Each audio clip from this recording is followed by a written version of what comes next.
Sorry.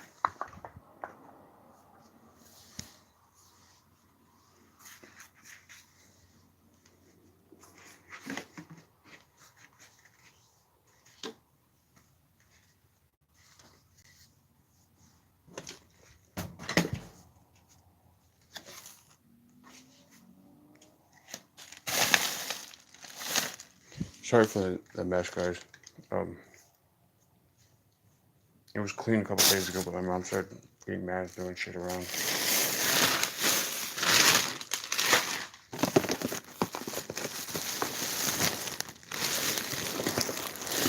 Also, I haven't been able to clean because, who wants to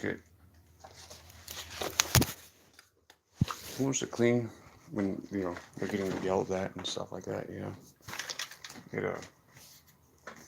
It kills my mojo, I guess. Especially when you've done no wrong, so it's like why?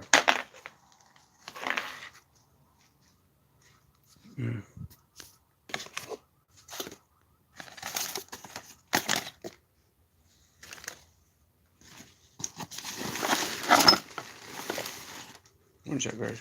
I'm trying to find my stand for my phone. I can record.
That's why I can't believe this shit. Like my mom.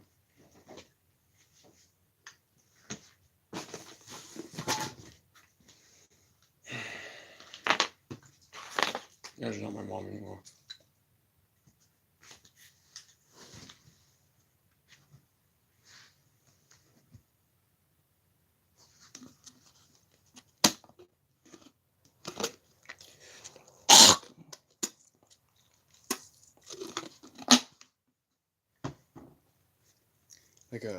Basically, sorry to take it so long. I had to find my stand.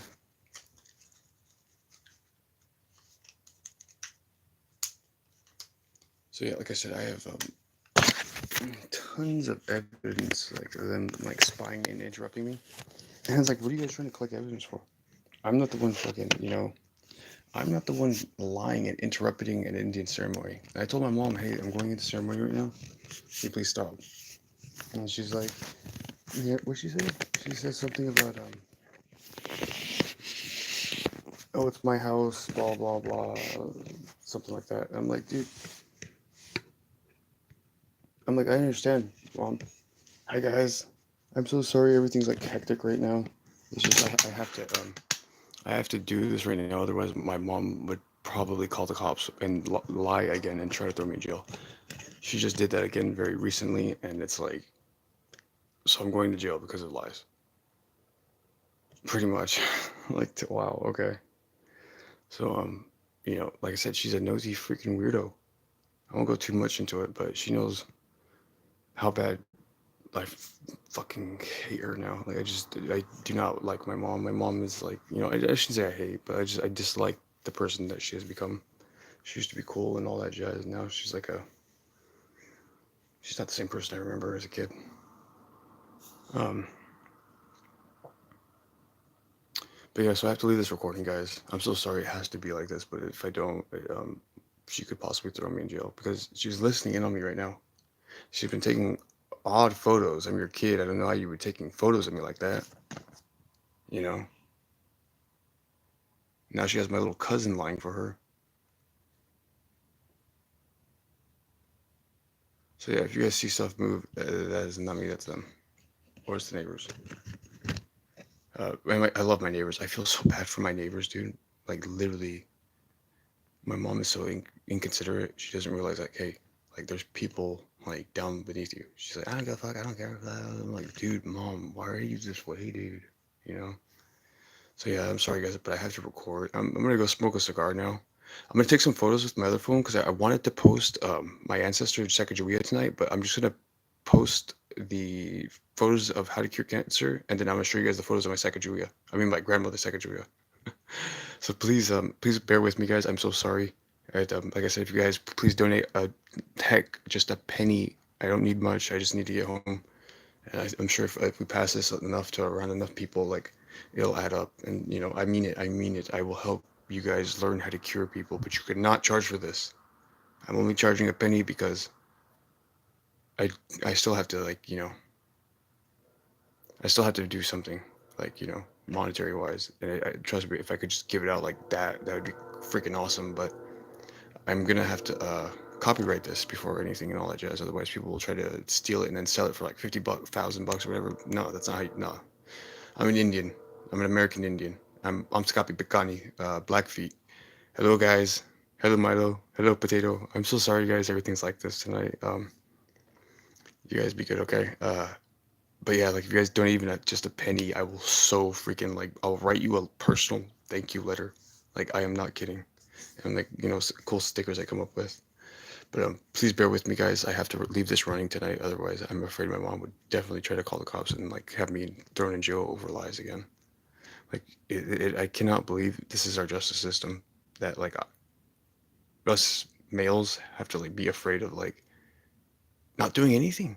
Like I'm not even doing anything. I'm practicing my Indian religion, and she keeps like acting like I'm like I don't know something Satan or something. I'm like, dude, what are you like? What is your deal?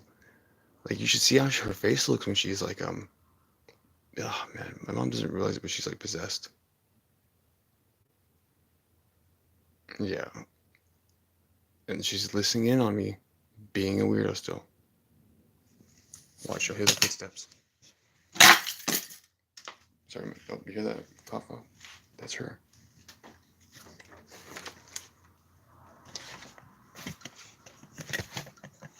So yeah, guys, I literally have to have you guys stand guard. Otherwise, she would lie. Like I said, she broke the freaking door, broke the TV. I'm like, dude, I am not that kind of person. Like, oh man, anybody that knows me knows me. I'm not that kind. I'm not that kind of person, dudes. So I hate that I have to even do this. Like seriously, I hate that I have to do this. But I told my mom, like, dude, I cannot have you jeopardize cancer. Like the treatment to cancer. I know how to cure cancer, guys.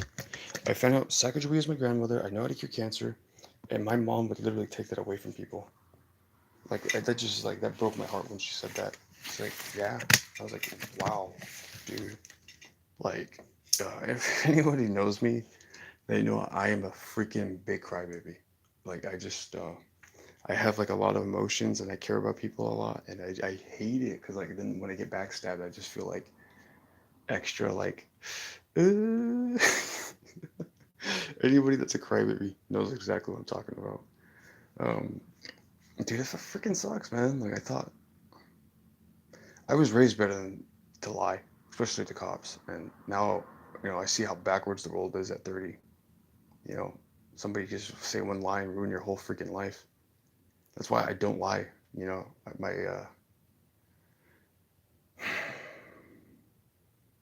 my dad slapped me when I was like 2 or 3 years old. We went hanging out with my sisters, my older sisters, and uh, I didn't know we weren't supposed to because my dad is my white mom. My mom is my dad's second woman, and I didn't know that we're not supposed to. I didn't know I was not supposed to hang out with him, or me and my dad weren't supposed to go hang out with him. Like it's his daughters. Like why wouldn't you let him see his daughters? But now I know why, and I tried defending my mom over it, and then like And this was all very recently, so a lot of this stuff has just been like stuff I found out within the last 2 weeks. I kid you not. And now they're upset that I'm upset because they're upset that I'm upset that uh, I know the truth. And I have to keep telling them, like, dude, you have nobody to blame but yourself. If you don't like the truth, then you shouldn't have made the decisions you've made. Because the decisions they've made have brought nothing but dishonor to my family. I know my grandmother, and my grandmother is Sacagawea. She was a red haired woman, and I can't wait to show you what you, dudes, I cannot wait to show you what she looks like. Because I know they're lying about so goddamn much. And I know for a fact that I'm royalty. And how dare they hide my grandmother's past? I, you know, I have the evidence. I just want you guys to know, though, I'm sorry it has to be like this for this video. It's just, I was gonna do the ceremony, and then I was cleaning the room for her for Mother's Day and all that jazz. And most of it's my grandma's and her stuff. I mean, of course, a few of my stuff, but that's because I'm like, getting it organized, compacting it so I can hop on the road. I was gonna drive home, but I don't think I have enough gas, and I just want to get home, dudes. So I'm probably gonna have to. I'll figure it out. Um, but yeah, guys. So please, if you see anything crazy, just let me know. I'm just gonna keep this running because I have to for my own safety. It's stupid that it has to be this way. But I warned my mom, like, dude, you're willing to lie to the cops, and you're willing to take away the cure to cancer away. And when she said, yeah, it's just like, like I was like, oh my god, man, like you're not my mom. Like you're not my mom. You just wear the face of her, who the woman that she was. So I'm sorry it has to be this way, guys, but please bear with me. Um, I'm gonna probably run to the store here in a few minutes to grab a snack or two because I was fasting all day because I thought we were gonna be able to do the ceremony tonight, but something keeps always getting in the way, and I know my mom's possessed because every time I'm about to do it, like get the ceremony, she starts walking around being a creeper, and I'm like, dude, fuck off! Like, I'm an Indian. I'm trying to be in ceremony. You're interrupting my ceremony, which is illegal, by the way, super illegal. I have a right to practice my religious, my people's religion, and this fake Indian doesn't remember. She doesn't remember, dude. It's hard because, like, um, had I not performed the ceremony on my 20th birth, when this last December 20th was my birthday, had I not done that, I would have never found out Sacagawea was my grandmother. And it was because my mom made me feel so fucking bad. I cut myself for the first time. I literally cut my arm for the first time because I was like, pain would feel much better than how my mom's making me feel right now. Because I wanted to, anybody that likes my CDs, I'm so sorry. It is because my mother, I have not been able to release anything. Because of my mother, I have not been able to release any of my CDs because I can't I can't get any privacy to just sit and focus. Like I don't like to wear clothes because like they're very clothes are fake nowadays. My people we wore buckskin for a reason. A lot of clothes they have polyester, plastic. Well, I'm gonna let you guys in a little secret. That messes with your aura, messes with your brain. So you're not able to think properly. You're not able to feel the energies around you. And as Indians, we believe everything is made out of energy and everything has like a piece of soul, if that makes sense. Like I have a lucky rock, and I think it's probably worth money if I cracked it open. I guarantee you, there's nice little crystals in there, like geodes or whatever. But that's my lucky rock. I'm never gonna break that thing. Uh, but yeah, guys. So this is just me, kind of trying to give you guys a little something before I have to like record all night. But I'm just gonna have this running in the background. I'm sorry it has to be this way. It's just I cannot trust my own family. Like I legit cannot trust my own family. They're willing to lie to me. I have never lied to them. Maybe when I was a kid, yeah. But after I turned 18 and I saw how I went to jail for that, nothing. My mom attacked me because I cleaned her house, washed her walls. I just got back from Browning, Montana, hanging out with my grandma and my little cousin, and I get thrown in jail because I cleaned her house because she didn't have let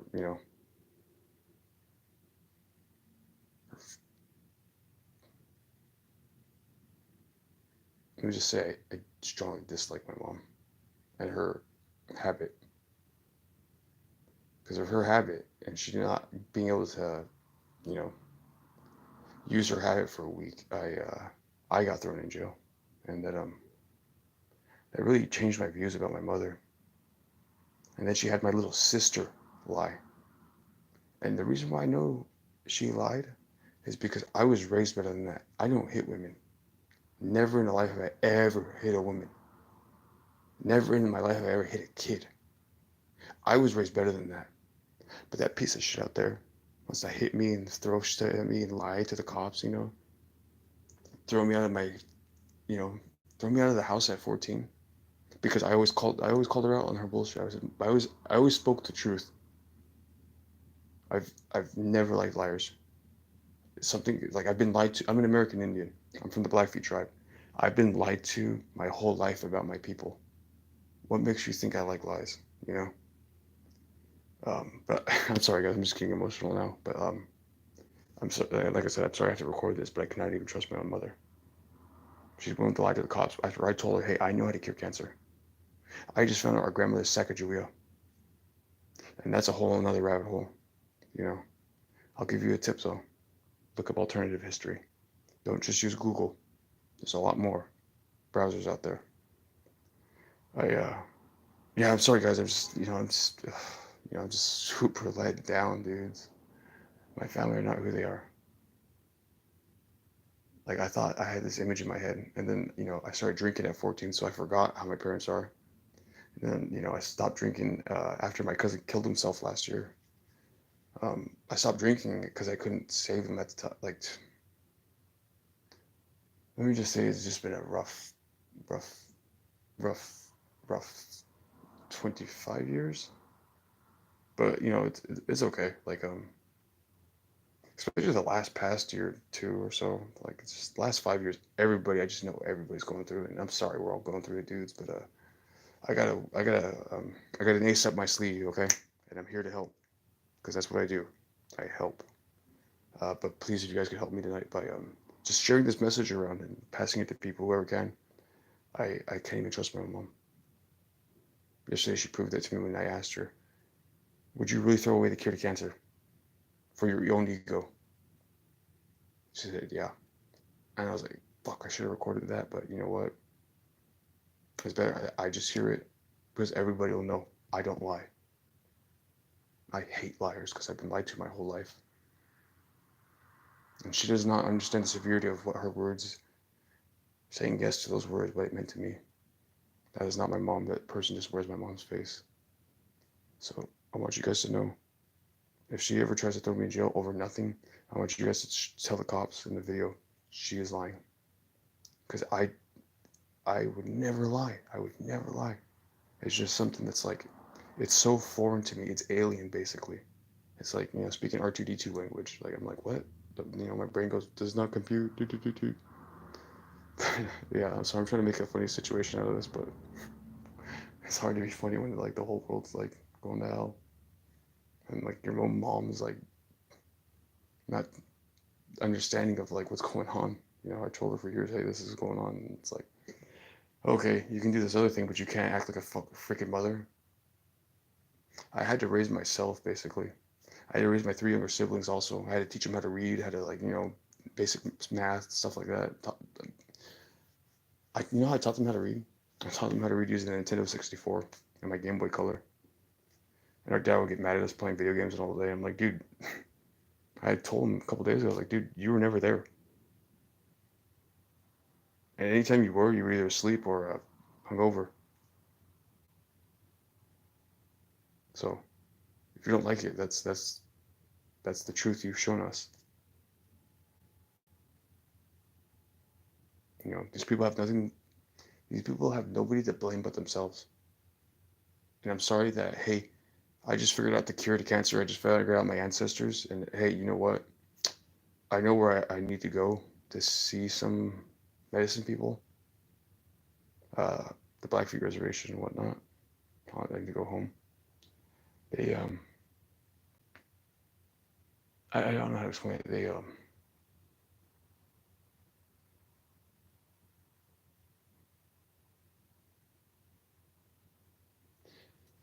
I don't know what to say. I'm just like super heartbroken, guys. I'm gonna leave this up. It's gonna be charging. I'm gonna head into the store here in a minute. Just keep me posted, guys. I love you guys, and I'm sorry everything is like this right now. Just please pass this message along, and let's start helping people. I want you to help people. I want to help you help others. Fuck my feelings. I don't care. I just can't. I just can't have liars. Take this away from the people, my people. And my people is anybody with a soul. Anybody willing to take away the cure to cancer has no soul. So yeah, guys, I have spoken.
Again, I'm sorry, guys.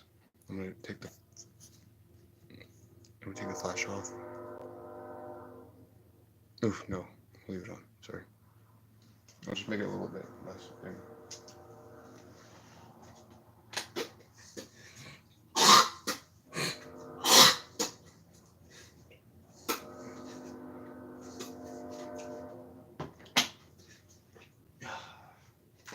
What can I use?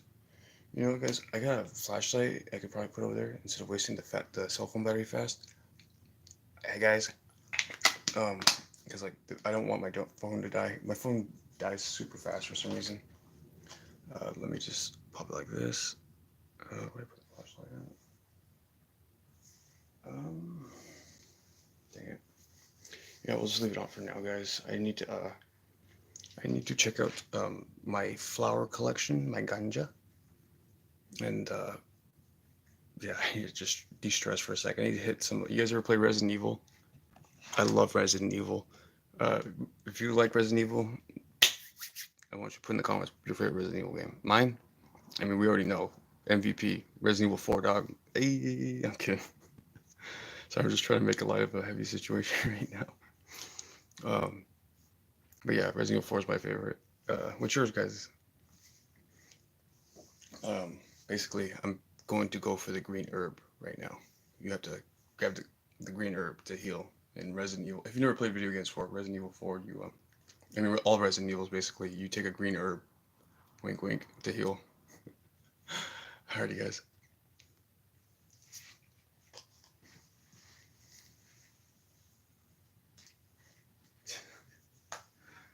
Life's tricky, dude. Where's my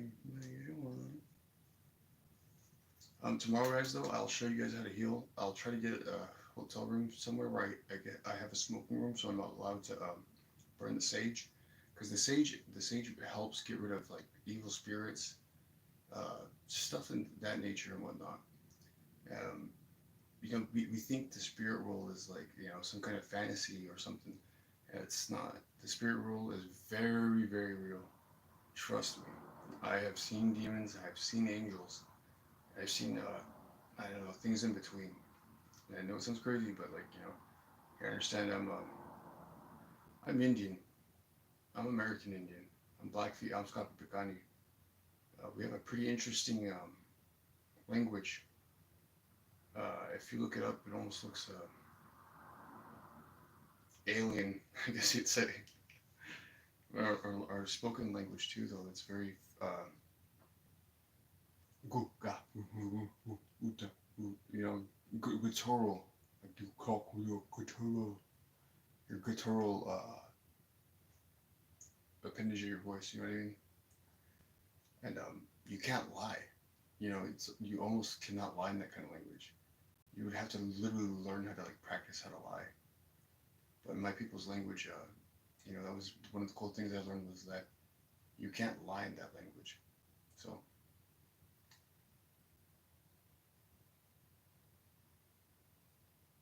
you guys see that? See that? They're moving it.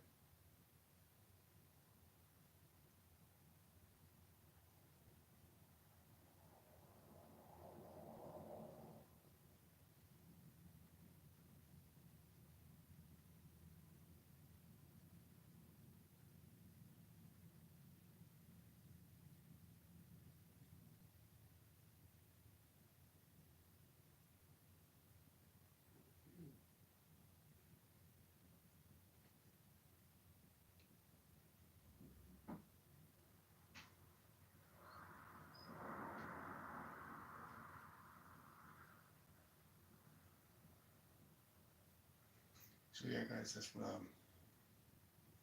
little bit of what I'm dealing with.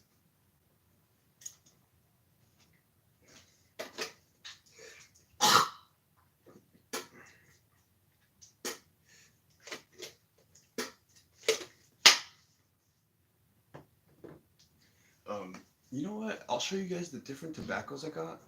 Today I picked up some tobaccos because I wanted to show you guys the different ranges of tobacco. There's premium tobacco. There's oh wait, I guess you would call it it's just like bottom shelf. I wouldn't call it low quality because all tobacco is good tobacco. To me personally, just some taste good, better than others. But I have a cheap, I don't want to say cheap, but a bottom shelf. I have a medium shelf. I have a next to top shelf, and then I have a top shelf tobacco. Let me collect my tobacco and let me set up my medicine tray, and I'll show you guys how to, the different kinds of tobacco. And I'm sorry it's taking so long. It's just like, it's a lot of data. I had to go through 5 months. In 5 months, I had to learn 10 years worth of stuff that I could have learned had I not been working at 14. I had 2 jobs at 14. I was in school. I was an avid, advanced via individual determination. I was in AP classes, AP Science, AP Math, or not AP Math. Or no, it wasn't AP Math, freshman and senior year, or freshman and sophomore year. After that, though, I just stopped caring. Um, but I want to show you guys the different tobaccos. So let me set up my medicine tray, and then I can show you guys the different tobaccos, like the qualities and whatnot. Sorry, my nicotine. And my shells for there's a certain type of tobacco I like to get, and the reason why I get this one is because it comes on a wood tip, and with the wood tip, when it gets down to it, I just break it down and I add it to my conch bowl, and I just reuse it, and it works. I my people, we believe in recycling. Like I said, I'm sorry it has to be like this, guys, but it's just like my mom said she was going to call the cops and throw me in jail yesterday. I'm like, dude, I cannot trust you. Like, after she broke the door and like fucking broke the TV, like I'm not doing anything. I'm just practicing my religion and finding my ancestors because my mom never did. And this medicine woman, when we were younger, she told me, so you're Sacagawea's direct descendant, long lost direct descendant. I was like, what?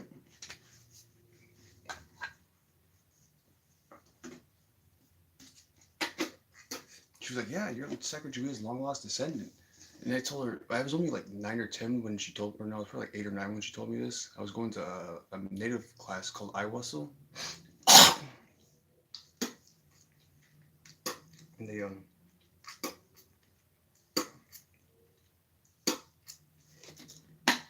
the lady there, she coordinated it to where, bro,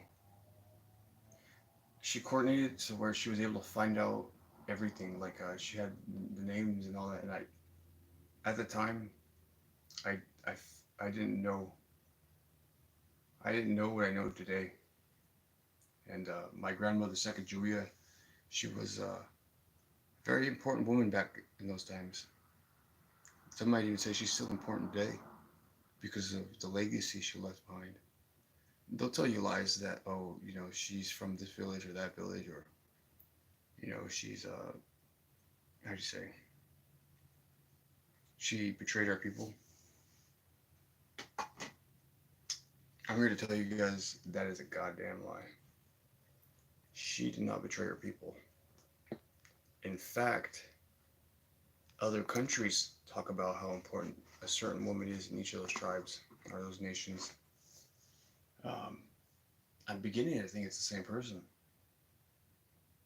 but I'm still looking into this, and I haven't been able to get to the Mexican part of it and the other uh, Iroquois part of it. Uh, I'll have to dig a little further. I've been trying to, but my mom keeps just like, I have so much on my plate, and my mom just keeps like bringing those bad vibes and just not being cool. I'm like, dude, mom, like I would have been done a long time ago had you not been like how she's acting, like evil. And I'm just like, you've only delayed me from being able to help people. I know the cure to cancer, and you just keep delaying me, and she don't care. So at this point, I'm just like, well, fine, fuck it. You don't care, I don't care. Like, I don't care about your bullshit, dude. Like, how dare you, how dare you take away a cure to cancer? You know, we have a grandma. Her name's Grandma Nellie. She died from cancer after she went to D.C. with my grandpa Joseph Jr., my grandma's mom and dad. And I came to find out they poisoned the food, and as soon as they got back, they both had cancer. And then after that, I realized, you know, everything I do is for my people. That's a quote from my grandmother, Sacagawea, my six times great grandmother. Everything I do is for my people. And I read it as a kid. I used to, as a kid, I used to like, I used to carry a gold coin in my pocket because my kindergarten, I went to Salmon Creek Elementary. Not Salmon Creek, it was South Park, some school, and the lady there, she was a Caucasian woman. She was very, very, very sweet to me.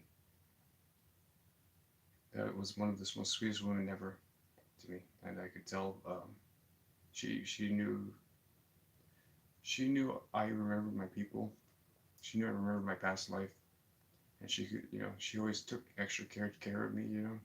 So if she ever sees this, I don't know her name, but I wish I could remember her name. But thank you again for buying those photos for me that one year. She bought the photos for my parents or whatever, and I'll always forever be grateful to her because I think it was, if I remember correctly, she was the one that gave me the coin because we got to choose the pilgrim and the Indian, and my mom, I showed uh, I showed her my Indian work. I said, hey, I picked the Indian. Check it out. And she yelled at me and said, why did I pick the fucking pilgrim? And after that day, I kind of I felt, I don't know, I think it really broke my heart that day. It really made me look at my mom in a different light. Cause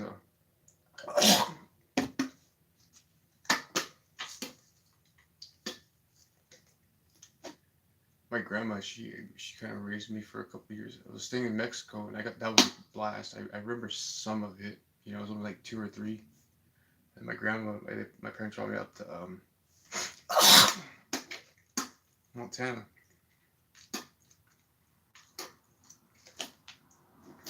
And like my full sorry guys.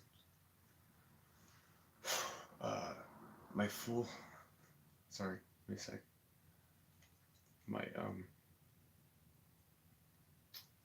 father and my mother, they were too busy doing their thing, and so I got to stay with my grandma for a bit, and my full conscious 100%, I remember down to almost the minute detail of everything.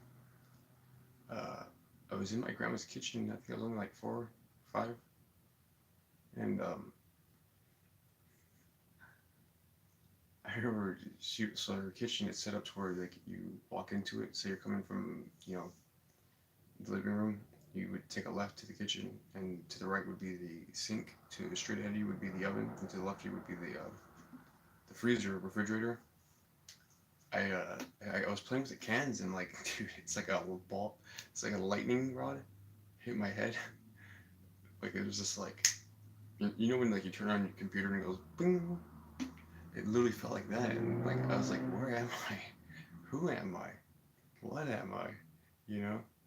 And I looked up her. Like I was playing in the cans. It was right next to the left side by the fridge, or right side of the fridge, left side of the oven, in the corner where the pantry was for the cans and stuff.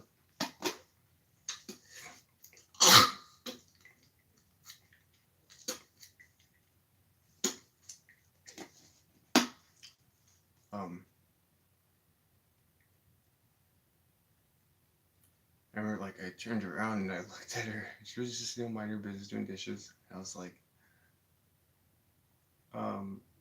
who are you?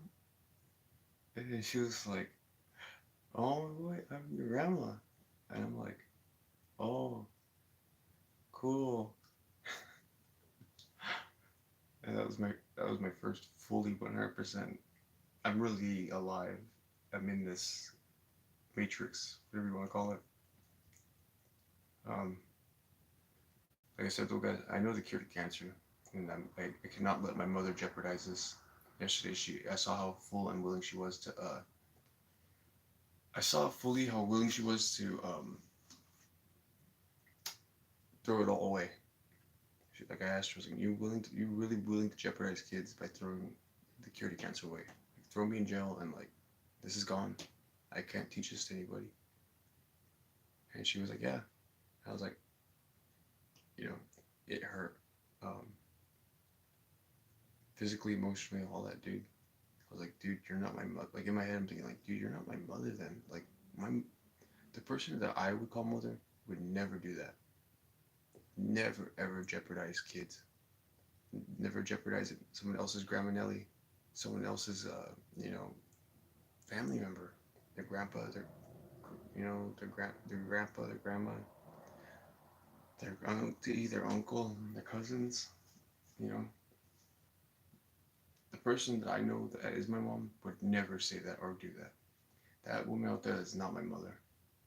She has made it very clearly. You know,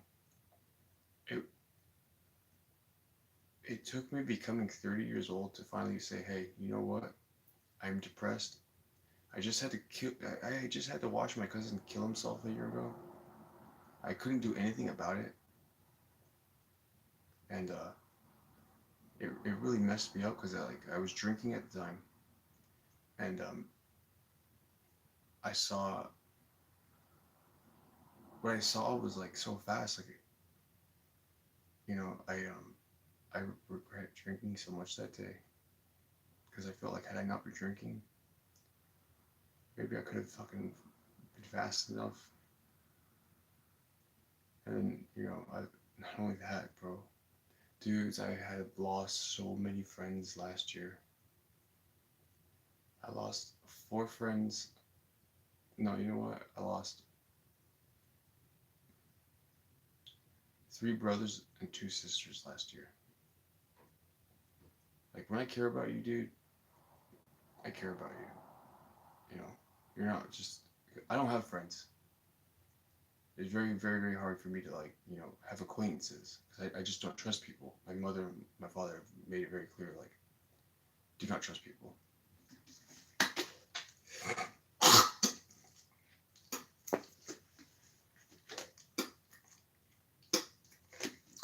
So So they made it very clear, don't trust people because, like, you know, people lie. It's just, you know, the older I've gone, I've come to realize, like, oh wow, you guys have been the ones lying to me the whole time. Okay, that sucks. But yeah, guys, I'm sorry I'm rambling on, but like I said, I just need you guys to watch tonight. Like, I do not trust this woman. I know she would. She told me she's willing to jeopardize the cure to cancer. After I told her I found our ancestors, I know how to cure cancer. I know they're lying about who really ran the country. I know what year it is. It's not 2024, dudes. 2025, whatever they want to call it. It's you have to wait till the next video. I'll tell you that. Sorry. Um,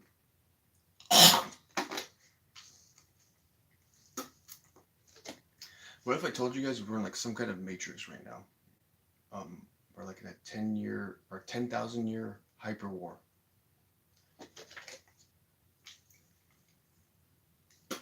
You guys know Star Wars?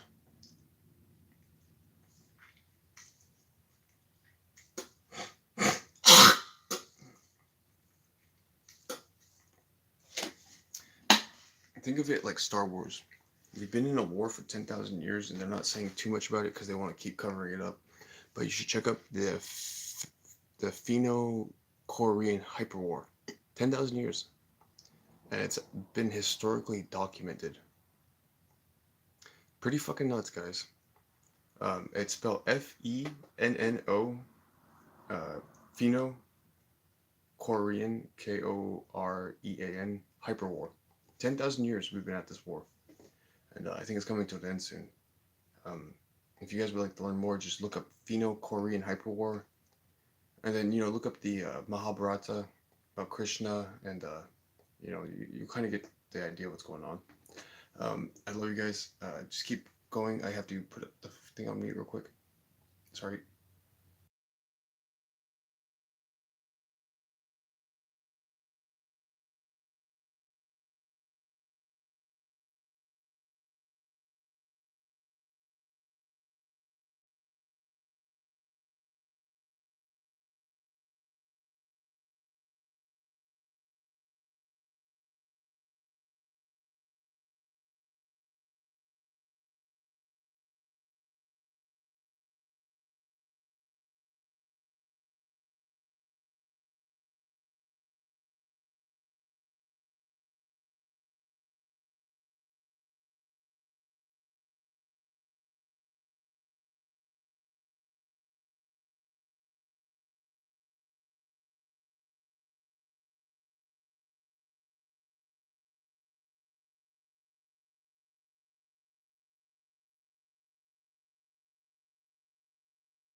Collapsed almost instantly under the pressure of what was So yeah, I'm watching a documentary right now, guys.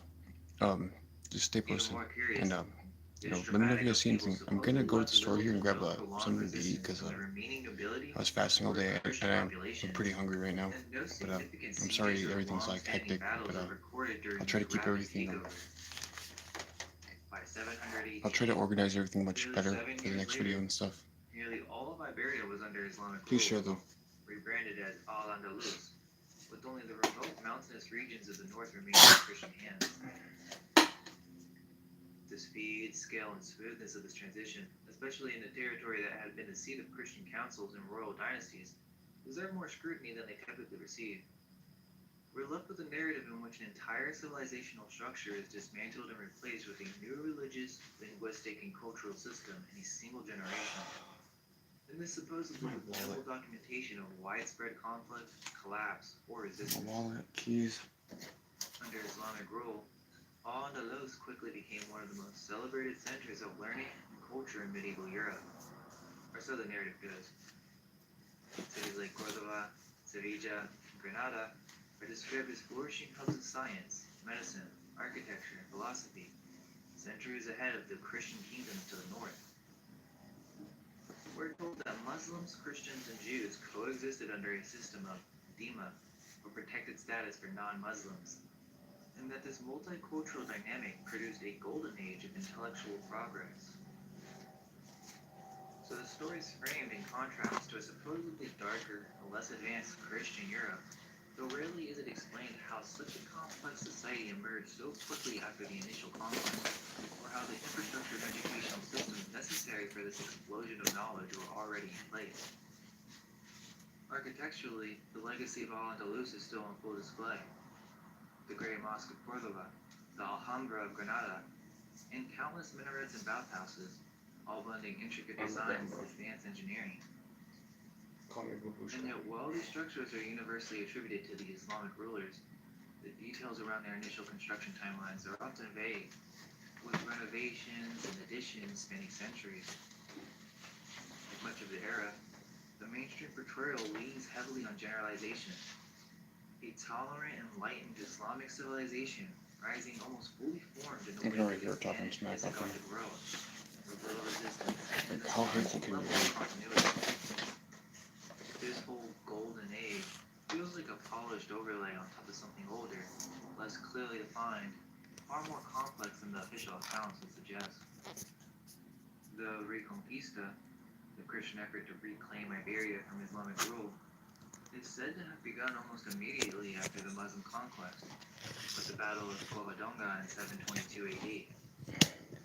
According to the official story, a small band of Christian resistors in the northern mountains of Asturias held out and gradually built momentum over the next 7 centuries.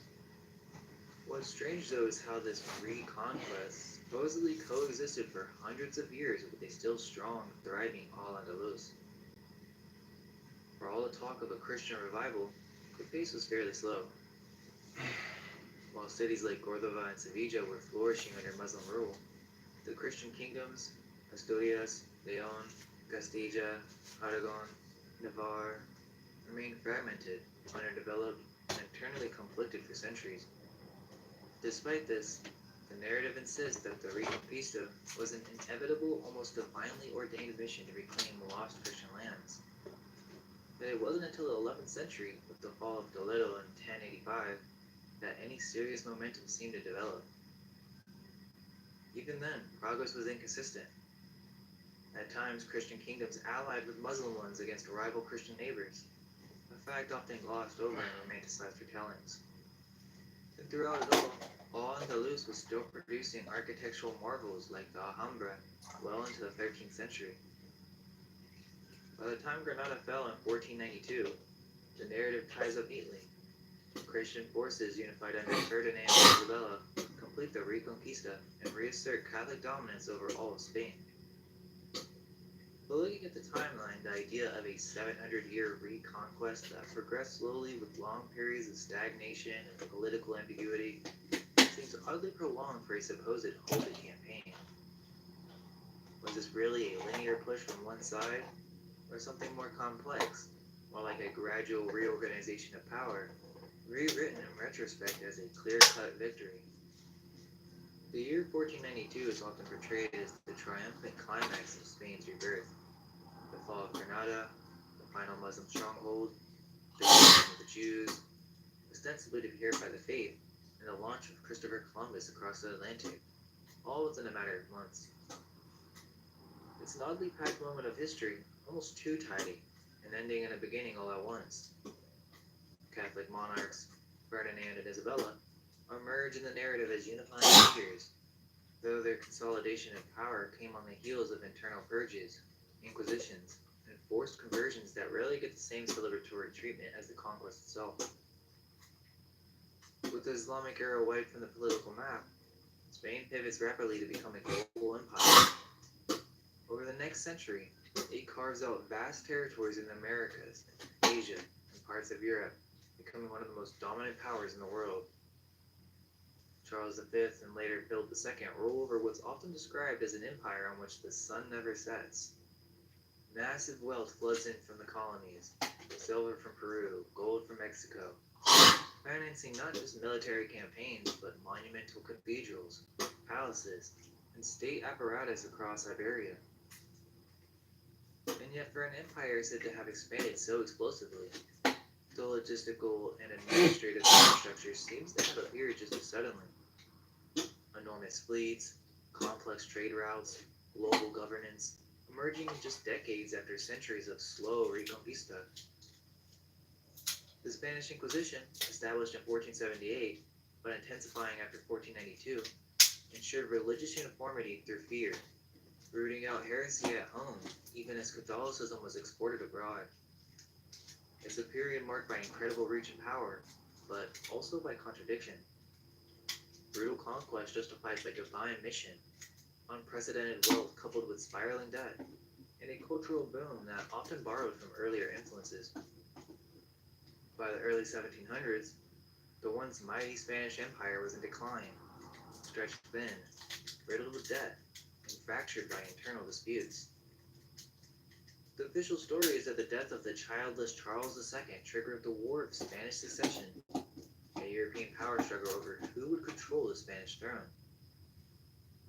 Out of this chaos, the Bourbon dynasty, a French royal house, was installed in Spain, with Philip V taking the crown in 1700. The move was framed as a diplomatic solution, but in hindsight, it reads more like a quiet hijacking of Spanish sovereignty by foreign bloodlines under the banner of dynastic legitimacy. From this point on, Spain begins to mirror French absolutism more closely. Centralized power, heavy bureaucracy, and new architectural and cultural shifts that seem to align less with native culture and more with Bourbon taste. The narrative paints this as modernization, but it also marked a deeper transformation of the state itself. Long-standing institutions were restructured or phased out. In Spain, once the apex of the Catholic Empire, was gradually repositioned within the wider interest of European dynasties. It's a period of supposed renewal that, depending on how you look at it, could just as easily be viewed as rebranding of control, especially considering that the Bourbon dynasty still sits on the Spanish throne today, a legacy of original foreign insertion into Spanish politics. That's all we really need to cover when it comes to the mainstream version of Spanish history. We've outlined the core periods: pre-Roman settlement, Roman Hispania, the Visigothic kingdom, the Moorish conquest, the centuries-long Reconquista, and the rise of the Spanish Empire. These are the official chapters we're expected to accept at face value. But as we start to explore, there are more than a few threads that don't quite hold together. The timelines, the sudden shifts, the missing layers of documentation. Certain things just don't add up. So now it's time to take a closer look and start asking the questions the textbooks tend to avoid.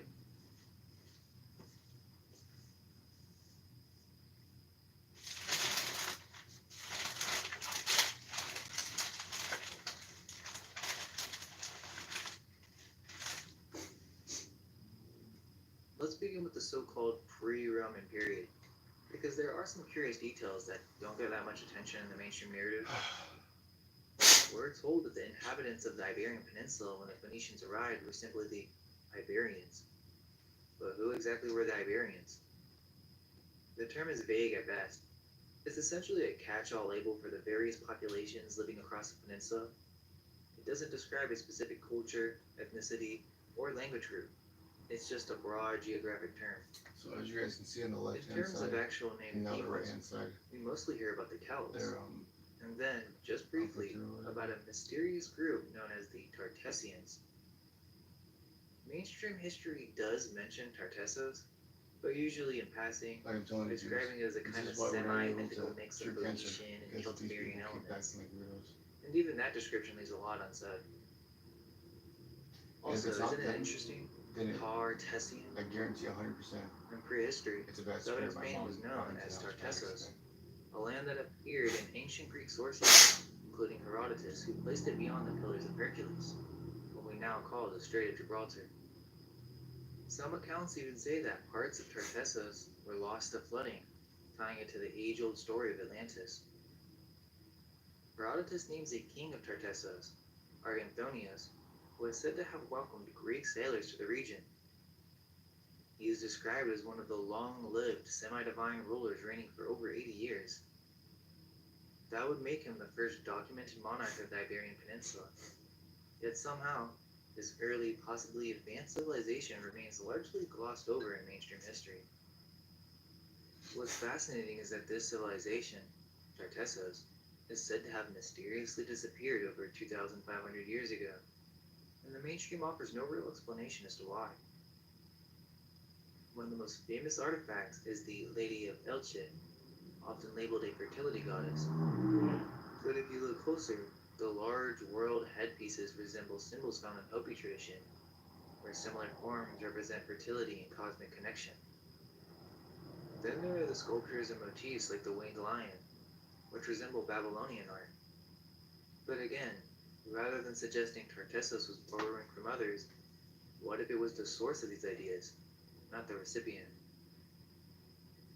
And the biggest clue might be Tartessian gold, specifically the treasure of El Carambolo. The style and craftsmanship bear an uncanny resemblance to Scythian goldwork, known for its intricate animal forms and high metalworking skill. This suggests that the Tartessian artistic tradition may predate and influence what we now consider Eastern steppe art. Even more compelling is the Tartessian language and its alphabet. Under closer inspection, many characters resemble early runic forms. Scholars like John T. Koch argue that Tartessian might actually be the earliest known Celtic language, predating other Celtic inscriptions and suggesting a Western European origin. Sorry if you guys hear me spin a lot. Not That's how you Central get Europe with as the we're cancer usually though. told. It's a lot to The explain. Celtiberian script I'm is trying nearly to choose identical to a sample Tartessian, to see. and this isn't a minor footnote. It completely challenges the standard migration model. So did the Celts originate in Spain? The evidence suggests it's possible, but to even consider that, we need to question the assumption that civilization moved east to west, when all signs seem to point the I'm other sorry way. for my family, dudes. I've been trying to do Let's this talk for about the Basque people, so long, but because they're another major anomaly in Spanish history, one that's rarely brought up. they just Outside of a few they passing don't get it. mentions, So I can't wait to show you like the guys. resistance Like, against prove it wrong. Charlemagne's army, the Basque barely register in the mainstream narrative. But that is odd when you think about it. The Basques somehow retain their autonomy, culture, and language across every major period of Spanish history: Roman, Visigothic, Islamic, Reconquista, Empire. How is that even possible? If the Basques have been in the region for over 2,000 years, unchanged in language and customs, why has every single surrounding culture either vanished, evolved, or been absorbed? That alone raises some questions. Their language, Euskara, is classified as a linguistic isolate. It doesn't belong to the Indo-European language family or connect to any other known language in Europe. There's no precursors, grab the cigars. no branches, no derivatives. It just I know appears. it's hard. I can't remember. And then there's the hand of Hercules, discovered recently, which pushes written Basque further back than anyone expected, showing complex expression long before it's supposed to exist in the region. Genetically, the Basque also stand apart. Modern studies show that they have distinct markers not found in surrounding populations. Their genetic profile is closest to early European farmers, dating back to the Neolithic period, suggesting they were isolated long before the Indo-European expansions. Somehow, their culture survived untouched while massive migrations and empires swept through the rest of the continent. The Basques have flood myths, not vaguely but explicitly. In their oral tradition, the gods once punished humanity with the Great Deluge, wiping out the Old World. This is exactly how Plato described the destruction of Atlantis, as punishment from the gods by flood for a society that had grown corrupt. Both stories center on an advanced people, a sudden cataclysm, and divine retribution. The Basque have a legend that they originally came from Atlantis, which they called Atlantica. In Euskara, the sunken island, sometimes referred to as the Green Isle, from which Basque ancestors arrived in the Bay of Biscay. Atlantica, resemblance to Plato's Atlantis, is unmistakable. Interestingly, in Basque mythology, a Tartalo was an enormous, strong, one-eyed giant similar to the Greek Cyclops, and they even have their own version of Bigfoot, or a hairy humanoid known as the Basajuan, who was the lord of the forest. But it doesn't stop there. Basque myth also speaks of beings who escaped underground, taking refuge beneath the earth, not metaphorically, but literally. This is also mentioned in Celtic legends of hidden races retreating into hills and mountains after a great fall. In fact, you can draw a direct parallel to Gaelic Tuatha who also disappear underground after a final battle. Another pre-flood, pre-Christian race that mysteriously vanishes from the surface. And then there's the geography. Plato placed Atlantis beyond the Pillars of Hercules, which we now understand as the Strait of Gibraltar. That puts us squarely in southern Iberia, right along the Atlantic coast, and right next to Basque territory. If there were any survivors of Atlantis, it's not hard to see why the mountainous Pyrenees, hard to reach, easy to defend, would be the logical place to retreat. Interesting, the Alabodo is an ancient swastika with four rounded heads, most widely known as the traditional symbol of the Basque country and the Basque people. Not only that, but Basque gravestones look Celtic and feature solar symbols. Their language, Uskata, which is completely unrelated to any other language in Europe or the world, only deepens this mystery. It doesn't come from Latin, it doesn't come from Celtic, it doesn't even come from Phoenician or Greek. It just exists, like a preserved shard of something older, something pre-cataclysmic. There's also a linguistic layer to all this that barely anyone talks about. Some Proto-Celtic linguists, the ones who study the reconstructed roots of Celtic languages, have pointed out that Celtic languages seem to contain a Basque substratum. In other words, there are words in Irish, Welsh, and even older forms of Celtic that don't come from Indo-European at all. They don't fit, but they do resemble Basque. And forgive me if I pronounce these incorrectly, but here are some examples. In Irish Gaelic, the word eol, salmon, closely parallels Basque Visigothic. A dark horn aligns with Adar. Even the word for woman, Inder, in early Irish, resemble the Basque Andir. And these aren't just flukes, they point to an older linguistic influence. And then there's the vigesimal numeral system. Basque count in 20s, not 10s. 40 is twice 20. 80 is 4 times 20. This is rare in Europe, but it is also used in Celtic languages, like Irish and Welsh. Indo-European languages use a decimal system. So why do Basque and Celtic both count in 20s? The answer might be simple. The Celts inherited this from the Basque. If that's the case, then we're not just talking about trade or contact, we're looking at a much deeper relationship. One where Basque isn't a leftover, it's the origin layer, and everything else is built on top of it. As mentioned in previous videos, after the fall of Atlantis, it seems clear that survivors didn't just settle in Ireland, they also arrived in Spain. In fact, one could argue that the first major civilization to rise after the deluge was rooted right here, in what we now call Iberia.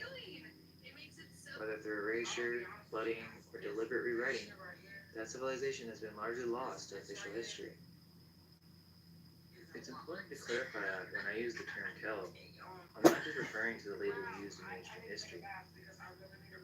What I'm really talking about is a megalithic race of post-flood survivors, a culture that carried forward a distinct set of traditions, symbols, and technologies we now associate with what's called Celtic. While mainstream narratives place Irish and Celtic culture as emerging after the Roman era, what if the entire timeline is reversed?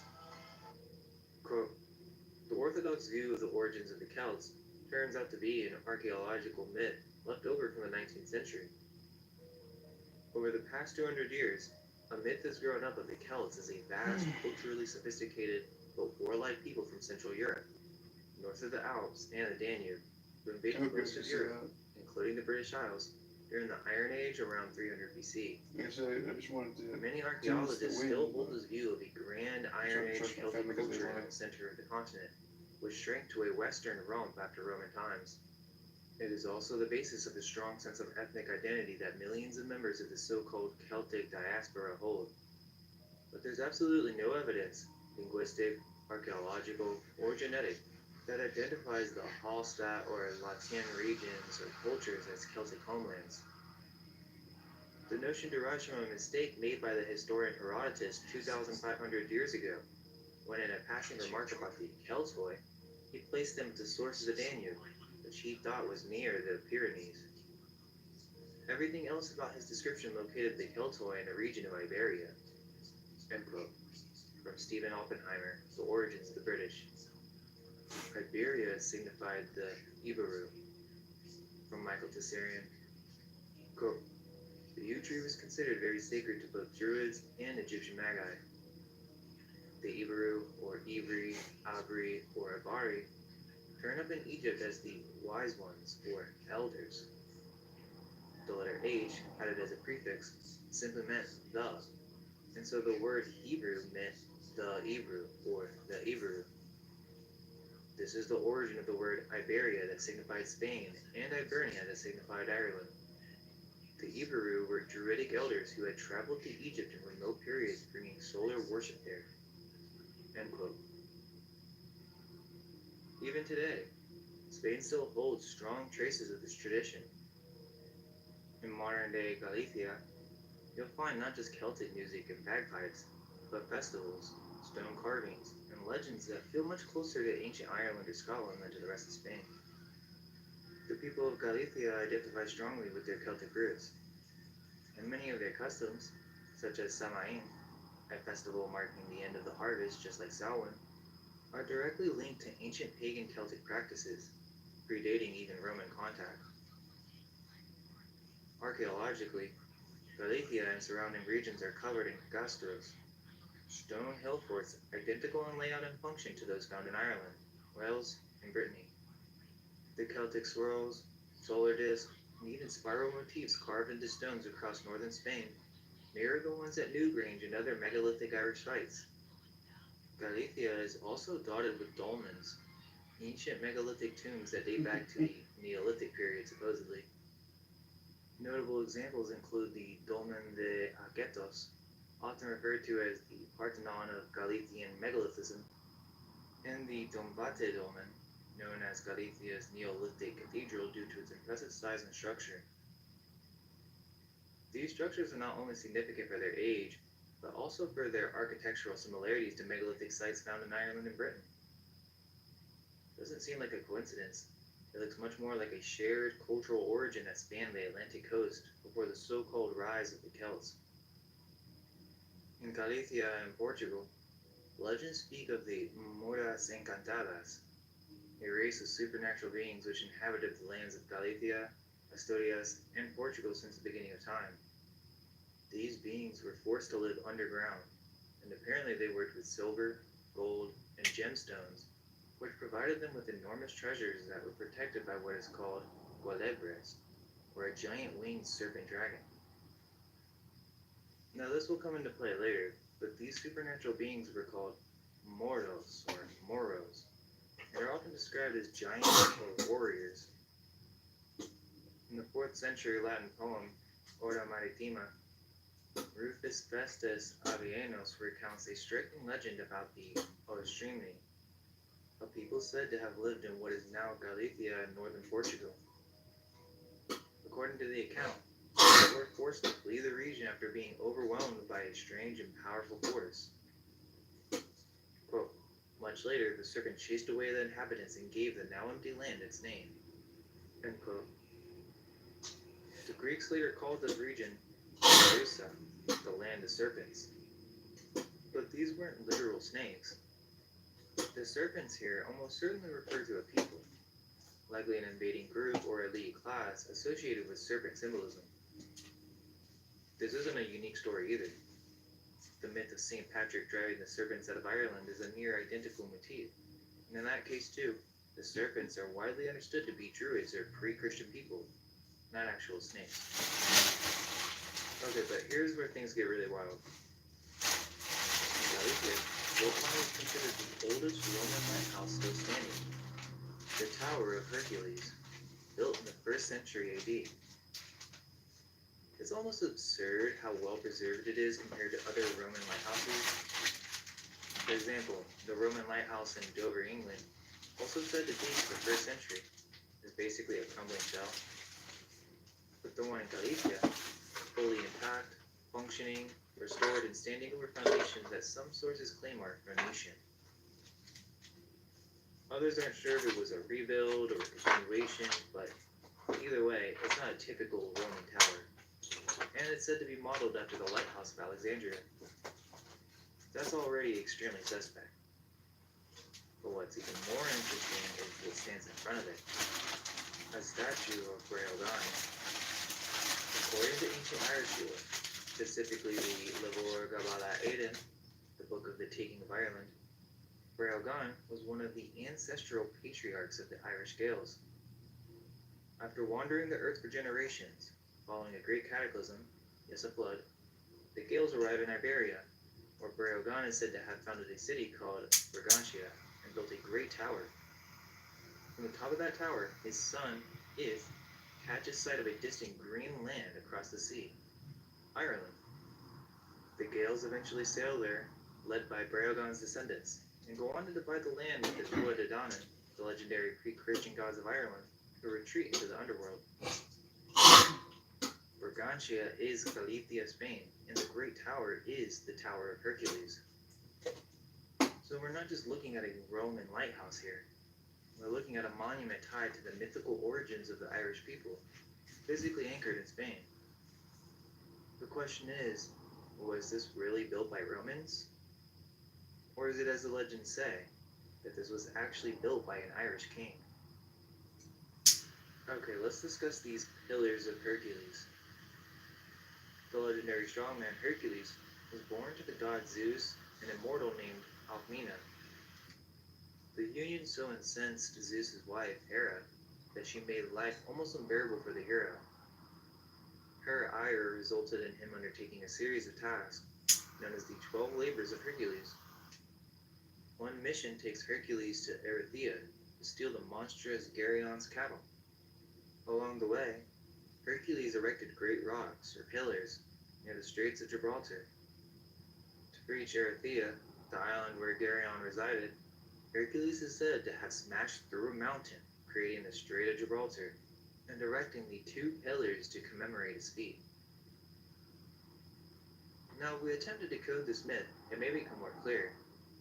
Hercules, a giant, may be referring to a giant in terms of a civilization of peoples, and these people created the Strait of Gibraltar and erected 2 pillars which could be symbolic for cities. This isn't a stretch, as when I was in Cádiz, I saw the Hercules symbolism everywhere, and when I asked a museum guide on why it was everywhere, she said that Hercules was the founder of Cádiz. So who is this Hercules and how could he be the founder? This is the secret of the Pillars of Hercules. They are not just pillars, but the founding of cities themselves. It's even on the coat of arms, which bears the inscription, Hercules, founder and ruler of Cádiz. The association between Hercules and Cádiz is further reinforced by the ancient temple of Hercules, Gaditanes, supposedly originally dedicated to the Phoenician god Melkart, whom the Greeks and Romans equated with Hercules. This temple, located near the southern outskirts of ancient Gadir, was a significant sanctuary in the western Mediterranean. Notably, it featured 2 prominent bronze pillars, which many ancient visitors considered the true Pillars of Hercules. The temple's prominence attracted several historical figures. Hannibal is said to have offered vows there before his campaign against Rome, and Julius Caesar reportedly experienced a prophetic dream within its precincts.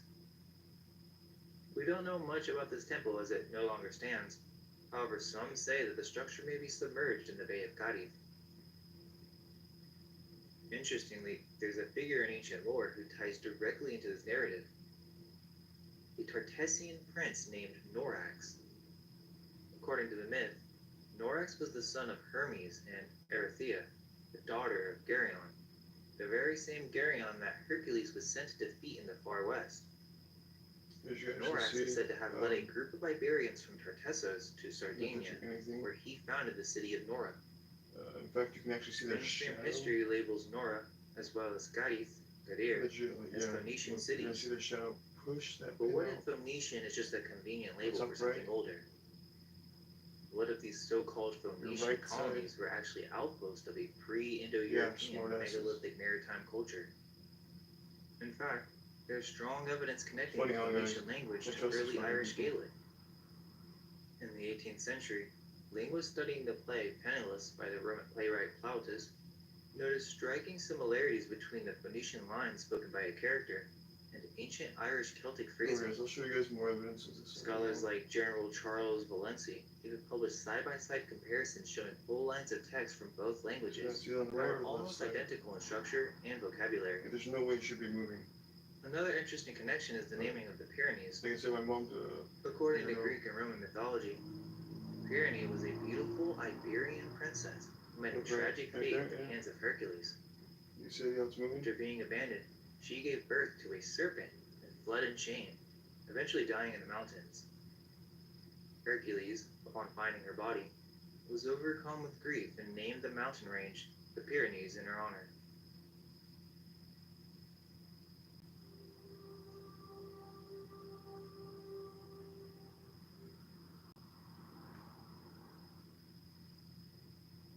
As you can hear the noise in the background. That is all them.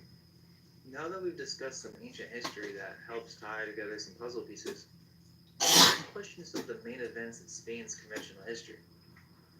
The first thing is the Visigoths. Like, can you guys believe that shit, dude? Who exactly were the I was Visigoths? gonna give her a car. The mainstream I feel narrative like tells such a us that fucking they were a idiot Germanic tribe, part of a larger Gothic movement, who migrated into Roman territories and eventually overthrew the Western Roman Empire. But the story glosses over the fact that these supposed barbarians somehow inherited Roman administration, cities, and infrastructure almost overnight. We're told by 410 AD they were sacking Rome, and by the early 500s they were ruling most of Iberia from Toledo. But how does a nomadic warrior group suddenly take over a continent-wide bureaucratic empire without any record of massive rebuilding, reorganization, or resistance? And the Visigoths themselves, are they really who we're told they are? Their ethnic origin is debated, often lumped under the vague Germanic label. But some theories suggest a strong Celtic influence, or at least integration with earlier Celtic groups. Their language left little trace, their architecture is either missing or curiously Roman in form, and their material culture is scarce. Even their so-called laws, the Visigothic Code, are written in Latin, structured like a Roman legal system. It's almost as if they weren't a new culture at all, but a rebranded continuation of something that already existed. It's almost as if the Visigoths are just another label used to muddy the So you would waters. keep burning sage? A convenient name to describe a transition of power that maybe didn't happen the way we're told. And of course, the broader mythos surrounding Rome, with its neatly packaged 2,000-year-old empire, marble temples, and concrete highways, only adds another layer of confusion. But if we zoom out and rewind a bit, there's something critical the They've mainstream been doing rarely this for talks almost about. like a week now. Before the so-called Romans, the Etruscans ruled much of what is now central and northern Italy. Crazy.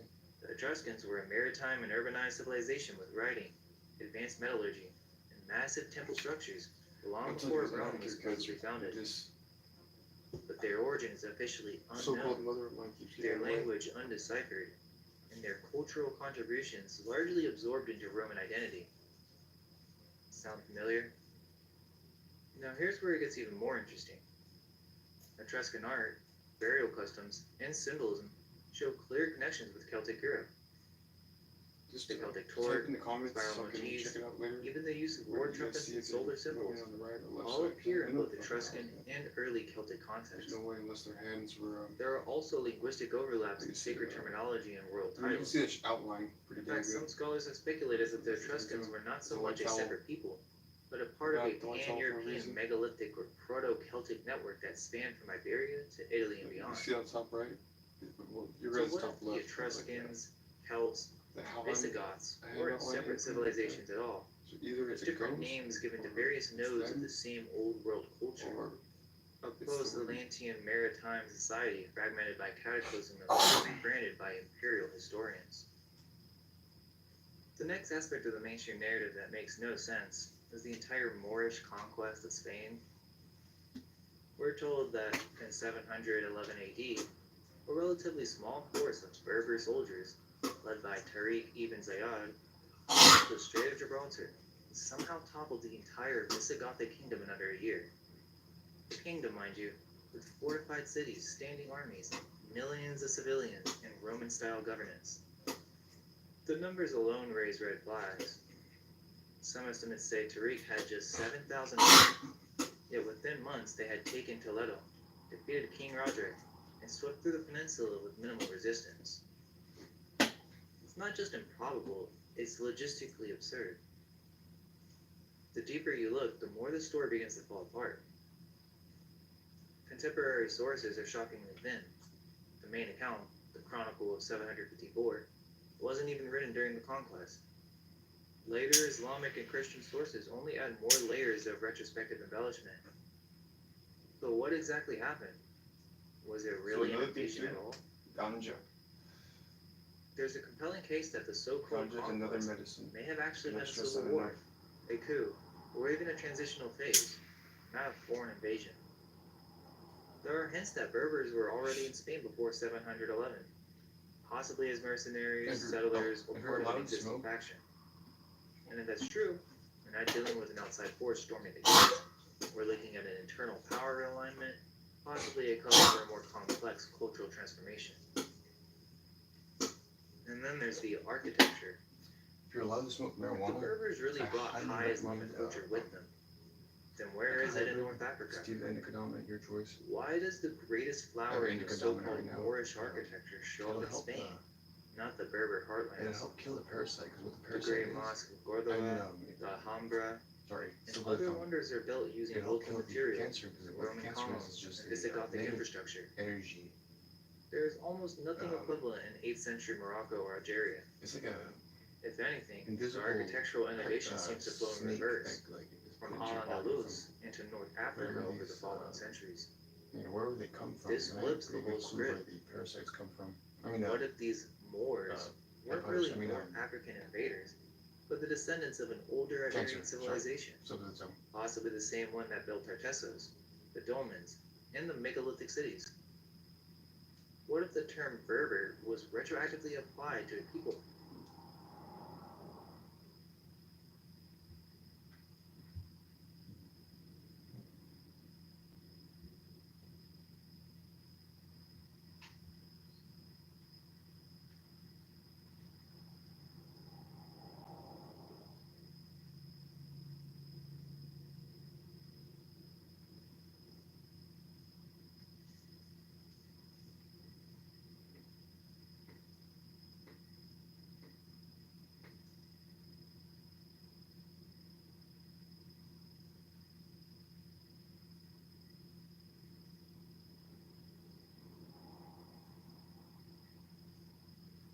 Again, guys, I'm so sorry I have to report like this.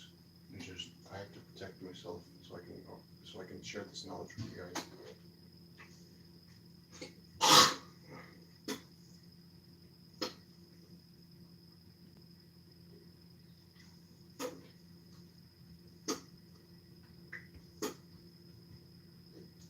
When I get back from the store, guys, I'll show you guys how the cigars and the tobacco. That's like I said, that's the first tip I can give you guys. That's all I can give you right now. The rest I'll have to show you in a couple days, or maybe hopefully tomorrow. It's just like I'm low on cash. I just bought my mom and my grandma their Mother's Day gifts, and this is the thank you I get.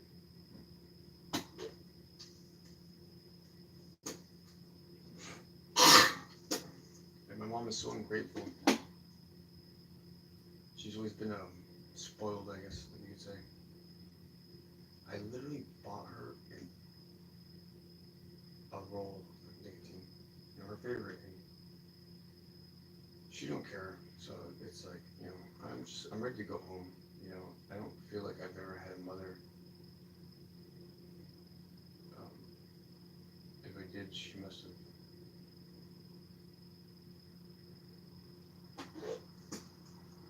just never actually cared about me, and I can see that now. So I'm just ready to go home.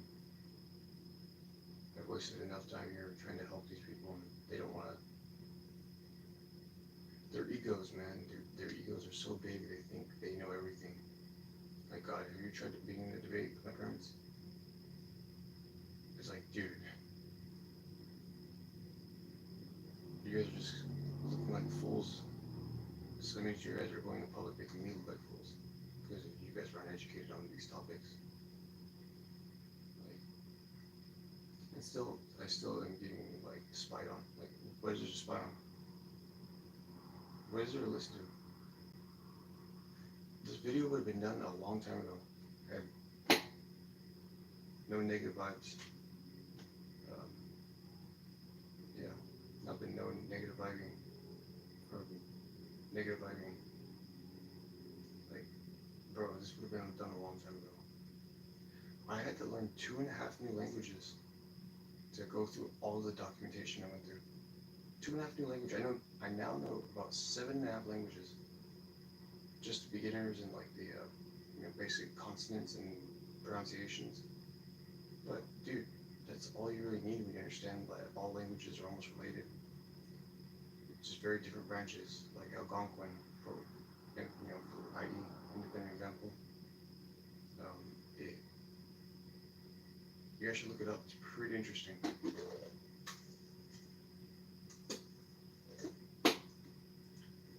Alright guys, probably need to go in here in a couple minutes.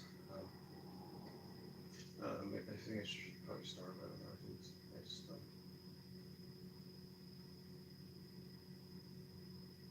I'm really let down, and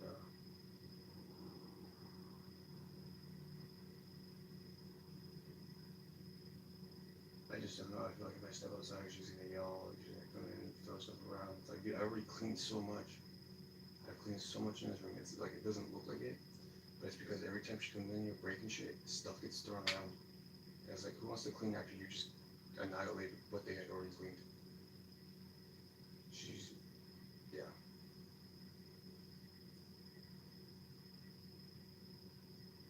This is my life, guys. And I'm very disappointed that they don't listen. But I always listen to what they say, or what they said, and I even brought back honor to my family. I brought honor back, and they don't care about it.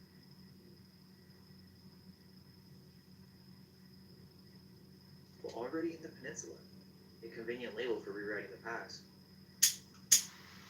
This would destroy the official timeline. It suggests that Islam in Spain may have emerged gradually from within, and that the Moorish civilization wasn't imported, it was rebranded.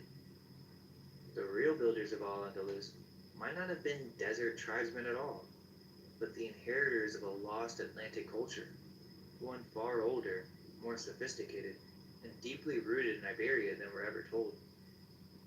It's worth noting that early descriptions of the Berbers, particularly the Tuareg and Kabyle groups, describe individuals with light skin, blonde or red hair, and even blue or green eyes, traits not typically associated with sub-Saharan Africa or the Arab world.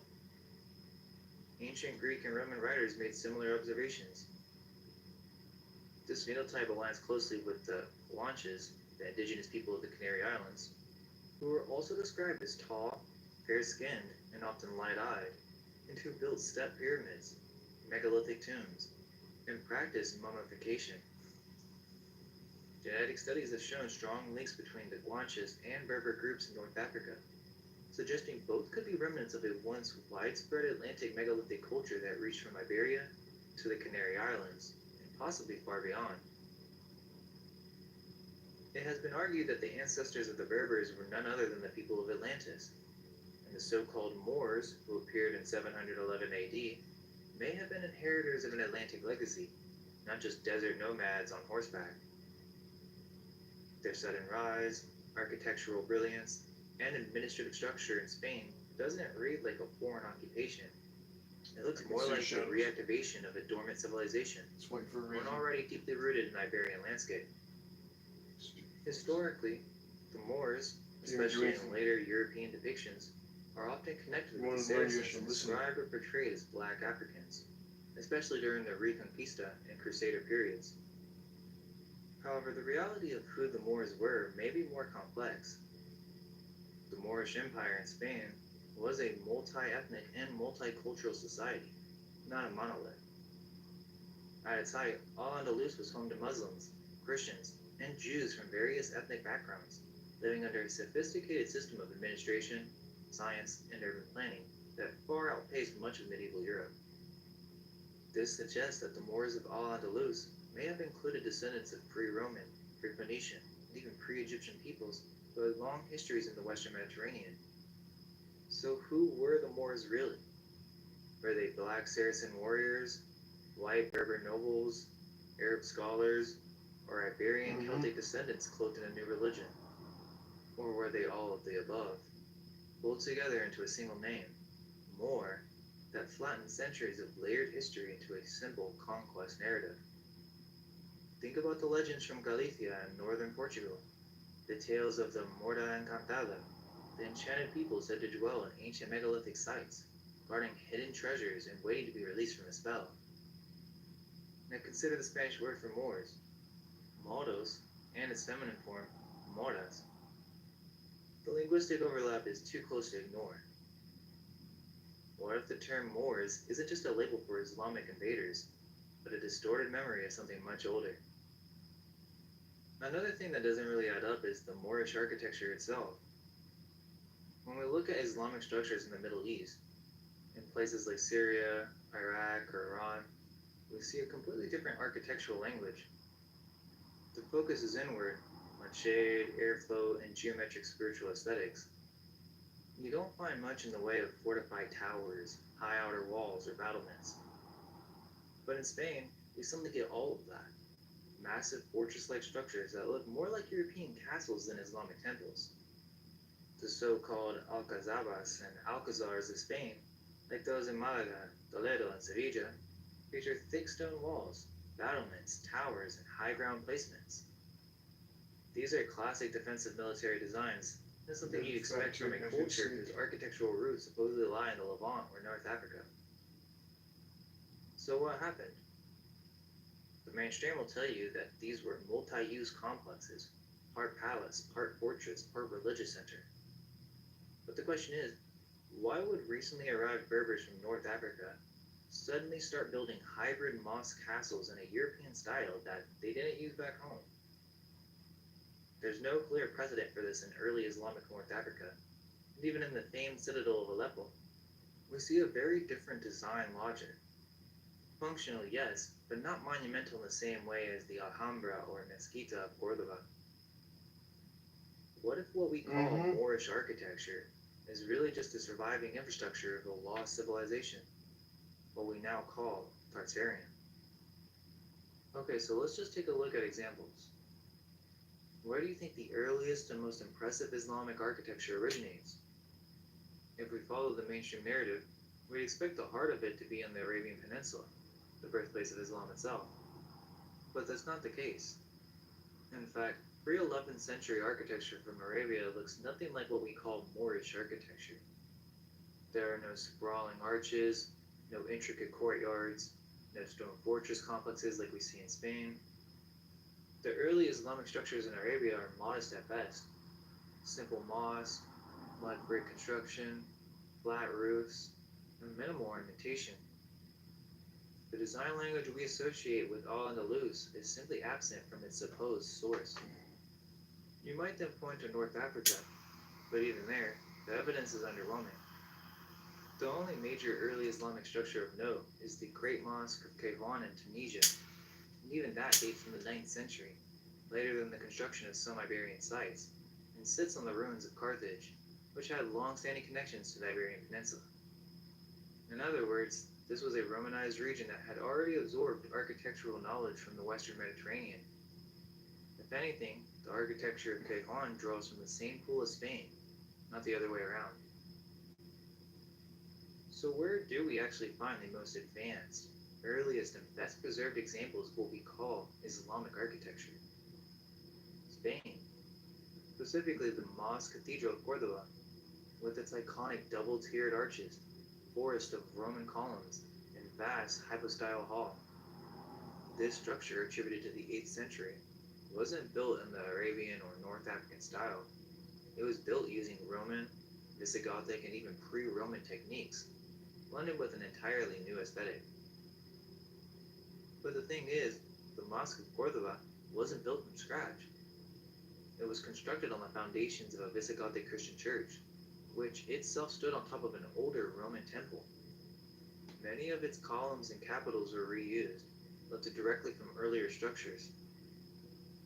So we have to ask, was this architectural explosion really an Islamic innovation, or the continuation of an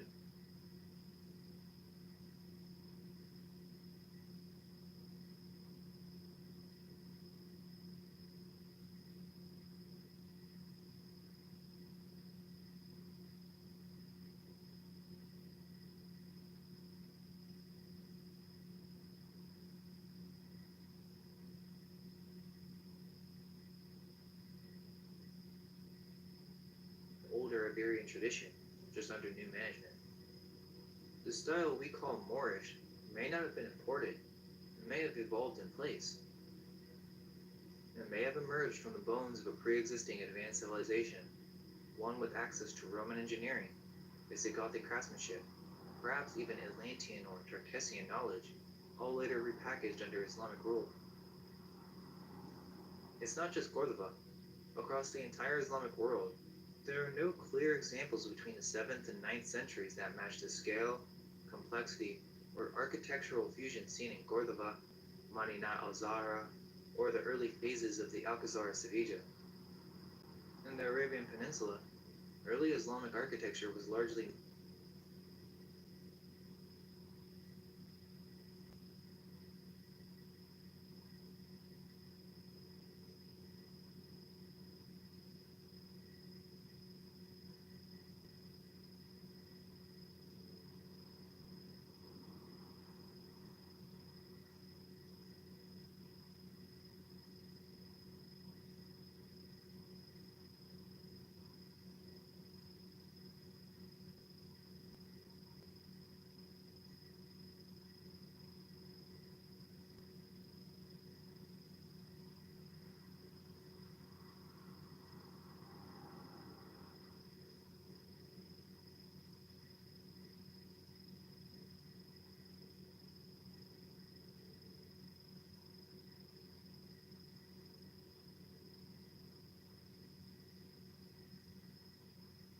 modest and utilitarian, far removed from the monumental stone-built precision of Spain. Even in North Africa, the few standout examples like Kaiwan were either Roman-influenced or developed after Al-Andalus was already flourishing. There is one example of Umayyad architecture in Syria that historians claim predates Cordoba. The Umayyad Mosque in Damascus, said to have been completed in 715 AD. However, the structure raises serious questions. Its style is overwhelmingly Roman and Byzantine, and it was in fact built on the foundations of a Byzantine cathedral, which itself had been constructed atop a massive Roman temple of Jupiter. The mosque appears more inherited than invented. What's more, nearby ruins of the original Roman temple still stand, featuring columns and stonework in the same style, further emphasizing the site's classical architectural origins. The narrative suggests that Damascus, made the capital in 661, produced this monumental mosque within just a few decades, despite no previous Islamic structures of similar sophistication in the region. This feels less like a natural progression, and more like a historical graft, retroactively tying an existing Roman-Byzantine complex to the rising Islamic narrative. It's no surprise then that the site is simply dubbed the Umayyad Mosque, a label that conveniently overrides the deeper architectural lineage. So we got a problem in the mainstream narrative, and it's more than just architecture.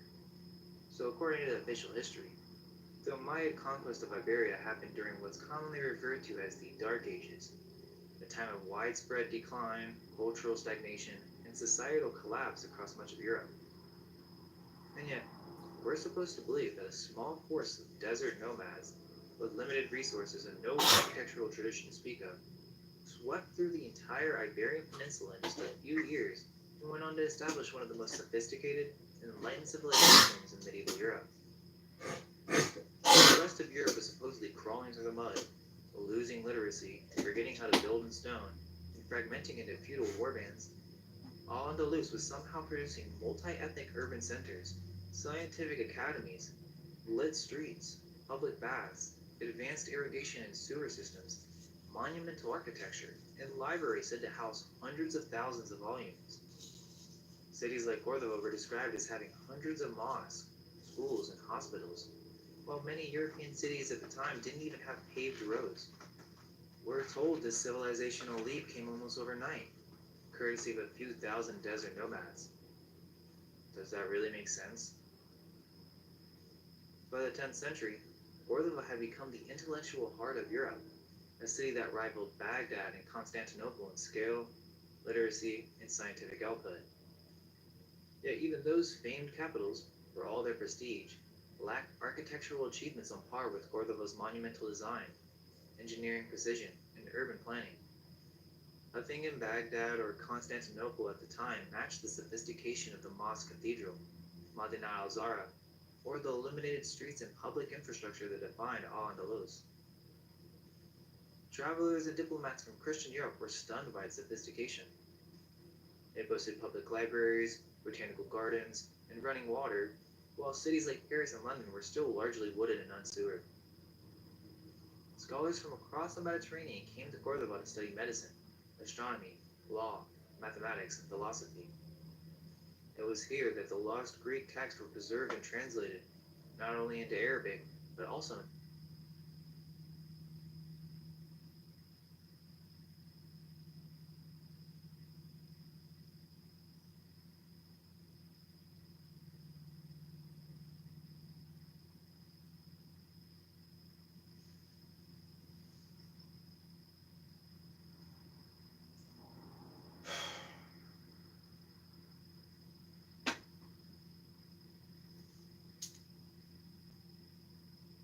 Meg, go to the store. I want to be annoyed by lying there. Gosh.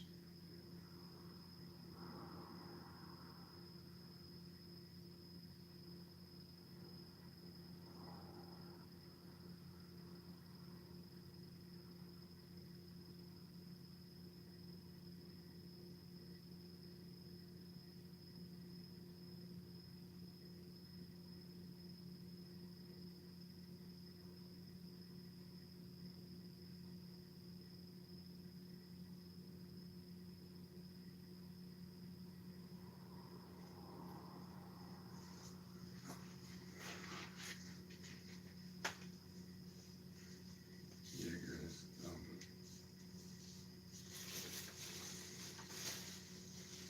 Weather has been very.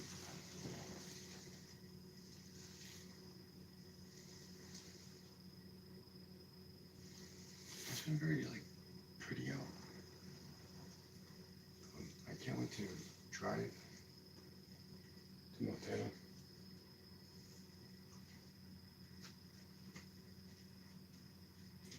I legit am so excited to go to Montana, guys.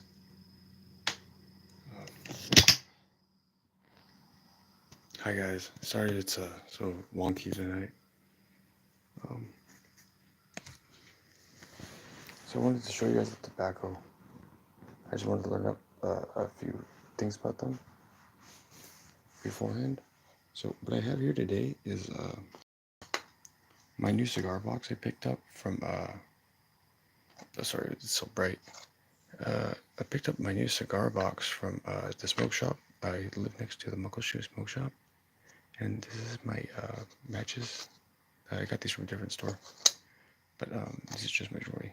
But this is my my new kind of cheap favorite, budget cigar. It's called the Fighting Cock. It's they call roosters cocks, so I thought it was funny.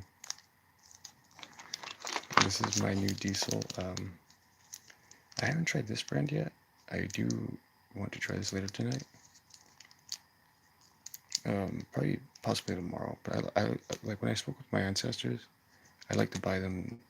Uh, I like to buy them a really good cigar. You know what I mean? They're my ancestors. They've taught me so much in just 5 months. Like I've never had time to um, learn my people's culture and stuff, and they showed me a lot. I'm very grateful for what they've shown me. So I'm excited to have a nice, good smoke with them. And now I'll show you guys the prices in a minute. Right now, I just want to show you the tobacco. So this is Obsidian. This is a new one I just saw, and I'm excited to try it. I'll tell you later why. I'm about to go to the store here real soon. So like, I'm sorry that it's all kind of like funky today, but like I said, I have to put this information out there, otherwise my mom might throw me in jail because of lies or whatever, and I cannot jeopardize that. I have to let people know the truth about anything and everything. So here's a good budget cigar brand. Say you don't have much at the moment, you come without like $5. Well, if you go to a reservation, you can pick up these packs specifically for like $5. Usually, I live next to the Muckleshoot smoke shop, so these are like my go-to budgets because they work really great. And see what I like to do is these are wood tips. I like to take the wood tip, break it down, and put it into the conch, so the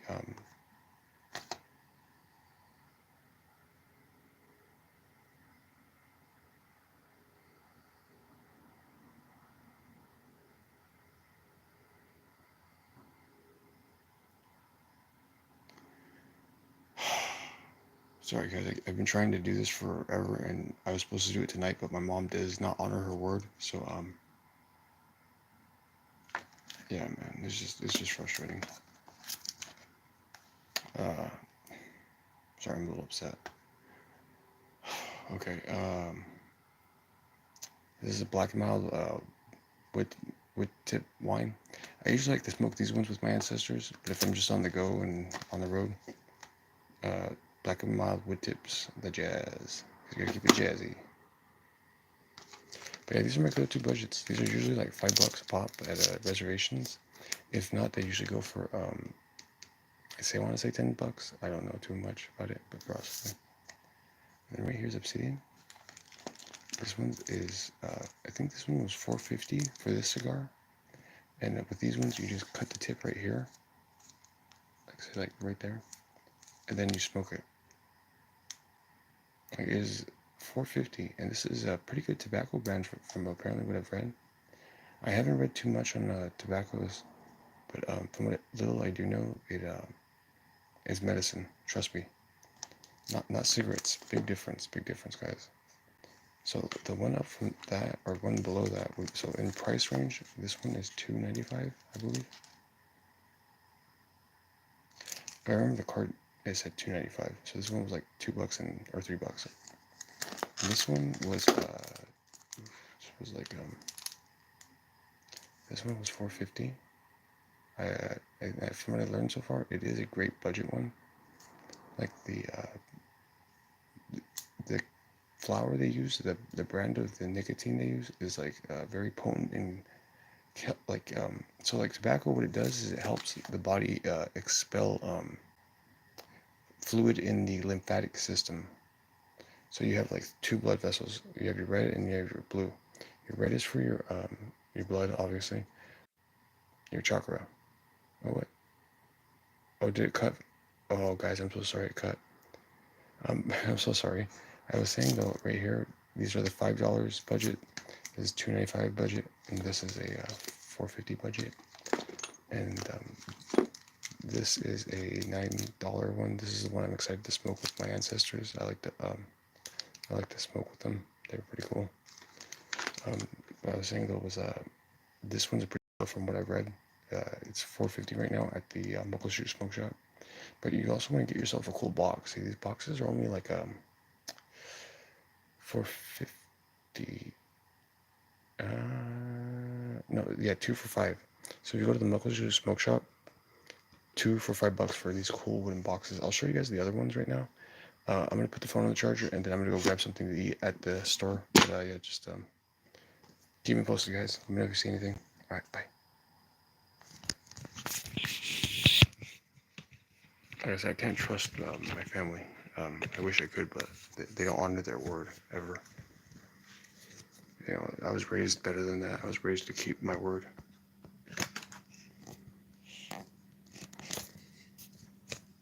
I don't know who these people are. They used to be my family, but now they're just acting weird. Because I'm calling them out on their, their stuff. It's like, dude, if you didn't like it, then like maybe you shouldn't have done, like, the mean stuff you guys have said to me. I'm telling you guys, I hate to be like having to record myself. It's just I cannot trust my family. It sucks. It really sucks.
When I get back, I'll show you guys what the cancer looks like. It looks, it's weird, dude. It looks like bubbles. That's all I can really say right at the moment.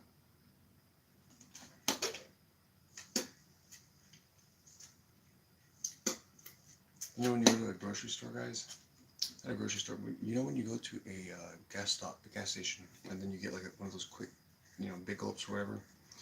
Look at the ice. Look at the, so like next time you go to like a gas station, like 7-Eleven or something, you grab one of those drinks. Look at the water and look at the ice, and when you pour your ice and pour your water, and if you see bubbles, think twice about drinking that, because it's crazy.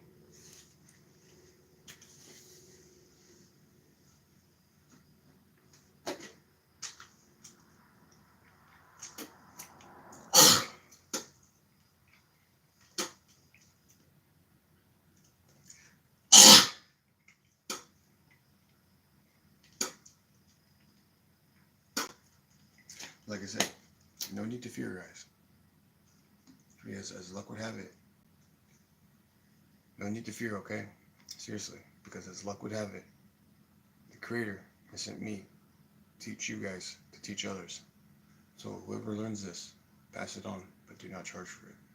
And if you do, no bueno. You get bad karma. Bad karma. But what I would recommend is get good karma. You want dharma, okay? And what dharma is, it's good karma, basically. But it's called dharma. I'm here to restore the dharma. And, it'd be cool if you guys could help too.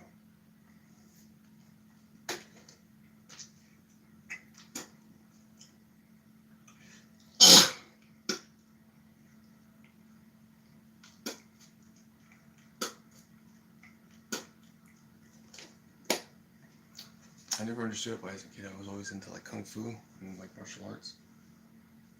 And this whole time, I was training my chakras and learning the eightfold, the 8-path lotus, or what is it called? Sorry, I'm really exhausted, guys. I'm really hungry. There's like so much I have to get done, and it's just like I can't get any of it done because my mom just keeps like like attacking me. I'm like, dude, like who can work on the top like what I'm working on? I can't have any distractions. I can't have any just dumb stuff. And like, my mom just argues over like little things. I'm like, dude, you used to be so cool. Like what happened? Now you're just like you're like barely remember who you are. I mean, not that she was there that often, but my mom's really cool, dude. now my heart just hurts. It's like, she's changed. I don't like who she's changed into. I don't remember that being my mom.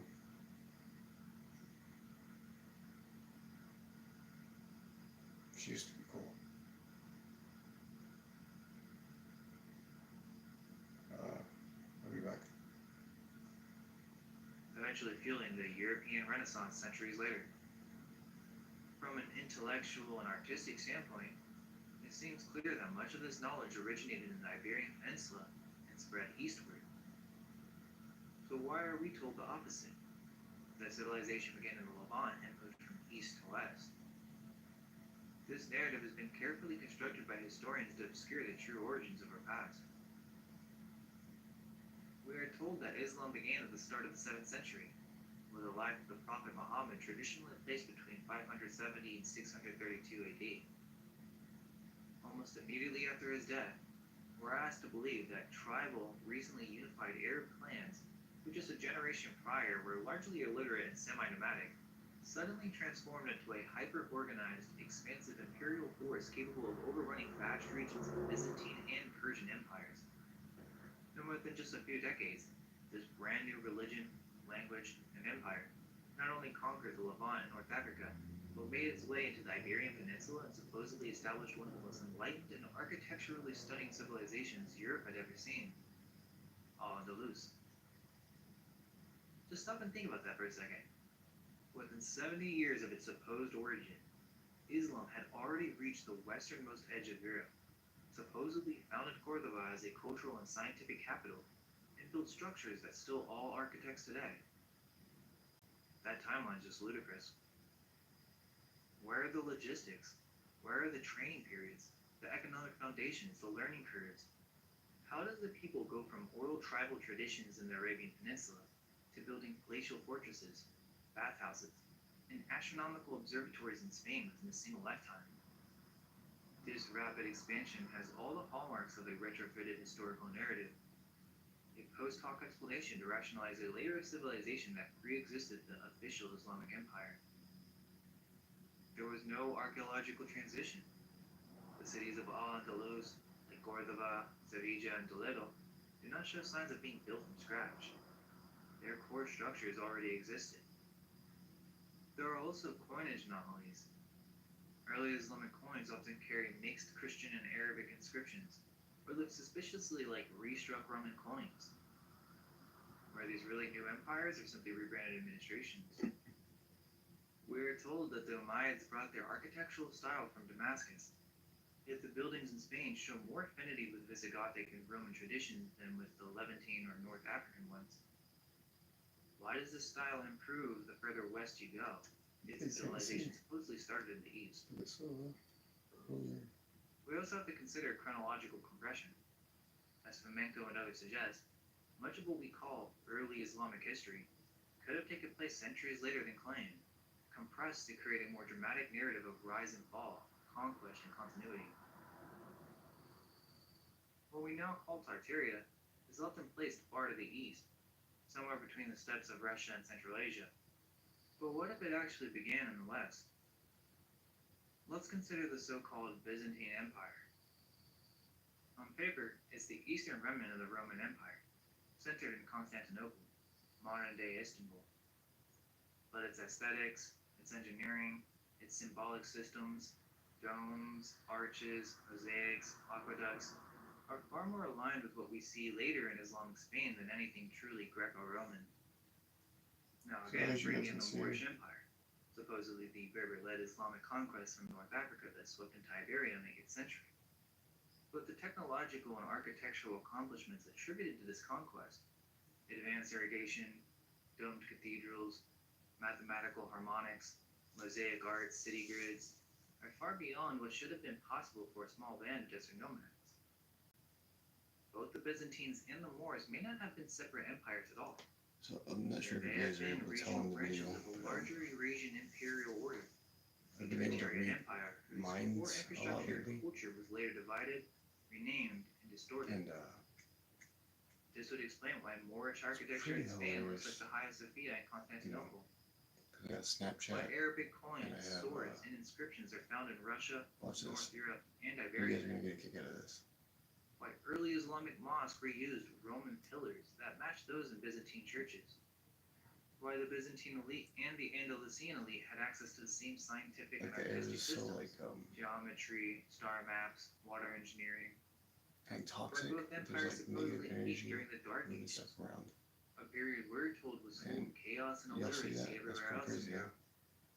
And if the so-called Byzantine and Moorish empires were just names applied after the fact, then what we're really seeing is the remnants of one global order, What I've come to fractured by learn is, time, natural disaster, or a political reset, you know, and then retroactively wrapped in stories have of Islamic a- conquest or Christian decline.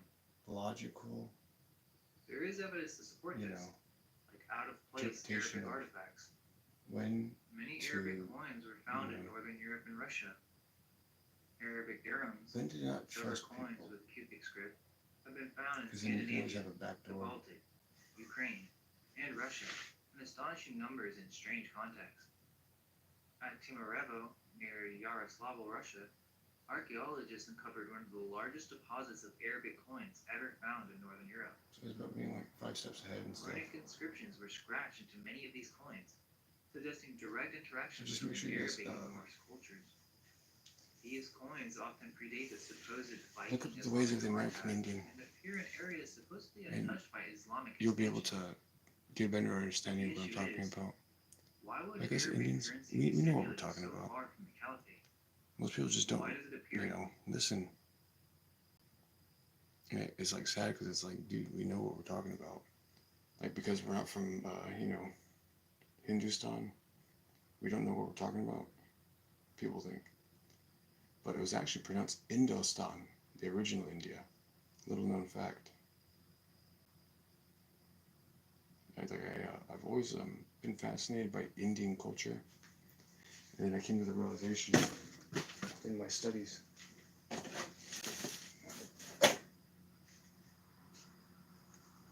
that it was India,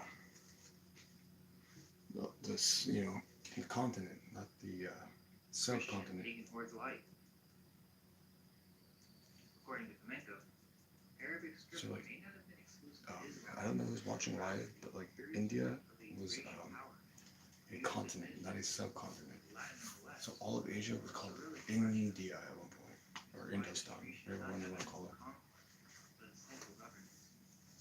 And I'm guessing this was the time around my grandmother's Sacagawea, or Photo. The way the world works is not how we think it is. And basically, like, you know, there's a great movie called War of the Worlds that is way more relevant today than people realize. Like, there's a big culling that happens every couple hundred years, and you know, these things are like vampires or werewolves or something. You know, they attack people. You know what I mean? And they like to eat people. So you gotta be careful with them. How do you say? You gotta be careful with like, I know, like, you guys are like watching and whatnot, like, you guys think it's like crazy, but like there's like vampires and werewolves and all that jazz, you know, and it's usually the people that don't listen that end up their food. These were deliberately incorporated into Christian buildings. Why? Arabic was supposedly why were the most powerful Christian rulers using it in Russia? So if you'd like to learn how to, you know, if you'd like to learn how to, you know, face these monstrosities, or, you know, whatever you want to call them. If you want to learn how to, you know, survive or defeat them, I can teach you. You have to start fasting, though. In order to develop the psychic connection, you have to, like, unlearn what you've learned, and you have to leave it at the door. When you come to my country, our land doesn't, you know, doesn't work how you think it does. You know, you want to be Indian, you gotta be Indian. Get one with the land. I've always been an Indian. I've never liked having to go to school and having to get a job. That's not what men do. I'm a man. I know what men do. I know what man does. Man doesn't go to a job. Man doesn't go to, pay his taxes. That's not our business. That's the business of sheep. People asleep, I shouldn't say sheep, but it's the business of people asleep. But yeah, just keep an eye out. Let me know if you guys see more anomalies.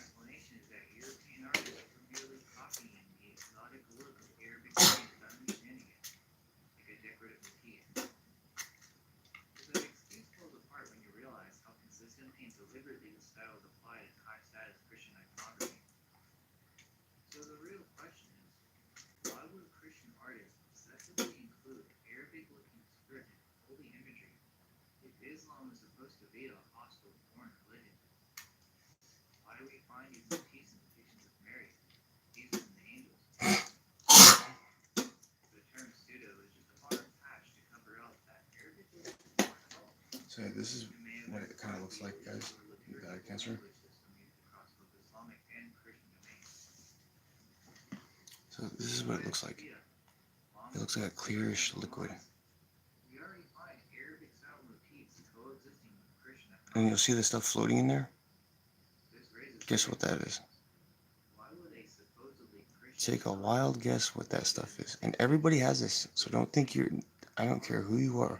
Some of you might not have it as much as others if you're aware, but most of us do. This is what's giving everybody cancer, depression, eczema, all that shit. All of this is gunk. You see that? And I know how to get rid of it. But it's a methodical process, and I'm not teaching anybody. That's my bargaining chip. I'm not teaching anybody the full way. You want to learn the full way? I'll show you how to do it a little bit. But if you want to learn how to do the full way and how to fight evil and remove it permanently, you got to come back home to the Holy Land. This is only for those who understand. I'm from the Holy Land. I know where I come from. I'm an Atlantean. So I'll leave you guys with that information.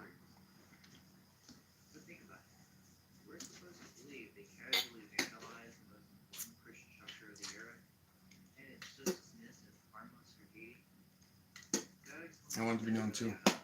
My ancestors taught me how to do this. My ancestors taught me how to do this. And I want to give a big shout out to my ancestors because they taught me how to do this. So I'm when I get back, I'll pull up a list of my ancestors. The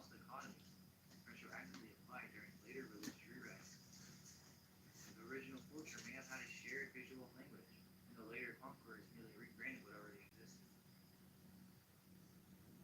The famous helmet of the Tsar Ivan IV, Ivan the Terrible, now housed in the Kremlin armory, was adorned with Arabic script. I know that cured cancer. Despite Ivan being a staunch Orthodox Christian. I'm not telling nobody. Symbolic scourge of Islamic Tartars. Why would the ruler of Orthodox Russia wear That is my bargaining chip.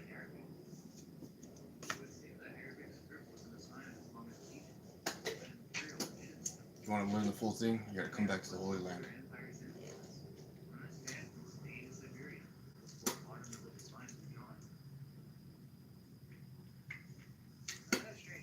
You should look up Cutbank in Browning, Montana. There's an interesting little spot in between there. When I first went out to Montana as a kid and started realizing where I was at, it's hard to say, It looked like a very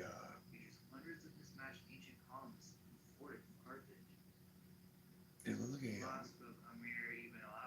flood, bombs, all that stuff went off. And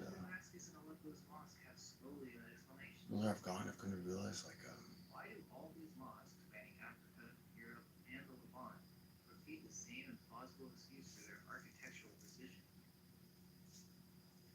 Could this repetition be a cover-up for a far simpler explanation? These were not reused at all. They were built by an earlier inherited building techniques and sacred geometry were inherited, not stolen. There's a prophecy of on my people's land.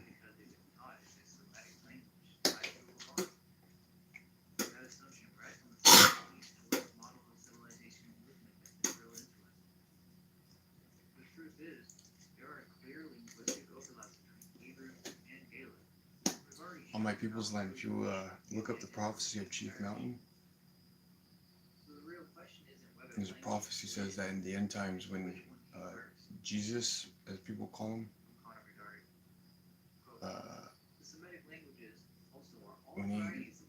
when he goes there, the mountain will split in two.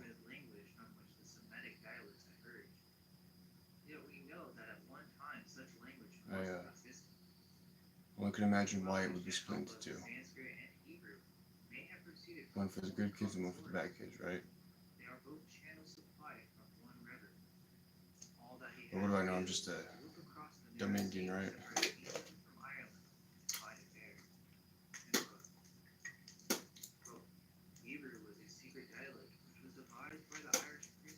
But yeah, if you learn the ways of a, I'm Scapa Picani warrior, I'll teach you. It's a spiritual war, also physical. But we can combine the two easily. But it takes a team, not only a team, it takes a family to coordinate. So if you consider yourself my family, think about coming down, going up the mountain, I should say. I'm gonna go grab some food, I'll be right back, guys.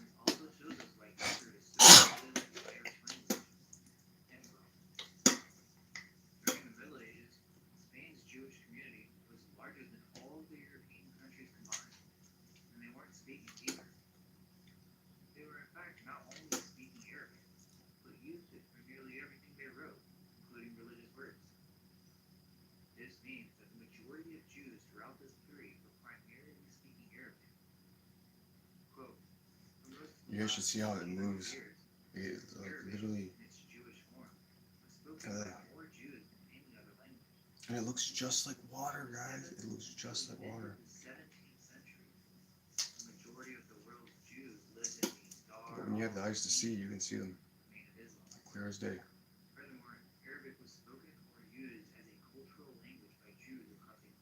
It's nuts.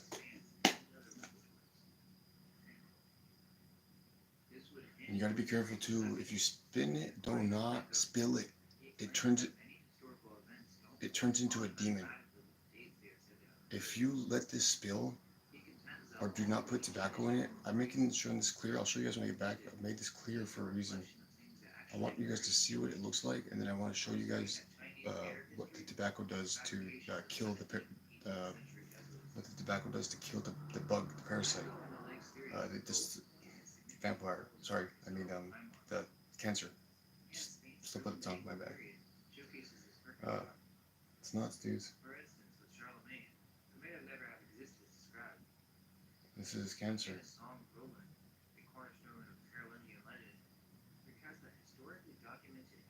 I think it's ugly, dude. How I know it turns into a demon is because it smells like sulfur.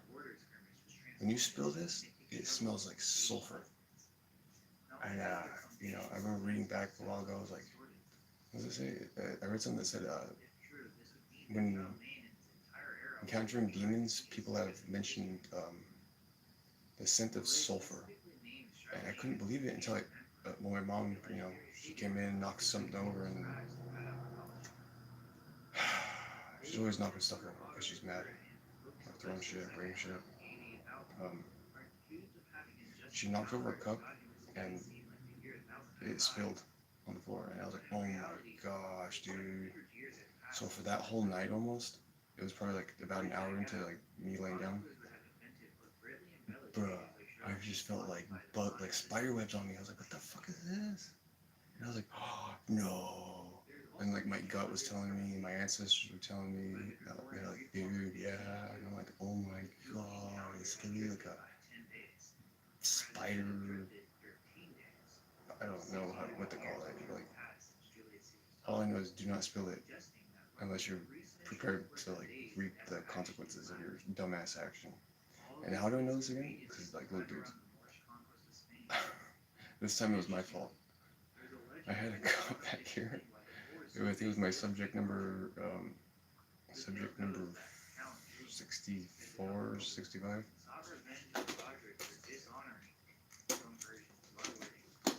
It was a paper cup with a plastic lid, and the plastic lid, I forgot it cracked or something. I opened the lid. One little fucking thing flies out, and I'm like, oh my god, that was never there. So your parasites quite literally turn into like bugs, like demons, I guess you'd call them. And dude, that's crazy. But yeah, guys, keep an eye on the casa. I'll be back. When I get back, I'll smoke a cigar with you guys. It'll be fun. Cause like, you know, I love you guys, man.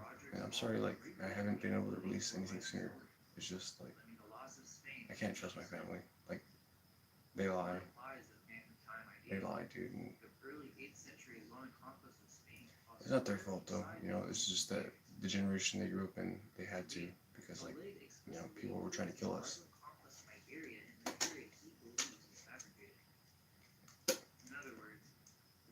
But, me, I don't give a flip, dude. Kill me. You'll give me a better life, you know what I mean? Like, if, like, dude, us Native American Indians, whatever you want to call us, American Indians, Native American, Indian American, whatever, we believe in life after death, and sometimes we believe that the way it works is you know, you reincarnate after like serving some time. Your heart's weighed, basically. If you're pure of heart and you know what you're doing, you feel is right for your path. You know, the Creator, the Most High, they'll look out for you, man. And your ancestors, they're always there to help you, man. You just have to ask. You don't even know their name, just ask. They're like ancestors, you know. I'm lost right now and I need them. I need guidance in where I'm supposed to go and what I'm supposed to do. Because it wasn't until that I was feeling lost for a minute, and then today I feel like, how do you say it? Like, I was like, all right, you know what? I feel much, how do you say?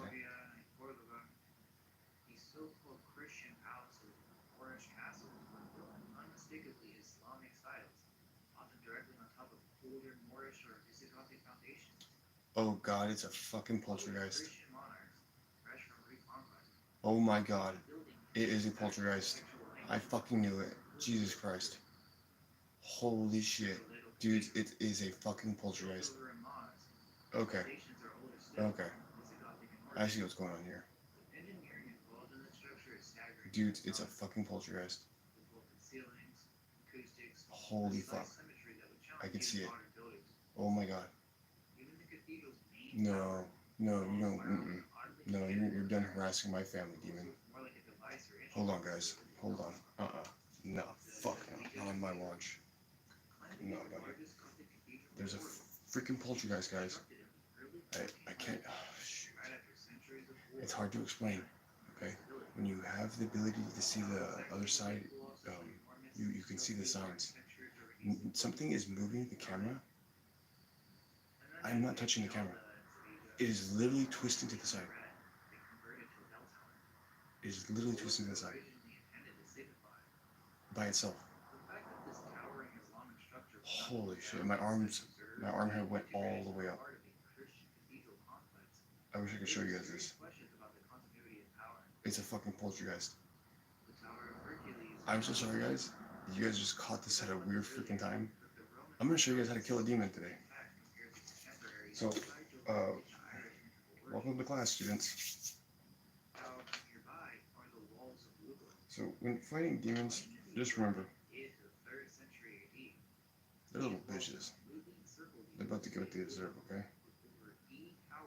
It is their mission and goal to fuck your life up. Quite literally, I must say. And sometimes they can turn physical, sometimes no. Most of the time it's just, how do you say it? Most of the time it's a spiritual attack, you know, so it's not physical. Once in a while, depending on how manifested it is into this world, it can physically hurt you. I kid you not. So, I'm teaching you guys this because I want you guys to learn and to pass on knowledge, okay?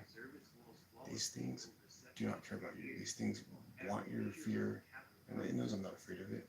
Like, why would you ever think I'm afraid of you, Spirit? You need to return back to where you came from. You are not welcomed here. You do not get to mess with my family. And you've been making my mother feel sick, you evil freaking demon. I don't know where you think you come from. I don't know what high horse you came on now. I don't give a damn what horse you rode in on.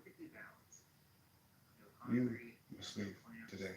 Whatever you are, you have been ruining my mother's mood, you piece of dirt. And you can either go back to heaven, or you can go back to hell with your father. And I think I know which one you want to go to. So I'm going to send you to the opposite one. I'm going to send you back to God, the Most High. Because, yeah,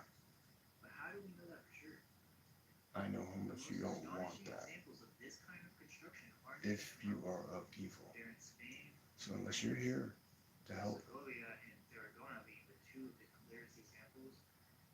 then you must prove to me, without a doubt, you're here to help. You must leave now. You are not welcome here if you are not of love, of man, or peace of mind, and kindness and stuff. Because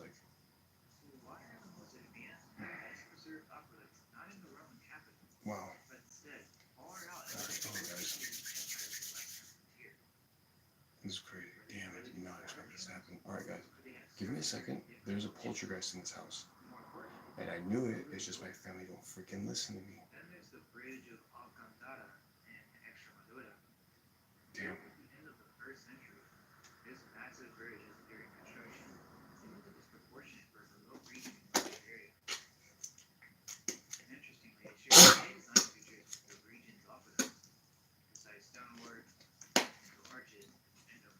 Yeah, guys. I know this sounds crazy, but I feel bad now because it might have been my family not messing with me. It might have been this poltergeist. But the camera was literally moving by itself, and I was like, what the fuck?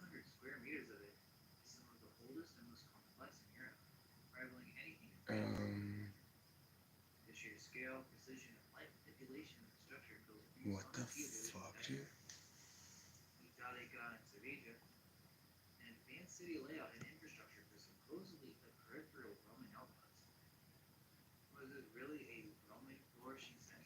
Yeah, guys, this has a poltergeist in here.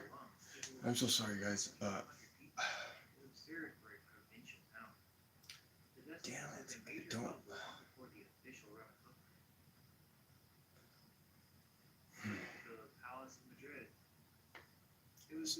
I'm not even gonna try to fix this, guys. My mom, she wants to deal with it, she can.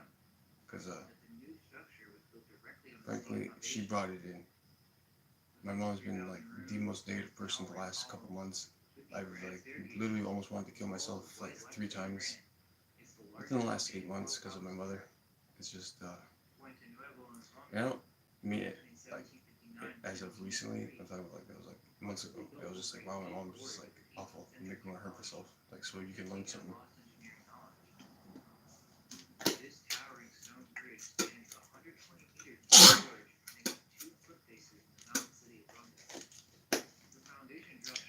My mom is clearly showing me that she has not actually ever cared about me. She's only cared about her own wants and needs. And it's like, dude,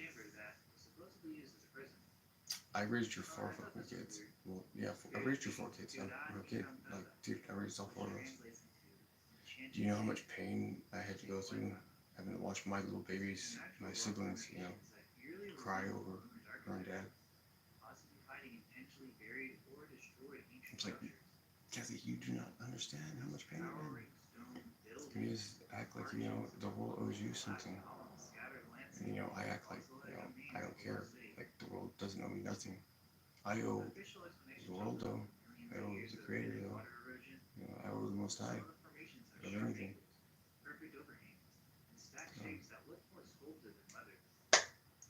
Yeah, I gotta get going, guys. I'm hungry and I want to smoke this cigar. And I'm gonna try to figure out if I should bless this house tonight or not. Because, like, I'm not sure you guys can see too well, but, like, there's, like, a shadow moving. And it's not,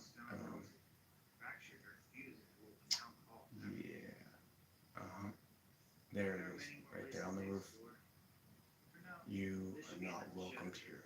I don't care who you are. You get back to heaven or you get back to hell. I'm gonna let you choose. Before I had to smack you back then, buddy. Alright, guys. This guy wants to play rough. Let's play rough then. Let me burn some sage. So if you have sage, don't, like I said, don't be afraid. They're more afraid of you than you are of them, okay? You know, I didn't want to believe it. But I already knew my mom being negative as she was going to invite something in. Look at that. Oh, it disappeared a little. Yeah, buddy. You're, sorry, buddy. Dude, that's crazy, dog. These things are like, so you have to be psychic in order to see these things. And everybody is pretty much psychic. It's just you have to develop the ability more. Like, it's like sharpening a knife. You have to sharpen your knife in order to, like, have it cut good, right? Same thing with being psychic. And it's something that's always interested me because I inherently knew as a child it was real, you know.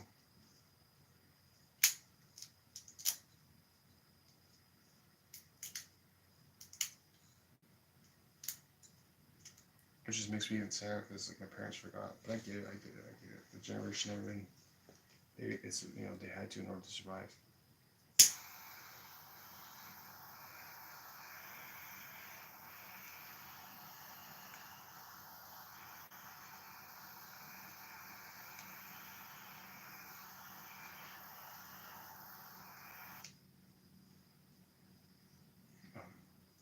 I wish I could play more for you guys, but I can't play any music.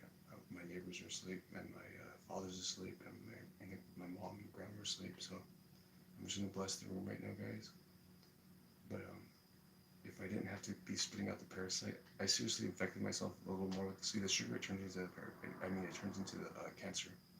I infected myself with more sugar. Like, the sugar, it turns into cancer. I kid you not. So, like, when you eat sugar, be careful of, like, negative emotions and all that. But basically, I infected myself more so I could, show you guys what it looks like, because it's pretty crazy, guys. So I'm so sorry that I cannot show you more. Like, it's just right now, I did not expect to find a poltergeist, and it's already not liking it's already not liking the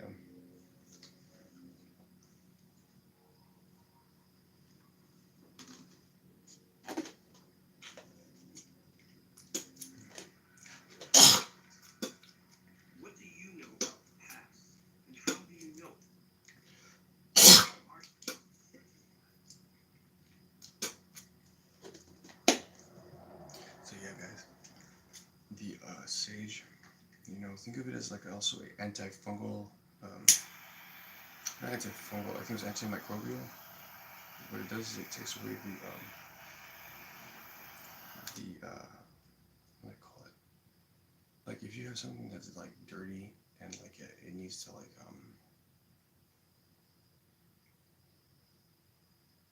how do they call it? Like, like, if you have to, like, like, you want to clean something, sage is a really great way to clean it. And not only just, like, rubbing it on something, but, like, just burning it and letting the air absorb it. It can get rid of fleas, it can get rid of ticks, it can get rid of bed bugs, it can get rid of a lot of things. You will have to keep the windows closed, so I would highly recommend you only do this in a place where you can really get the full experience.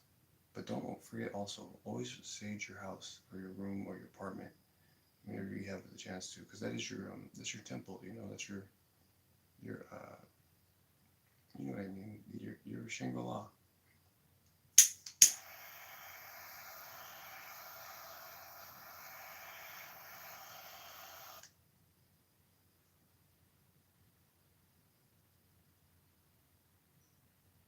Yeah, so I know this is live, guys, and I know this is like so impromptu, but this is nuts, dudes. I literally see it's already going down. See, like you'll all right. So the what do you call them? The poltergeists or demons, whatever, whichever one they are, because there are differences. Okay, most of them come from the dark side or the dark forces. What they like to do is they like to right before. See, yeah, he just bounced. What they like to do. Oh, that's creepy. Yeah, you know, you can go back to where you came from, buddy. You're not welcome here. Mm-mm. Go, demon.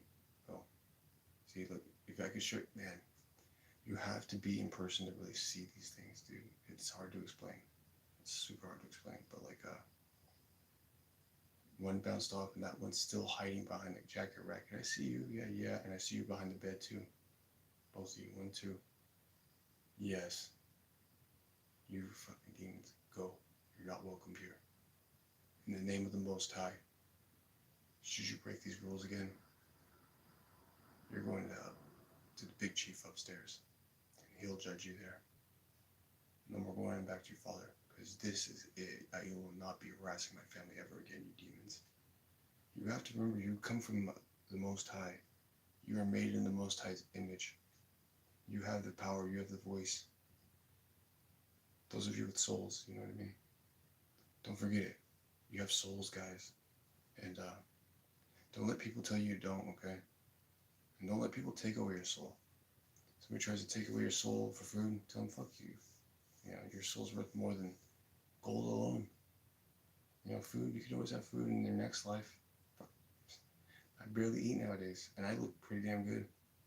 Like, I just need to clear out these parasites more. That's all it is. Because I've been I've been stuffing my mouth like a, like a monster. But yeah, let's see if they're still around. There's one left or two. So there was 4 of them in here.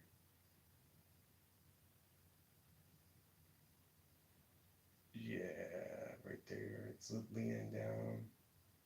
You need to go, buddy. Sorry, but this is not your home, man. You guys have been causing my mother and my grandma heck a lot of hurt, dudes. And so I commanded you to let go. Just go into the light so you can restart, or, if you want to end the whole program of yours, straight into the black.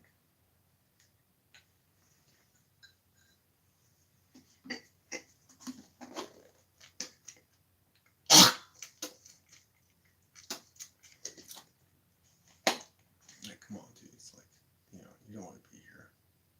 Like, you guys are stuck in purgatory. You guys just don't know it yet. Like, yeah, you guys are in purgatory. Like, I hate to tell you. Like, see, like, you guys, like, see, all right, guys. So, like, see, this is what I'm trying to tell my parents. They think I'm crazy. Dude, no. Like, I thought it was them messing with it. It was these freaking things my mom invited me here by accident. I keep telling her, like, dude, you have to be careful with your emotions. Your emotions your mind is the most powerful weapon in the world. If your mind is sharp, you can create almost anything. And unfortunately, or fortunately, wherever you want to look at it, I trained my mind too sharp. And now it's like I'm at the point where like people don't listen because it's like they can't grasp the concept. Like, it's a lot of inherent knowledge that you learn over a long, long time. Some would say even many lifetimes. I'm sure you guys were able to see that. This is what I'm saying, guys. Like, I'm really dealing with family, or just like people that don't know what the subject is, like metaphysics, basically spirituality. Like, it's all correlated, to be honest.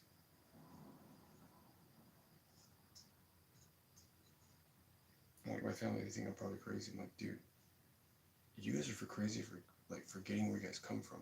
My dad, you know, I was surprised my dad does know a bit about the Hindu culture, it seemed like. But, you know, like, he doesn't, I don't know, I don't think he practices it anymore or something. So that was pretty cool. That surprised me a lot, actually. But it was never Hindu, it was always Indo. But they don't tell you that because they don't want people knowing about the queen, the chiefess Sacagawea. It's crazy, guys.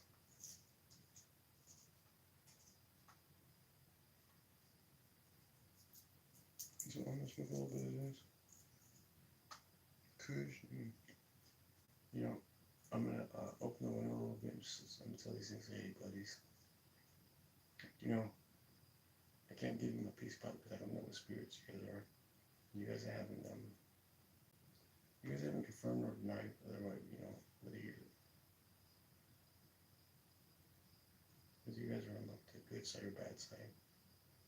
But if you're not on the good side, then I need you to go. You know what I want to do, okay? And then the Most High commands you to leave now. Yes, now. Okay. And the Most High will take care of you.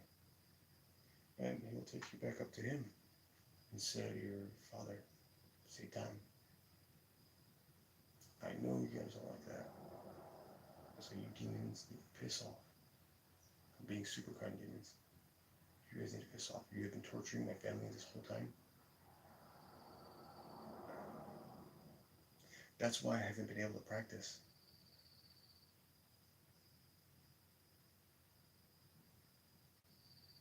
Ooh, bro.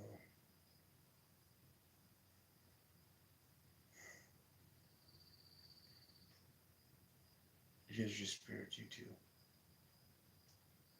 Or you one.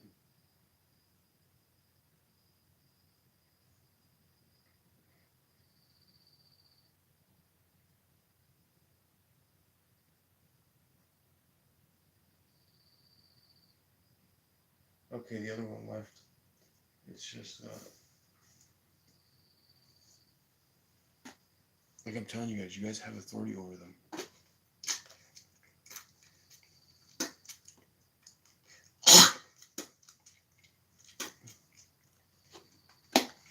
And the way I discovered this was when it was 2019. I had just gone back from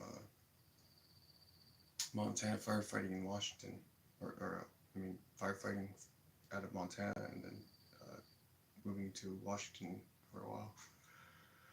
I ran into some paranormal trouble over there. I was getting attacked by a demon in a painting.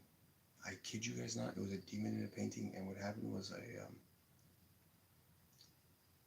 I went to work that day, but it was like a weird day. I just felt like really heaviness, and for like a whole month after that, it was like October 1st, and then October 31st, all of this happened.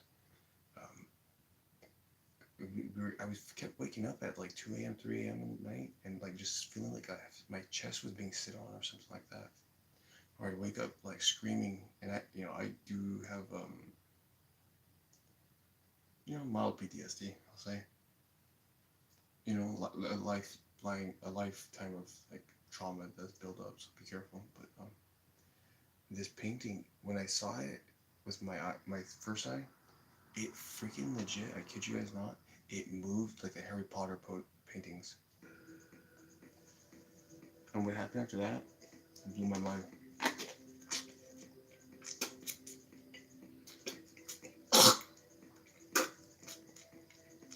Because it was like how do you say? It was like my instincts were telling me, hey, this is how you do it, Chris. Like you want to fight like evil or spirits, do this. And I was like, okay. So I put my left hand out, and you guys gotta remember, left brain and a right brain. Your right brain connects to your left hand side, and that has to be more to do with spirituality. So when I pick my cigars, I rub my hands together and I go like this in motion, and then I put my hand over the tobacco, and you can feel a magnetic pull to the one that you should be checking out that day or something. We Indian, we believe everything has a spirit to it. And how I pick my cigars is I just, like I said, I rub my hands together, and when I feel that chakra build up, that energy, and you'll feel the chakra, and what it does is it helps with like decision making. You know what I mean? But you, like I said, you guys don't have to believe me. You guys could think I'm cuckoo or whatever. What I will say this though is, I found out my grandmother, my 6 times great grandmother, who she is. And I found out my 5 times great grandmother or grandfather on my mom and dad's side, or my grand's side. I wanted to get to my dad's side, but my freaking mom, bro, she's been so evil, and I can't tell why, but I have an idea why. But I just want to say thank you guys for like staying up with me, because it's crazy, dude. I would have never noticed that there was a spirit or two. There was like 3 spirits in here, and they were like moving around. Like, what the hell? So, like I said, guys, always have sage on handy, okay? Whoever watches this, thank you guys again for watching this and watching over me. You guys are like my little angels, my guardian angels right now. The reason I have to do it like this, I said, is my mom's. She just wants to throw me in jail after I learned how to cure cancer. So it's like, it's very disheartening that you even say something like that, dude. So thank you guys for watching and standing by. I'm sorry it's like this right now, but I'll be on my way to Montana hopefully by Sunday or Monday, or tomorrow or Monday. Thank you guys. I'll be back. I'm gonna go grab some, what are they called? Chips.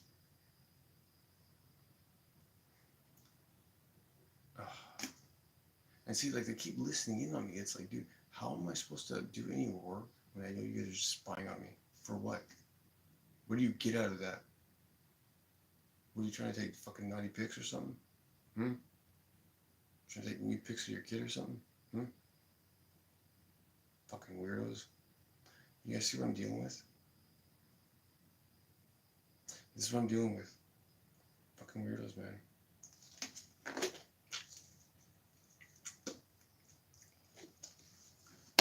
Like, I can, like, see my mom started, like, sending my cousin to, like, fucking spy on me. I'm like, what are you guys trying to find? I'm trying to work.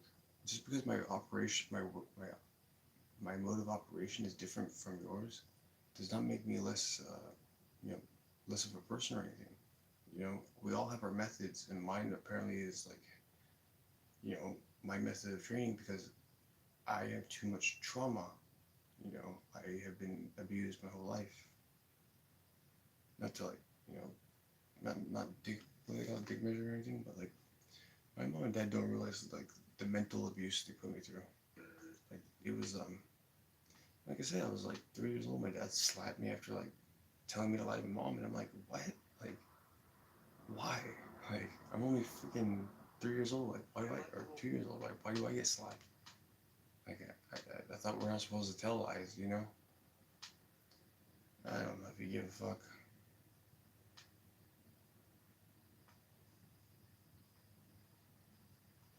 I just know I'm sick of my family like trying to listen to me. Like, you guys like listening for is that you guys didn't care. You mean to tell me you've never cared about my whole life before, but now all of a sudden you do? Okay. Okay.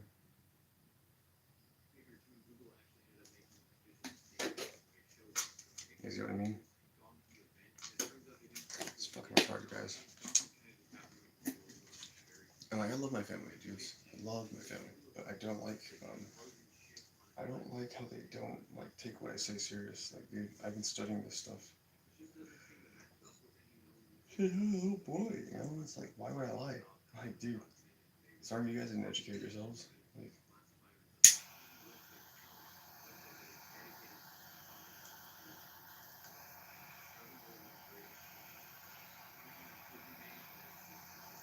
I'm not gonna lie, guys. I just hate how I have to tell my mom, like,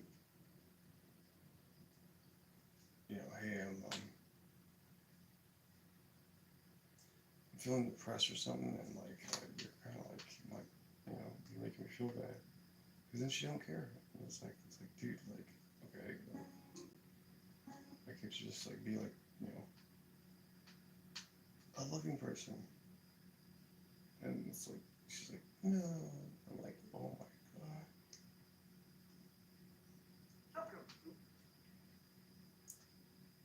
You know, it's like we fight so long to,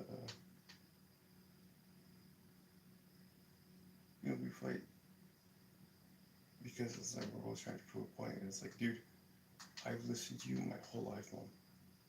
I even have to tell my dad this now too. I'm like, dude, I've listened to you guys my whole life. You guys haven't accomplished anything fucking close to. I mean, my dad, yeah. My mom, well, yeah, my mom and dad both have accomplished shit, like cool shit, but it's just like, it's just like, I have literally done some like cool shit, but also some fucked up shit. I just want you guys to know, I'll try to get a room tomorrow where that's a smooth room so I can perform the ceremony with you guys, okay? You guys be good, and I love you. Just keep watching the video, okay?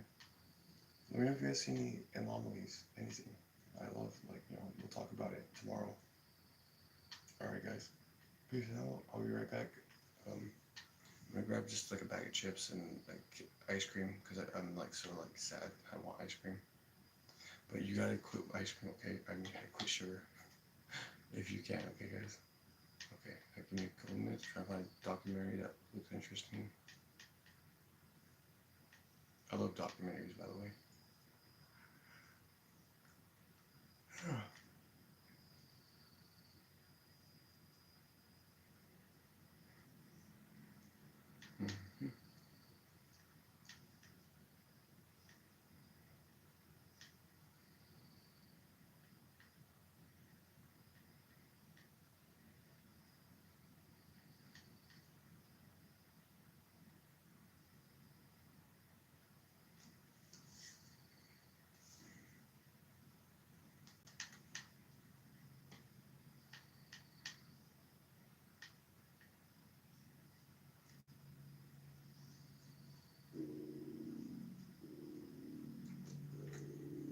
Mhm.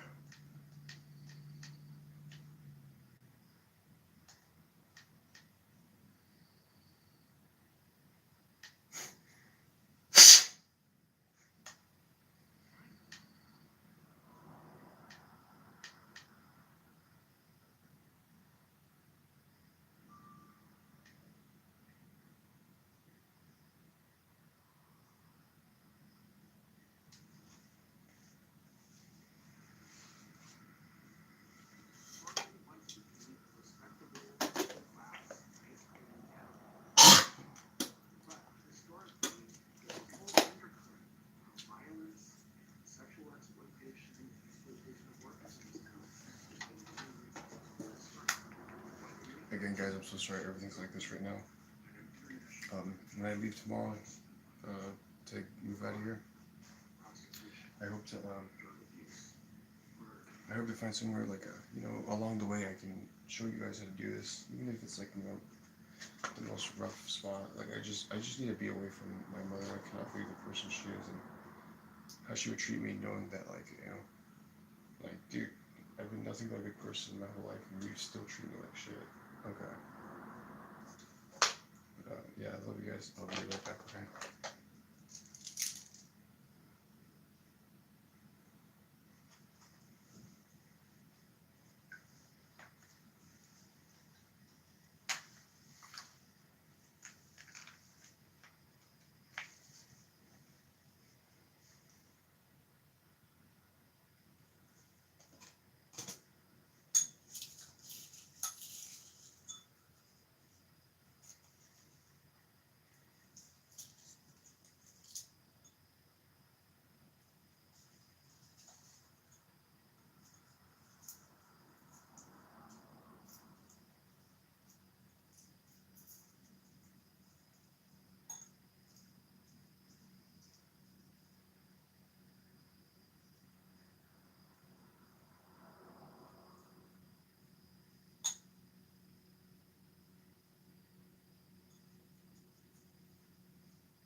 So when getting rid of the parasite too, I mean,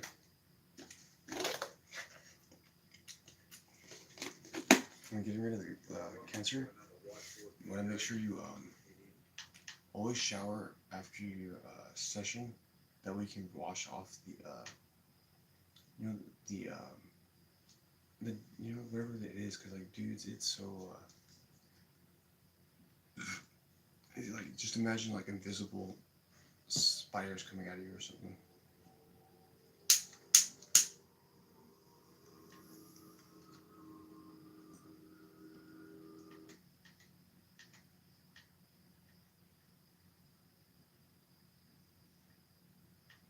Like you can't see the parasites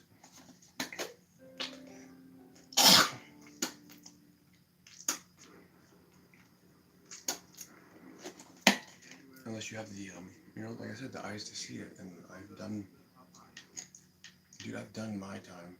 I have trained since I was a little boy to see the stuff that I see, and it pisses me off to no end to know that my own mother does not believe me. My own mother, who I'm supposed to trust with my life and shit, does not believe me. It hurts me beyond belief. Because I tried to tell her, like, hey man, I remember my past life. I had a couple kids, and and she's like, I don't know. She just doesn't care. She's jealous, or like, 'cause I know women get jealous of men sometimes. It's just can't believe both. Some of my parents would like be like jealous of me or something like that. I don't know.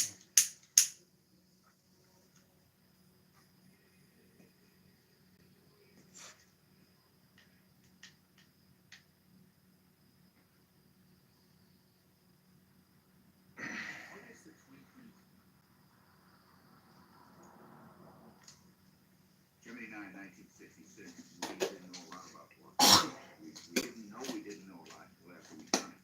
Spacewalking some 28 years ago.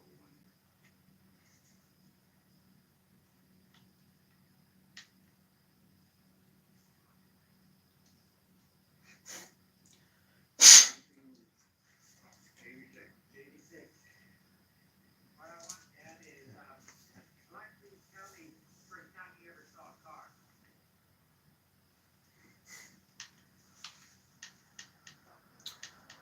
I'm sorry guys. I'm just trying to kill some time real quick because like I just want to get back, eat, and go to bed, and like not have her like yell. Like I don't like having my mom yell. I don't I don't like lies. And I thought that was really fucked up. Of like how how it's like, dude, I've been nothing but a good fucking kid, dude. My whole fucking life, dude. And like, you guys still treat me like shit. Like, what do you expect? You can't kick somebody down their whole life and expect them to want to help you. It's the exact opposite of what they want to do. Somebody like me also. Like, I'm only human. I don't want to fucking, I don't want to be like, I don't care if I'm joked about or whatever, but I don't want to be disrespected, and I don't want to be like hated upon. And I definitely do not want to be, how do you say? I definitely do not want to be at all, like,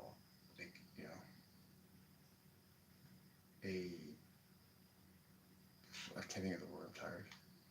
I don't want to be like, what do they call it? On August 18th, 1894, Australia received rocks. The Ancestral. I don't want my ancestors to look down on me and say, hey, you could have done better. I want them to say, hey, you did the best you could with what you had. We're so freaking proud of you, dude. I want them to say that. Because you know what? I know the truth. And you know what? Even if I am royalty, I don't care about any of that jazz. I'm just happy to, come back and tell the truth about, stuff. Too many people believe in lies nowadays, and it's like, their lies really mess with people, dude. That's why I just tell people, like, dude, just tell the truth. Why lie?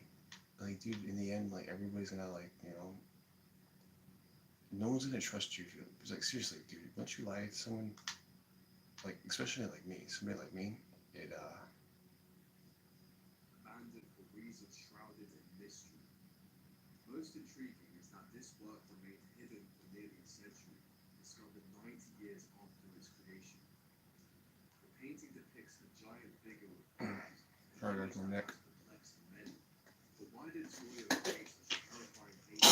What's the meaning behind this work? In this video, we try to uncover what Goya intended to paint on this canvas that remains undiscovered. So when you, Which, what's since it called? its discovery, has generated When you, endless questions. shoot, I can't think of it. I'm tired. I'll be back, guys. I need to get something to eat.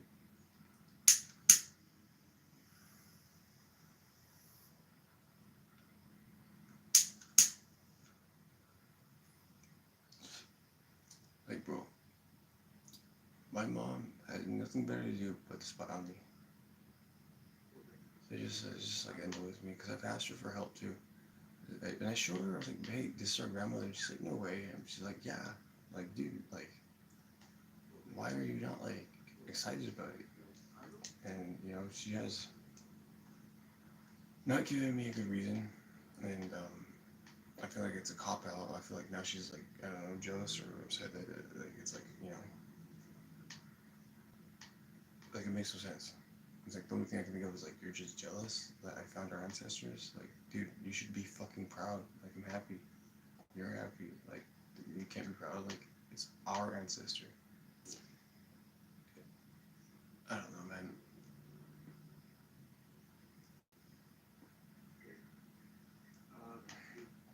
At this point, though, I am ready to leave today. When I wake up from my sleep and I get my whatever laundry I have done real quick, I'm gonna just throw a bunch of shit away. So if anybody wants any of it, just hit me up, because I just want to get the fuck out of here, dude. I'm done. I'm done. I'm done. I'm done. I'm done. I'm done. I'm done. I cannot say that enough times. I am done. I'm done. I have never had someone disrespect me so goddamn much and not snapped. What I mean by snap is like, fight them.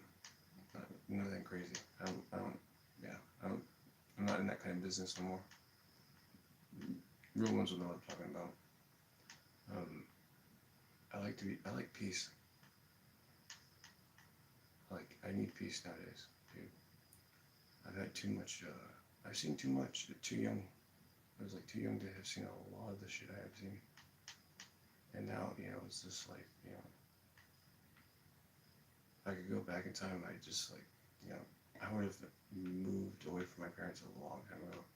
It's just, I started drinking, so I forgot why I quit talking to them. And I love them to death, but now I remember why. They never cared about me. At least that's what they showed me. They mostly seem to have cared about their other kids. And, it's okay. I'm the oldest, so I'm the oldest, so I'll take it like a man and just be like, yep, you know what? I'm the oldest. I don't matter anymore. Blah, blah, blah. Whatever they try to, whatever people that are, what do they call them?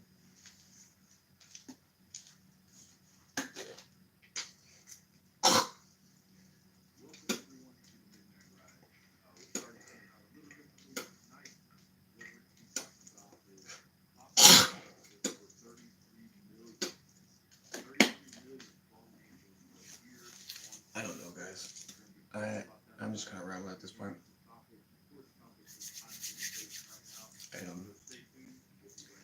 I was really hurt, man. So like, I'm sorry, guys. Like, some of us are born like, we get a real shit hand, and some of us are born. I say like some of us are born.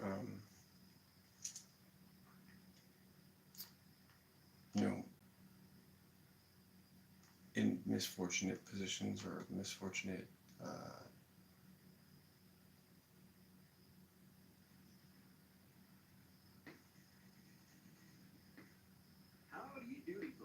sorry, I'm trying to crack that parasite out. You literally got to crack your body to get the parasite out. Like it helps a lot easier. But you know, some of us, you know, we get dealt a really tough hand. You know, my mom and dad were both dealt tough hands. But you know, when you have a tough hand, you're not supposed to make your freaking kids have a tough hand. Of course, you know, give them a little bit of a tough hand, but don't give them. Bro, I had to teach three other kids how to freaking read, write, speak, pronunciate. You know, my parents don't fucking think. Oh man, my parents didn't think like that was like, you know, a lot for a freaking one kid to take care of, raise three other kids. You know, like dude, those kids are my kids. And knowing what I know now, I just, you know, it burns me up inside. I'm not gonna say anything yet. But knowing what I know now, I'm just like, what? You mean to tell me I got 2 jobs at 18 because I thought we were poor, but we weren't poor? Like that's why I'm so like upset, you know, guys. And you know,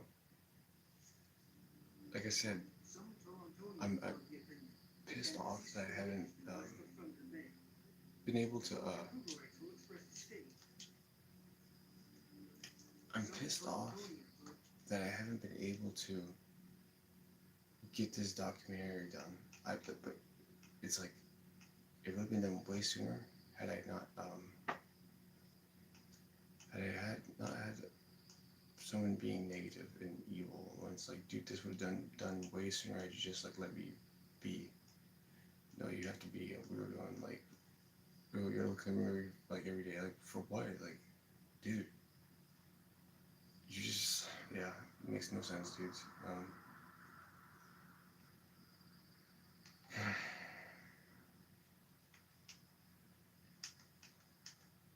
I don't know, guys. I'm just like super fucking mad, dude. Like I want to pass out this knowledge to my people, and you're interrupting it by like.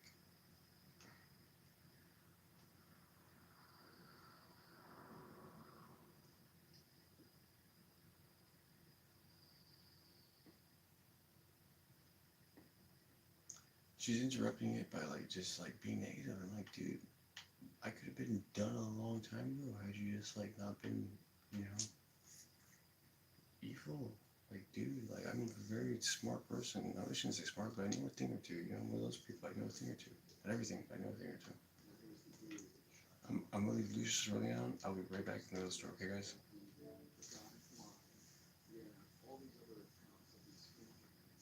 I'm pretty sure you guys can hear the footsteps out there.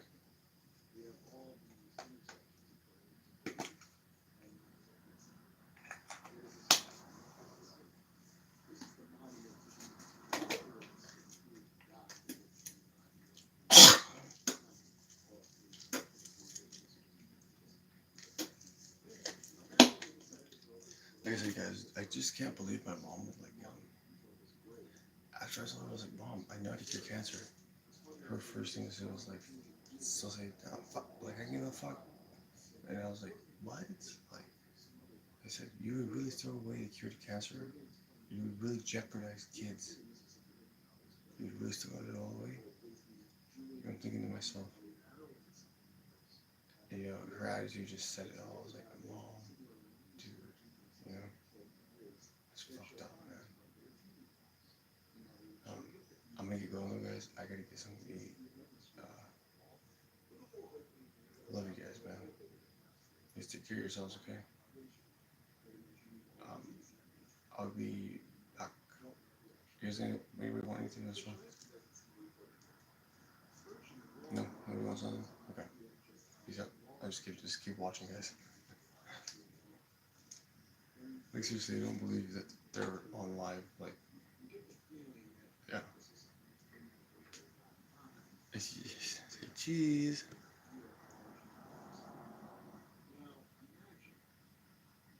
3 hours so far. Thank you guys for sticking around.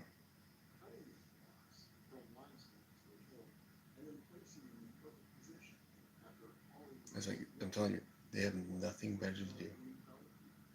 Like, I would have been done with my work.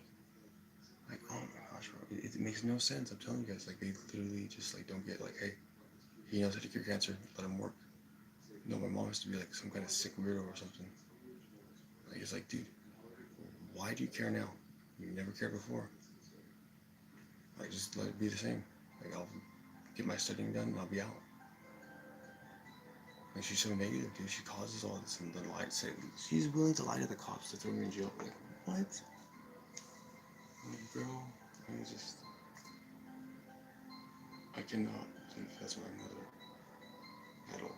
Like, it's just like, my heart is just gutted, dude.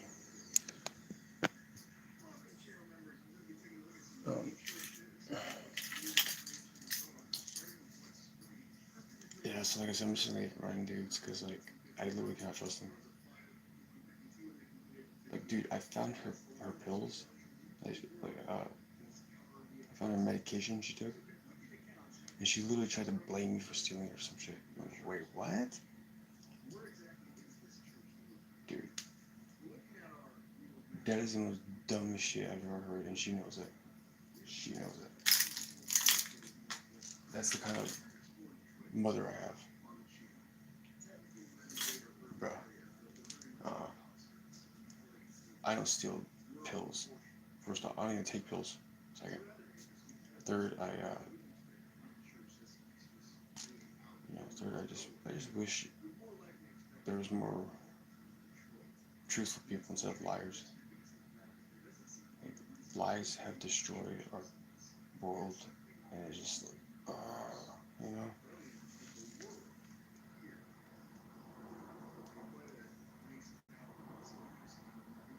I'll be back, guys. And all she can ever say is, I don't care, I don't care. It's the only thing she can ever say. It's like, dude, we know you don't care. You have never cared. Like, you have never cared, so why do you care now? Like, you know, like, and the fact that she would say, oh, no, we're not listening to you or whatever. Yeah, the fuck you are. And plus, I can read your mind. Like, why are you, like, lying to her? You know? Like, dude, it's so frustrating, guys.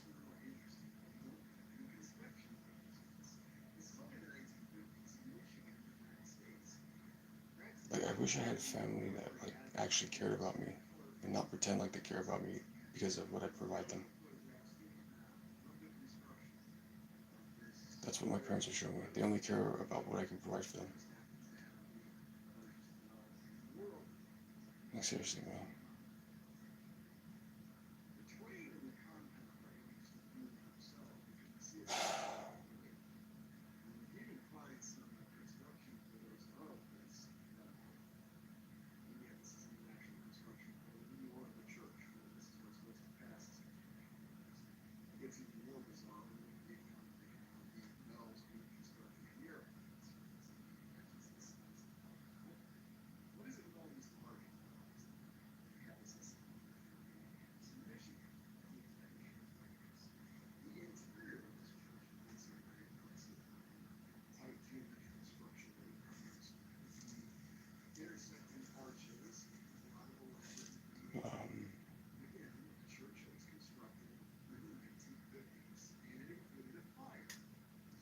I gotta write in my journal real quick, guys.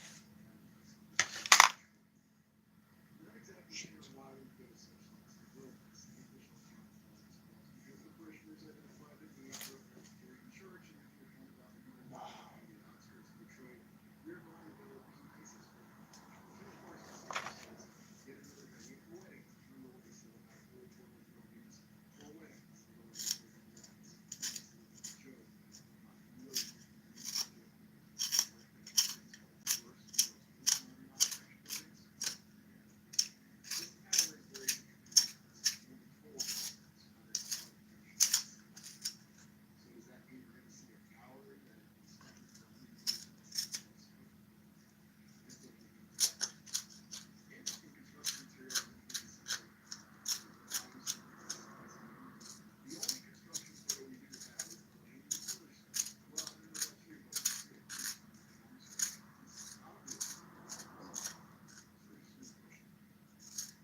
She's like, I can't sleep because you argue all day Monday. Only time I can focus is at night.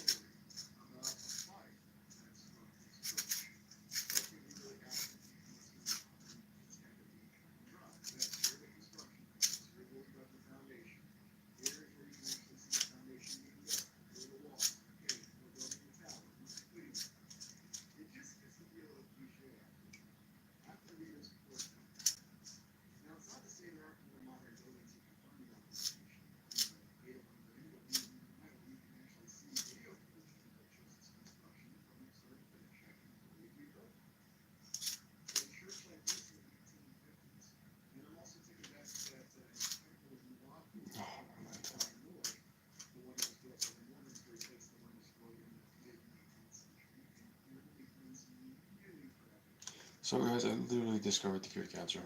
Please share this video.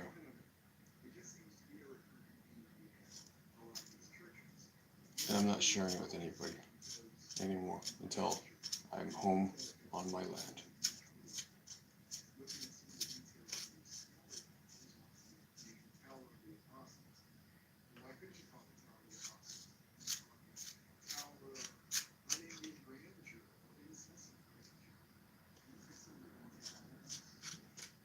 Because my mother,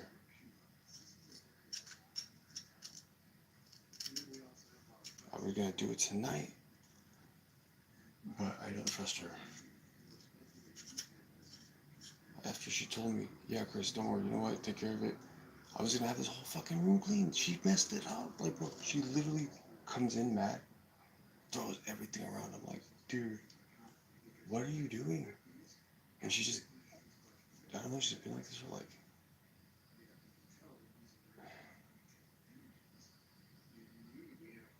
she's been like this for like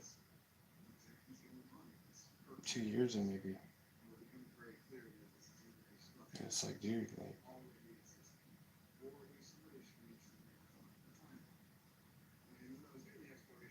I don't know, maybe she's always been like that. I don't know, dude. It's just like, at this point, it's like,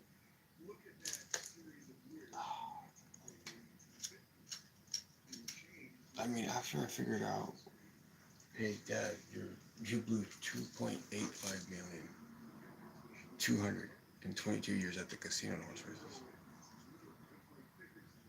I don't have the right to feel a little pissed off that I had to get a job at 14. Not only a job, I got 2 jobs. I thought we were poor. I thought we had no money. And I was afraid to ask this guy for $5. I was so afraid to ask him for $5. Because he's, you know, he's a very, I said, I was only 3 years old, and this guy fucking slapped me like a grown-ass man. A grown-ass man slapping a kid because he had to lie to the first time to his dad or his mom. Like, dude.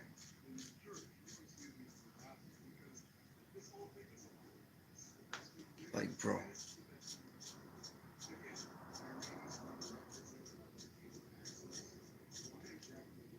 And then, you know, like,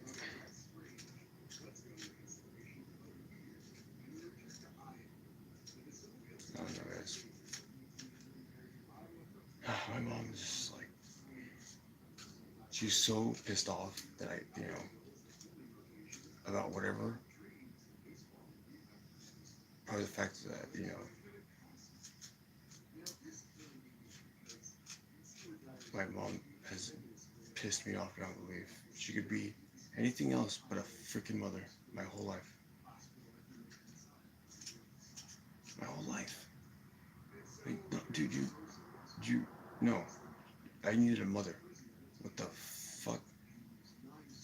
Like, you were never there. You were asleep. Every day I'd come home from school, asleep. You know, do homework, go to bed, asleep. Get up, go to school, asleep.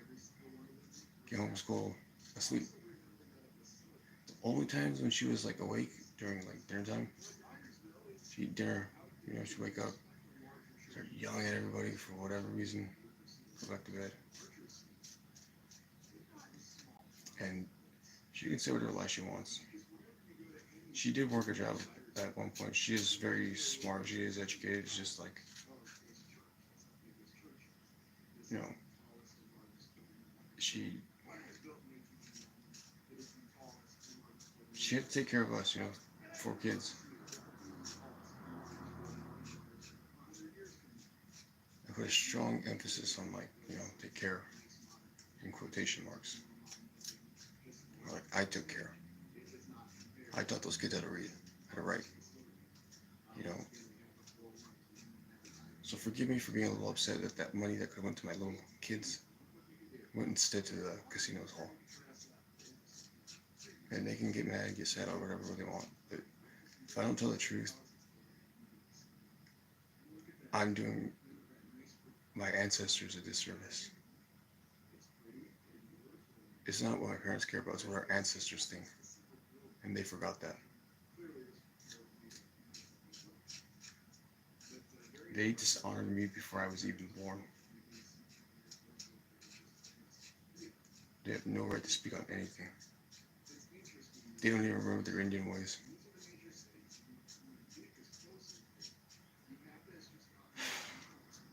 And somehow I'm the bad guy.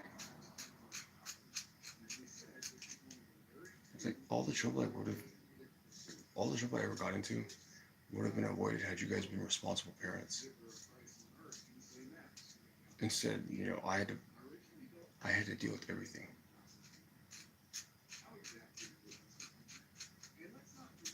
It's a lot of stress to put on one kid. He was like barely a few years older than the other kids. Like a couple of years older. And now it's like those kids, they're my babies. I never liked fighting because it was like, anytime I saw an opponent, I would see my little brothers, And it's like, yeah.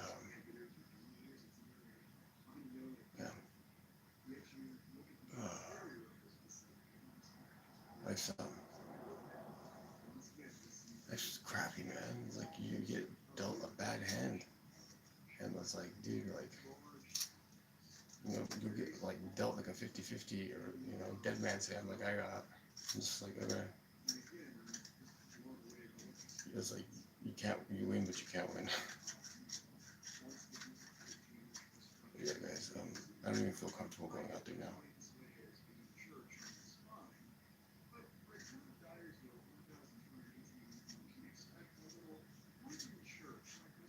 Like, my mom is so violent, dude.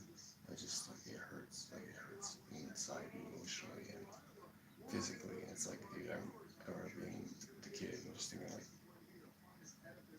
there's nothing we can do. And, she would just get angry. Like she did today, dudes. I mean, I have flashbacks once in a while. I'm like, oh my god, why am I afraid of my mom? Like, I'm like, oh wow, yeah. Like, PTSD. That's PTSD. To have flashbacks like that. Did you know that? I studied a little bit of psychology. Not a lot, but yeah, it's PTSD.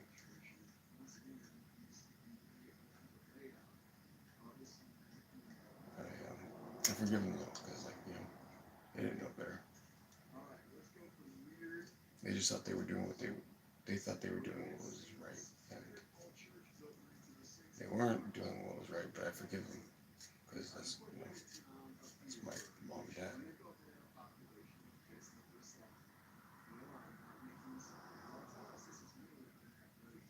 Yeah.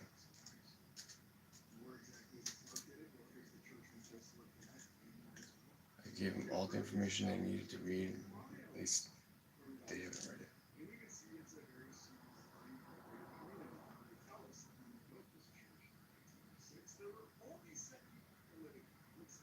Like, my mom lied, bro. It's just like, to the cops multiple times and it just keeps throwing me in. I'm like, dude, what the where's the justice? Like, I've done nothing wrong. And I know she was lying that day when I was 18. That first time. Because I was raised right. I don't hit women. I don't hit kids. If it's a male, young man, sure, let's go, bro. Women, no. Girls, no. Boys, no. Kids, no, at all. Like, dude, no. Like, a woman, no. Unless she's trying to kill me, then there's a few exceptions, but like it's like mostly defensive. I just it really broke my heart that day because it's like I have never hit a woman. I would never hit a woman. But you would lie to the cops, like bro,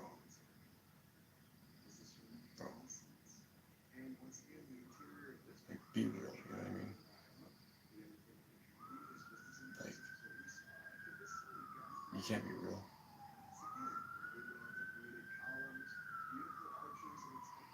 Seriously, dogs.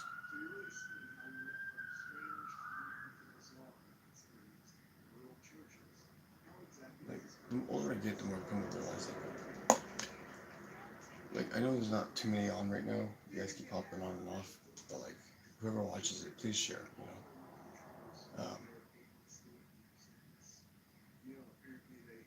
I figured it out, dude. The cure to cancer. I figured it out, and I tried to tell my family. I tried to say, hey guys, like, look, and they don't care, bro.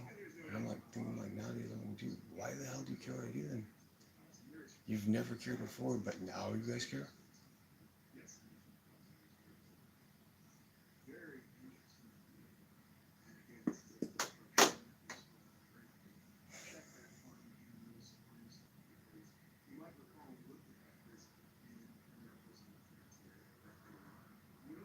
Dude, you can't catch him. I can't catch a break, dude.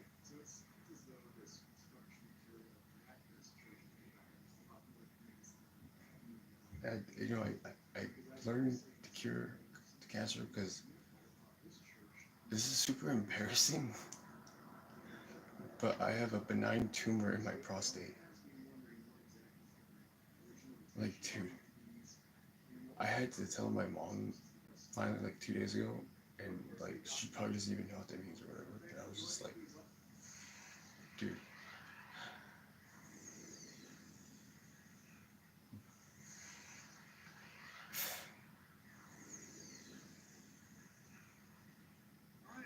So like, forgive me for feeling, like, forgive me for feeling some type of way, dudes. Let's say, it's just been very eye-opening. I found my ancestor. The furthest one I can go back is Sacagawea, and I have a photo of her. She's a redhead like my mom and grandma. It's crazy. It's crazy. And so like, it's like I don't know why is she upset because like I found her ancestor, or is she like mad she didn't find her ancestor? Cause I did tell her, I was like, why didn't you ever find her ancestors? Like what, dude? And all she can tell me is, oh, we weren't allowed to talk about that stuff. And I'm like, if that's the answer, okay. But somebody just tells me like, that's bullshit. It's like hard to like trust. It's hard to like trust when people lie. It's hard to trust people that lie, dude. It's like,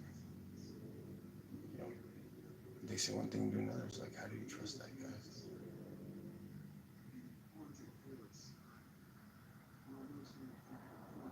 So,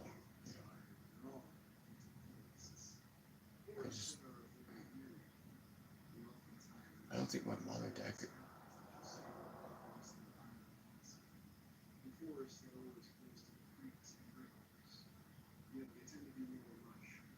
Uh,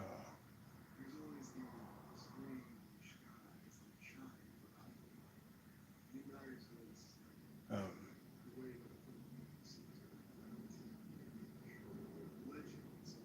yeah.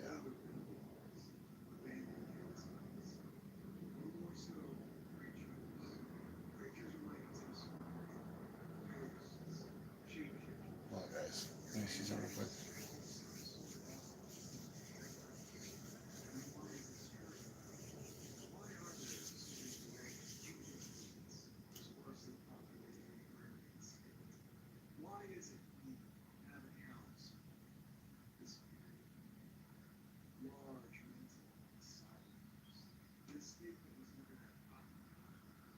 It seems as though there is much unknown. And here you can see just how dense these forests are. Scattered amongst the many Very interesting. infinite flames. There's also a sense of peacefulness at the same time. It seems to contradict this sense of dread that you have of certain creatures. It's like getting lost in time. You can find yourself in peace, and yet at the same time you can find yourself threatened by forces you might consider supernatural. We're going to closely examine exactly what this the town on the island of Kansas.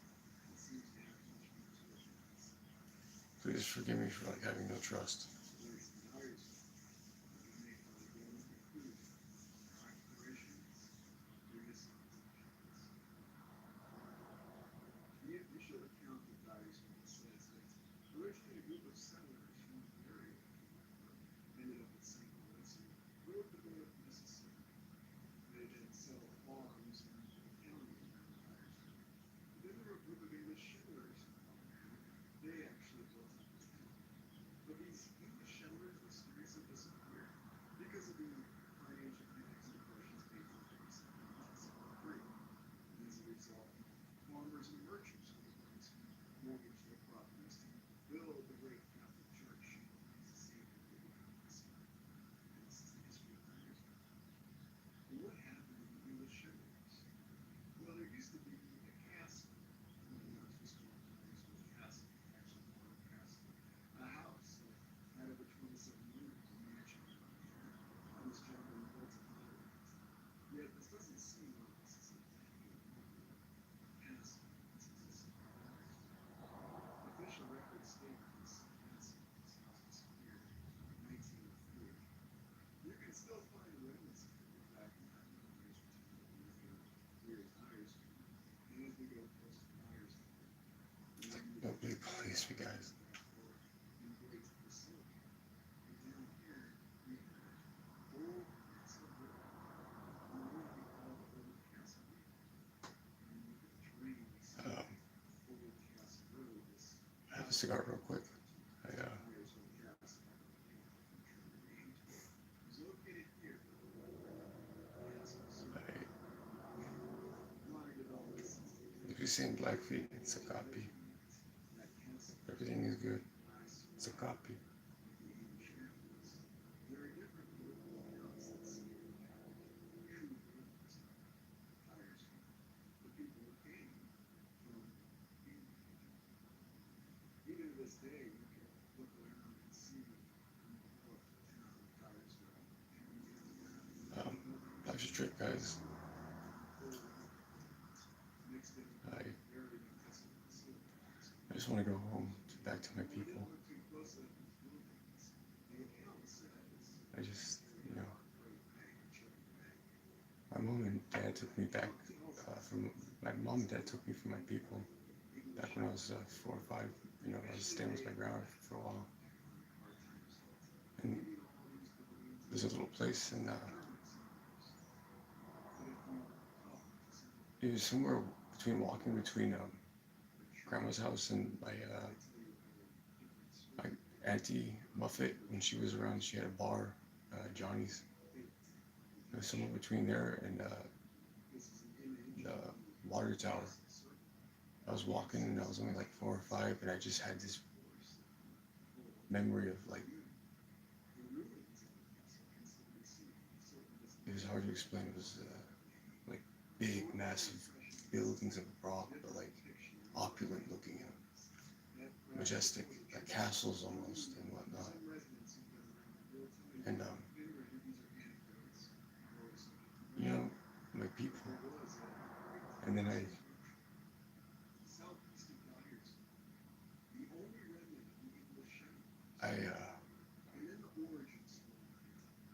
saw a interesting thing on this website. It was Googling. There's a spot called Jerusalem in Montana, and it literally it goes from Bannock, Montana, they call it nowadays, to Cut Bank Browning, Montana. And Browning, of course, is called Little Jerusalem. And I put heavy emphasis on little, L-I-L, little. Montana is the most mineral-rich state in the world. So, you know, it pains me to know that those minerals are like people's bodies that they're stealing. Did you know that you can turn a human body to a diamond? A couple diamonds, actually.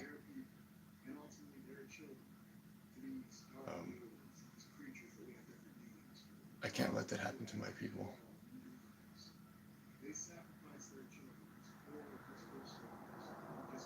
Because you know, I have an ancestor named Chief Crowfoot, and he had a prophecy that he saw. I'm telling you guys, this is crazy. This is my ancestors, you know. This is on my mom's dad's side, Jimmy Rivas, and he had a prophecy that they kind of misquoted it, but they said that a great white man would come one day and split the mountain in two, or flatten the mountain or something. And it's not that, it's to split it in two, the good from the bad. Like, the bad will stay in the old world and continue to suffer, and us good will go to the new world, new earth. Look up the Cardston Temple prophecy in Montana, or Alberta. I believe it's Alberta. I saw, you know, these dreams as a kid of like, it's hard to explain it in layman terms. I used to see like, you know, black and white, and then I would see like, you know, red versus blue, green, good versus evil. I'm just saying it like the most simplest of like how I understood it at that time, and then I started getting into what do they call it, chi work, and I, you know, like I said, I used to watch Naruto as a kid, and it taught me how to balance my chakras, and I started drinking when I was 14 because of my parents, and I kind of like just, you know, stopped pursuing it, and but I always kept it there because I'm an Indian. It was like I just knew it was the truth, and I haven't been able to, you know, I just want to go home. I know what I'm supposed to do now, and I can't believe my mom would jeopardize the cure to cancer over her own ego after I've already forgiven her.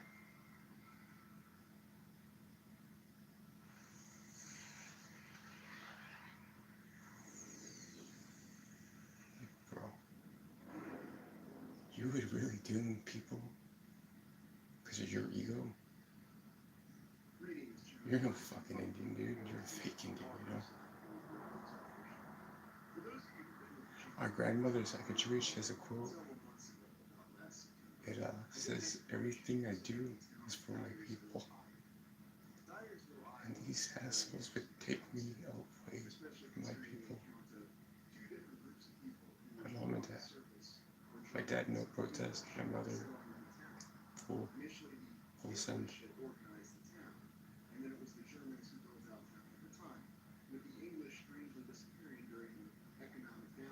I don't think she'll ever understand how bad it killed me when I heard that, you know?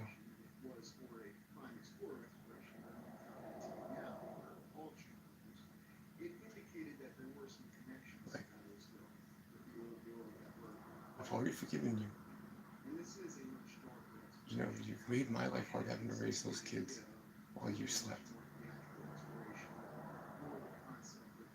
I couldn't even read in the second grade when my dad grabbed me by the ear, and I'm left-handed, but because I had to go to public school, they made right-handed, and the woman, every time I tried to use my left hand, she would yell at me. And I come to find out the left arm controls the spiritual side. And yeah. So guys, please share this. I want you guys to share it to everybody, okay? Because I have always been an Indian. It's just my mom and dad would cut my hair as a kid, even though I told them no. I said, no, I don't want that. Because as an Indian, our hair is our power. And for the longest time, I didn't feel, I felt like something was missing. Now I remember who I am. I know my language. I know my people. And I'm okay. Whatever happens, happens. I just can't believe she would do that to her people. Like, man, our ancestors are so ashamed, Kathy. And I have to bear that weight. Because you already dishonored me before I was already born, to both of you.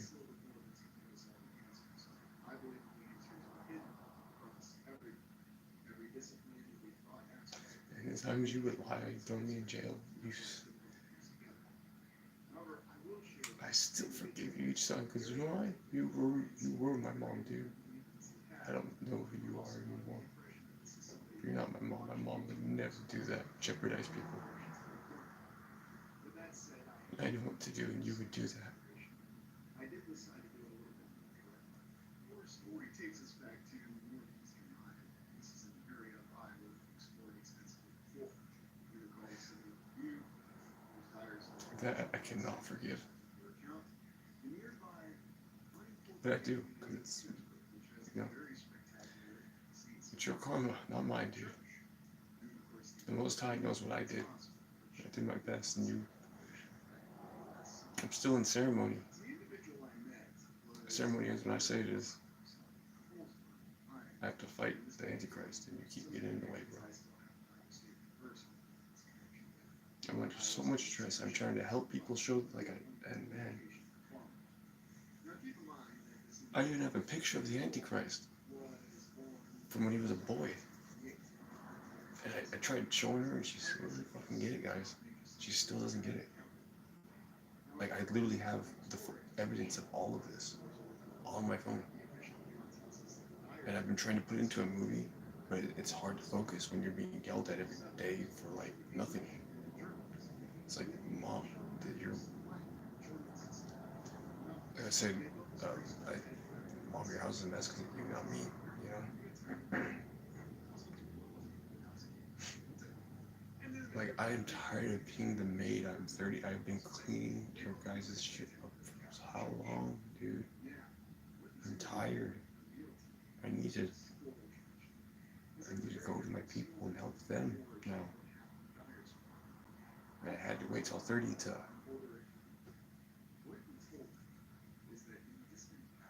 you know? I had to wait until I was a man to learn my language, until I remember my name, so I could show people they know what I'm talking about. Because they won't believe me. They'll think I'm, cuckoo or whatever. It's just so rough, guys. And I need you guys to please share this. I'm going to make it public. It's already unlocked as whoever has the link can share it. But, I'm going to make it, public part of it, title. I can cure cancer. Mother's trying to stop me. Please help.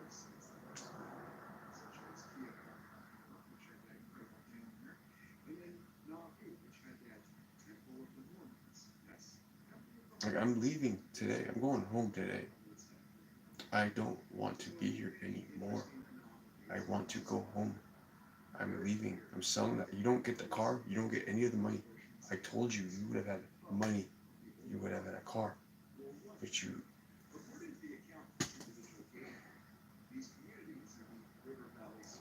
Like, I just need to nap, guys, because, like, I was so afraid she would call the cops on me for nothing. And I'm like, you know what? I want to stay up with you guys and show you guys the cigars, to show you guys which, you don't have to buy the most expensive cigar. You just need some quick tobacco. Try not to go for cigarettes. If all you have is cigarettes, hey, that's okay. But try your best to go from the cigarettes, because the cigarettes, bad, they put a lot of chemicals in it, And so, like I said, I'd like to recommend on the budget side, guys, the Black and Mild wood tip. And what I do with the wood tips is, when I'm done smoking it, I get down to the very button. I'll smoke it a little more just to make breaking it down easier for the fire. When you're building uh, your conch bowl full of the medicine, you, you need things to kind of like stay lit. So what that does is it helps like pug, it's like a pump almost for the firecrackers, and it helps keeps your ember going, so you can keep that energy flowing pretty much. Remember, everything's all about energy and vibes. It's hard to be, it's hard to be around negative vibes, and my mom and dad, I love them to death, but they forgot they're Indians. So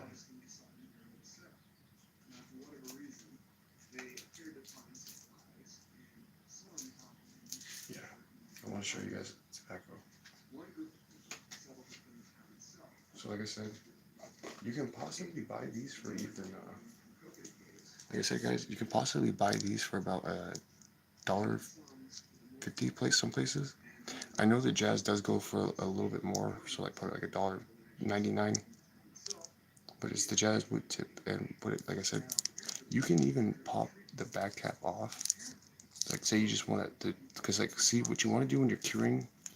Like I'm telling you guys, this is legit stuff. Okay, when you're trying to get rid of the demons, like this is what it's gonna look like. See that clear liquid? This is inside everybody right now. Look at that. That's it. And this one, I think, oh yeah, you see that? See those bubbles? Hold on, guys. See those? It looks like a fucking bubbles. Sorry, I didn't mean to cuss. My bad. Oh, I'm so sorry, guys. It looks like freaking bubbles. That's the freaking parasite. That's a demon. That's a vampire. Like, dudes. This is cancer. That's what it is. It's a cancer. And it's arthritis. It's eczema. It's all of that right here. And I want to teach everybody for free. But I'm not going to give this out until I, because it's not just the tobacco. There's a process to this. And my ancestors knew the way, and they taught me the way. I want to share this with the whole world, and my mom keeps getting in the way, guys. My mom keeps getting in the way. I'm not kidding, guys. I can help heal you, and if you want to learn how to heal too, I want to show you guys, okay? But I'm only going to do it at my home now, because that is the only place that I feel comfortable teaching this knowledge now. My mother, she forgot she's an Indian, and I'm just, I told her I'm leaving today, and I don't know why she's like she's just mad because I caught her being a freaking weirdo. And I get it, dude. I'd be mad if I was a weirdo and I got caught too, but I'm not a weirdo. So, stay away, mom. Like, Kathy, you're not even my mom, dude. I don't want nothing to do with you, dude. Can't believe you would even say something like that. Like, yeah, you don't care? Okay. So you don't care about Grandma Nellie? You don't care about Auntie Sharon? What about everybody else's auntie? What about everybody else's uncle? What about everybody else's grandma and grandpa? I'm leaving today. I'm done. I'm done. I'm going home. I cannot be here. That is so much evil in that woman's heart, and I never did anything but just say the truth. haven't done anything. I don't hit women. I was raised better than that. And that's how I know she's lying. Like, bro, that time when I was 18, the first time she lied, I know she was a liar then, but I still forgave her. Because that's my mom. But after this, like I said, I forgive her, but I never, ever want to talk to her ever again. Like, when I wake up today, I'm gonna finish the load and clean whatever I can, and I'm out of here. Because I just can't believe she would say that, dude. I asked her, you would really throw away the cure to cancer? I don't give a fuck. Dude, what?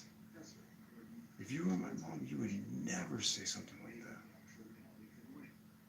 You're just someone wearing my mom's face, dude. You're not my mom.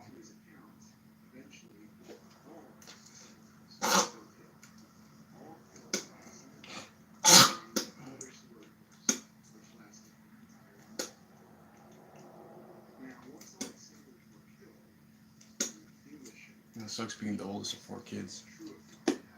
Because, like, they got all the attention. But, I never cared. Like, it's like, good for them. Like, I thought, like, as I got older, people would just, like, listen to, like, actually, like, learn. But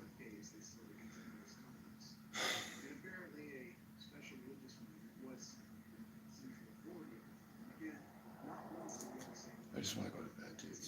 I'm not even hungry anymore. I've never met someone so...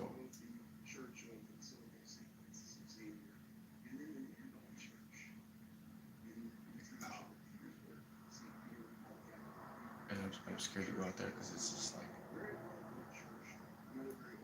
I don't want someone taking this away. This is for my people, And I can't believe she would jeopardize that. This woman who claims to be my mother.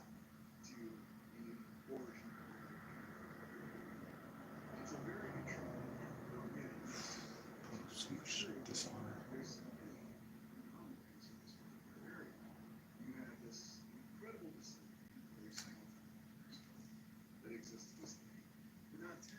Like, it's like a dagger right in my heart. Like, you would hurt our people because of your own view.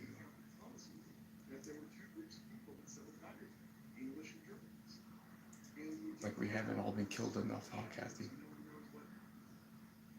We haven't all been killed enough times, Kathy? Just because you forgot, because I forgot.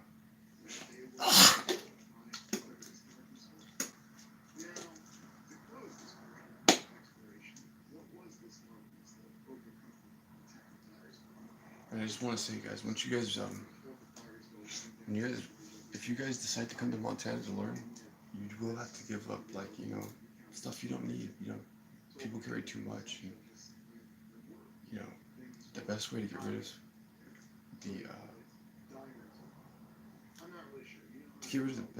of the cancer, let go of your belongings and only take what you know you need. Like, if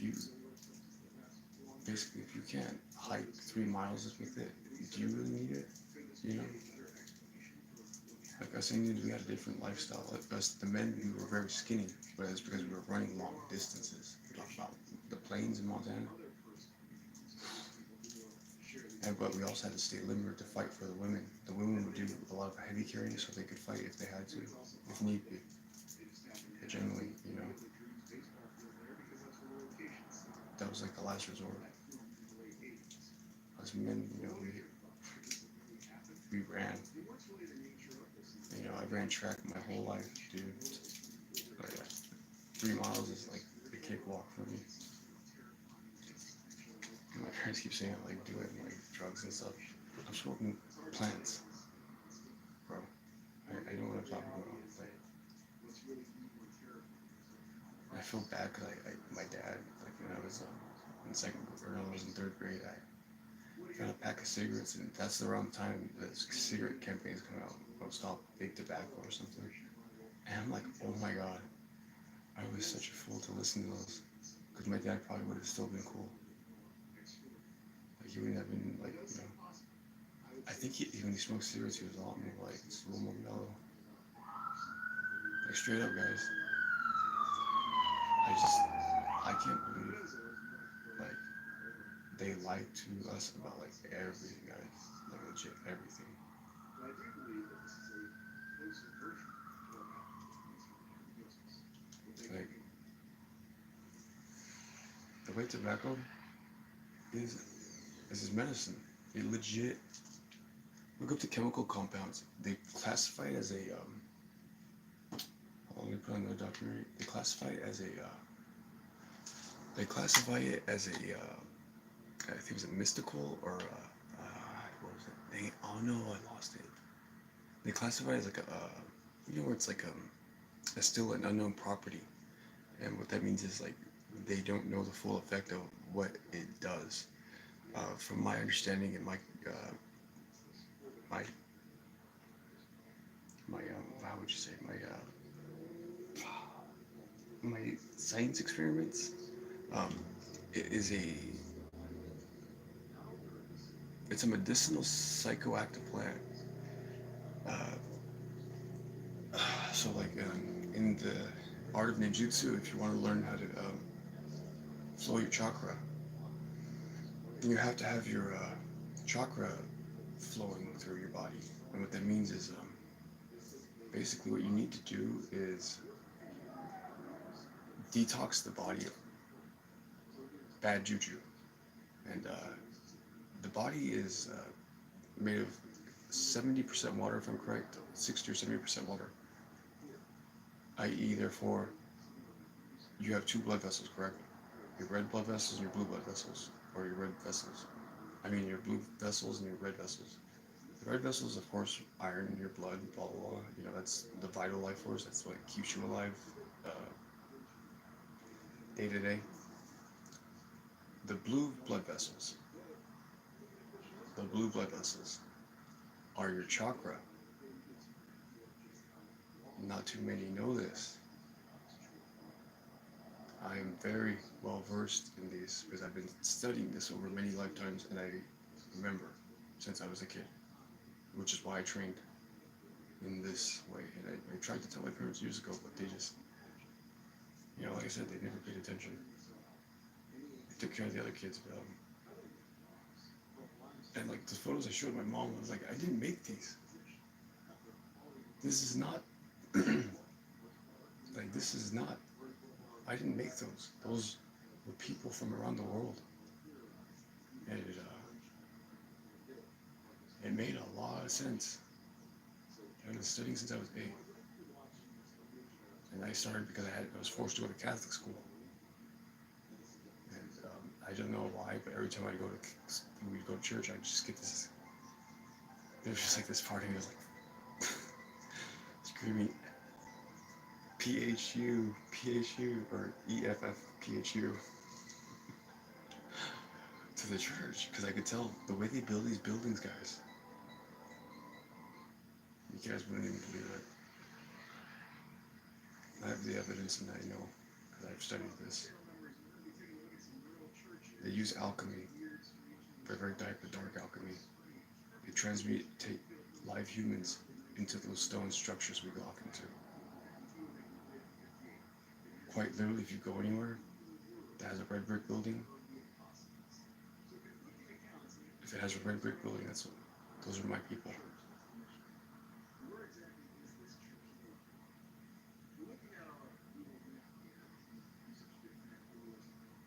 Not too many know about that.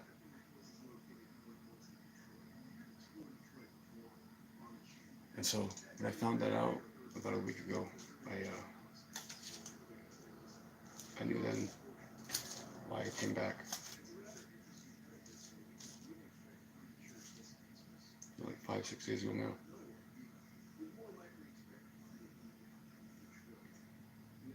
I don't care what anybody says though. I'm an Indian.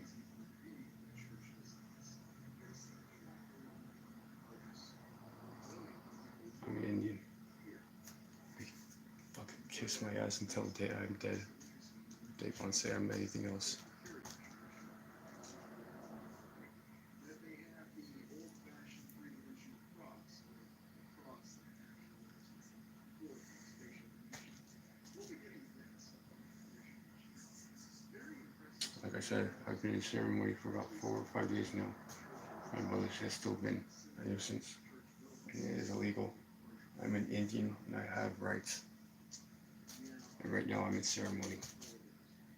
And the ceremony ends when I say it ends.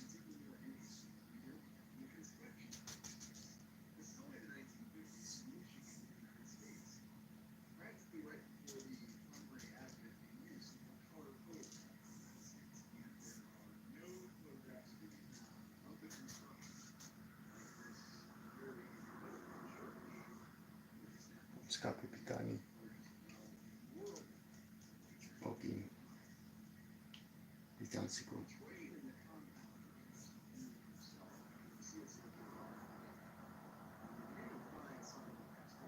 What's going to see? It's going to come. Ugua. Pita. Kutois. Hello, my name is Blue Thunder Lodge Eagle. Christopher. Christoph. Christ. Christe. Christophoros. Christoph. Christ. Christ. With a K. Because the letters C and J were invented around the 1400s to 1600s during the Great Vowel change.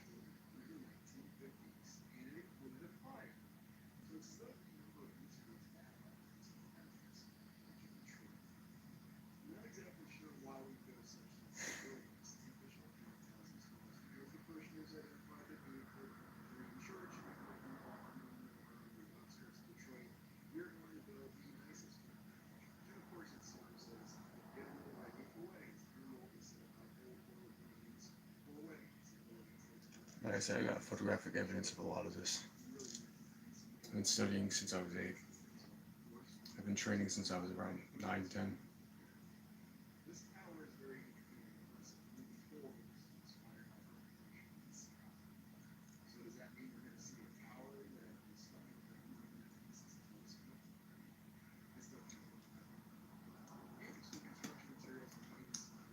There's a show called Full Metal Alchemist I used to watch around 9, 10. Everybody was interested in something called a philosopher's stone.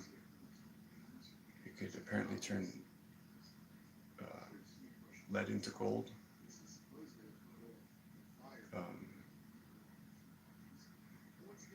It could also bring the dead back to life, apparently. Heavy quotations on apparently. But what it could also do is it could turn a human being into a building. You wanted it to. In order to get that stone in the first place, though, you would have to sacrifice a whole city. Like, it's sad, man. And it's called Full Metal Alchemist.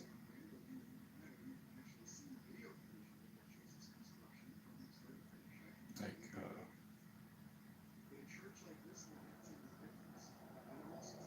I'm well versed in magic. Just nobody pays attention.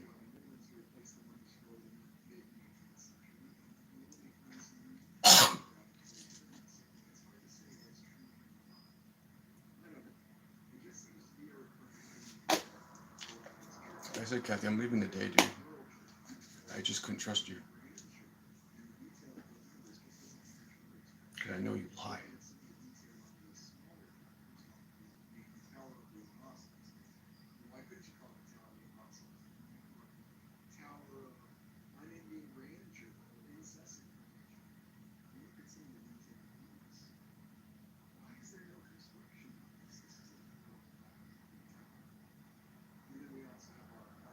And don't lie to them, Kathy.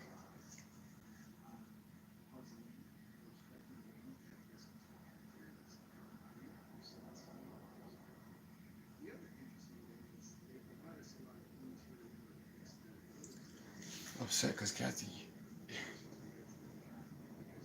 literally, I treated him like crap, and you still do after I continue to help, give you all of my food stamps, like, dude, give you all of my money, like, dude, I've been paying your late fees for like holy cow.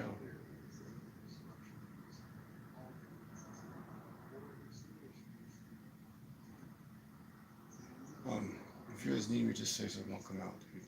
Like, I'm civil.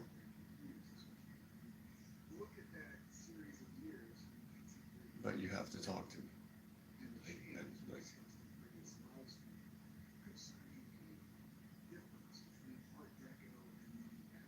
Like, I'm not gonna play mind games with you guys. Like, I already hate having to do that.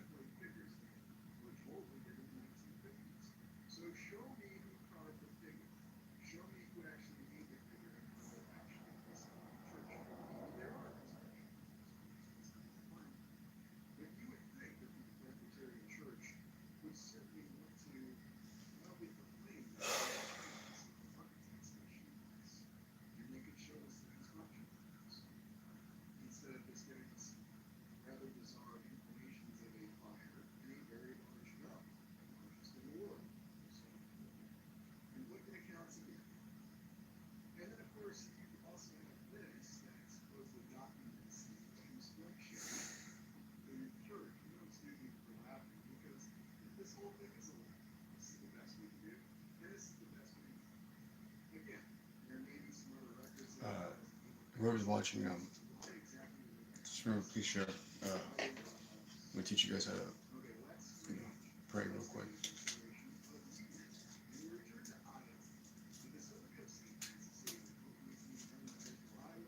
So when using the tobacco, remember, you have the Creator with you always. Your ancestors are always at your side. You just have to ask. And some of them you won't be able to understand, but you'll, that's why I tell you, learn your ancestors' their languages. They'll pass on secrets to you, you know what I mean? I'd recommend, fasting for a day. See how that feels. You'll start spitting out a lot of that cancer, but like in order to keep it like out, I cannot teach you guys that until I'm sure I'm home. This is like something that can't be just like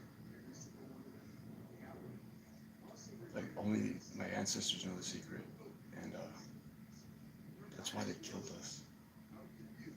I get it now. I learned it. Jean Baptiste Charbonneau, they called him. It was John Baptiste Gardapi.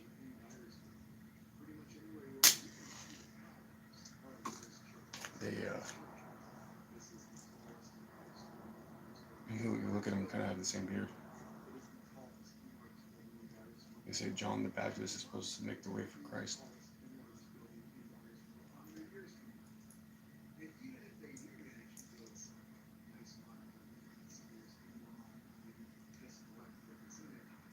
John Baptiste. Jean Baptiste.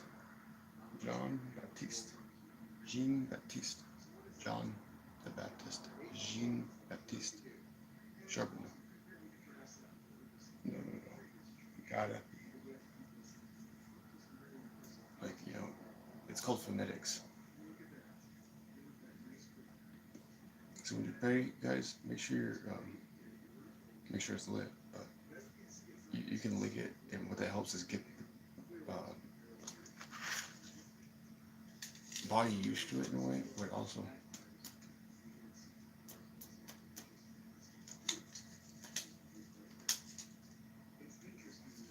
it'll help clear up anything that's in the mouth.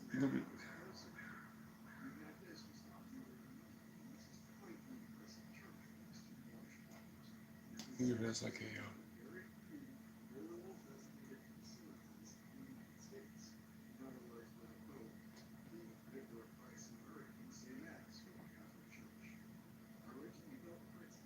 think of it as like a Google Translator or Apple Translator in a way, but it's more like think of it as a communion wafer. if anybody's like used to Christianity, Catholicism, the communion wafer is supposed to be your. And by the way, they put human meat in that. What was it called? Um,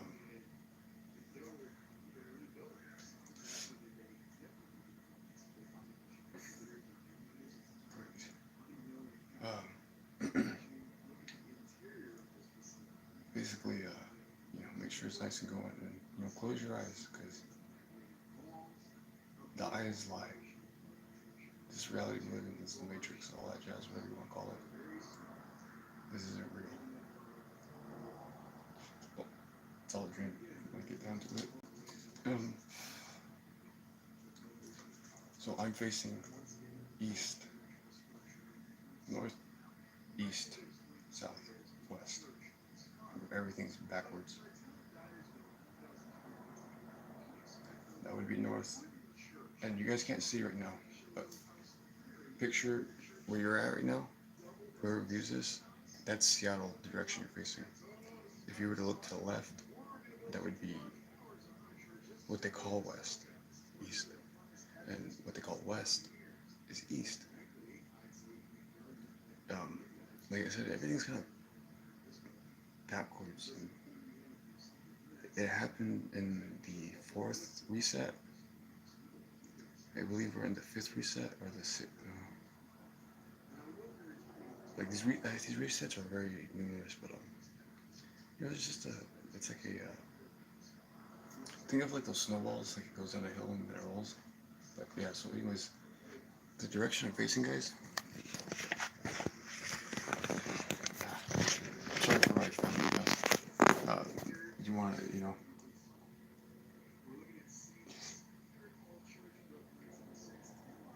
give thanks to the ancestors and the 4 corners. There's these spirits that hold up the earth. They hold the north, east, south, west. And trust me, you gotta do this. Otherwise, why should they hold you up? They can move mountains for you. It was the Indian Hiawatha, not the Iroquois, the much older one I talked about. You can move mountains.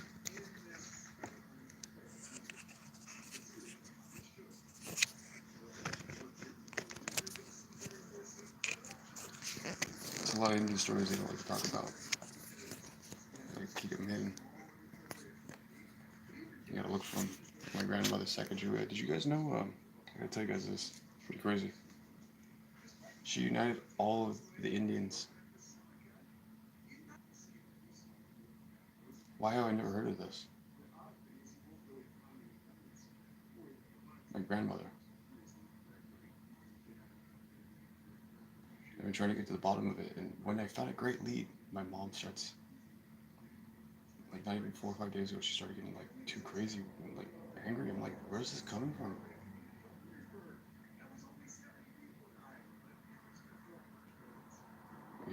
I just want to know who my ancestors are, because there's only so much they can tell me. They want me to learn. They want me to experience it. And the only thing that's been wrong is my mom. And I see it now. I see why they don't talk to her. So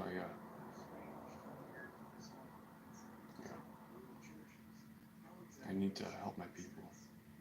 Because my mom wouldn't do it and my father wouldn't do it. All the Indians from Mexico to Canada to the USA, my grandmother united.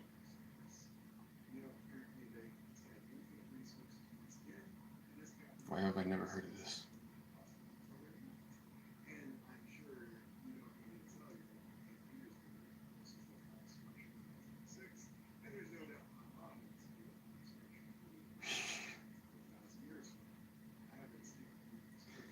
Makes me angry she would do that to our people. And now that I know where to go, to Badger, where I'll talk to the medicine people who've been there for a long time. You can't go there unless you know the our ways. And I just figured it all out. And yeah, I told my mom, hey, I figured it out. And I'm headed out. And was cleaning the whole room today. I got so far. You guys should see. She thought like she literally made it even worse here. I just had it completed almost, bro. And she just threw like tantrum out of nowhere. She got mad for nothing. I was like, bro, like what the hell? Like this makes no sense. What did I do? She didn't say anything. She said I don't like. She didn't say anything. She was just had this like rage, and it's like, bro, what are you mad about? What did I do? And I'm pretty sure she would spin something to whoever she talks to about it, because that's just who she is. And now I know. Now I just want nothing to do with my mom or my dad.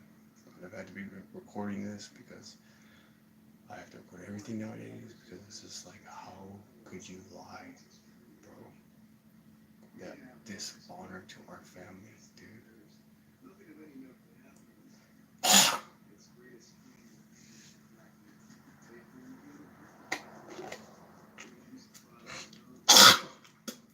I want nothing. I don't care about money. All it's ever done is ruin my people's lives. My people are not just us red-skinned Indians. My people are anybody that have a soul.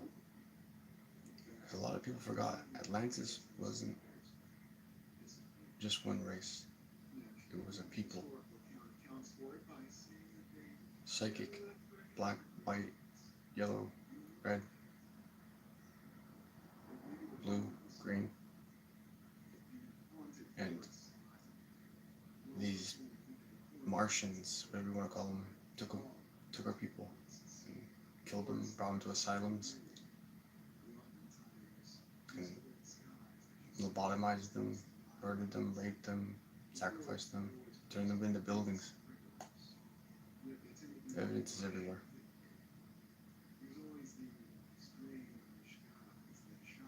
Black magic, the dark arts. I have photos of it. I remember some of it.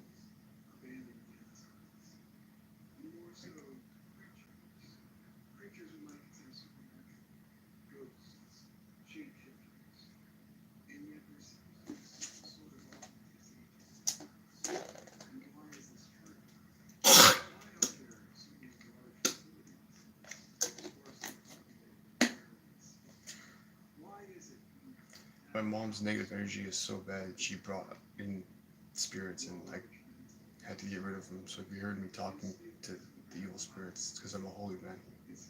No matter what she says, I'm a holy man.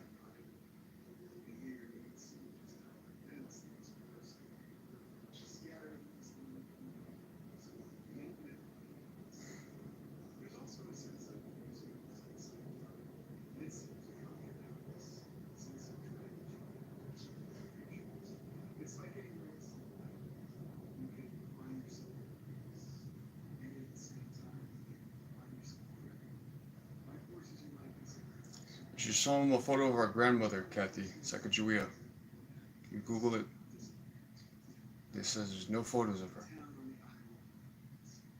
I sent it to you.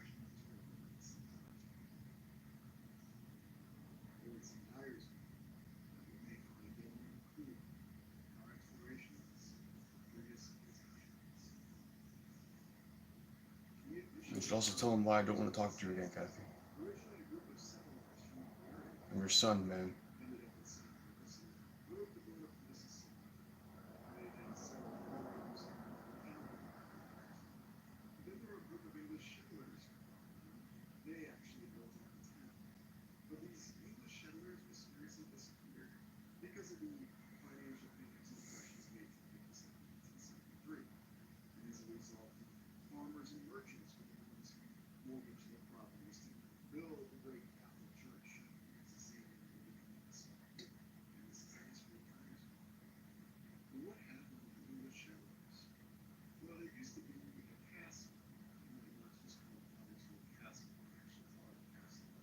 Like I have autism. I just shake my legs, dude. I'm like what? Dude, you guys are like ADHD, autism, like.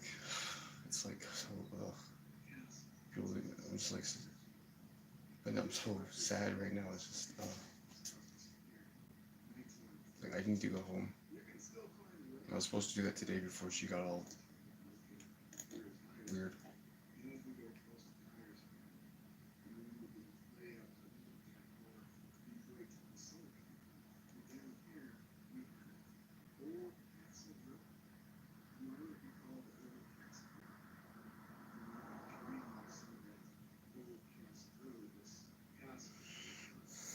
Thank you.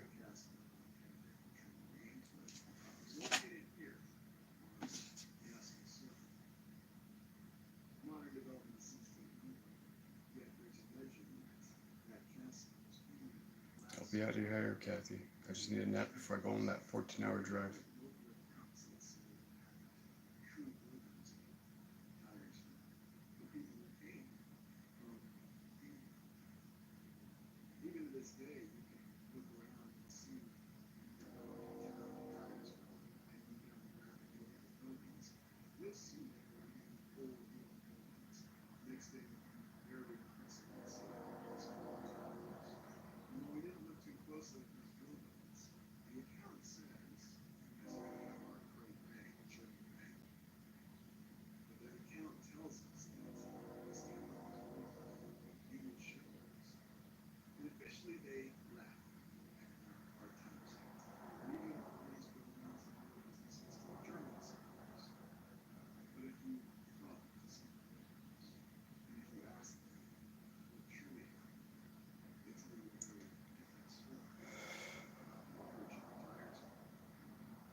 It's crazy. You're welcome to come to my reservation if you guys like.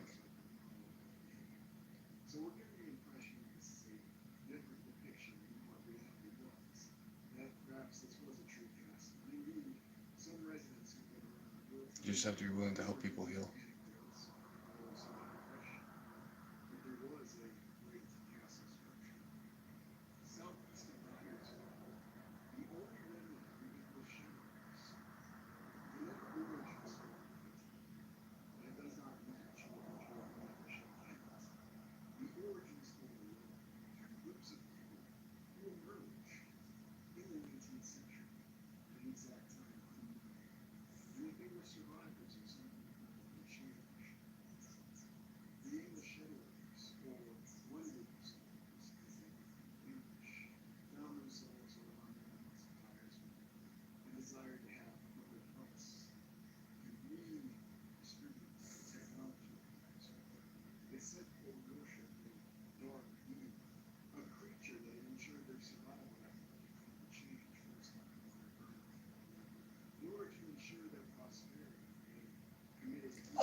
like saying on YouTube, guys, this is only about $5 a box. This is the best bang for your buck if you you're low on cash. The next second option, that is a budget option. Like I'm saying, you don't have to buy premium. Like, as long as it's tobacco, but just not cigarette tobacco. They really put a lot of chemicals in that. You guys should look at some of the stuff. To whoever watches this series. And then the great thing about these two, though, is like when you're starting your medicine bowl, you can break the wood down, and you can even actually, like, let's say it's like right here, and you took a couple hits. The glue in there, it's not a glue. It's a I think it was like honey or something. They said you rip it off and then break it out and just like kind of use it as a you could even make jewelry out of it if you know what you're doing.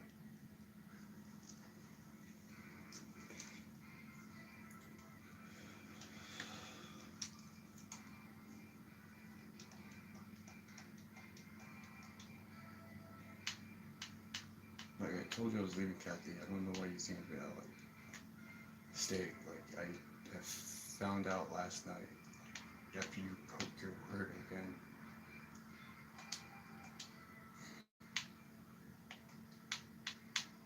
Like, dude, I don't like liars, Kathy. And I just figured out with her I have to go. I have to go to the Badger 2 medicine to meet the medicine people. The ancient medicine people that are still there.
just want to bless you guys real quick.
So yeah, guys, this is what it's going to look like when you're just spinning into it like without anything. Okay, this is what cancer, arthritis, all that jazz looks like. Okay, it looks like water. It looks like bubbles sometimes.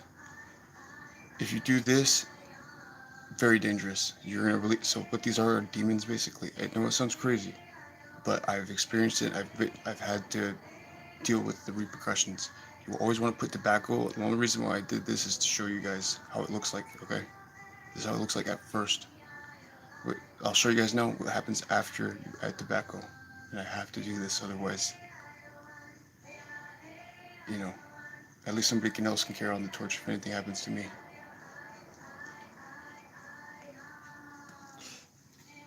But I know it won't because I have to do this.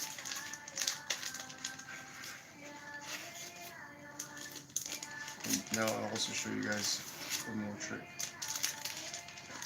But see, there's a certain order. I'm kind of doing it out of order, but I don't have time. I have to show you guys just in case. Think of these as your lightsabers, okay? This is how you're going to cut energy cords of these, we'll call it cancer, okay? This is how you defeat some of the cancer, okay? You know, it don't matter what flame you use for your lightsabers. It doesn't matter what flame you use for your lightsabers. What I'd recommend though, definitely torch. It's just a little easier. I either use the matches for my cigars because the chemical compound is called luciferase or something like that. Basically, it helps manifest. You're a magical being having an experience that's like in a 3D realm. 4D, 3D gets higher, you know, when you learn more.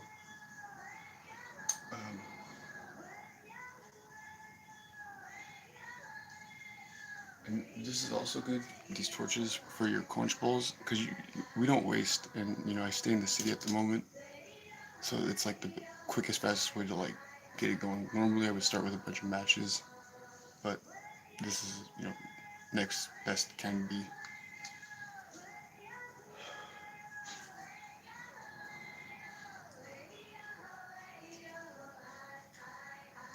I also want to add, this is YouTube, so I can't tell you about the other part.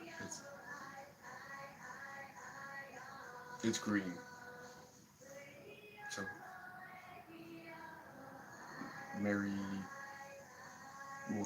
it's a very merry world.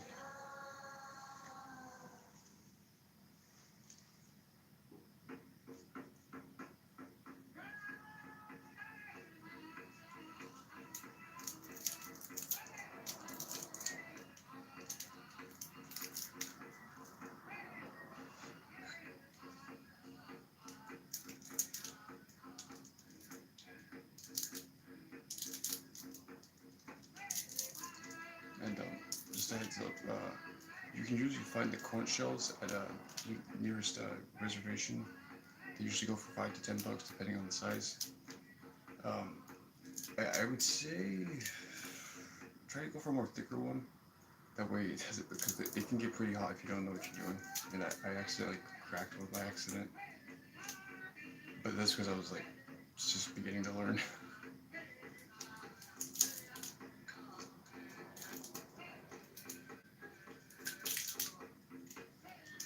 Like I said, anybody that wants to learn the full, you're welcome to my reservation. You're welcome to come to my home. It's just, like even I've probably given up everything. My whole house was robbed because of my mom's nephew. And he killed my dog, so I'm just, I'm a little worried about that, but, it is what it is. I have more important things, and, he probably needed it.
And just heads up on YouTube, if you, the longer you, we breathe too much nowadays.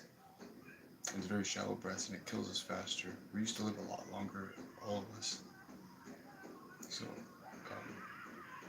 when you hold it in, try to make sure you breathe through the diaphragm. When you're first learning, it'll feel funny, but like the more you go, the less breaths you'll need. There's a technique in the Buddhist culture called the 111 breaths, and I've been trying to work on that, but things come up and my mind slips that guts are over.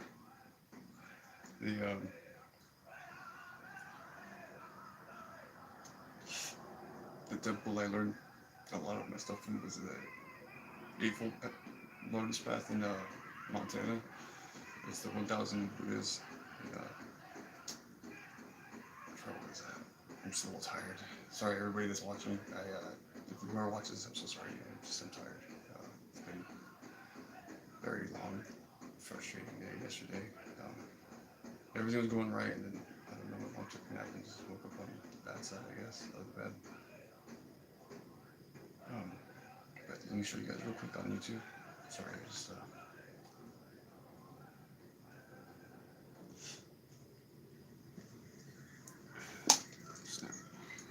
the batons.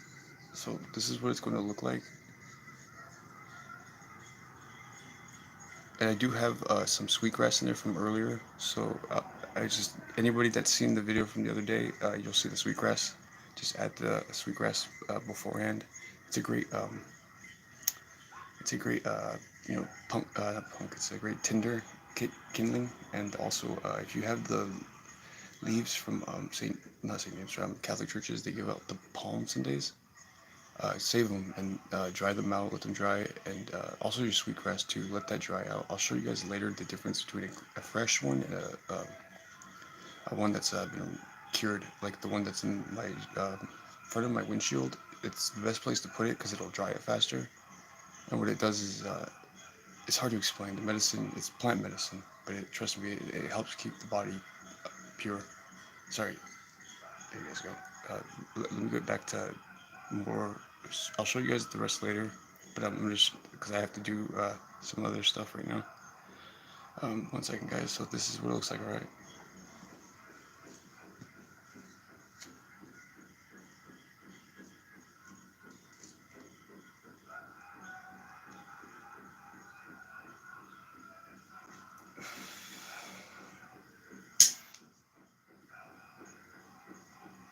Now the one I'm getting right now, it's for the throat chakra, but like I ran out of my frankincense, which is the crown chakra. If you're just starting for the first time, I'd recommend starting with the crown chakra because the crown chakra, it's frankincense. It's a very pure, purifying thing, and you'll see right now. I'm not sure if you can see the photo too well right now on the video. The negative energy will burn black. So as you can see right how it's burning like that, that's all negative energy. So you have to purify your space and be mindful of who you let into the space because like if well, you know, it's like good and evil. Like the bad space will like, you know, see like I've already purified a lot earlier, so like if you can kind of tell it's not burning too crazy. Yesterday, dudes, holy cow. It was like yeah. I keep trying to show my mom, but she doesn't want to like learn it. I'm just like, all right, dude, like this is I have to go home now. Like I just, you know, my parents um they don't remember where they came from, so you know I have to carry on the traditions for everybody. And if it gets too long, what you want to do is just put it out like this, guys. And these will be great kindling and whatnot. You don't have to worry too much about you know, these really burning once you get them like this. This will help clear up the air and the negative energy in the air. And then I'll show you guys the rest tomorrow. I'm gonna do this right now for myself because I need to do this for myself right now. But please guys, share this as much as possible. That way, some of this knowledge is able to be shared. This is I don't care about money. Money's not real to me. It's not my god.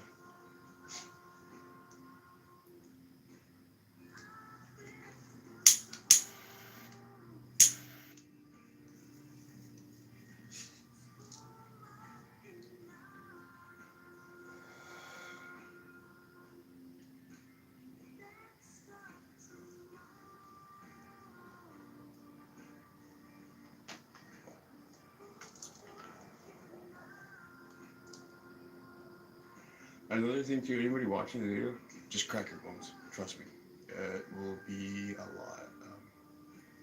Negative energy will disappear quick.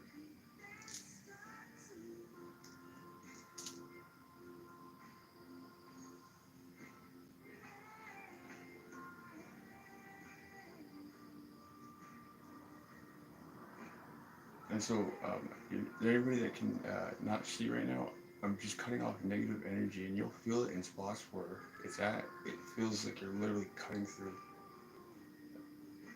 like wood, not wood.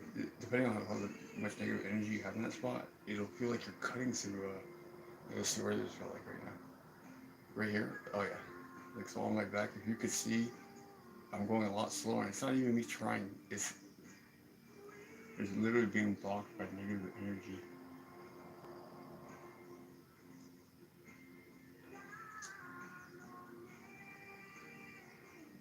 Yeah, like right here. Oh man, I'll show you guys tomorrow on the YouTube. It's just right there. Like I'm literally trying to push it down, and it's not. It's yeah.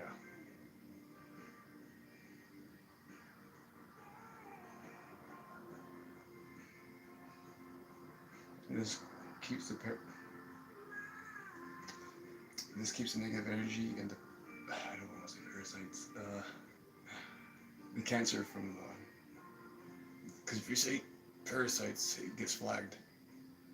This helps the negative energy cancer be cut from the body. Like right now, it's literally has a mind of its own. Like when you're cutting these things, and you can't see it with normalize. You have to use the sage, use the medicines to. Trust me, when you see it, when you spit it out, you're gonna be like, what the heck?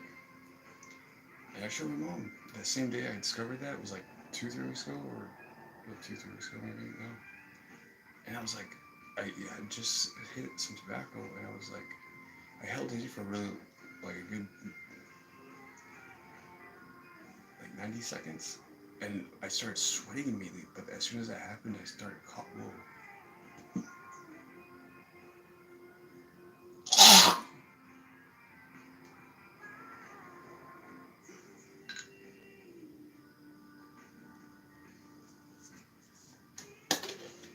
Okay, new discovery. Don't forget to do the throat area. Holy cow.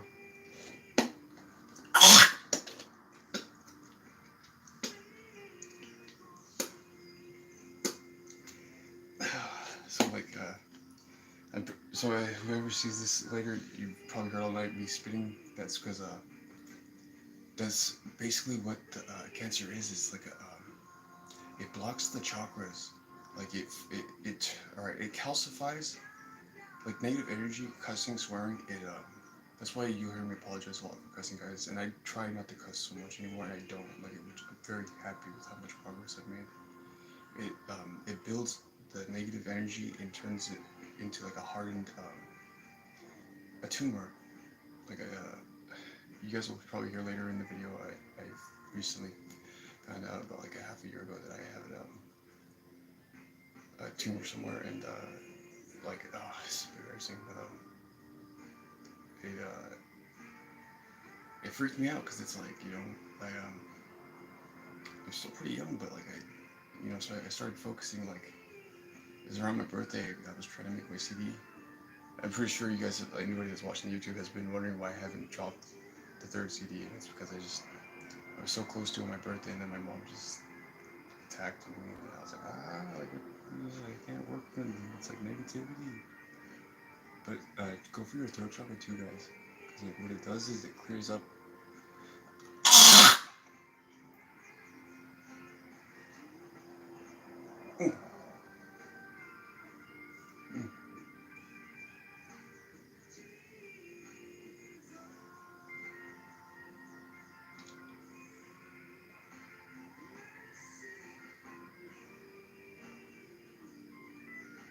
All you're doing is cutting off the negative energy.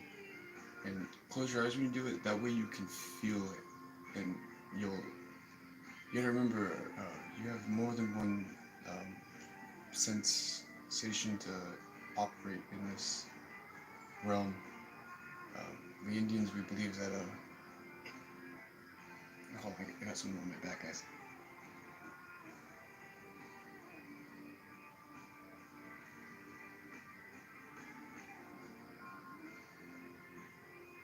Oh.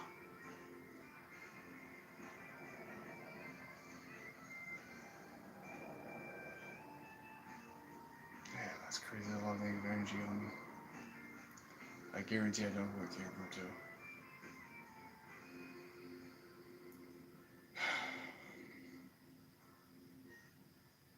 See, it's always one's closest to you that betray you in the end, I guess.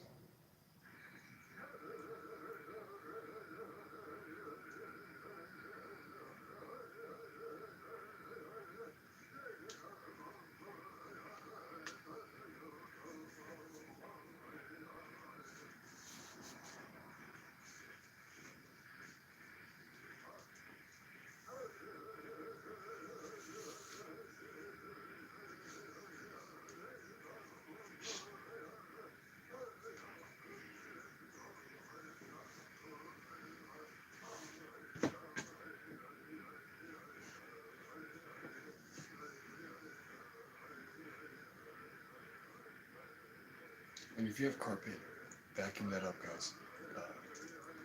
You gotta remember people spit a lot of places. Try to spit in your trash cans, just like straight up, because it is a garbage receptacle.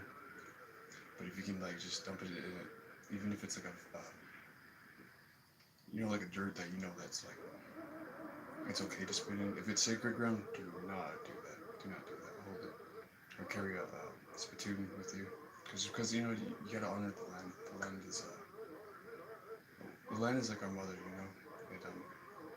It provides, and it will take care of you. You just, you know, gotta respect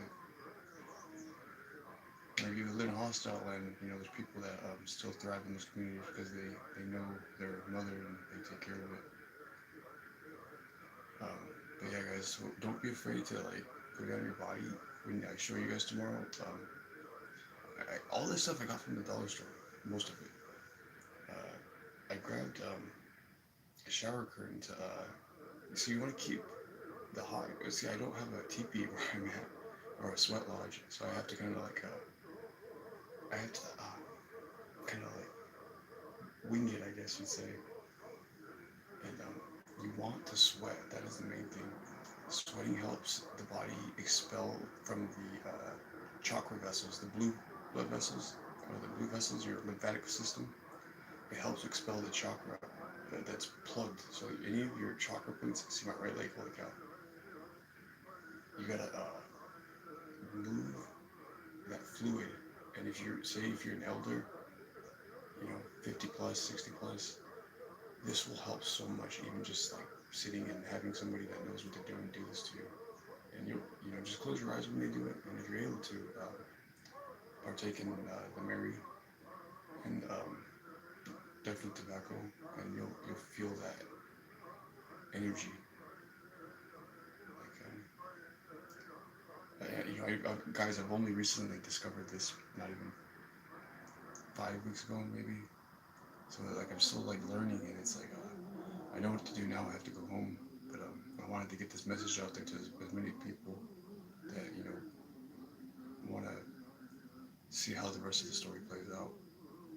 I can't say too much because it's nuts. Like guys, if you are watching this later, just you know give a yonder onto my people's land and look at some of the spots and you know what it means. We have a spot called between Cut Bank and Browning, a spot called I'll let you guys look it up, but just don't go there. And you know, if you respect the ancestors, you know, just tell people that need to know. It's called Little Jerusalem, and I put heavy emphasis on the little, guys. Jordan Valley, down in Oregon. It's crazy how it takes like 14 hours to get there, guys. Like it's Oregon. What? 14 hours to get to Denver, Oregon? Okay. It's like getting to Montana almost. You'll find an interesting spot there called the Jordan Valley. And then there's a spot over here in Washington, Royal City. And you look at some of the photos, you'll find a wall and a little town called Jericho nearby. It's pretty insane. Now, if you look at where Washington, Seattle is specifically, did you know there's also districts, not just downtown Seattle, all that? There's an area called Medina, and it was said that my ancestor Saint Aissa was born in the Medina district, and I was born at Harborview, which falls into the Medina district.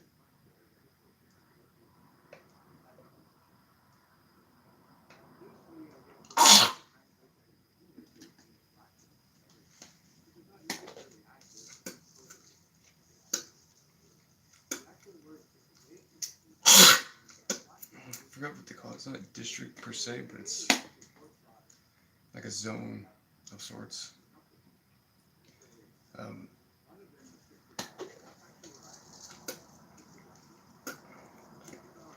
I just found out tonight, the video I watched was called What time is it? It's probably like 4 or something. They released it around like 11 p.m. last night, and it was about Spain and about how Arabic, or you think it was Amharic or Arabic, is actually a Spanish language, and then Islam took it over. You know, I I don't care too much for just religions in general. I just believe in spirituality. You know, the ancestors never got it wrong.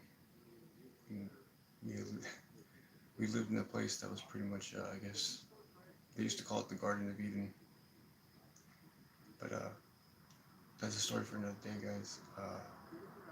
Whoever's watching, like, I'm so sorry that like I had like everything is so unorthodox lately because it's just like you know, like I told you guys earlier, I was supposed to do the ceremony tonight, but then when something happened, and um, I know some of you who've watched other videos, I had to do this way because I wanted to. I have to keep watching and protecting myself so I can make sure I spread this knowledge to everybody. Like I said, I don't care about money, but if you guys could help with anything, like, you know, I need to buy more supplies, more sage, more sweetgrass, and like if you are willing to learn and you know you you're willing to give up what we thought, you know, what we thought we needed, you're welcome. You're, my home is your home. Um, I grew up in a part of the reservation called the Two Medicine River, and there's a story about a Blackfeet boy named Kut Oyes. Kut Oyes. It's Ku with like a smile face. T dash O dash Yees. Y with the same line and a smiley face I S. And yeah, English isn't our language, but in our language name Kut Oyes. Christopher. Uh, that's how we would pronounce Christopher in my language. And I was born Christopher with a K. And if anybody knows about the Great Vowel Change, um, yeah, the letters C and J are fake. And the letter G was supposed to be the second letter in the alphabet. Um, Autism, man, it's crazy. I'm sorry, guys. I'm just a little tired. It's so hard having to like always be like yelled at, non-defensive. And yeah, I'm ready to go home, guys. So if when I wake up, or before I knock out, I was gonna grab something to eat. Whoever's watching, but I'm just dragging now. Um, I'm gonna post it, my Snapchat thing, or my Cash App. Like if you could just send a penny, that would be the most. Like I don't need a lot. I was actually gonna build a list, but like what I needed to how much my expenses would be to get here for there. That way you guys could see that every dollar is going towards the actual thing. Because if there's one thing I do not like is people who steal from, you know, people. It's just like it's like the concept of stealing and like, you know, lying. It's like so foreign to me. It's like it doesn't compute. Like my brain's like what? Like I don't know. It's just like innocent, dumb mind or whatever. Um, it's just, yeah. I really dislike liars. It's just like, it's so like crazy because like I was gonna show you guys two of my ancestors that could show you tonight. It's just everything went wrong, I guess. Um, but yeah, guys, whoever hears this, please share. And I'm sorry, it's so wonky tonight. I'll edit this one also and like condense it to like the parts that are like, you know, that contain the knowledge. And when I'm able to find a hotel room along the way back home, I should be able to. I'll try to look for a smoking room or the Airbnb that allows smoking, and I can do the ceremony again, but in more a room with good energy, you know. Yeah, guys, I do have to leave it running though, because like thank you guys for watching over me. Everybody that saw it earlier but had to sleep, thank you guys. I'm just like really tired now, guys. But I'm gonna keep trying to purify my legs because my legs feel heavy for some reason right now. I think it's just like all that, just negative energy. Because like, yeah, right there. So I'm telling you, whoever's watching on YouTube, guys, when you do this, what I'm doing right now, I'll show you guys later. But like, close your eyes and you'll feel the energy. Like, was it people usually go, I think therefore I am. Mine was always kind of like, I feel, therefore I am. But like, I feel, and it's hard feeling. You feel everything. And like, when I touch somebody's hand, sometimes I'm like, I can feel you and I can hear you, but I don't want to. Like, it's very intimate for me. That's why I try not to like touch people too much. Like, reading thoughts is easy, but it's just like when you're like, it's like, wow, it's like psychic overload.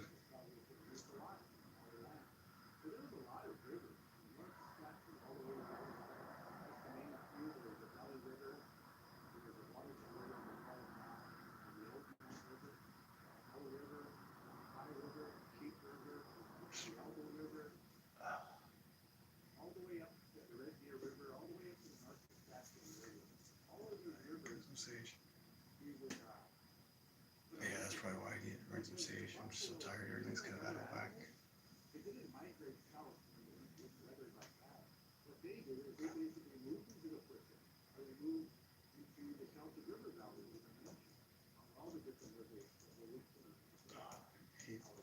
I need sleep. Yeah, I'll be out of here as soon as possible. I just need to sleep before I go on that drive. Pretty long drive, and I don't know how I'm gonna get there when she left me with an empty take on purpose. I just know you did that, Kathy. Like this, like you can't lie to me, dude.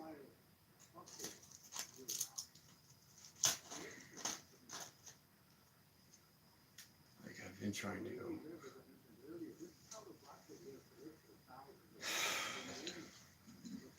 And please don't lie, Kathy. This is the fourth time you've done this, dude.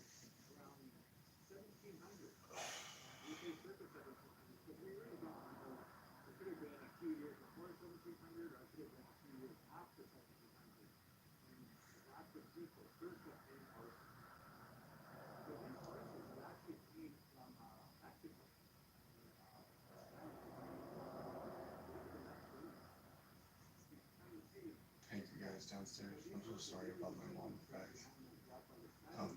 Before I give you guys your coach, I'm gonna bless it too. That way you guys, you'll see that.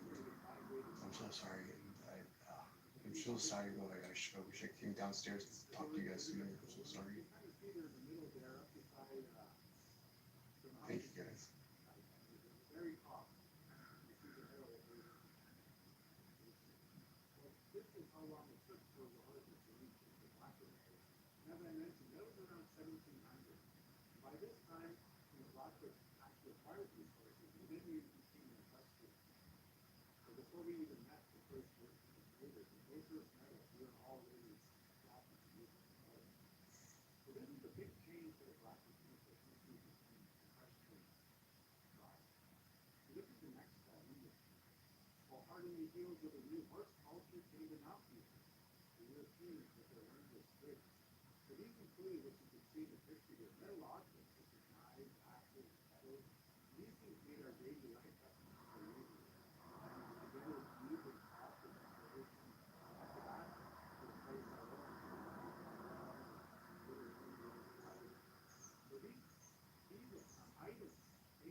That's an interesting point, but more often than not, the very tribes paid 3 times the cost for these goods.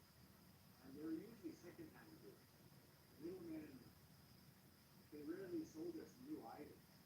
They would keep their items that they got from custom day companies for 2 or 3 years. And once they were used, they would trade these to the tribes and they would do that for huge amounts of furs. And then they would go back and they would go to custom day and buy brand new goods. And so this kind of trade existed for almost 100 years.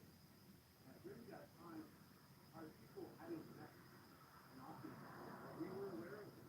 We would have heard the stories. It would have been from the time of 1680 when people were feeling that full fight in optimism. And it's because of it. So it's important, just to know that. Our people, we didn't deal with it very slowly. We got these goods from other tribes, particularly through the Visigothic. We can go to the next video.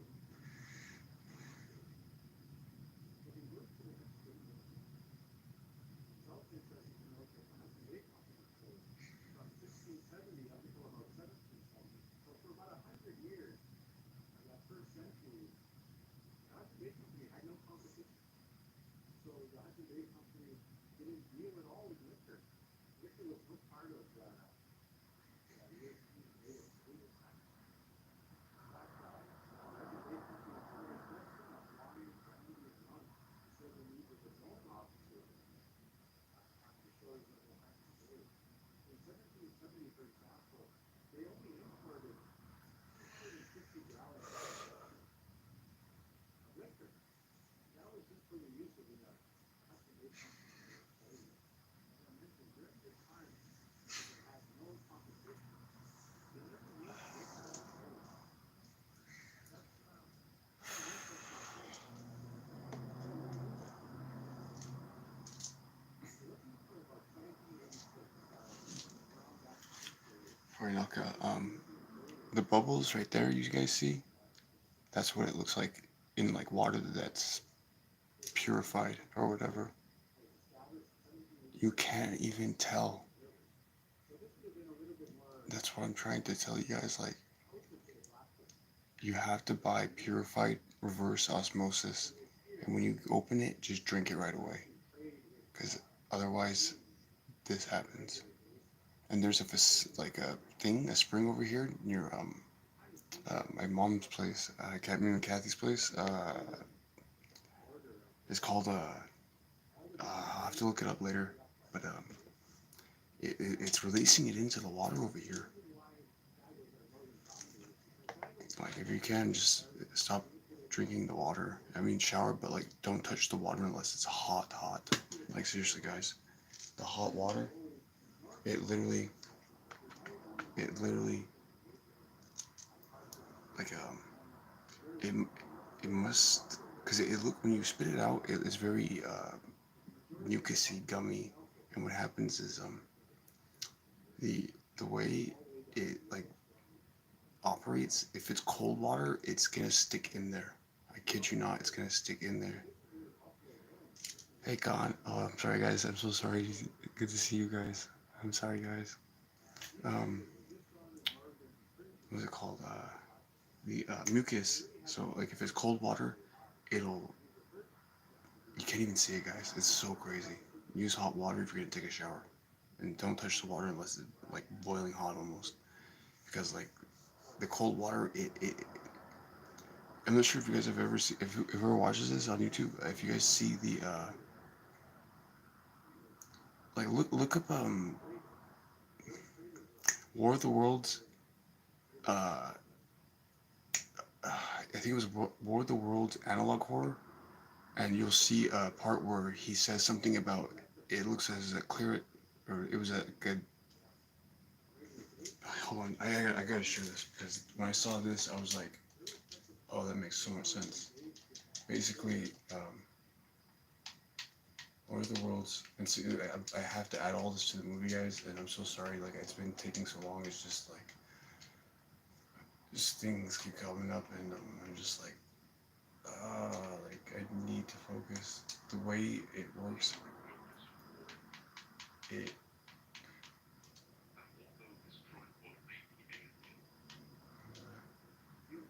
missiles of the Americans. There will be Those jets, years before they were supposed to have been invented, are over the people, keeping the rest of us in the dark. They don't want us to know, but I won't stay silent. Here we go. Stay tuned to the Mercury transmission. I'm gonna turn it up just a little bit, guys. One broadcast at a time. If you guys can hear this. Okay. defiance that we will not enter for abroad heat enough. The first no use of nuclear weapons in decades has occurred on our own soil. However, I urge all Americans not to panic. I am committed to maintaining peace for the citizens of the Americas. As I have done for decades, I will keep us out of the war waging between the superstates of the Oh, it's world, 15%, damn it. and am defiant that we will not enter the conflict under any circumstances short of outright invasion. I understand that there will be much discontent over this great disaster. Our investigations have led us to believe that the missile hit our land in a grave Shoot, I'm so sorry. I'm recording on my old phone. I don't. The government is keeping secrets. Secrets that stretch back decades. Remember the leaked footage? How do you explain those jets? Years before they were supposed to have been invented. They have technology far beyond our knowledge. Old President JPK and the ruling class are using this technology to extend their lives, consolidating their power over the people, keeping the rest of us in the dark. They don't want us to know, but I won't stay silent.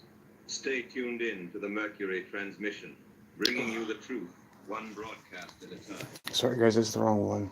There's two of them. There's the 1984 Salem attack, and then there's the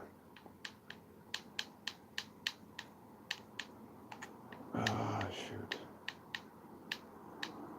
Basically, the aliens are vampires, and they come every once in a while. They do a culling, they call it. And if it's anywhere that's in a district that is incorporated, if it's unincorporated, it's left alone. Or if it's public land, it has to be public land. From what I'm understanding, they can't enter public land. It makes. I'm still learning. I know for sure my tribe, we unincorporated around 2018. Like, that's how serious this stuff is. We were like, no, F that.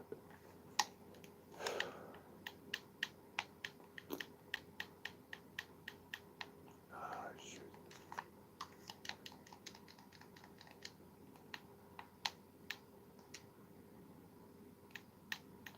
Oh, my batteries keep dying. Sorry, guys. I'm sorry if you see nothing. 1 second, guys. Okay, I think it was a Salem tripod attack. Oh, my battery keeps dying.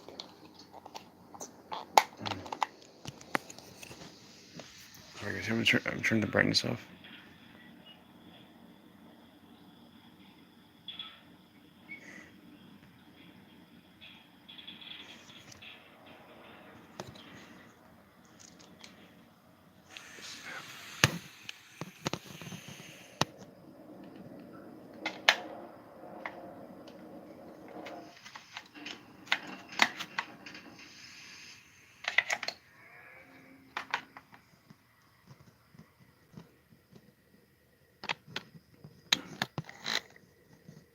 Alright, 1 sec, guys. I'm so sorry. Like I said, I'll go back in this video and I'll condense it into like a quicker session. It's just like, oh, dude, everything's been crazy.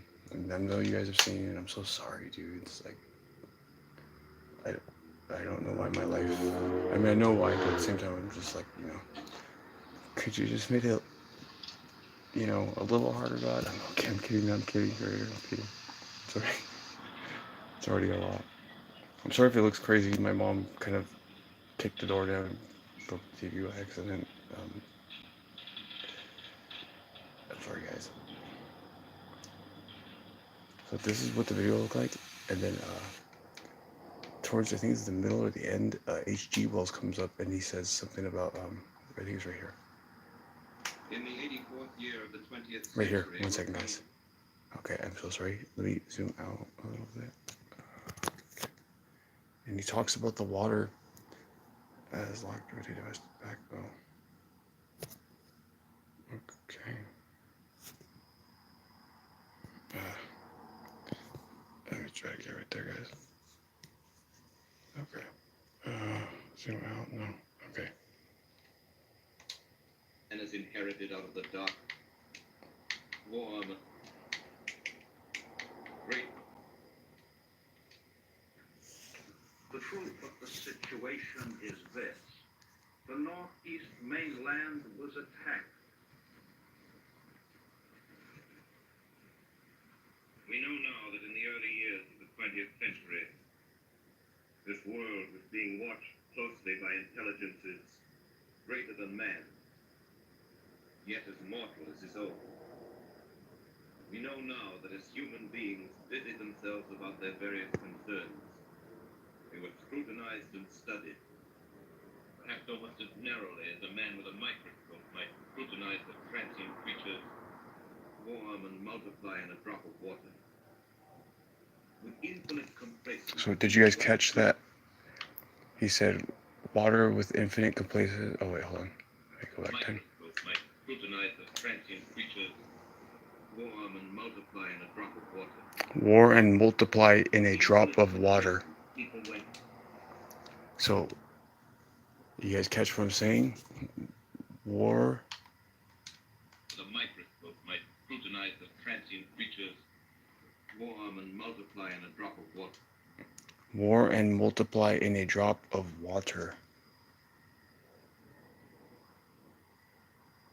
Remember I was showing you guys earlier? Let me turn on the cat flash real quick. I'm sorry if the phone dies. I'm trying not to let it die. That's it. War and multiply in a drop of water. Now here's what it looks like when you're expelling it and killing it. It looks much crazier in person. That's one of those things. It look. Oh dang it! The flash. Check it out. That is all of that. That's cancer. That's all of it. That's what it looks like. Cancer, arthritis, eczema, psoriasis. And like I said, guys, you don't have to believe me. You don't have to trust me. You know, if you just feel like it calls to you, or if you feel in your gut that these words are true, you know, you're welcome to come to my land, and I'll teach you the ways to expel this. And the only thing is, though, you gotta help others, and you cannot sell this information at all. Like once you know, you're bound by Blackfeet law. You know, it's mandatory that you do not. You know, I'm only selling this because like somebody else will try to do it, and I have to incorporate or not incorporate. I have to,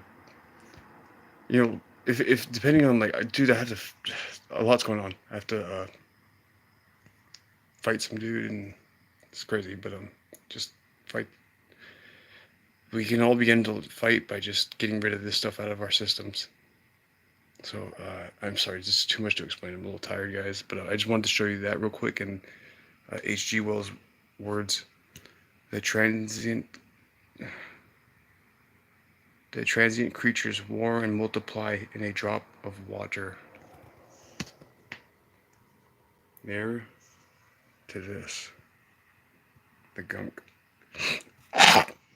I'm gonna put tobacco in to show you guys.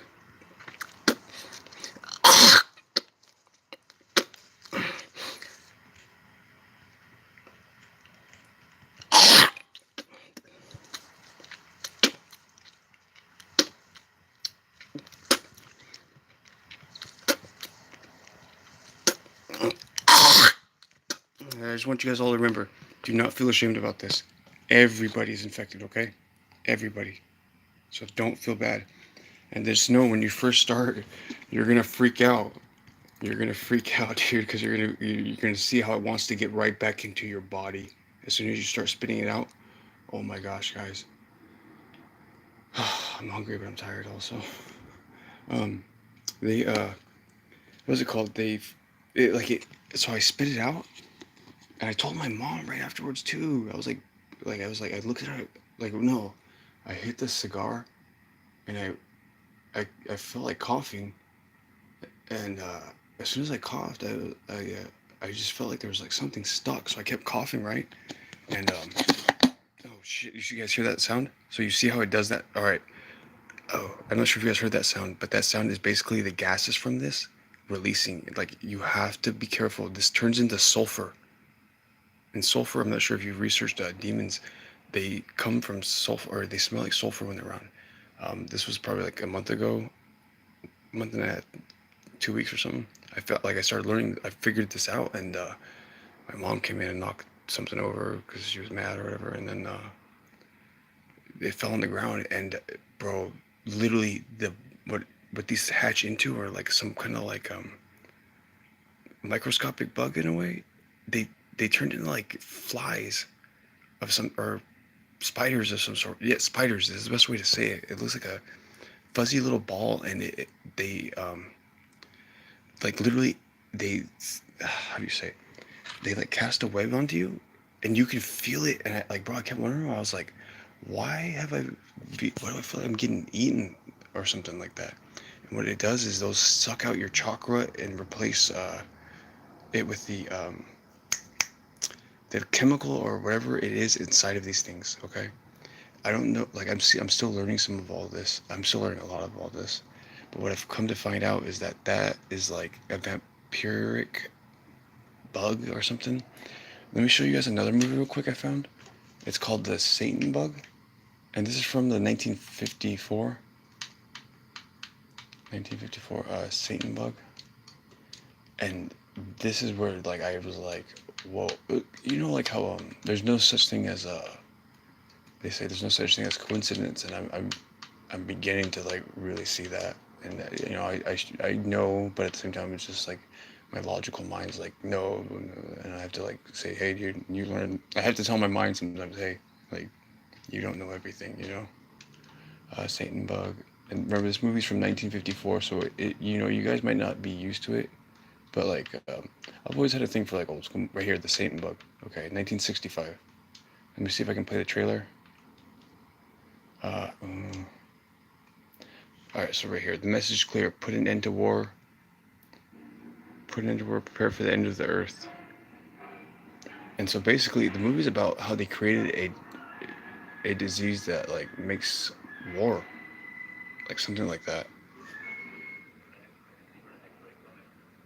Like when you watch the full thing, you'll get what I'm saying. I'm not sure YouTube would like me to do that, but I'll try to. You know what? I'll try to edit some important parts of this, because when I saw it, I was like, whoa! It was swapping from like person to person, and it's. I'm not sure if you guys have heard what happened in World War One and World War Two. World War One, they released a gas, right? There's a diary of a German soldier. Oh wait, I put the phone on the charger. There's a diary of a German soldier. I think he was with the Austrian Empire. He has his diary notes, and basically it says when the gas hit, he saw a young guy trying to put on the mask, and he remembers violently attacking the kid and like ripping off his mask. And he said it said in his diary that was the most. As soon as the gas had touched his inside, or like as soon as he was breathing in the gas for a minute or a few. Sorry, I'm really tired, guys. As soon as he breathed in the gas, what is it called? It literally what do you say? Oh, sorry, my brain's like farting. He said as soon as it took over, it felt like the most primalist fear of his life, and he just started attacking everybody. And then when he saw the kid was still around, he just started violently hit by this bug. I don't this you know the parasite that's like, sorry, my bad, slip of the tongue. This cancer stuff, I feel like there is a component about it that is like it can control your mind. I don't know if that makes sense. You know, I'm still learning this, but just trust me, guys. You don't want this stuff. Ever since I started getting rid of this stuff, I've been able to poop better. I've had way more energy. It's just my memory has been way sharper. It's just like right now, it's just you know, my mom, she's just, I forgive her, but it's just like, I just wish she wouldn't be so evil. like, I tried telling my mom, she just doesn't get it, guys, and you know, I've been nothing but kind, and it's just like I see what now, like what the bug does, and if you feel like you have a family member that's like very attacking or just a hostile, it's probably because of the stuff, the bug stuff. So give me a second to pull out my cigar. I wanted to, because I'm still learning. I want to see how different tobaccos react to the because like what I've come to find out is like I find good cigars when I do my little trick to here. I'll show you. Sorry.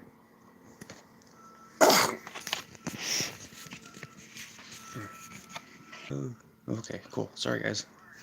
Technical difficulty. Sorry. 1 second. Let me grab the cigar so I can show you guys. Difficulty. Sorry. 1 second. Let me grab the cigar so I can show you guys. So I grabbed the cheap one. I seen how it worked last time. I liked it. Let's try. My coach. No. Sorry. Sorry, guys. Boom. As I was saying, I bought this one today, and when I was so I'm gonna show you guys my magic trick real quick. How I pick out cigars is I get my chakras chimed up. Sorry, I'm just like so tired. I'm excited to show you guys, but at the same time, it's so unorthodox. I'm so sorry. I wanted everything to be precise, but like I will do my best to replicate what happened, like replicate this. But so what I do is I grab my hands and I go like this,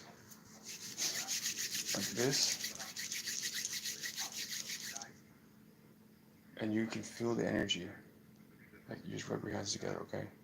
And you'll get that energy build up. And what that does is it's hard to explain if you haven't practiced it, but you'll feel it feels like magnets, and you'll notice the difference when you do it, and you'll feel like if you really charge your hands up, like if you really just go, and don't be afraid to go, you know, backwards, forwards. And what it does is it gets the chi going to that area. That way you know that way you feel that. Yeah, like see how right here, I'm already feeling that magnetic force, and like they want to come together. Yeah. But I pick out my cigars by putting my hand to them, and people think I'm weird when I do it, but like they just don't remember. Just try this when you want to find a good cigar, and you'll notice like some cigars is just like there's nothing. Don't be discouraged. Charge up again. And try the other ones.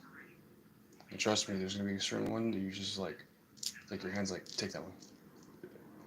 That's the best way I can explain it. I hope you guys can see that, but I'll show you guys again later. Um, I'm just hoping that you guys pass this knowledge on to anybody that wants to learn, and you know, if you want to learn more, I can teach you guys. Thank you guys for listening. I'm just gonna lay down now. Whoever watches this, if you hear my mom yell or my dad yell, I'm so sorry. I'm trying to keep it professional. I'm so sorry. I'm tired though, guys. I'm gonna take a nap and then we'll get started on the road. I don't think I'm gonna be able to take the dog. I think my mom wants to keep the dog, so I'll we'll find a dog. I love you guys. Have a good night, and thank you for hanging out, guys. Please pass this knowledge along, okay? I'm gonna finish my other cigar. Oh no! Hold on, wait. I'm sorry. I'm tired. I'm gonna cut the tip, and then I'll show you. We'll see how it looks like real quick with the chemical reaction of the nicotine and the. Let me see. We'll see the. Sorry. You know what?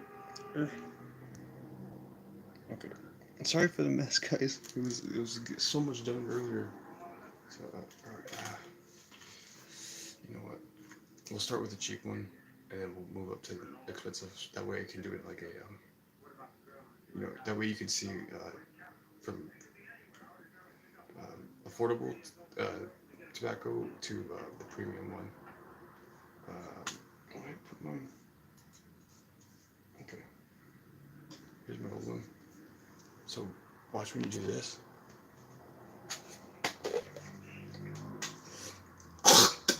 Now remember,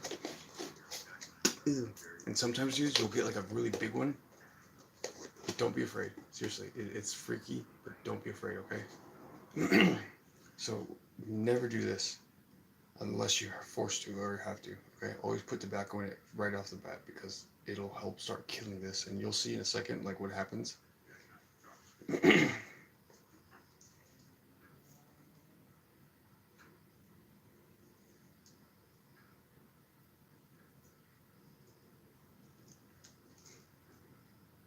Okay, guys.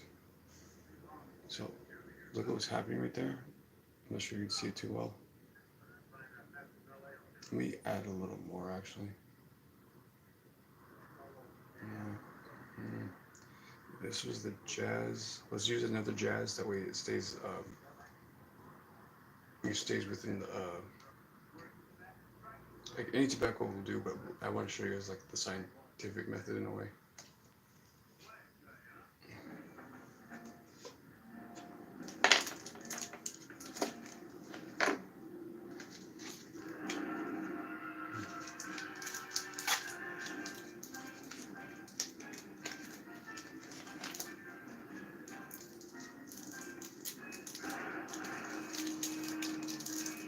So I'm breaking it down.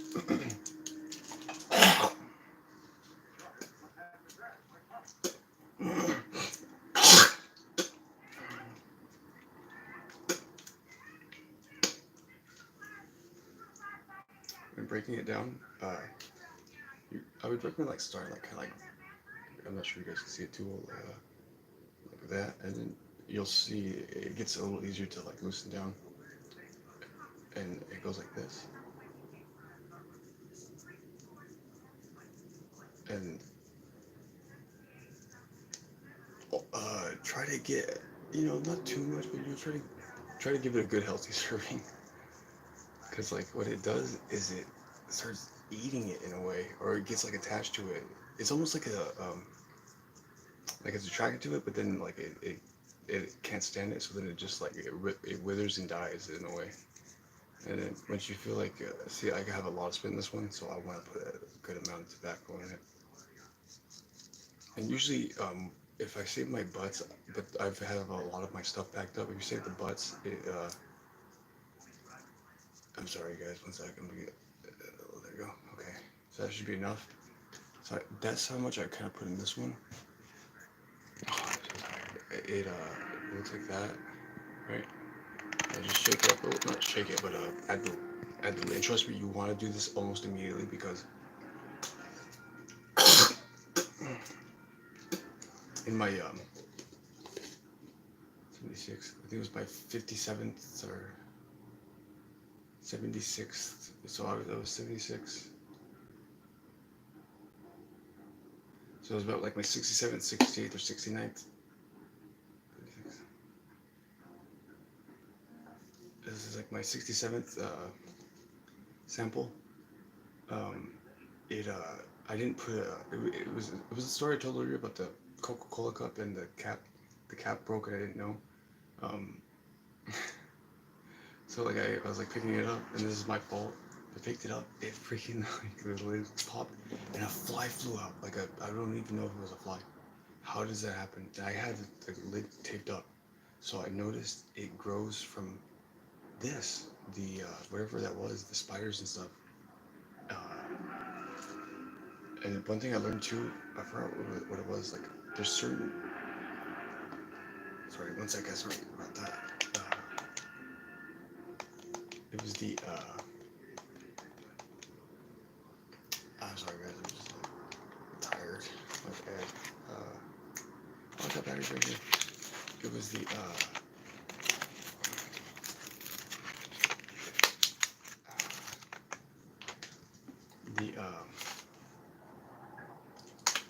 I'm really tired, guys. Give me a sec. It was the.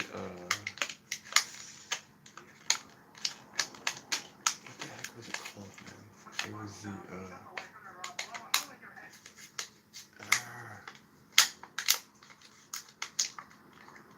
man, I lost it. I can't think, guys. It was the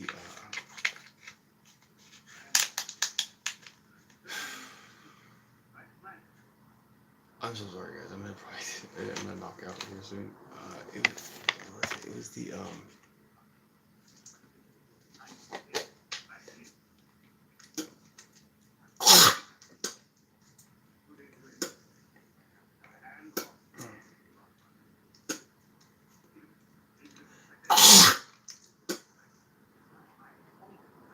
I'm sorry if I have to be quiet. It's just like my family's sleeping, so my neighbors. I'm trying to keep it down. So guys.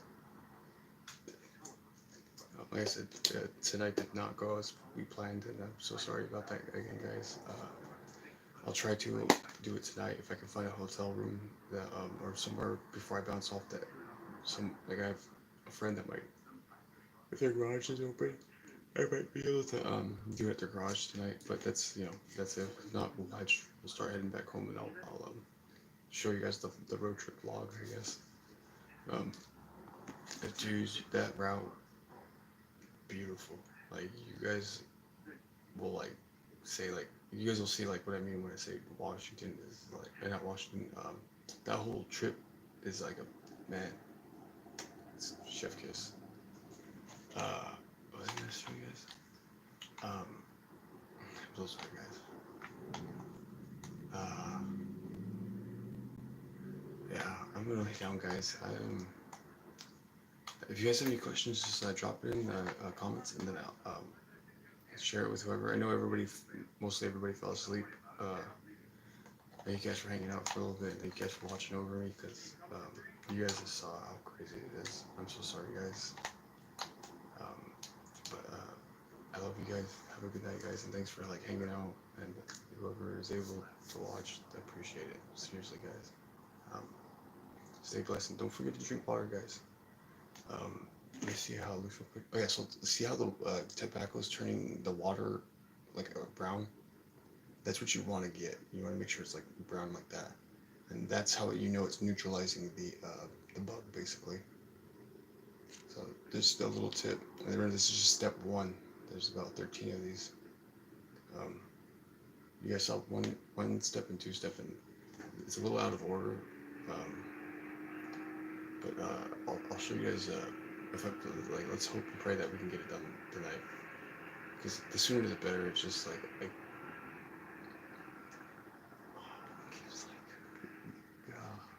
Mom, I love you. We have to help humanity, dude. My people need my help. Alright, guys. You guys have a good day, and I'll see you guys later when I wake up. I just need to rest. My eyes are set. Good night, guys. I'll turn off the flash, though, because I'm trying to have this charged before I get on the road.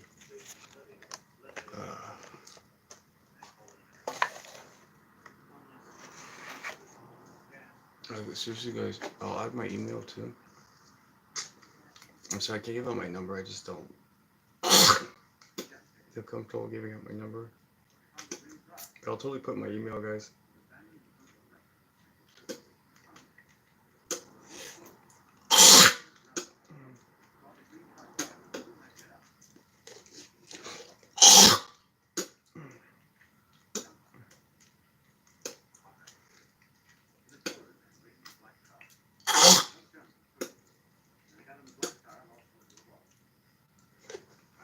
Oh, one more thing too, dudes. Try it. If you can go to your local gas station or get a clear one of these cups. This is the iced coffee version from 7-Eleven, and it's much. I find it fun now to kind of compare the samples and stuff. That's just me though. Alrighty, guys. Peace out.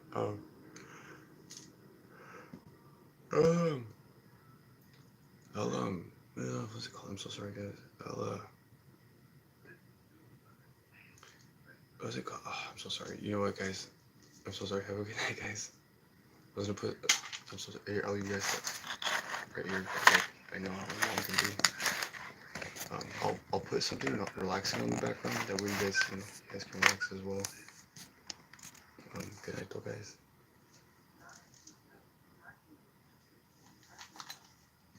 Oh, my stomach.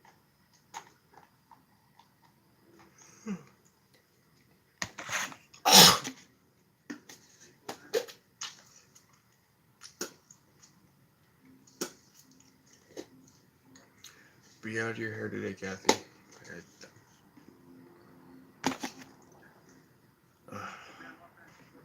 Gilbert, if you could pass me that photo of your father again, so I can, my grandpa, so I can digitally restore it so that you can see the photo again.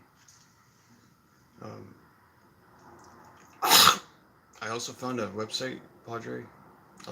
Like if it has a face, it'll find the same any photo on the internet. It'll find all the photos that look like that person, Padre. Okay, have a good night, guys. Oh no.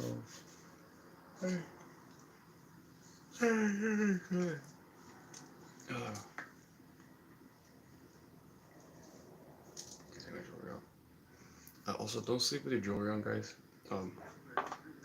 If you can, put it out in the moonlight so it'll charge. I don't know where to wear Jake bracelet.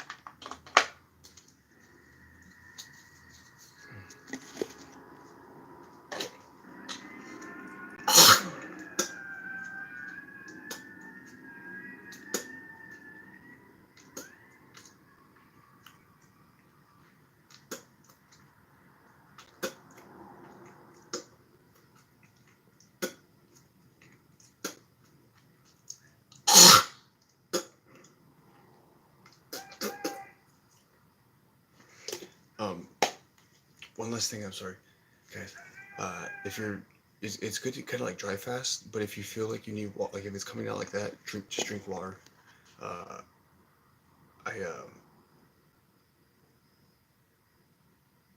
been crying a lot lately, so like I think I'm just like a little drained. So I need some water, guys.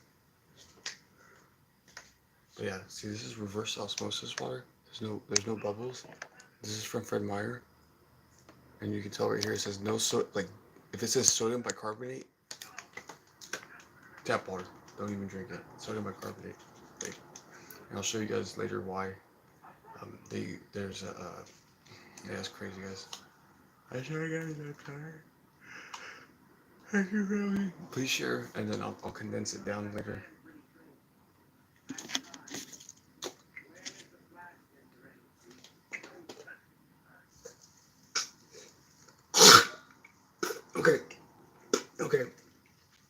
Okay, I just.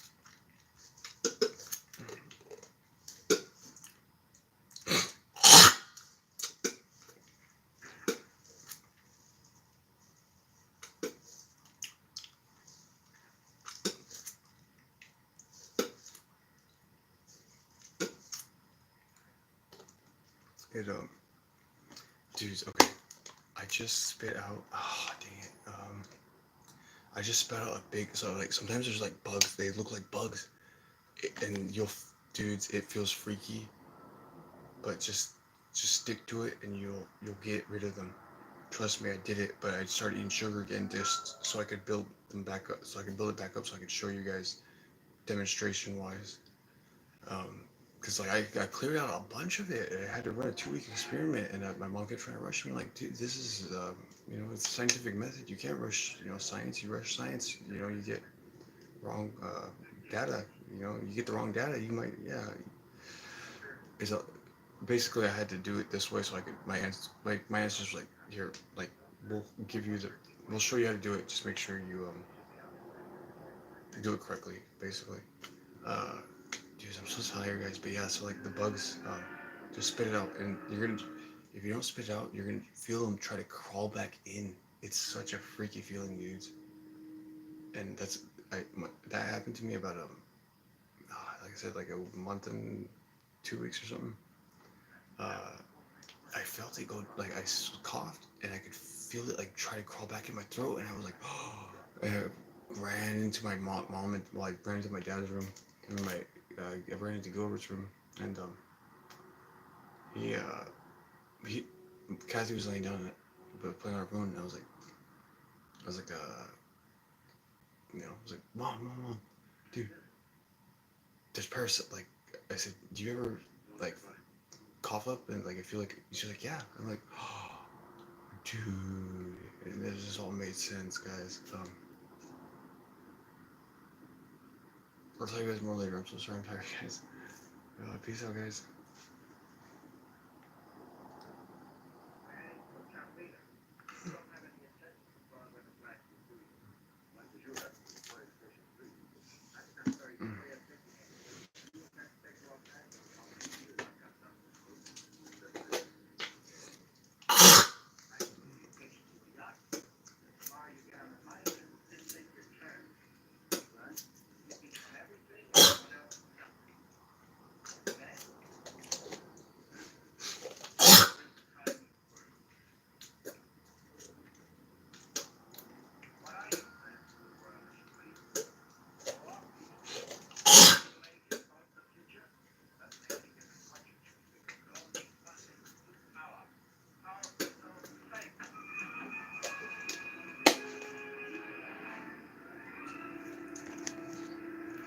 Yeah. Also, I'll change it to something more soothing. I was just trying to show everybody, show you guys on YouTube what the movie's called. It's called The Satan Bug, and it's pretty gnarly.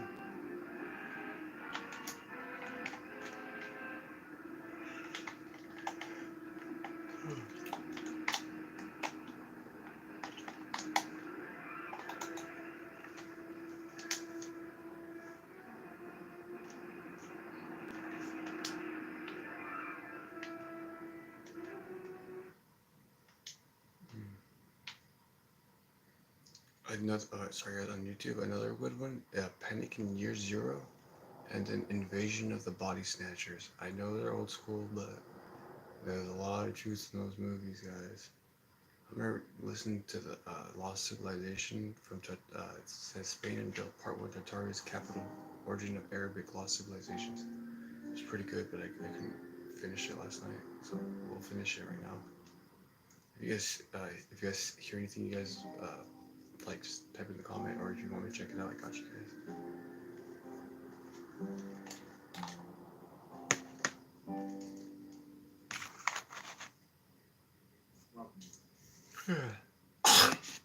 We're going to be questioning the mainstream history of Spain. We'll be diving into Spain's alternative history, exploring some truly fascinating architecture, and even touching on the possibility of lost civilizations. I actually traveled to Spain myself and explored many of the places we'll be discussing.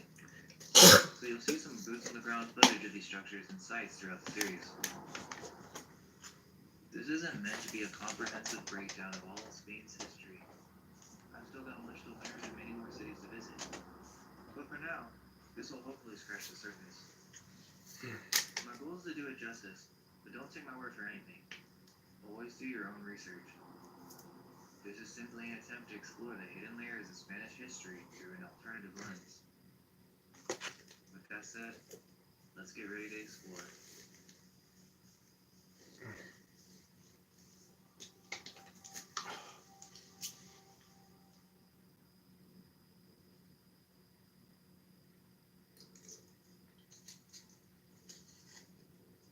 We've got a lot to cover, so we're starting with the mainstream history of Spain. Not to repeat what you've already heard, but just to set the stage for asking better questions. But before we dive in, let me quickly explain what this video is really exploring. This is an alternative historical perspective, one that suggests something radically different. That Arabic script and what we now call Islamic culture may not have originated in Arabia at all, but rather in Europe, specifically the Iberian Peninsula, and only later expanded into the Middle East. In this view, Arabic was the imperial language of a wider Eurasian power structure, often loosely associated with what's been called Tartaria. What we label today as Islamic may in fact have deep European roots.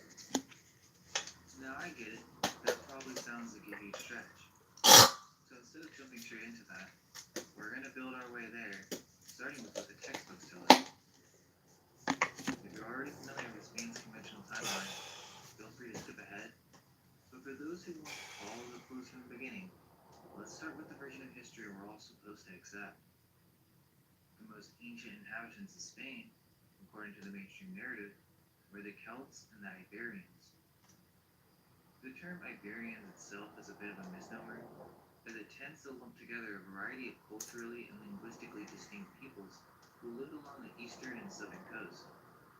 We are told that the Celts migrated into the Iberian Peninsula from what is now southern France around 300 BC, settling primarily in the north and northwest.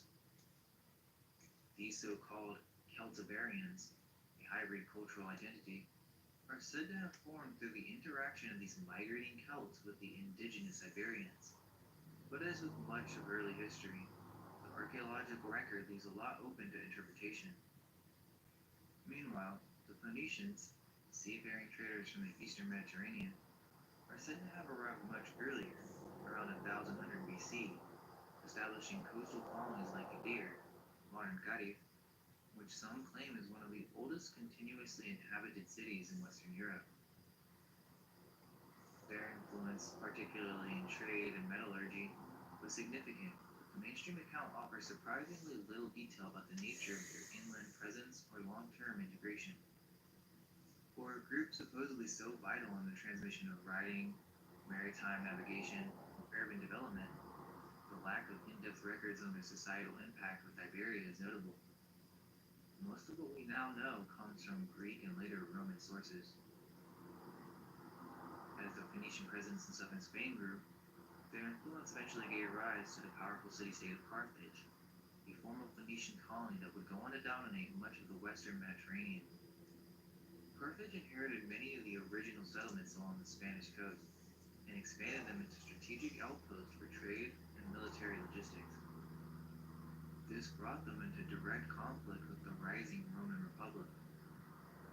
The tipping point came with the Second Punic War, the one with Hannibal famously crossing the Alps with elephants, a story that has all the markings of myth, yet it's still repeated uncritically. Rome, viewing Carthaginian control of southern Spain as a threat, launched a full-scale campaign to wrest control of the peninsula. By the end of the war, Rome had not only defeated Carthage, but had secured most of Iberia, which they now renamed Hispania. From there, Spain was gradually absorbed into the Roman Empire over the next 2 centuries, though resistance continued from northern tribes like the Cantabrians and Asturians well into the 1st century BC. Cities like Tarraco, Tarragona, Caminita Augusta, Merida, and Córdoba were built or possibly rebuilt into Roman-style urban centers, complete with aqueducts, theaters, and straight roads that are still in use today. The Latin language, Roman law, and Catholic Christianity would eventually define the region, but how quickly and thoroughly this transformation occurred is often glossed over. The sheer scale of Roman infrastructure in Hispania, considering the time period and terrain, is quite suspicious. As the Western Roman Empire began to unravel in the 5th century, various so-called barbarian groups swept across its former territories. One of the most significant were the Visigoths, a Germanic tribe that, according to mainstream accounts, famously sacked Rome in 410 AD, a symbolic death blow to Roman prestige. Not long after, they turned their attention to the Iberian Peninsula, where they established a kingdom that would endure for nearly 300 years, with Toledo eventually becoming its capital. What's curious is how quickly the Visigoths transitioned from pillagers of Rome to inheritors of its infrastructure and style. Despite being cast as outsiders, they maintained much of the Roman legal code, and even continued Latin as the administrative language. Their architecture often mirrored Roman forms, stone churches, basilicas, and fortifications that were of more continuation than rupture. By the 6th century, the Visigoths had converted from Arianism to Catholic Christianity, aligning themselves fully with Roman religious orthodoxy. From that point on, the Visigothic kingdom wasn't just another post-Roman state. It positioned itself as a defender of Western Christianity, especially as the Eastern Roman Byzantine Empire was distant and increasingly Greek in character. Church councils in Toledo dictated not just religious policy, but political governance, suggesting a theocratic structure more centralized than one might expect from a barbarian realm. The extent of Christian influence, centered so firmly in what we now call Spain, is something that's often overshadowed in simplified narratives. For a kingdom that supposedly emerged out of chaos, its institutions, cities, and churches show a level of continuity that raises fair questions about how much was really rebuilt versus inherited under new management. Then, in one of the most abrupt civilizational turnovers in recorded history, we're told that the mighty Visigothic kingdom, whose deeply entrenched Christian power ruling from Toledo, with centuries of Roman inheritance behind it, was swept aside almost overnight by a force of invading North African Muslims, primarily composed of Berber troops under Arab leadership. The mainstream account claims that a relatively small army, led by Tariq ibn Ziyad, crossed the Strait of Gibraltar in 711 AD with reportedly just 7,000 men, and somehow managed not only to defeat the Visigothic king Roderick at the Battle of Guadalete, but to go on and conquer nearly the entire Iberian Peninsula within just a few years. This would mean that an empire rooted in Roman traditions, fortified cities, standing armies, and an established Christian bureaucracy collapsed almost instantly under the pressure of what was essentially a scouting expedition. Even more curious, this dramatic upheaval supposedly left little to no prolonged resistance from the remaining nobility or Christian populations, and no significant sieges or long-standing battles are recorded during this rapid takeover. By 718, barely 7 years later, nearly all of Iberia was under Islamic rule, rebranded as Al-Andalus, with only the remote mountainous regions of the north remaining in Christian hands. The speed, scale, and smoothness of this transition, especially in a territory that has been the seat of Christian councils and royal dynasties, deserve more scrutiny than they typically receive. We're left with a narrative in which an entire civilizational structure is dismantled and replaced with a new religious, linguistic, and cultural system in a single generation. And this supposedly with minimal documentation of widespread conflict, collapse, or resistance. Under Islamic rule, Al-Andalus quickly became one of the most celebrated centers of learning and culture in medieval Europe, or so the narrative goes. Cities like Córdoba, Sevilla, and Granada are described as flourishing hubs of science, medicine, architecture, and philosophy, centuries ahead of the Christian kingdoms to the north. We're told that Muslims, Christians, and Jews coexisted under a system of dhimma, or protected status for non-Muslims, and that this multicultural dynamic produced a golden age of intellectual progress. So the story is framed in contrast to a supposedly darker, less advanced Christian Europe, though rarely is it explained how such a complex society emerged so quickly after the initial conquest, or how the infrastructure and educational systems necessary for this explosion of knowledge were already in place. Architecturally, the legacy of Al-Andalus is still on full display. The Great Mosque of Córdoba, the Alhambra of Granada, and countless minarets and bathhouses, all blending intricate design with advanced engineering. And yet, while these structures are universally attributed to the Islamic rulers, the details around their initial construction timelines are often vague, with renovations and additions spanning centuries. Like much of the era, the mainstream portrayal leans heavily on generalizations. A tolerant, enlightened Islamic civilization rising almost fully formed in the wake of a vanished Visigothic world, with little resistance and an astonishing level of continuity. This whole golden age feels like a polished overlay on top of something older, less clearly defined, and far more complex than the official accounts would suggest. The Reconquista, the Christian effort to reclaim Iberia from Islamic rule, is said to have begun almost immediately after the Muslim conquest, with the Battle of Covadonga in 722 AD. According to the official story, a small band of Christian resistors in the northern mountains of Asturias held out and gradually built momentum over the next 7 centuries. What's strange strange though is how this reconquest supposedly coexisted for hundreds of years with a still strong, thriving Al-Andalus. For all the talk of a Christian revival, the pace was fairly slow. While cities like Cordova and Sevilla were flourishing under Muslim rule, the Christian kingdoms, Asturias, Leon, Castilla, Aragon, Navarre, remained fragmented, underdeveloped, and internally conflicted for centuries. Despite this, the narrative insists that the Reconquista was an inevitable, almost divinely ordained mission to reclaim lost Christian lands. That it wasn't until the 11th century, with the fall of Toledo in 1085, that any serious momentum seemed to develop. Even then, progress was inconsistent. At times, Christian kingdoms allied with Muslim ones against rival Christian neighbors, a fact often glossed over in romanticized retellings. Would you like me to open the door for you? Al-Andalus was still producing architectural marvels like the Alhambra well into the 13th Said I'm century. civil. By the time Granada fell in 1492, the narrative ties up neatly. Christian forces unified under Ferdinand and Isabella complete the Reconquista and reassert Catholic dominance over all of Spain. But looking at the timeline, the idea of a 700-year reconquest that progressed slowly with long periods of stagnation and political ambiguity seems oddly prolonged for a supposed holy campaign. Was this really a linear push from one side, or something more complex, more like a gradual reorganization of power, rewritten in retrospect as a clear-cut victory? The year 1492 is often portrayed as the triumphant climax of Spain's rebirth. The fall of Granada, the final Muslim stronghold, the expulsion of the Jews, ostensibly to purify the faith, and the launch of Christopher Columbus across the Atlantic, all within a matter of months.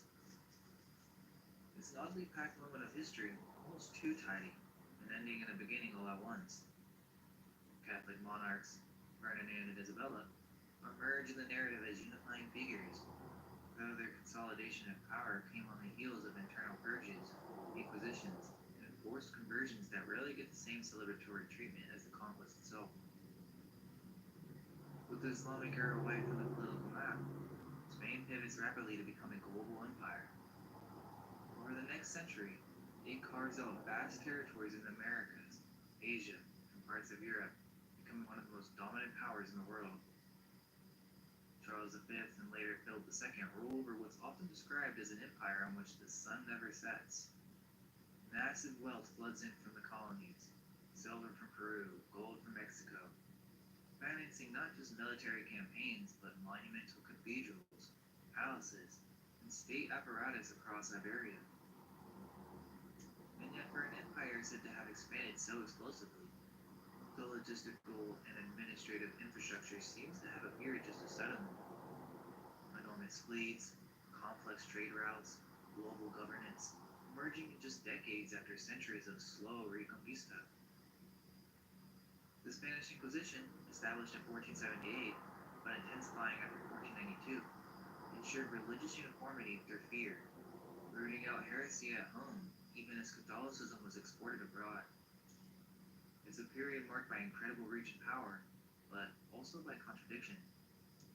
Brutal conquest justified by divine mission, unprecedented wealth coupled with spiraling debt, and a cultural boom that often borrowed from earlier influences. By the early 1700s, the once mighty Spanish Empire was in decline, stretched thin, riddled with debt, and fractured by internal disputes. The official story is that the death of the childless Charles II triggered the War of Spanish Succession, a European power struggle over who would control the Spanish throne. Out of this chaos, the Bourbon dynasty, a French royal house, was installed in Spain, with Philip V taking the crown in 1700. The move was framed as a diplomatic solution, but in hindsight, it reads more like a quiet hijacking of Spanish sovereignty by foreign bloodlines under the banner of Anglo-Saxon. From this point on, Spain begins to mirror French absolutism more closely. Centralized power, heavy bureaucracy, and new architectural and cultural shifts that seem to align less with native tradition and more with urban taste. The narrative paints this as modernization, but it also marked a deeper transformation of the state itself. Long-standing institutions were restructured or phased out. In Spain, once the apex of the Catholic Empire, was gradually repositioned within the wider interest of European dynasties. It's a period of supposed renewal that, depending on how you look at it, could just as easily be viewed as rebranding of control, especially considering that the Bourbon dynasty still sits on the Spanish throne today, a legacy of original foreign insertion into Spanish politics. That's all we really need to cover when it comes to the mainstream version of Spanish history. We've outlined the core periods, pre-Roman settlement, Roman Hispania, the Visigothic kingdom, the Moorish conquest, the centuries-long Reconquista, and the rise of the Spanish Empire. These are the official chapters we're expected to accept at face value. But as we'll start to explore, there are more than a few threads that don't quite hold together. The timelines, the sudden shifts, the missing layers of documentation, certain things just don't add up. So now it's time to take a closer look and start asking the questions the textbooks tend to avoid.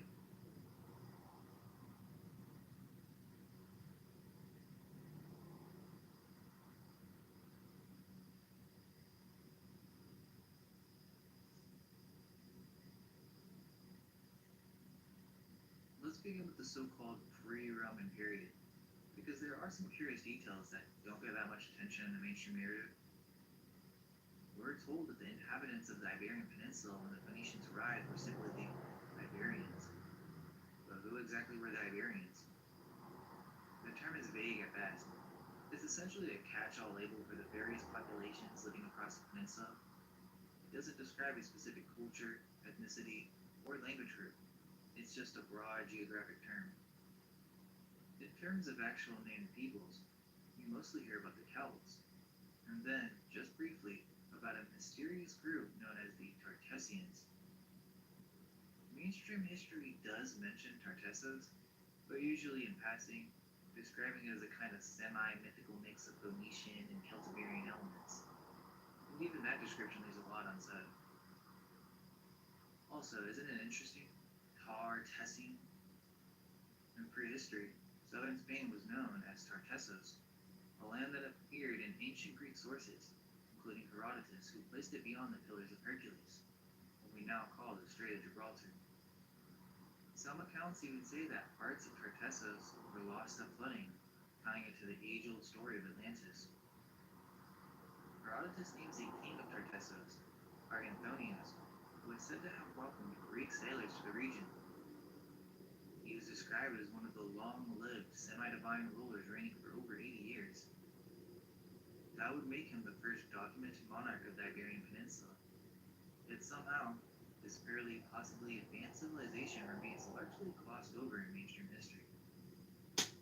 What's fascinating is that this civilization, Tartessos, is said to have mysteriously disappeared over 2,500 years ago, and the mainstream offers no real explanation as to why. One of the most famous artifacts is the Lady of Elche, often labeled a fertility goddess. But if you look closer, the large world headpieces resemble symbols found in Hopi tradition, where similar forms represent fertility and cosmic connection. Then there are the sculptures and motifs like the winged lion, which resemble Babylonian art. But again, rather than suggesting Tartessos was borrowing from others, what if it was the source of these ideas, not the recipient? And the biggest clue might be Tartessian gold, specifically the treasure of El Carambolo. The style and craftsmanship bear an uncanny resemblance to Scythian goldwork, known for its intricate animal forms and high metalworking skill. This suggests that the Tartessian artistic tradition may predate and influence what we now consider Eastern steppe art. Even more compelling is the Tartessian language and its alphabet. Under closer inspection, many characters resemble early runic forms. Scholars like John T. Cock argue that Tartessian might actually be the earliest known Celtic language, indicating other Celtic inscriptions and suggesting a Western European origin for the Celts, not Central Europe as we're usually told.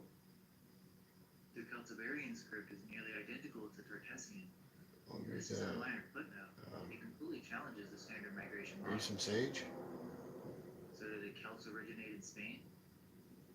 The evidence suggests it's possible, but to even consider that, we need to question the assumption that civilization moved east to west, and all signs seem to point the other way. Let's talk about the Basque people, because they're another major anomaly in Spanish history, one that's rarely brought up. Outside of a few passing mentions, like the resistance against Charlemagne's army, the Basques barely register in the mainstream narrative. But that is odd when you think about it. The Basques somehow retain their autonomy, culture, and language across every major period of Spanish history: Roman, Visigothic, Islamic, Reconquista, Empire.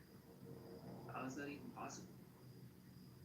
If the Basques have been in the region for over 2,000 years, unchanged in language and customs, why has every single surrounding culture either vanished, evolved, or been absorbed? That alone should raise some questions. Their language, Euskara, is classified as a linguistic isolate. It doesn't belong to the Indo-European language family or connect to any other known language in Europe. There's no precursor to it, no branches, no derivatives, it just appears.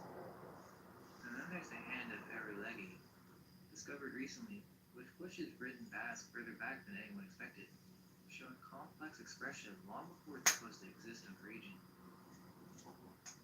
Genetically, the Basques also stand apart. Modern studies show that they have distinct markers not found in surrounding populations. Their genetic profile is closest to early European farmers, dating back to the Neolithic period, suggesting they were isolated long before the Indo-European expansions. Somehow, their culture survived untouched while massive migrations and empires swept through the rest of the continent. The Basques have blood myths, not vaguely but explicitly. In their oral tradition, the gods once punished humanity with the Great Deluge, wiping out the old world. This is exactly how Plato described the destruction of Atlantis, as punishment from the gods by flood, for a society that had grown corrupt. Both stories center on an advanced people, a sudden cataclysm, and divine retribution. The Basques have a legend that they originally came from Atlantis, which they called Atlantica. In Euskara, a sunken island, sometimes referred to as the Green Isle, from which Basque ancestors arrived in the Bay of Biscay. Atlantica, resemblance to Plato's Atlantis, is unmistakable. Interestingly, in Basque mythology, the Tartessos was an enormous, strong, one-eyed giant similar to the Greek Cyclops. And they even have their own version of Bigfoot, or a hairy humanoid known as the Basawan, who was the lord of the forest. But it doesn't stop there. Basque myth also speaks of beings who escaped underground, taking refuge beneath the earth. Not metaphorically, but literally. This is also mentioned in Celtic legends of hidden races retreating into hills and mountains after a great fall. In fact, you can draw a direct parallel to Gaelic Tuatha De Danann, who also disappear underground after a final battle. Another pre-flood pre-Christian race that mysteriously vanishes from the surface. And then there's the geography. Plato placed Atlantis beyond the Pillars of Hercules, which we now understand as the Strait of Gibraltar. That puts it squarely in southern Iberia, right along the Atlantic coast, and right next to Basque territory. If there were any survivors of Atlantis, it's not hard to see why the mountainous Pyrenees, hard to reach, easy to defend, would be the logical place to retreat. Interesting, the Alagodu is an ancient swastika with four rounded heads, what's widely known as the traditional symbol of the Basque country and the Basque people. Not only that, but Basque gravestones look Celtic and feature solar symbols. Their language, Euskara, which is completely unrelated to any other language in Europe or the world, only deepens this mystery. It doesn't come from Latin, it doesn't come from Celtic, it doesn't even come from Phoenician or Greek. It just exists, like a preserved shard of something older, something pre-cataclysmic. There's also a linguistic layer to all this that barely anyone talks about. Some Proto-Celtic linguists, the ones who study the reconstructed roots of Celtic languages, have pointed out that Celtic languages seem to contain a Basque substratum. In other words, there are words in Irish, Welsh, and even older forms of Celtic that don't come from Indo-European at all. They don't fit, but they do resemble Basque. And forgive me if I pronounce these incorrectly, but here are some examples. In Irish Gaelic, the word viol, salmon, closely parallels Basque Visigothic. The dark horn aligns with Adar. Even the word for woman, Inder, in early Irish, resembled the Basque Adir. And these aren't just flukes, they point to an older linguistic influence. And then there's the vigesimal numeral system. Basques count in 20s, not 10s. 40 is twice 20. 80 is 4 times 20. This is rare in Europe, but it is also used in Celtic languages, like Irish and Welsh. Indo-European languages use a decimal system. So why do Basque and Celtic both count in 20s? The answer might be simple. The Celts inherited this from the Basques. If that's the case, then we're not just talking about trade or contact, we're looking at a much deeper relationship. One where Basque isn't a leftover, it's the origin layer, and everything else is built on top of it. As mentioned in previous videos, after the fall of Atlantis, it seems clear that survivors didn't just settle in Ireland, they also arrived in Spain. In fact, one could argue that the first major civilization to rise after the deluge was rooted right here, in what we now call Iberia. Whether through erasure, flooding, or deliberate rewriting, that civilization has been largely lost to official history. It's important to clarify that when I use the term Celt, I'm not just referring to the label used in mainstream history.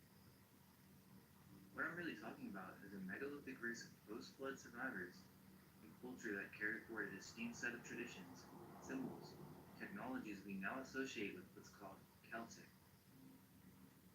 While mainstream narratives place Irish and Celtic culture as emerging after the Roman era, what if the entire timeline is reversed? Quote, the Orthodox view of the origins of the Celts turns out to be an archaeological myth left over from the 19th century. Over the past 200 years, a myth has grown up of the Celts as a vast, culturally sophisticated, but warlike people from Central Europe, north of the Alps and the Danube, who invaded most of Europe, including the British Isles, during the Iron Age around 300 BC. Many archaeologists still hold this view of a grand Iron Age Celtic culture in the center of the continent, which shrank to a Western Rome after Roman times. It is also the basis of the strong sense of ethnic identity that millions of members of the so-called Celtic diaspora hold.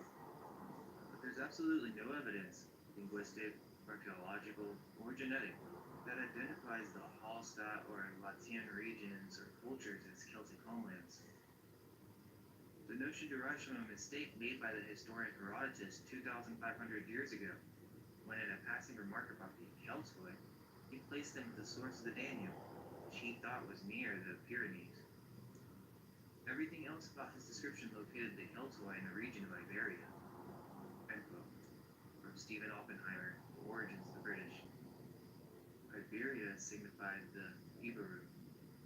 From Michael Tessarian, quote, the yew tree was considered very sacred to both Druids and Egyptian Magi. The Iberu, or Ivri, Abri, or Abari, turned up in Egypt as the wise ones, or elders. The letter H, as a prefix, simply meant the, and so the word Hebrew meant the Hebrew, or the Hebrew. This is the origin of the word Iberia that signified Spain, and Ibernia that signified Ireland. The Iberu were Druidic elders who had traveled to Egypt in remote periods bringing solar worship there. End quote. Even today, Spain still holds strong traces of this tradition.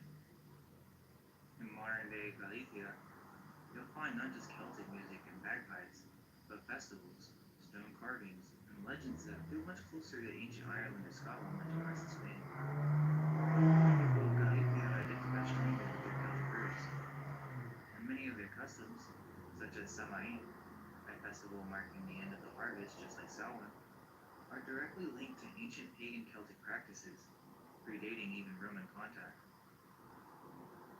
Archaeologically, Galicia and surrounding regions are covered in castros, stone hill forts identical in layout and function to those found in Ireland, Wales, and Brittany. The Celtic swirls, solar discs, and even spiral motifs carved into stones across northern Spain mirror the ones at Newgrange and other megalithic Irish sites. Galicia is also dotted with dolmens, ancient megalithic tombs that date back to the Neolithic period, supposedly. Notable examples include the Dolmen de Tartessos, often referred to as the Parthenon of Galician megalithism, and the Dombate Dolmen, known as Galicia's Neolithic cathedral due to its impressive size and structure. These structures are not only significant for their age, but also for their architectural similarities to megalithic sites found in Ireland and Britain. It doesn't seem like a coincidence. It looks much more like a shared cultural origin that spanned the Atlantic coast before the so-called rise of the Celts. In Galicia and Portugal, legends speak of the Moras Encantadas, a race of supernatural beings which inhabited the lands of Galicia, Asturias, and Portugal since the beginning of time. These beings were forced to live underground, and apparently they worked with silver, gold, and gemstones, which provided them with enormous treasures that were protected by what is called culebres, or a giant winged serpent dragon. Now this will come into play later, but these supernatural beings were called moros, or moros, and are often described as giants or warriors. In the 4th century Latin poem, Ordo Maritima, Rufus Festus Avienus recounts a striking legend about the Ostrimi, a people said to have lived in what is now Galicia and northern Portugal. According to the account, they were forced to flee the region after being overwhelmed by a strange and powerful force. Quote, much later, the serpent chased away the inhabitants and gave the now empty land its name. End quote. The Greeks later called this region Opausa, the land of serpents. But these weren't literal snakes. The serpents here almost certainly refer to a people, likely an invading group or elite class associated with serpent symbolism. This isn't a unique story either. The myth of St. Patrick driving the serpents out of Ireland is a near identical motif. And in that case too, the serpents are widely understood to be druids or pre-Christian people, not actual snakes. Okay, but here's where things get really wild. In Galicia, you'll find what's considered the oldest Roman lighthouse still standing, the Tower of Hercules, built in the 1st century AD. It's almost absurd how well preserved it is compared to other Roman lighthouses. For example, the Roman lighthouse in Dover, England, also said to date to the 1st century, is basically a crumbling shell. But the one in Galicia, fully intact, functioning, restored, and standing over foundations that some sources claim are Phoenician. Others aren't sure if it was a rebuild or a continuation, but either way, it's not a typical Roman tower. And it's said to be modeled after the lighthouse of Alexandria. That's already extremely suspect. But what's even more interesting is what stands in front of it. A statue of Breogan. According to ancient Irish lore, specifically the Labor Gabala the Book of the Taking of Ireland, Breogan was one of the ancestral patriarchs of the Irish Gaels. After wandering the earth for generations, following a great cataclysm, there's a flood, the Gaels arrive in Iberia, where Breogan is said to have founded a city called Brigantia and built a great tower. On the top of that tower, his son, Ith, catches sight of a distant green land across the sea, Ireland.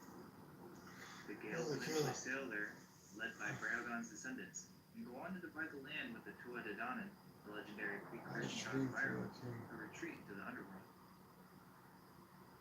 Brigantia is Galicia's fame, and the Great Tower is the Tower of Hercules. So we're not just looking at a Roman lighthouse here. We're looking at a monument tied to the mythical origins of the Irish people, physically anchored in Spain. The question is, was this really built by Romans? Or is it as the legends say, that this was actually built by an Irish king? Okay, let's discuss these pillars of Hercules. The legendary strongman Hercules was born to the god Zeus, an immortal named Alcmena. The union so incensed Zeus' wife, Hera, that she made life almost unbearable for the hero. Her ire resulted in him undertaking a series of tasks known as the 12 Labors of Hercules. One mission takes Hercules to Erythea to steal the monstrous Geryon's cattle.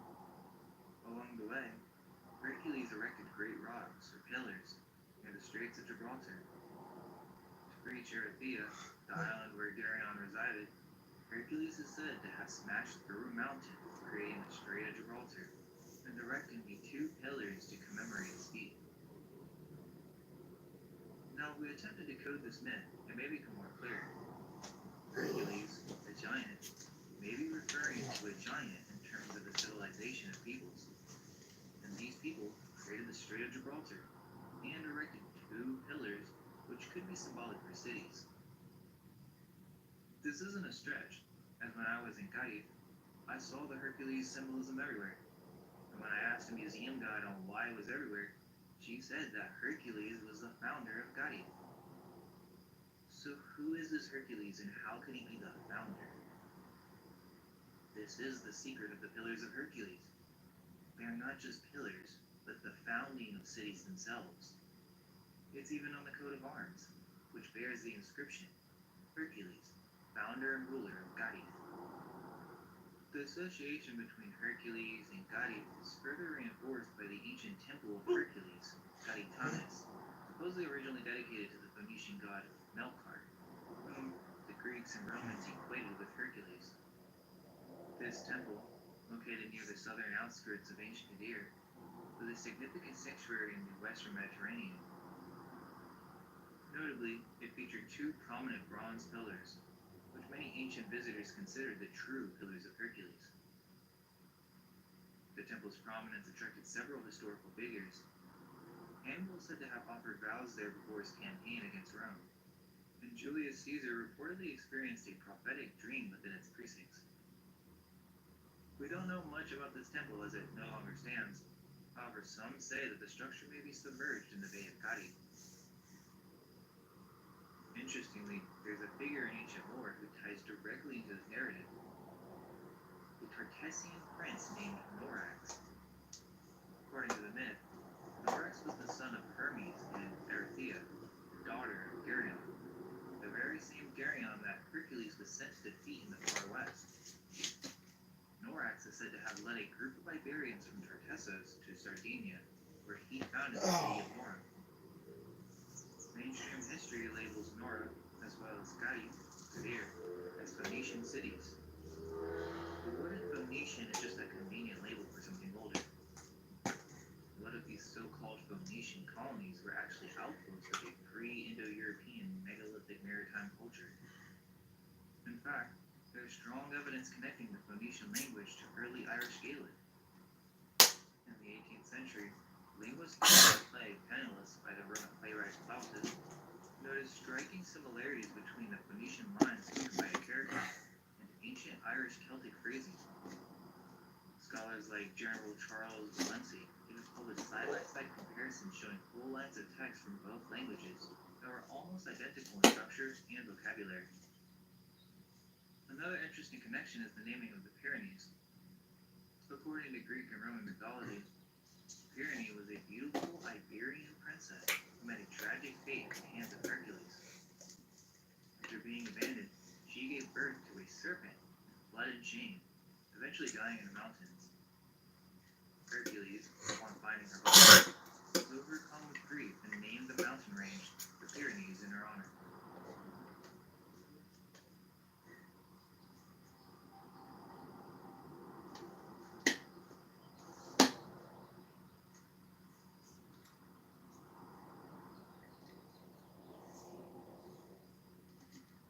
Now that we've discussed some ancient history that helps tie together some puzzle pieces, let's question some of the main events in Spain's conventional history. The first thing is the Visigoths. Who exactly were the Visigoths? The mainstream narrative tells us that they were a Germanic tribe part of the larger Gothic movement, who migrated into Roman territory and eventually overthrew the Western Roman Empire.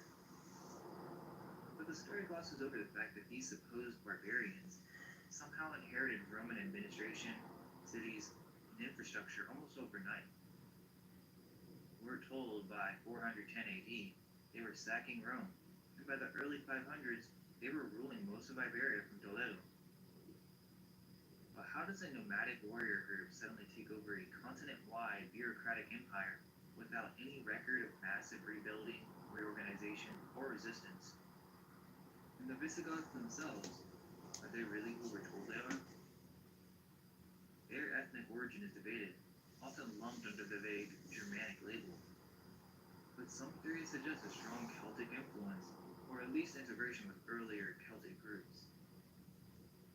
Their language left little trace, their architecture is either missing or curiously Roman in form, and their material culture is scarce. Even their so-called laws, the Visigothic Code, are written in Latin, structured like a Roman legal system. It's almost as if they weren't a new culture at all, but a rebranded continuation of something that already existed. It's almost as if the Visigoths are just another label used to muddy the waters. A convenient name to describe a transition of power that maybe didn't happen the way we're told.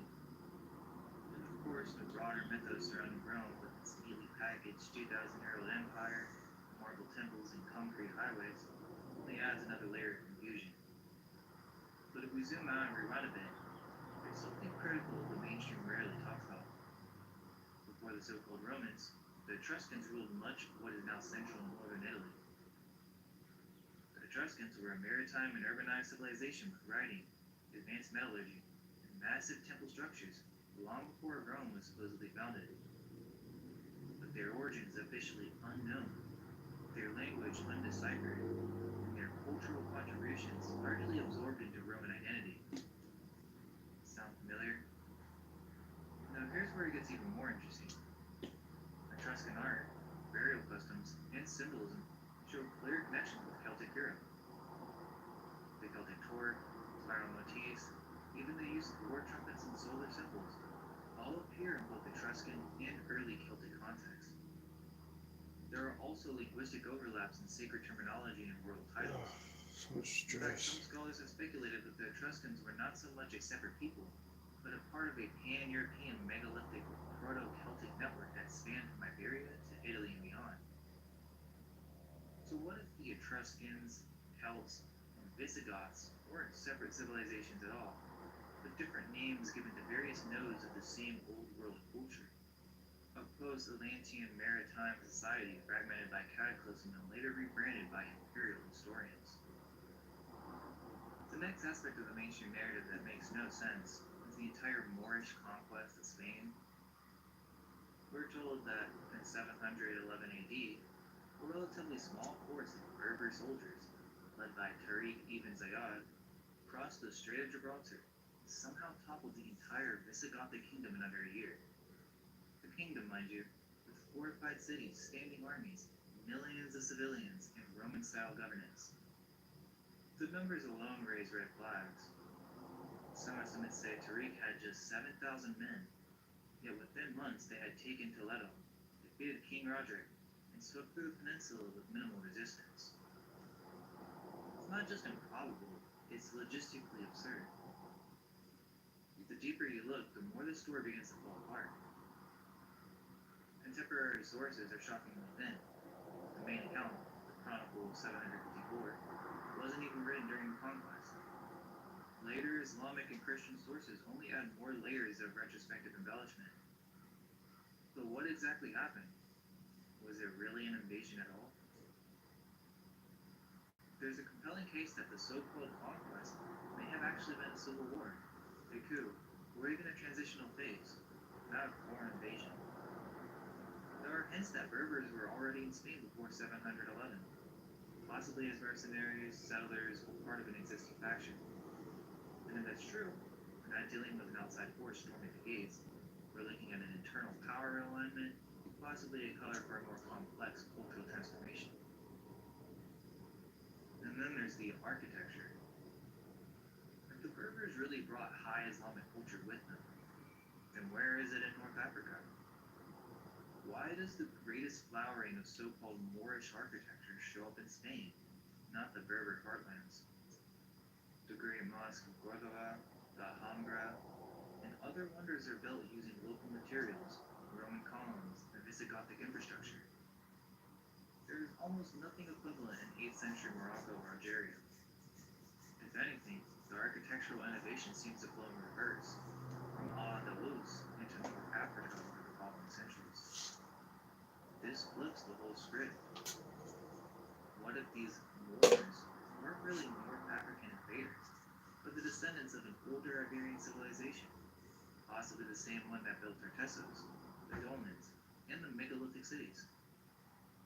What if the term Berber was retroactively applied to people already in the peninsula, a convenient label for rewriting the past? This would destroy the official timeline. It suggests that Islam in Spain may have emerged gradually from within, and that the Moorish civilization wasn't imported, it was rebranded.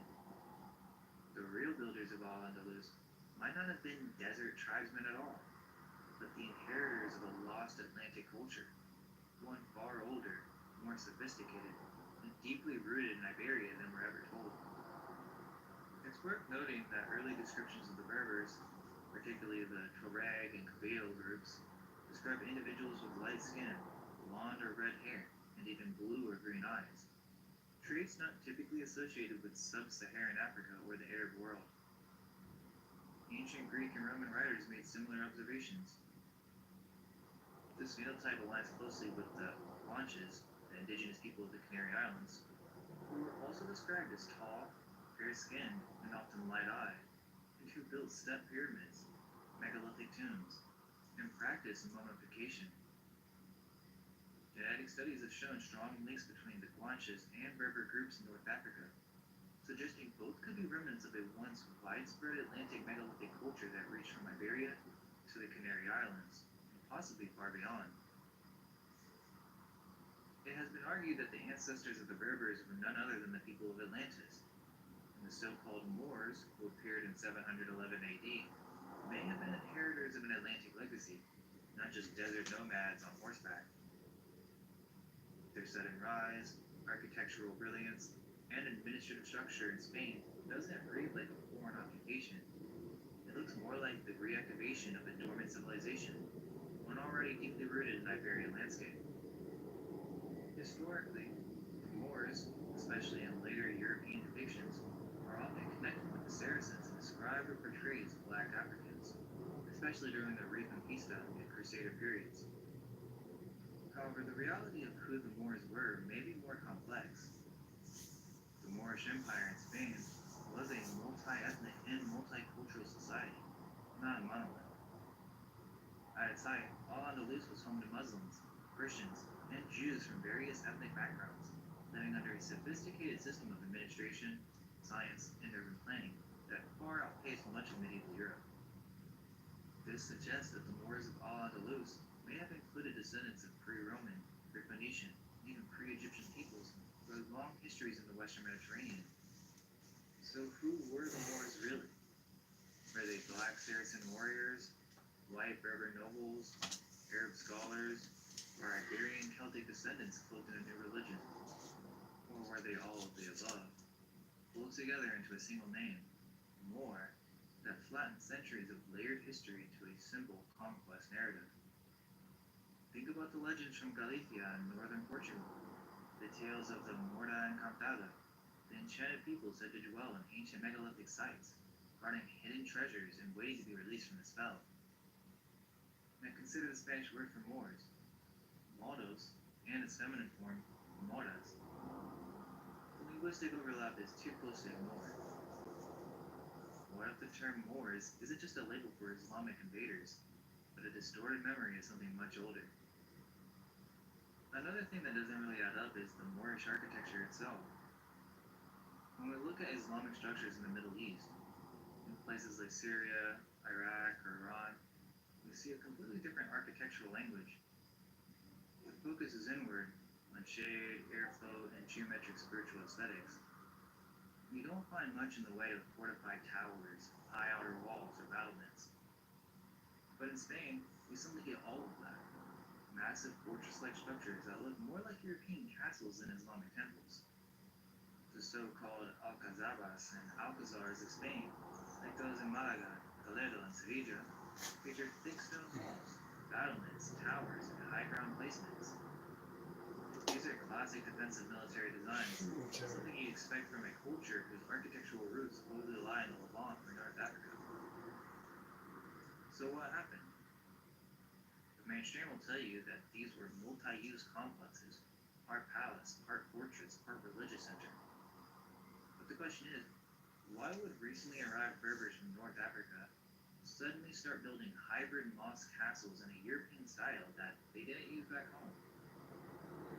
There's no clear precedent for this in early Islamic North Africa. Even in the famed citadel of Aleppo, we see a very different design logic. Functional, yes, but not monumental in the same way as the Alhambra or Mezquita of Cordoba. What if what we call Moorish architecture is really just a surviving infrastructure of a lost civilization, what we now call Tartarian? Okay, so let's just take a look at examples. Where do you think the earliest and most impressive Islamic architecture originates? If we follow the mainstream narrative, we expect the heart of it to be in the Arabian Peninsula, the birthplace of Islam itself. But that's not the case. In fact, pre-11th century architecture from Arabia looks nothing like what we call Moorish architecture. There are no sprawling arches, no intricate courtyards, no stone fortress complexes like we see in Spain. The early Islamic structures in Arabia are modest at best. Simple mosques, mud brick construction, flat roofs, and minimal ornamentation. The design language we associate with Al-Andalus is simply absent from its supposed source. You might then point to North Africa, but even there, the evidence is underwhelming. The only major early Islamic structure of note is the Great Mosque of Kaiwan in Tunisia, and even that dates from the 9th century, later than the construction of some Iberian sites, and sits on the ruins of Carthage, which had long-standing connections to the Iberian Peninsula. In other words, this was a Romanized region that had already absorbed architectural knowledge from the Western Mediterranean. If anything, the architecture of Kaiwan draws from the same pool as Spain, not the other way around. So where do we actually find the most advanced, earliest, and best preserved examples of what we call Islamic architecture? Spain, specifically the Mosque Cathedral of Cordoba, with its iconic double-tiered arches, forest of Roman columns, and vast hypostyle hall. This structure, attributed to the 8th century, wasn't built in the Arabian or North African style. It was built using Roman, Visigothic, and even pre-Roman techniques, blended with an entirely new aesthetic. But the thing is, the Mosque of Cordoba wasn't built from scratch. It was constructed on the foundations of a Visigothic Christian church, which itself stood on top of an older Roman temple. Many of its columns and capitals were reused, lifted directly from earlier structures. So we have to ask, was this architectural explosion really an Islamic innovation, or the continuation of an older Iberian tradition, just under new management? The style we call Moorish may not have been imported, it may have evolved in place. It may have emerged from the bones of a pre-existing advanced civilization, one with access to Roman engineering, Visigothic craftsmanship, and perhaps even Atlantean or Tartessian knowledge, all later repackaged under Islamic rule. It's not just Cordoba. Across the entire Islamic world, there are no clear examples between the 7th and 9th centuries that match the scale, complexity, or architectural fusion seen in Cordoba, Madinat al-Zahra, or the early phases of the Alcazar of Sevilla. In the Arabian Peninsula, early Islamic architecture was largely modest and utilitarian, far removed from the monumental stone-built precision of Spain. Even in North Africa, the few standout examples like Kaiwan were either Roman influenced or developed after Al-Andalus was already flourishing. There is one example of Umayyad architecture in Syria that historians claim predates Cordoba. The Umayyad Mosque in Damascus, said to have been completed in 715 AD. However, the structure raises serious questions. Its style is overwhelmingly Roman and Byzantine, and it was in fact built on the foundations of the Byzantine cathedral, which itself had been constructed atop a massive Roman temple of Jupiter. mosque appears more inherited than invented. What's more, nearby ruins of the original Roman temple still stand, featuring columns and stonework in the same style, further emphasizing the site's classical architectural origins. The narrative suggests that Damascus, made the capital in 661, produced this monumental mosque within just a few decades, despite no previous Islamic structures of similar sophistication in the region. This feels less like a natural progression and more like a historical grab, retroactively tying an existing Roman-Byzantine complex to the rising Islamic narrative. It's no surprise then that the site is simply dubbed the Umayyad Mosque, a label that conveniently overrides the deeper architectural lineage. So we got a problem in the mainstream narrative, and it's more than just architecture. So according to official history, the Umayyad conquest of Iberia happened during what's commonly referred to as the Dark Ages, a time of widespread decline, cultural stagnation, and societal collapse across much of Europe. And yet, we're supposed to believe that a small force of desert nomads, with limited resources and no architectural tradition to speak of, swept through the entire Iberian Peninsula in just a few years and went on to establish one of the most sophisticated and enlightened civilizations in medieval Europe. While the rest of Europe is supposedly crawling through the mud, losing literacy, forgetting how to build in stone, and fragmenting into feudal warbands, Al-Andalus was somehow producing multi-ethnic urban centers, scientific academies, lit streets, public baths, advanced irrigation and sewer systems, monumental architecture, and libraries said to house hundreds of thousands of volumes. Cities like Córdoba were described as having hundreds of mosques, schools, and hospitals, while many European cities at the time didn't even have paved roads. We're told this civilizational leap came almost overnight, courtesy of a few thousand desert nomads. Does that really make sense? By the 10th century, Córdoba had become the intellectual heart of Europe, a city that rivaled Baghdad and Constantinople in scale, literacy, and scientific output. Yet even those famed capitals, for all their prestige, lacked architectural achievements on par with Córdoba's monumental design, engineering precision, and urban planning. Nothing in Baghdad or Constantinople at the time matched the sophistication of the mosque cathedral, Madinah al-Zahra, or the illuminated streets and public infrastructure that defined Al-Andalus. Travelers and diplomats from Christian Europe were stunned by its sophistication. It boasted public libraries, botanical gardens, and running water, while cities like Paris and London were still largely wooded and unsewered. Scholars from across the Mediterranean came to Córdoba to study medicine, astronomy, law, mathematics, and philosophy. It was here that the lost Greek texts were preserved and translated, not only into Arabic, but also into Latin, eventually fueling the European Renaissance centuries later. From an intellectual and artistic standpoint, it seems clear that much of this knowledge originated in the Iberian Peninsula and spread eastward. So why are we told the opposite? That civilization began in the Levant and moved from east to west. This narrative has been carefully constructed by historians to obscure the true origins of our past.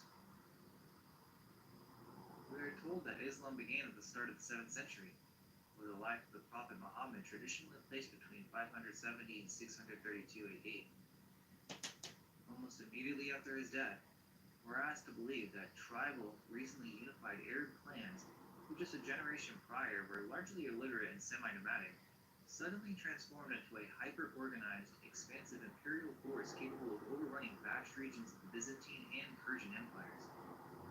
And within just a few decades, this brand new religion, language, and empire not only conquered the Levant and North Africa, but made its way into the Iberian Peninsula and supposedly established one of the most enlightened and architecturally stunning civilizations Europe had ever seen, Al-Andalus. Just stop and think about that for a second.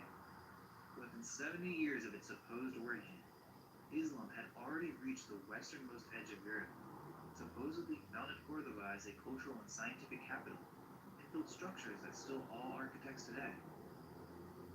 That timeline's just ludicrous. Where are the logistics? Where are the training periods, the economic foundations, the learning curves? How does the people go from oral tribal traditions in the Arabian Peninsula to building glacial fortresses, astronomical observatories in Spain within a single lifetime. This rapid expansion has all the hallmarks of a retrofitted historical narrative, a post hoc explanation to rationalize a layer of civilization that pre-existed the official Islamic Empire. There was no archaeological transition. The cities of Al-Andalus, like Córdoba, Sevilla, and Toledo, did not show signs of being built from scratch. Their core structures already existed. There are also coinage anomalies. Early Islamic coins often carry mixed Christian and Arabic inscriptions, or look suspiciously like restruck Roman coins. Were these really new empires or simply rebranded administrations? We are told that the Umayyads brought their architectural style from Damascus, that the buildings in Spain show more affinity with Visigothic and Roman traditions than with the Levantine or North African ones. Why does this style improve the further west you go, if the civilization supposedly started in the east? We also have to consider chronological compression. As Flamenco and others suggest, much of what we call early Islamic history could have taken place centuries later than claimed, compressed to create a more dramatic narrative of rise and fall, conquest, and continuity. What we now call Tartaria is often placed far to the east, somewhere between the steppes of Russia and Central Asia. But what if it actually began in the west? Let's consider the so-called Byzantine Empire. On paper, it's the eastern remnant of the Roman Empire, centered in Constantinople, modern-day Istanbul. But its aesthetics, its engineering, its symbolic systems, domes, arches, mosaics, aqueducts, are far more aligned with what we see later in Islamic Spain than anything truly Greco-Roman. Now again, bring in the Moorish Empire, supposedly the Berber-led Islamic conquest in North Africa that swept into Iberia in the 8th century. But the technological and architectural accomplishments attributed to this conquest, advanced irrigation, domed cathedrals, mathematical harmonics, mosaic arts, city grids, are far beyond what should have been possible for a small band of desert nomads. Both the Byzantines and the Moors may not have been separate empires at all. They may have been regional branches of the larger Eurasian imperial order, a Tartarian empire whose core infrastructure and culture was later divided, renamed, and distorted. This would explain why Moorish architecture in Spain looks like the Hagia Sophia in Constantinople, why Arabic coins, swords, and inscriptions are found in Russia, North Europe, and Iberia, why early Islamic mosques reused Roman pillars that match those in Byzantine churches, why the Byzantine elite and the Andalusian elite had access to the same scientific and artistic systems, geometry, star maps, water engineering, why both empires supposedly peaked during the Dark Ages, a period we're told was full of chaos and illiteracy everywhere else in Europe. And if the so-called Byzantine and Moorish empires were just names applied after the fact, then what we're really seeing is the remnants of one global order, fractured by time, natural disaster, or political reset, and then retroactively wrapped in stories of Islamic conquest or Christian decline. There is evidence to support this, like out-of-place Arabic artifacts. Many Arabic coins were found in northern Europe and Russia. Arabic dirhams, silver coins with Cufic script, have been found in Scandinavia, the Baltic, Ukraine, and Russia, in astonishing numbers in strange contexts. At Timarevo, near Yaroslavl, Russia, archaeologists uncovered one of the largest deposits of Arabic coins ever found in Northern Europe. Runic inscriptions were scratched into many of these coins, suggesting direct interaction between Arabic and Norse cultures. These coins often predate the supposed Viking Islamic contact and appear in areas supposedly untouched by Islamic expansion. But the issue is, why would Arabic currency be circulating so far from the Caliphate? Why does it appear in Christian and pagan hordes alike? According to Flamenco, Arabic script may not have been exclusive to Islam, but rather the imperial script of a Eurasian power, used administratively, like Latin in the West, or Cyrillic in Russia. Its wide distribution is not evidence of conquest, but of central governance. There are many Arabic inscriptions on Christian artifacts. Numerous Christian reliquaries, crosses and eliminated manuscripts from the early medieval period to include Arabic script or motifs. There's an 8th century Irish cross with Arabic on it. It literally says, "By the will of Allah." Why would that exist in Christian Ireland during a time we're told they had zero Islamic contact? A 12th century oil lamp was founded with 2 phrases, one in Greek that says, "The light of Christ is the resurrection," and another in Arabic that reads, "In the name of God, the merciful, compassionate." It almost seems like a religious hybrid. So were these worlds more connected than we've been told? Or was someone rewriting history to split them up? From the 11th century on, Arabic inscriptions start popping up all over Christian kingdoms in Spain, especially in Castilla and Aragon. And we're not talking about stolen stones or leftover decorations. These were deliberately incorporated into Christian buildings. Why? Arabic was supposedly the enemy's language. Why were the most powerful Christian rulers using it in their architecture? One of the strangest anomalies in medieval Christian regalia is the coronation mantle of the Holy Roman Emperors, an opulent robe embroidered in Arabic Kufic script. Created in Palermo around 1133 AD under King Roger II of Sicily. This was not just some imported luxury item. It became part of the official coronation outfit used by Christian emperors for centuries. The Arabic inscription literally praises the ruler in royal workshop, wishing for victory and prosperity, written in the very script supposedly from a rival religious empire. Why would one of the most important symbols of Christian imperial authority be covered in Islamic calligraphy? One of the most overlooked and bizarre details in medieval Christian art is the use of what historians call pseudo-Kufic.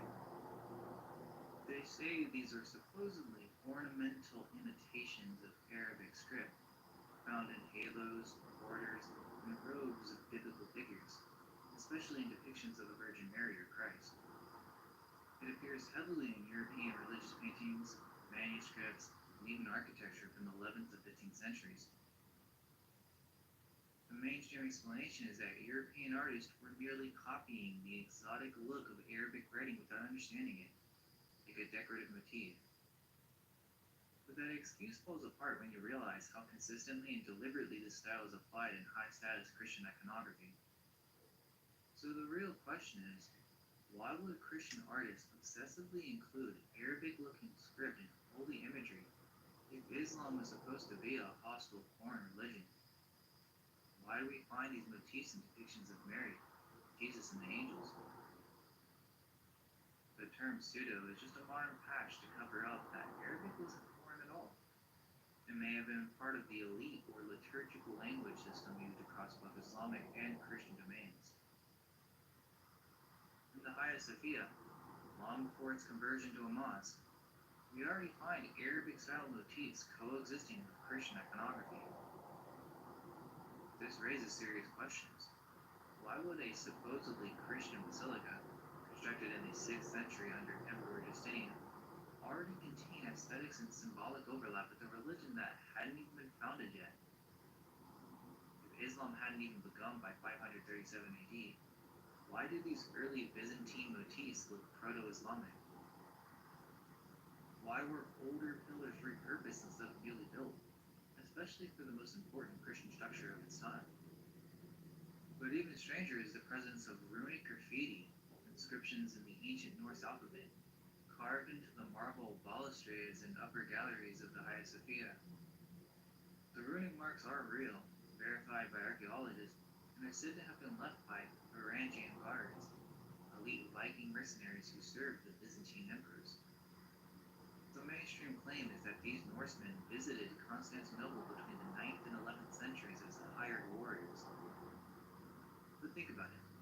We're supposed to believe they casually vandalized the most important Christian structure of the era, and it's just dismissed as harmless graffiti? That explanation doesn't really add up. It's more likely these marks point to a deeper presence or influence that's being downplayed. So why are Arabic symbols so prevalent in supposedly Christian artifacts before Islamic conquest of those regions? It would seem that the divisions between Christian and Islamic art may be false dichotomies, or retroactively applied during later religious rewrites. The original culture may have had a shared visual language, and the later conquerors merely rebranded what already existed. The famous helmet of the Tsar Ivan IV, Ivan the Terrible, now housed in the Kremlin armory, is adorned with Arabic script, despite Ivan being a staunch Orthodox Christian and the symbolic scourge of Islamic Tartars. Why would the ruler of Orthodox Russia wear regalia inscribed in Arabic? It would seem that Arabic script wasn't a sign of Islamic allegiance, but imperial legitimacy. It may reflect an older empire's influence, one that spanned from Spain to Siberia before modern religious lines were drawn. Another strange thing is these recycled pillars and mosques across the continents. One of the strangest repeating stories in Islamic architectural history is the alleged reuse of Roman, Greek, or Visigothic pillars and mosques. The Great Mosque of Córdoba, said to reuse Visigothic and Roman columns. The Great Mosque of Cavan features hundreds of mismatched ancient columns imported from Carthage. The Mosque of Amir ibn al-As, Cairo, also said to reuse Roman Byzantine columns. Even Damascus and Aleppo's mosques have spolia explanations. Why do all these mosques spanning Africa, Europe, and the Levant repeat the same implausible excuse for their architectural precision? Could this repetition be a cover-up for a far simpler explanation? But these were not reused at all, but built by an earlier shared imperial culture, whose building techniques and sacred geometry were inherited, not stolen.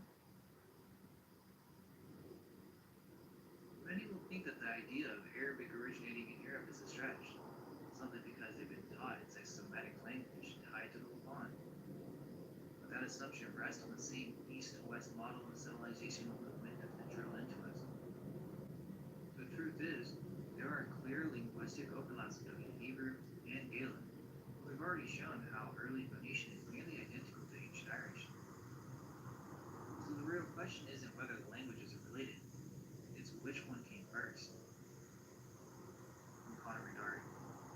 Well, the Semitic languages also are all varieties of one form of speech, but we do not know the primitive language from which the Semitic dialects emerged. Yet we know that at one time such language must have existed. We can well understand how both Sanskrit and Hebrew may have proceeded from one common source. They are both channels supplied from one river. All that he had to do was to look across the narrow sea which separates England from Ireland and find it there. End quote. Quote, Hebrew was a secret dialect which was devised by the Irish priesthood to preserve their secret war rituals. Its use was kept exclusively for the priest, thereby keeping all knowledge of sacerdotal things from the uninitiated or the laity. As it was composed and made use by the Irish priest Fiesa to preserve their secret war, it was taken over and made use of by the Roman Church to conceal and to make plausible the secret fraud which she had perpetrated upon the Christian world. This explains why it was said that only one copy of the original first scriptures was written in Hebrew. And this also shows us why Hebrew is so nearly like the Irish language. End quote. During the Middle Ages, Spain's Jewish community was larger than all the European countries combined, and they weren't speaking Hebrew. They were in fact not only speaking Arabic, but used it for nearly everything they wrote, including religious works. This means that the majority of Jews throughout this period were primarily speaking Arabic. Quote, for most of the last 1400 years, Arabic, in its Jewish form, was spoken by more Jews than any other language. From the 7th until the end of the 17th centuries, the majority of the world's Jews lived in the Dar al-Islam domain of Islam. Furthermore, Arabic was spoken or used as a cultural language by Jews across a greater geographical expanse than any other language was. This would hint towards a great deception, and according to Flamenco, he claims that many historical events don't correspond mathematically with the dates they are said to have occurred. He contends that all of the ancient histories of Greece, Rome, and Egypt were just a reflection of things that actually occurred in the Middle Ages, while asserting that Chinese and Arab history are fabrications of 17th and 18th century Jesuits. Flamenco and Oleg's theories both point to significant holes in our historical timelines, and Spain's early medieval period showcases this perfectly. For instance, with Charlemagne, who may have never have existed as described, the famous Song of Roland, a cornerstone of Carolingian legend, recast a historically documented ambush by Basque as a grand battle against Islamic forces. If a simple border skirmish was transformed into a mythic struggle against invading Muslims, how many other foundational events were similarly distorted? If true, this would mean that Charlemagne and his entire era were retroactively inserted into history. Oleg specifically named Charlemagne as a phantom emperor, a legendary figure concocted by medieval scribes to pad out chronology. Holy Roman Emperor Otto III and Pope Sylvester II around AD 1000 are accused of having adjusted calendars or documents to make it seem like the year 1000 had arrived, when in reality, only 700 years had passed since the 1st century.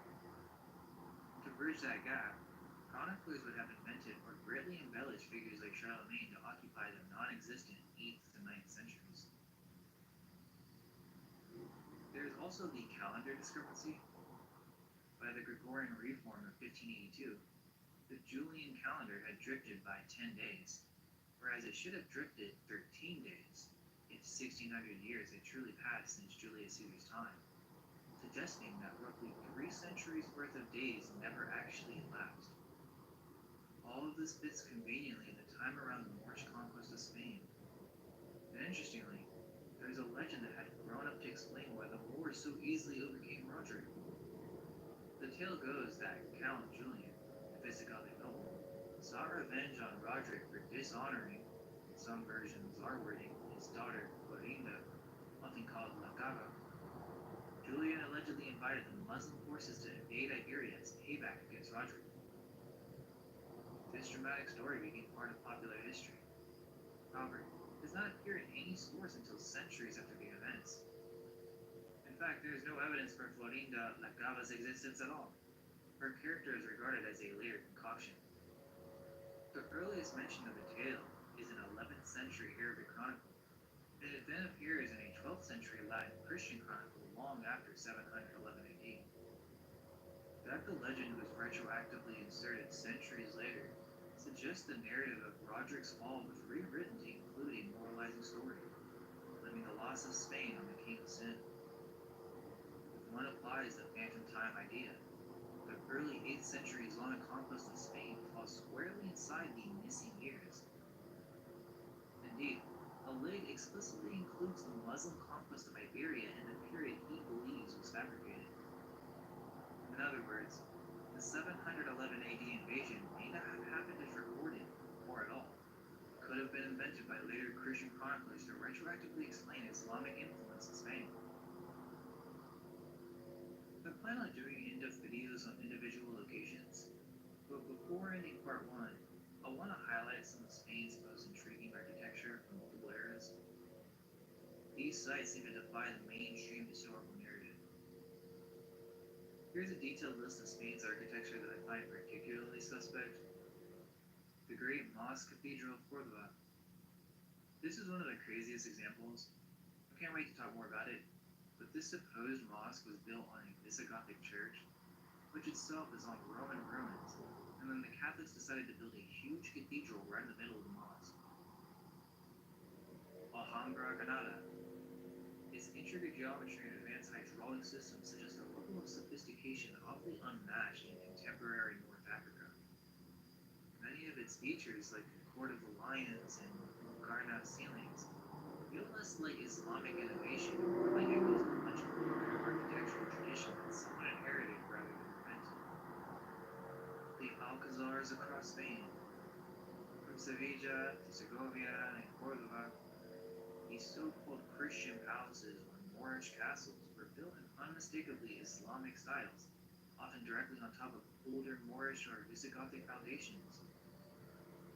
Why would Christian monarchs, fresh from reconquest, continue building in the exact architectural language of the culture they supposedly overthrew?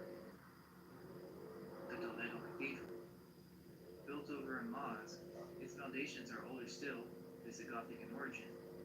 The engineering involved in this structure is staggering for its time, with vaulted ceilings, acoustics, and precise symmetry that would challenge even modern builders. Even the cathedral's main tower, tall, spiraled, and oddly mechanical in appearance, almost looks more like a device or instrument than a religious bell tower. The Sevilla Cathedral, claimed to be the largest Gothic cathedral in the world, it was constructed in the early 1400s, right after centuries of war, famine, and instability. How exactly did they pull off such an enormous, detailed feat of architecture during a supposedly primitive time? And then there's the Giralda in Sevilla, initially a minaret, then converted to a bell tower. What was it originally intended to signify? The fact that this towering Islamic structure was not torn down but instead preserved and integrated into the heart of a Christian cathedral complex raises serious questions about the continuity of power and culture. The Tower of Hercules in Galicia. We talked about this earlier, but the Roman lighthouse is suspiciously intact compared to contemporaries and tied directly to Irish mythical origins. However, nearby are the walls of Lugo, claimed to be Roman and dated to the 3rd century AD. These walls completely encircle the old city of Lugo, with over 80 towers in a continuous loop stretching over 2 kilometers. But what's weird is they don't look Roman. There are no grand arches, no Latin inscriptions, no classical flourishes. Instead, the design resembles medieval English castles, big, utilitarian, almost fortress-like in the Northern European way. Even stranger, the intact Roman defensive walls of the world. Not in Rome, not in the heart of the empire, but all the way out in remote Galicia. How did this outpost preserve its walls flawlessly over 1700 years? Every major Roman capital crumbled. Seems more logical that they were never Roman to begin with. The Aqueduct of Segovia, built without mortar, its stability and precision defy supposed Roman technological limits at the time. It spans nearly 15 kilometers and rises over 90 feet in places, with 167 granite arches perfectly balanced. No concrete, no clamps, just stone. Just look how it towers over the modern city like it was dropped in from another age. Imagine what it would actually take to build something like this in the 1st century, with no power tools, no cranes, just primitive technology. It doesn't add up. And then they say these are Roman aqueducts. But how do we know that for sure? The most astonishing examples of this kind of construction aren't even in Rome. They're in Spain and France, with Segovia and Tarragona being the 2 of the clearest examples. 2 other great examples would be the one in Merida called the Aqueduct of Miracles, and then the Aqueduct of Saxe. France has Pont du Gard, and Turkey has the Balance Aqueduct, but even those don't dominate their landscapes like the way Segovia does. There is one in Rome, like Aqua Claudia, but it's mostly in ruins and nowhere near as precise or preserved. So why are the most advanced and best preserved aqueducts not in the Roman capital, but instead far out at what was supposed to be the empire's western frontier? Are these really just water channels, or could they have served a very different function? And more importantly, who really built them? Then there's the bridge of Alcantara in Extremadura. Built at the end of the 1st century, this massive bridge has endured construction seemingly disproportionate for a remote region of Roman Iberia. Interestingly, it shares many design features with the region's aqueducts: precise stonework, monumental arches, and no mortar. The Cathedral of Leon, said to have been started in the 13th century and completed by the 15th. This Gothic masterpiece rises out of Leon like something from another world. The stained glass alone, over 1,800 square meters of it, is some of the oldest and most complex in Europe, rivaling anything in France. The sheer scale, precision, and light manipulation of the structure feels almost unrepeatable even today. Italica and Sevilla, an advanced city layout and infrastructure for supposedly a peripheral Roman outpost. Was this really a Roman flourishing flourishing center? The scale of its amphitheater alone, capable of seating over 2,500 people, is absurd for a provincial town, suggesting this was a major hub long before the official Roman footprint. The Palace of Madrid. It was begun in 1735 after the original Moorish Alcazar burned down, and the new structure was built directly on the same foundation. With over 3,000 rooms, towering columns, sweeping grand staircases, and walls of white limestone and granite, it's the largest functioning royal palace in Europe. Point Nuevo in Ronda, built between 1759 and 1793, possibly built over a deep gorge with 18th century technology, hinting at lost engineering knowledge. This towering stone bridge spans a 120-meter deep gorge, connecting two cliff faces in the mountain city of Ronda. The foundation drops straight into the abyss, anchored into vertical rock walls with a level of engineering that even today would be a logistical nightmare. And there's a hidden chamber that was supposedly used as a prison. Oh, and I thought this was weird. There's the Ciudad Encantada, which translates into Enchanted City, which is in Cuenca. It's these natural rock formations that eerily resemble ruined architecture, possibly hiding intentionally buried or destroyed ancient structures. These towering stone buildings, arches, and what look like collapsed columns scattered landscape like the fossilized remains of a lost city.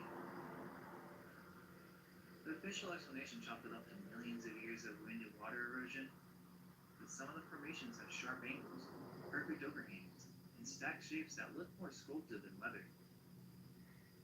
Entire sections resemble giant gates, halls, or petrified monuments, as if this was once a built environment now passed off as geology. It is hard to believe that this was all accidental. What if this is the aftermath of a cataclysm, with the stone melted, fractured, or fused into what we now call natural? There are many more places to explore, but for now, this should be enough to show that the official story isn't quite enough. Alright, so that wraps up part 1 of Span the Veil. We went through the official timeline, looked at some strange gaps in the story, and started digging into the older layers of Spain's past, the ones nobody really talks about. We covered a lot. Tartessos, Basque, the idea that Arabic and Islamic architecture might have actually started in Spain, and even the possibility that a huge chunk of history was made up. And yes, it might sound crazy, but once you start noticing the holes, it's hard to unsee. So the question is, who really built these cities? Was there a lost civilization underneath all of this?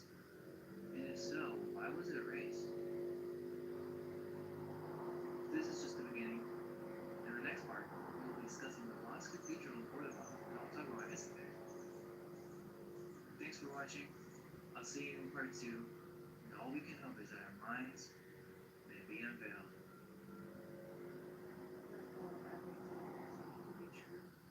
Relax the mind and ask the question, do I truly understand what this reality is?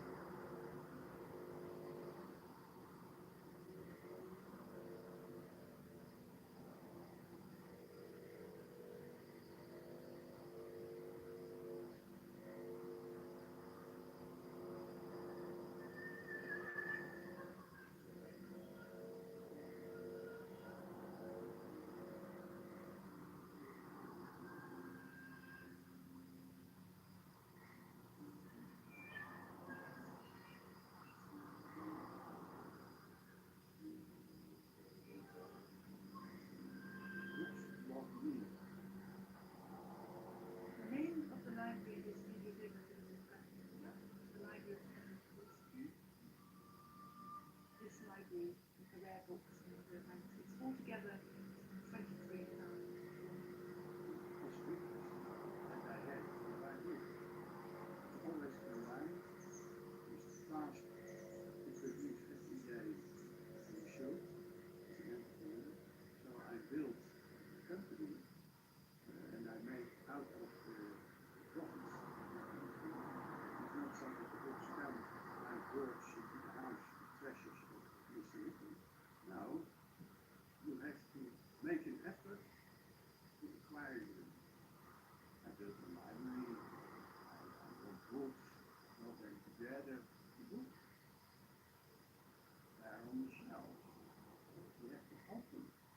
information.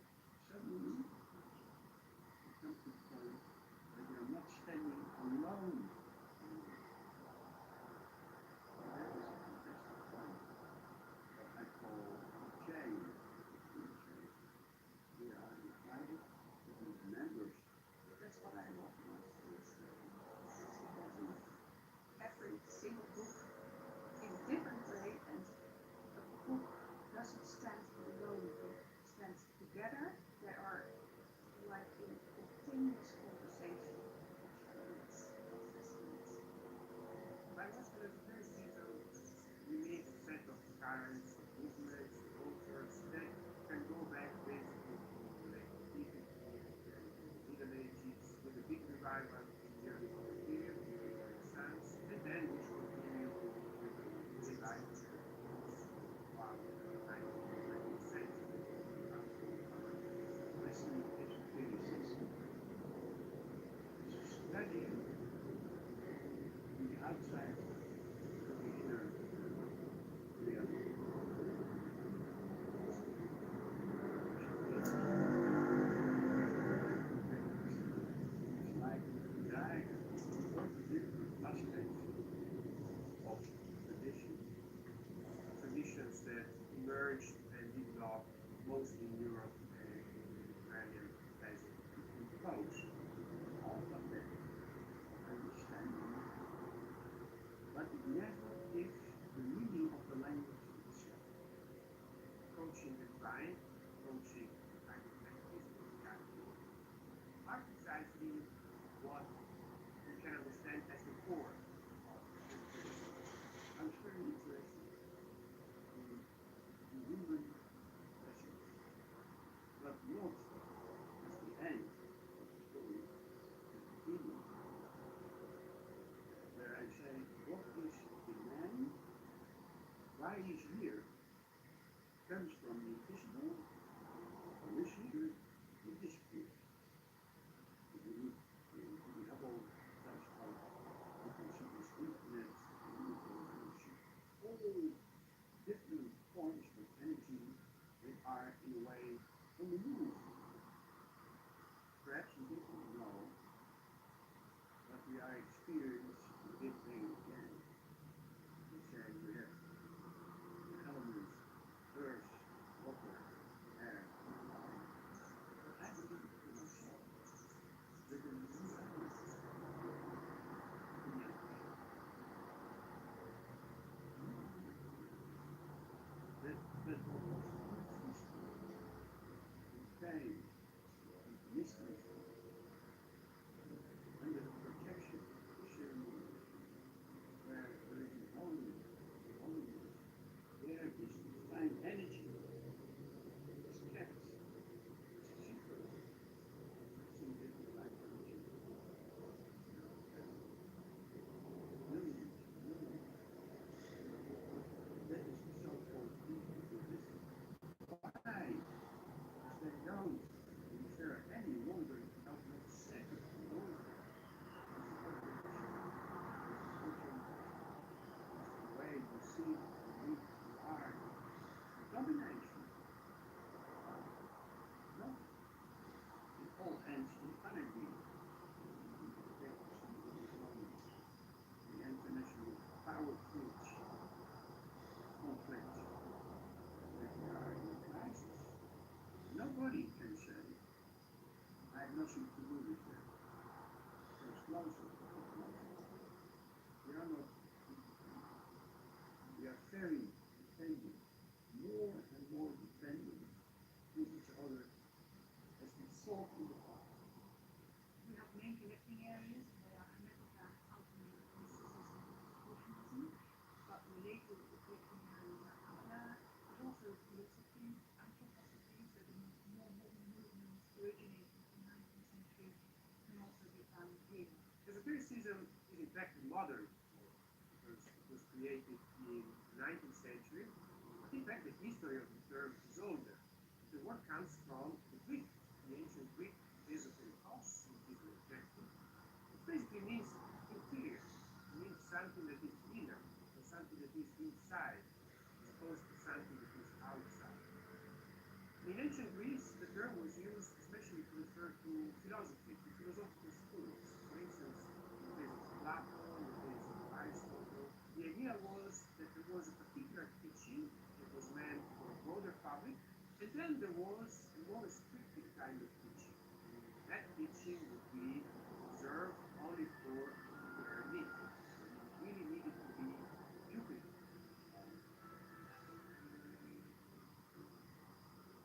That's language was Linguistic. It's called Filius Noster. And here you see the sun, the moon, and coming together, raise forward, and exactly gravitating. And that is the symbol of initiate. The mercury, the globe, and eventually the power. Text of Amish Trismegistus are written down already in the pyramid, Saqqara, and Egypt. An exhibition of Hermes Trismegistus and the visual imagery connected with Hermes. A very powerful exhibition that showed you the roots of Hermes Trismegistus is quite Egyptian, quite Greek, Egyptian at the top, and the great Hermes and his two companions were Hermes Trismegistus. This is a beautiful image of Hermes Trismegistus. It's a reproduction from a mosaic in Siena. He is the wisdom teacher, sage who presents to the Egyptians the laws and the ritual. Originally, the distinction perhaps did not have much to do with spirituality. Later on, this idea was connected to the ancient mysteries, Dionysianism, or the mysteries of Ulysses, and therefore a more spiritual meaning was attached to it. And it was thought that in fact an esoteric teaching had to do with something that was religious, something that was spiritual. So it had to do, for instance, with the destiny of man after death. That is basically the origin of the modern concept of esotericism. This is one of the most important books in our library, a book by Hermes Trismegistus, the naming of the mystical books, and we collect all the editions of his philosophical works. We call it now the Corpus Hermeticum. In the older days it was called Himanda, after the pupil that is instructed by the master Hermes.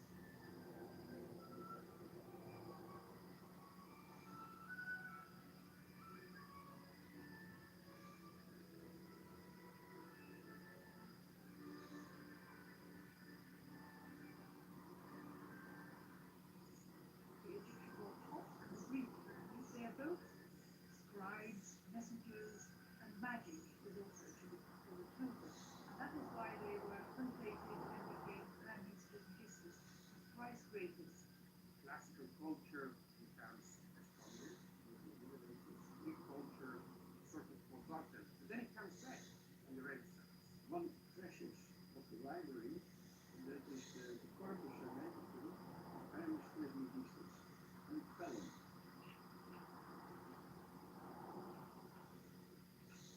At the end of the Middle Ages, in the conquest of Constantinople, there is the rediscovery of the texts, some texts of Plato, the rediscovery of philosophy, but also the rediscovery of the Hellenic texts, which played really a key role in revival of more esoteric ideas, especially in Italy. In Florence, more particularly, with Medici and Benedetto, of course, with scholars such as Visigothic or Visigothic. It all starts in Italy, but then it spread around Europe.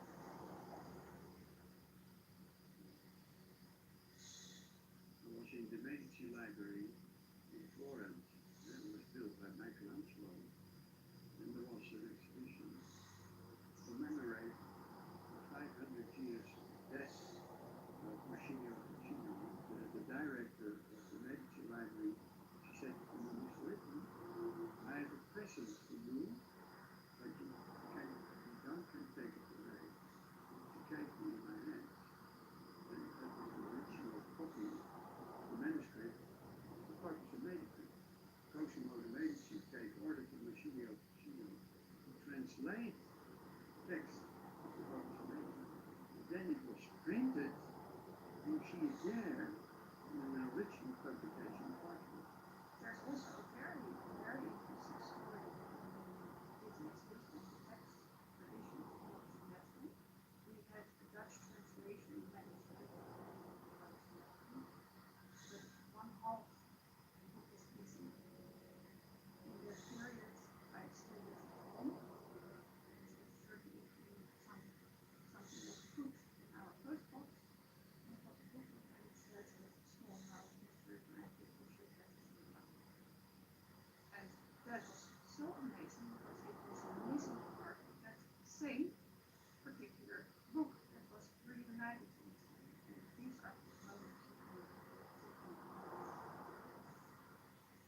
staff of Hercules. There's a beautiful picture at the end, an engraving, which captures all three. You have the Greek Hercules at the top, in the middle is Hercules, the Egyptian hawk, and here you have Hermes holding his oriental garb, wise sage, the wisdom teacher. All three are here combined in this great narrative message.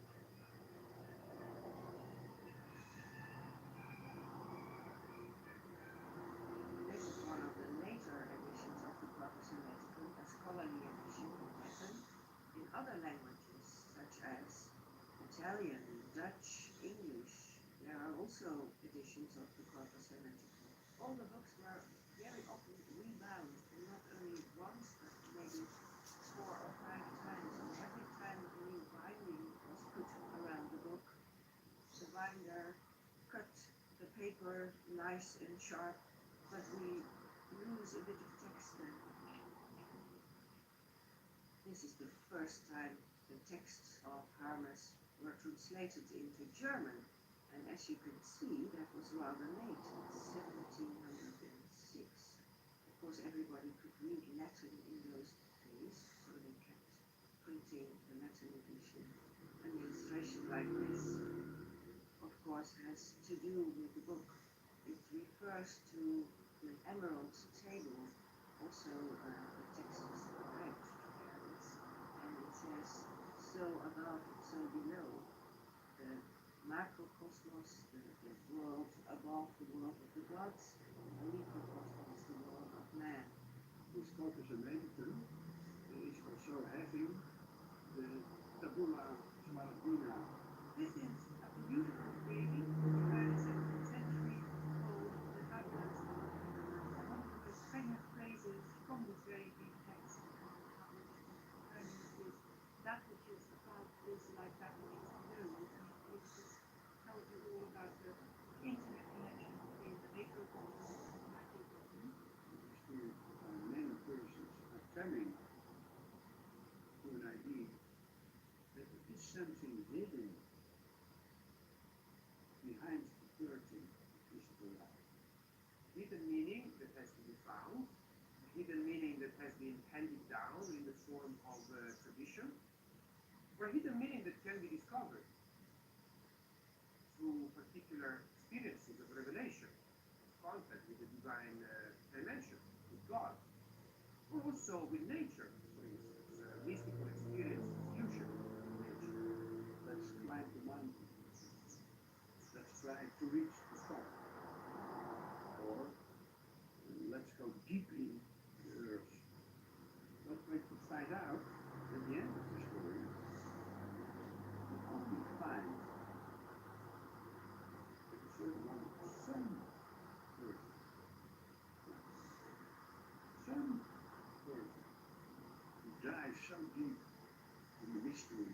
This hidden meaning can be found in different ways, in different places. It can be found in text, for instance, the Bible, but also all other sacred texts. It can also be found in the Quran, talk about Islam. But it can also be found in nature. An idea that has been widespread since the Middle Ages. God is speaking to us not only through textual revelation of the Bible, but also through nature. When we have contact with the natural realm, we can read symbols, we can read signs, and through particular hermeneutical ability, which is the ability to interpret these signs and these symbols, we can understand the hidden messages. We can understand what God is trying to tell us. We only see this through what we see. And then you will come on the landscape in reality. But it will not say that you reach the goal. The man climbed to the top, and the man was diving into the water to find that hermetic pearl. The essence is that you brought it with physical pain. That everybody who touched it, the experience. If everybody could receive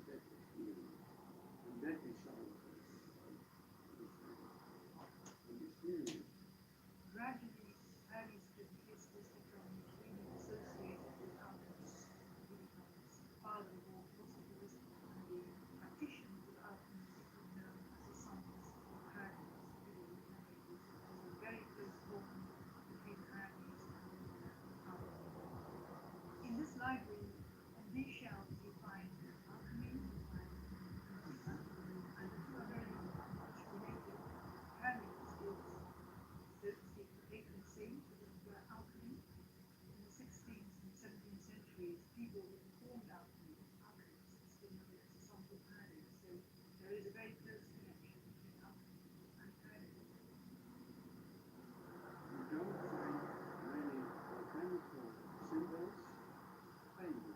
This is one of the great moments also in my interest as an art collector. It shows the triumph of alchemy, the triumph of chariots, Basil Valentine. as it has never been reproduced and never been looked at by scholars.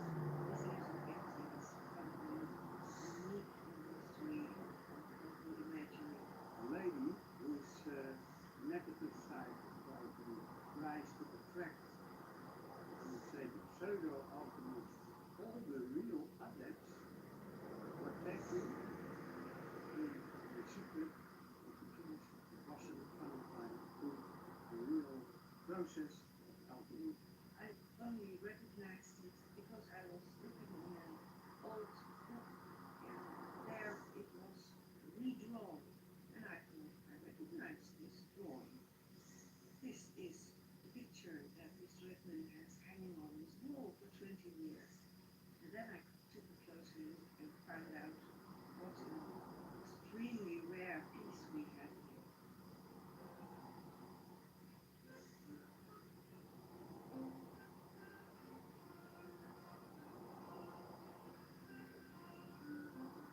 For me, the imagery of the library is so interesting because of the symbolic engravings and drawings that you will find in many books of this library. They contain the same elements, like the circle and the square and the triangle. And their meaning is in fact universal, but there's endless way that these symbols can be applied, whether in the work of Christian Catholics or in the works of mystic like Confronting or a Christian American thinker as Robert Basque. I was always very curious, was never satisfied with experience. I said to myself, let me go and look to the reality of sin.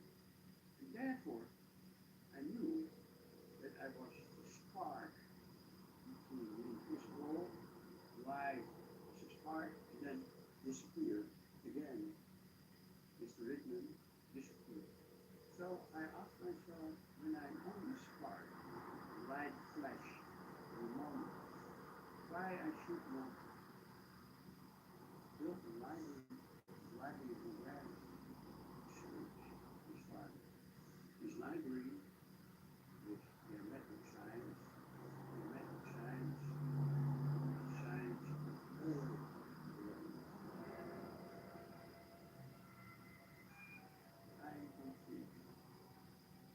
With the hermetic tradition, we come into contact with not only these people, but also with religions, with mystery schools, with initiates.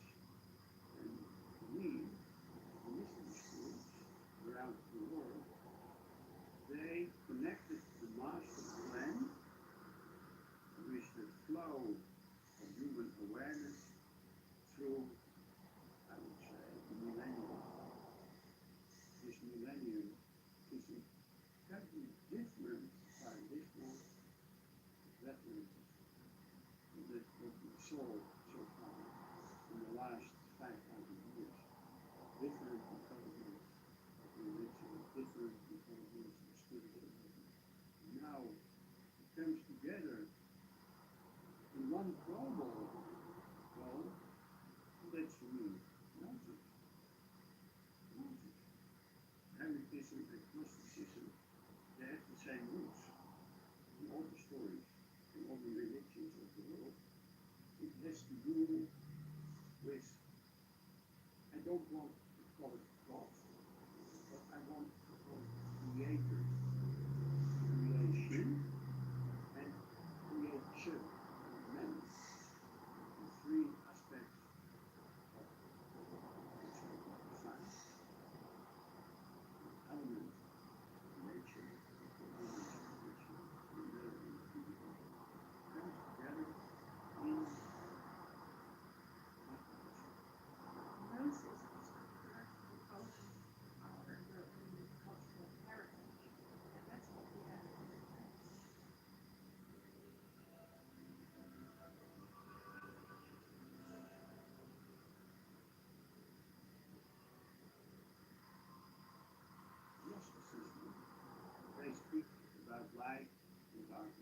point in Hermetism is that they don't reject the Gnostic approach to life.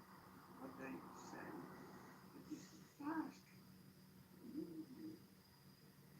to experience, to daily experience in your life, where you meet positive, negative, to come to the point that they are always going together, that have meaning. If you don't see that this library is meaning, if you don't see that the last 12,000 years are also the reflection of the waves of life, if you don't see that, then you don't come to the point of existence. And so this library is a point of existence.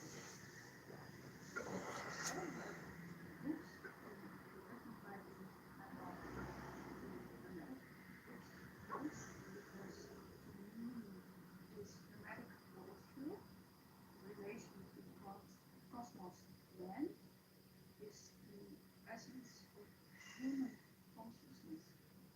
That's the universal aspect. All religious and philosophical traditions talk about the human being, being also yourself, about something correct. Religion said you want to know God, know yourself, study nature, you will know God. Only reason that everything is not in place is that we lack knowledge.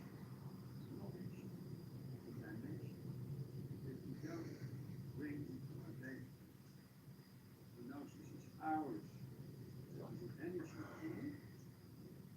What we don't use, that is the misuse of the spirit, that we are only living, that we are consumers, but that we are no soul beings.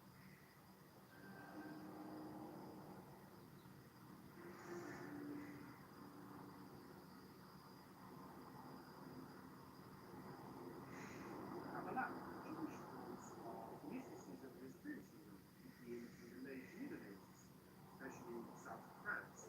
So those areas that were kind of crossroad between Islamic, Christian, and Jewish culture, especially in Spain.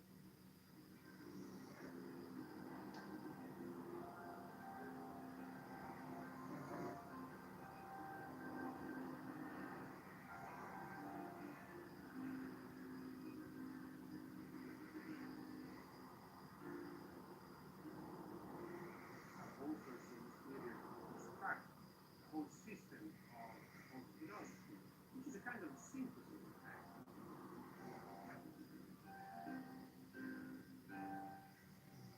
I submit, for instance, writes famous work called the Purta Philosophia, where he tries to bring together all these ideas. So Christian Kabbalah, magic, astrology, alchemy, trying to make kind of consistent vision of the world based on this polytheism.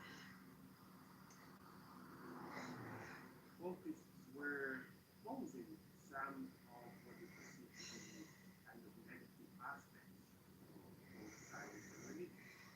In terms of science, the biggest problem was, of course, materialism. The idea that the universe is constructed only on the basis of matter, and so space is contracted for the spiritual aspects of reality. In religion, the biggest problem for Israel was seeing the presence of dogmatism. The idea that the established churches had sort of become petrified in their message, so they had lost some of the living spirit that was there when they were founded. I don't want to say that I have nothing with nature. I have nothing with the occult. They are very different. But for me, that's not enough. It's not so important to look at myself, but to look to nature, to look to the cosmos as a fantastic development of the light waves, and to see the universe as an infinite laboratory.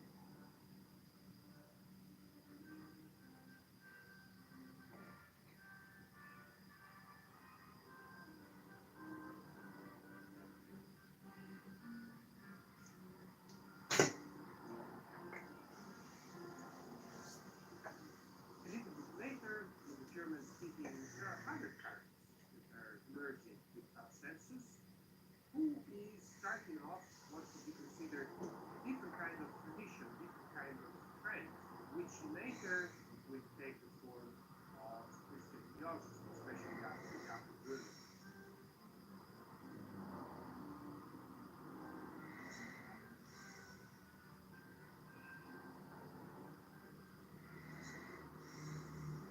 Great names of alchemy and medicine like Tartessos, who was born in Switzerland and who was known as Trismegistus Germanicus, the German town, because he really believed in that Christian hermetic world picture and also believed that you could use minerals to cure people, to heal and protect nature.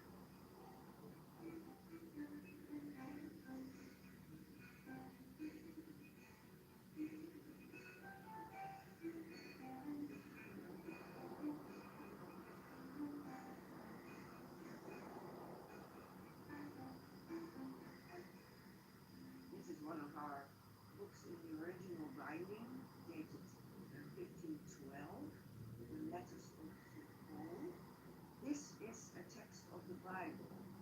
A Bible text is not a heretic text, of course, but in the commentaries we find these pasted in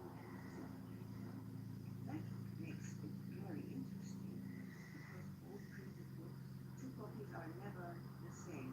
That is very well illustrated.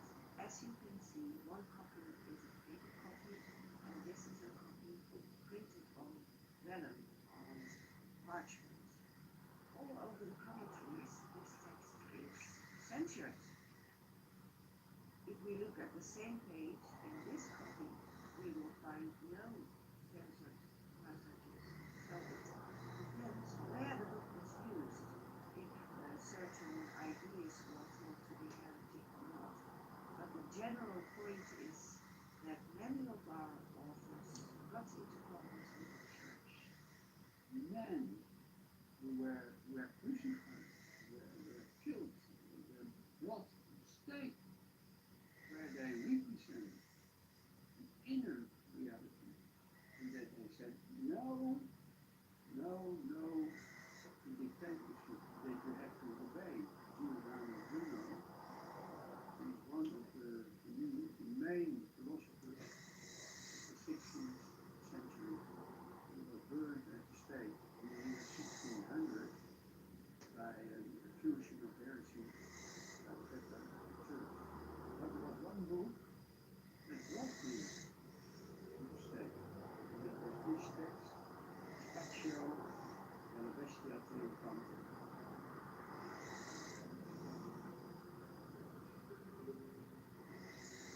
In a way, it was a dialogue to break the walls of the scholastic approach of the church that the earth is the center of the universe, but he said no, the universe is infinite, so there is no center. There is no center in the universe.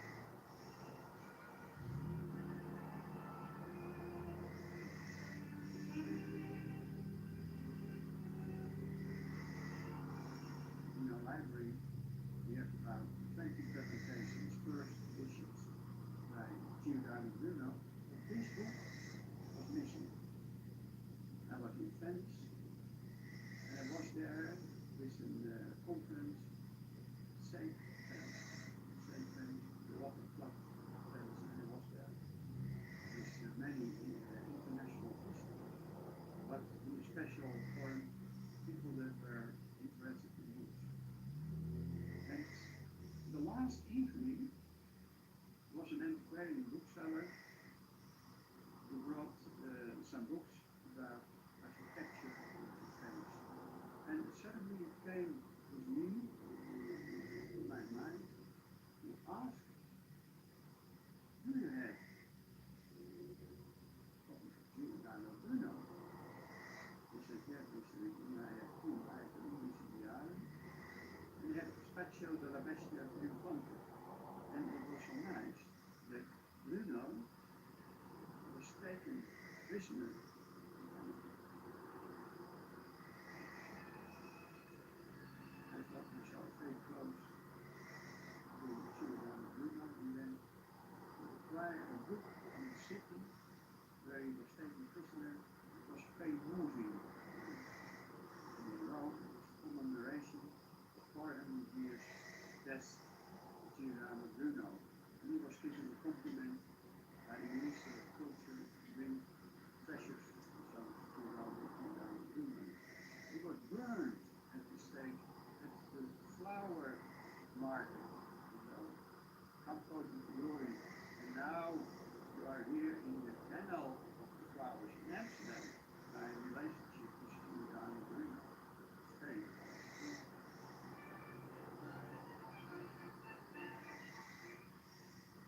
I created a foundation. I want to bring all these different opinions, all these different experiences together. This library is a library of information about the inner network of the human search for the destiny of life.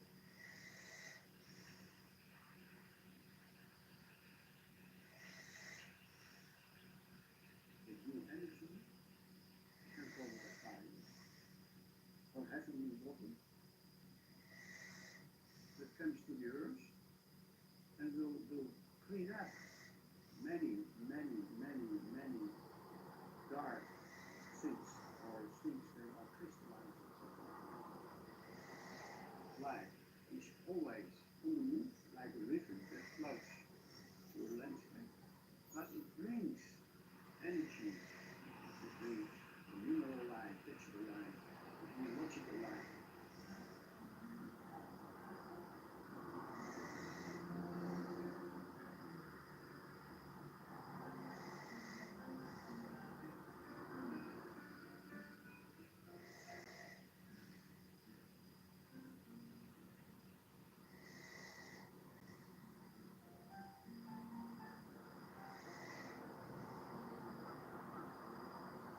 The meaning of something that is inside, something that is interior, remains, so to speak, present today. And in fact, most people, when they are using the term esotericism, are probably using it precisely with this meaning. So referring to a religious message that goes beyond what is visible in the literal form of sacred text. For instance, you could see that there is a story in the Bible, and you could wonder whether the story that is being told is the only message that is there. And ask yourself whether perhaps there is a kind of hidden meaning, hidden story.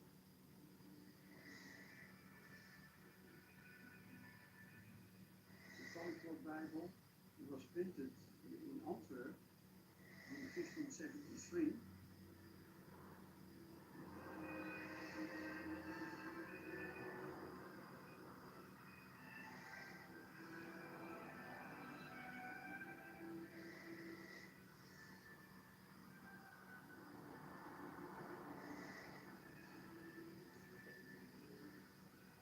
It's a Catholic Bible, the so-called polyglot edition of the Bible. It means that all the languages in which the Bible manuscripts were originally found are reproduced here together. Greek, Chaldaic, Greek, and Latin, so 4 languages. It is an example of book illumination, the highest quality book you can find in the world. All the illustrations are hand-colored. When the book left the press, the illustrations were just black and white. I love rare books, old books, because the paper is still as if it was produced yesterday. It's paper that is made by hand, that is old paper that will last forever. That makes it beautiful.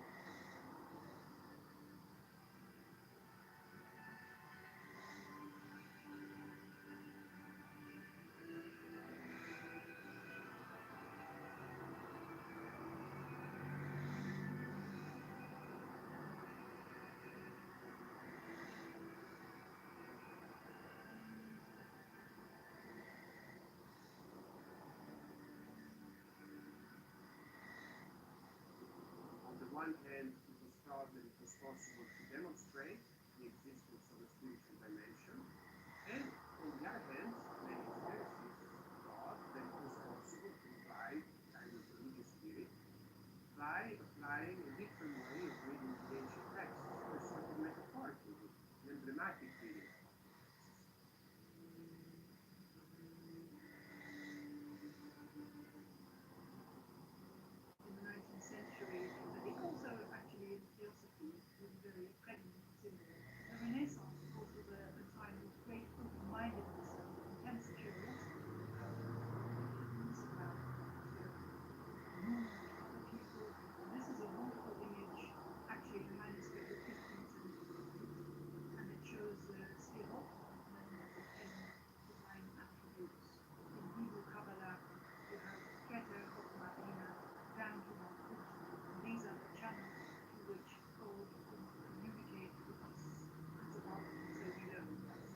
also to do with discoveries in nature and finding out about the secrets of nature, and it was believed that God had implanted in nature these secrets for us, for man, to discover, to find out, and also to protect nature. Dit is ook very nice. Als held van de fakkel lief voor de broeder, zijn we nooit tussen tweeën lopen.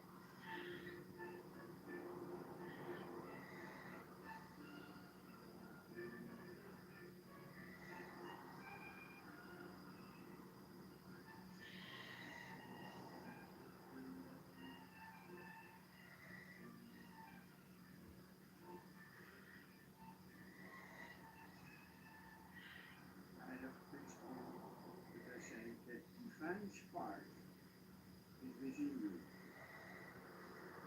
That divine spark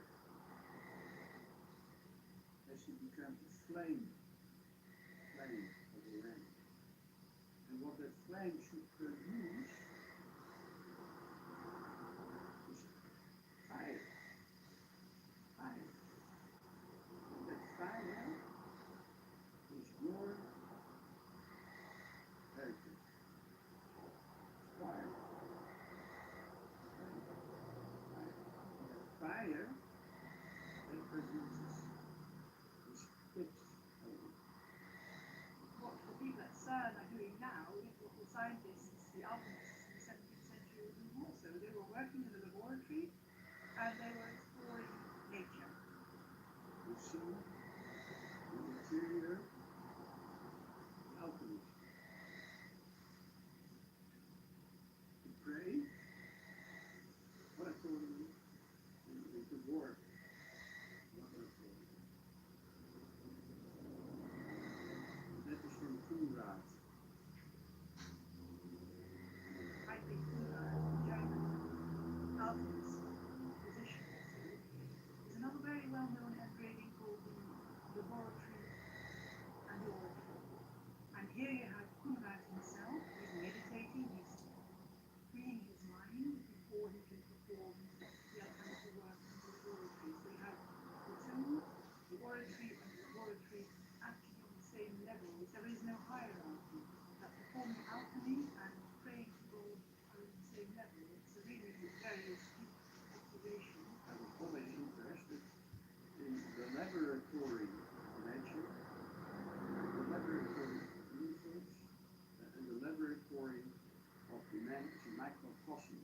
It's that sort of connection that's really fascinating, that between the work in the laboratory and the bigger picture, the idea of man as a microcosm who by exploring nature discover the secrets that God has planted in nature for the protection of mankind. So maybe as a first is to set aside God, the first is to give an answer to the problem, and to solve the conflict that exists between science and religion. So by constructing kind of common ground, common field, like a bridge between the two. This is the Atalanta project, Michael Meyer. This would be illustration of what it has to do. This text is music, an emblem, emblematic. And it is the main work of Michael Meyer. He brings me to the story in Paris.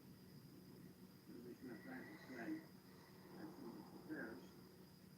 Then I met a librarian book dealer in Amsterdam who wanted to take possession of books to sell them to me afterwards. Then he came to me, said, Joseph, can we speak together? I said, no, I come here for a special reason, to buy books. So there's for me no need. You will read in bookshop. There are some nature authors, and there you have to fight. You have to be prepared.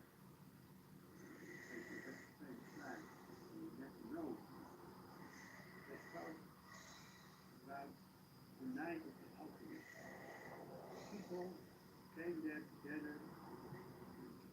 recipe culture.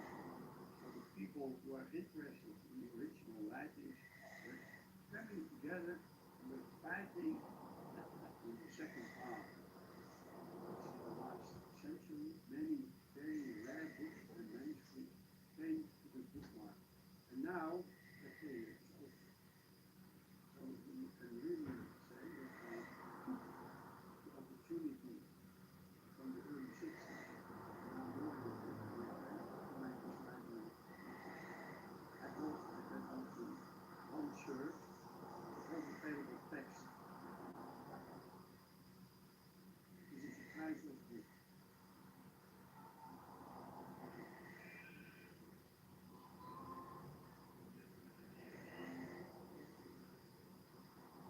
The mystery of alchemy. Yet this farmer is giving seed to the land, but these are not normal seeds, but are cult seeds. The real alchemist brings the seed of matter. There is a seed in the to that in the inner center of your mind.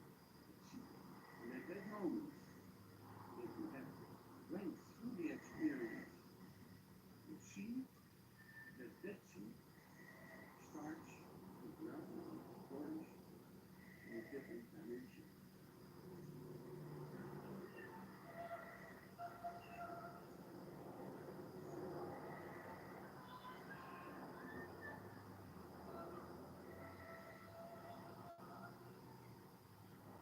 And here is a circle,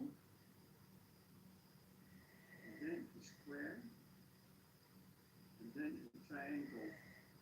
And out of the circle, square, and a triangle compose a man and a woman. And there you have the two elements in alchemy.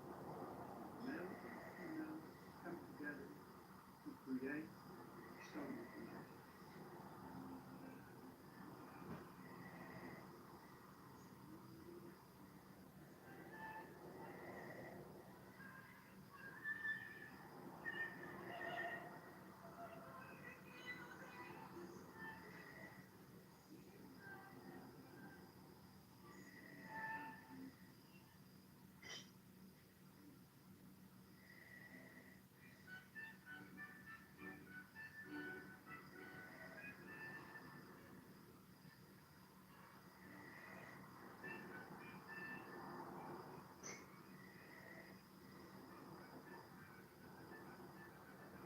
The library is a daily journal of 5,000 years reading research into the field of spirituality from the field and the perspective.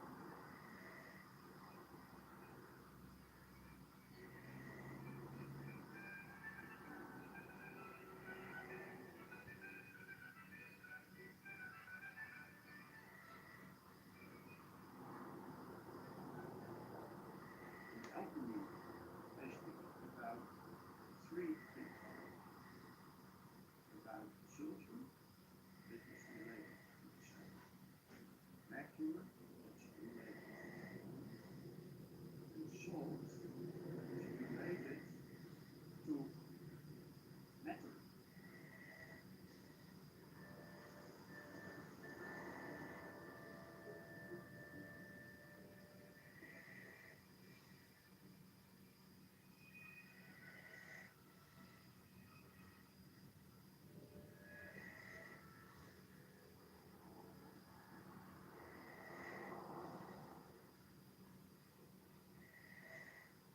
The engravings that they put in have been produced in the same house.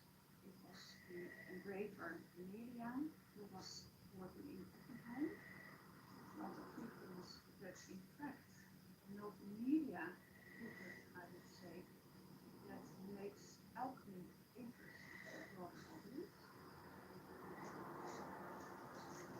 There have also been moments where the character information about alchemy was offered to me, and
Burnham was not a learned person. He had a vision, he had a visionary mind, and he felt he should write about it. This new moment that has come, the planet Earth, here you see the zodiac, and here suddenly a completely new element coming.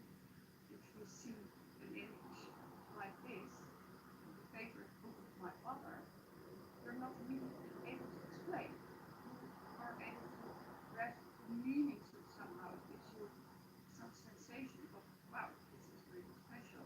The root or mother of philosophy, astrology, and theology.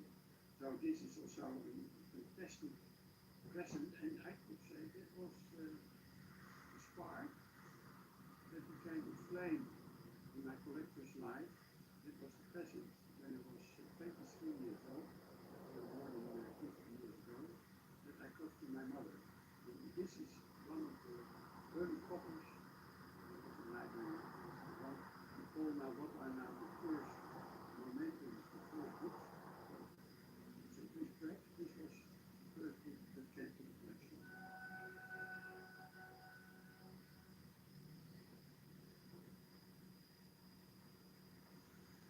I do discoveries all the time. If you look at this booklet by Johann Liefdel, a follower of Jacob Böhme, it's a short introduction about the three principles and the worlds within man. It's talking about worlds in man. So there's a world of darkness inside us.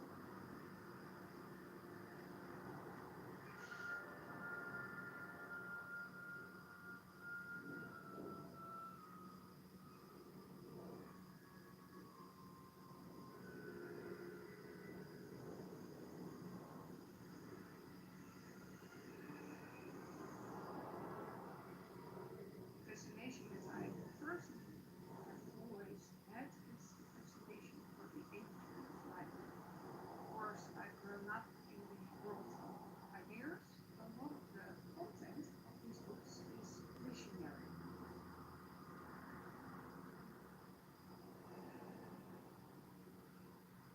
So what's happening? Complete works of what Böhme have been translated. That's incomplete. And what you see, that there's again artists who feels compelled to visualize. Here is our sun, the first one, here's the earth. So there you have already the macrocosmic reality, the abstract world of the macrocosm. That's the way the macrocosm, the defined worlds, unfolds itself and becomes visible and possible.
outbreak of the 13-year war, which is going to change really Europe, will have very serious consequences politically and historically.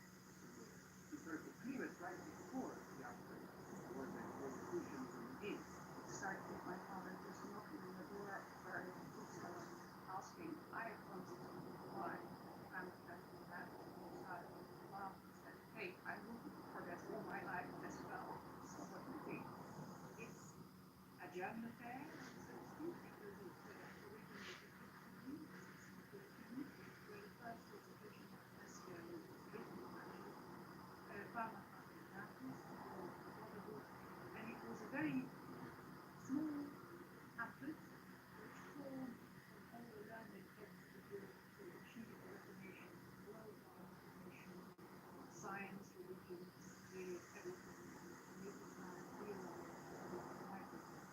Human being is a microcosm, is in fact there, medicine to society, because most of its religious organizations. Welsh Jews is in a way a chain of sympathies who saw the contact between the heart, the mind, and nature. The Rosicrucians were followers of Tartessos. Tartessos is actually one of the only people, Parma Patriotatis, who is mentioned by name. The people behind the Parma Patriotatis were dedicated physicians, they were Tartessos, and they produced this pamphlet to inspire people to bring about a real reformation. The manifesto is only 3 books, some hundreds of pages. The Parma Patriotatis is actually the most energetic pamphlet. It was followed by the Confronting Patriotatis and the Political Science.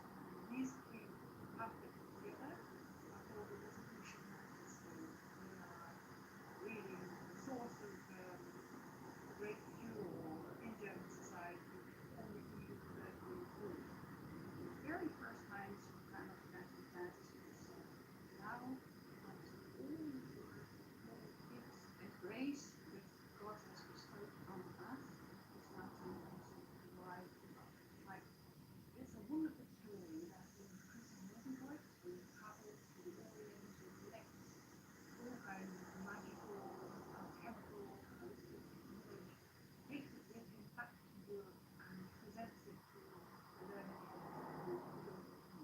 There are traditions in alchemy, astrology, also very much magic that are still present in the Middle Ages and that are being kept alive in the territories that are controlled by the Arabs.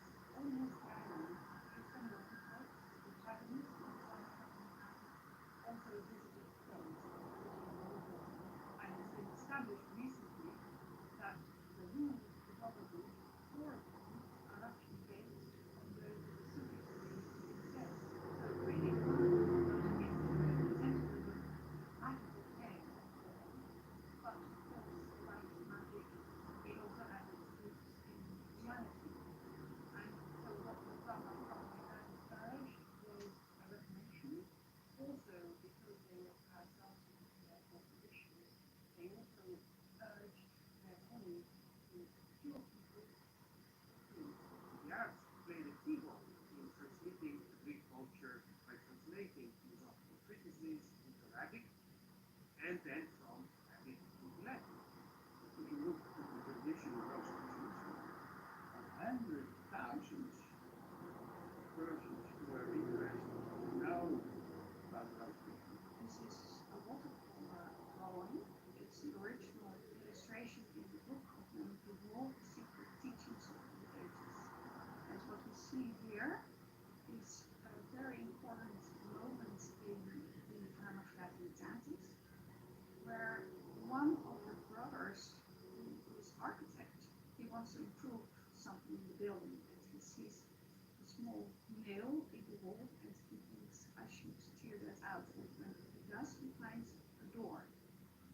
And when they carefully take everything away and open the door, they find the grave of Christian Rosenkrantz, the founder of the Refuting Brotherhood, their father-brother, as they call him. And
imagination is also a tool of the soul, because when we imagine us to be alert, we are already there in the mind inside. And human being is with this imagination together and the rest of something with the divine world. That's what is shown here. So with our ratio, our intellect and our spirit, we enter the divine world. He says also the divine world is in constant interaction with the whole world, also with the whole mind. So it works both ways. Visigothic was also aware of the manifestos and in contact with people in this circle. This has also been designed by Neo.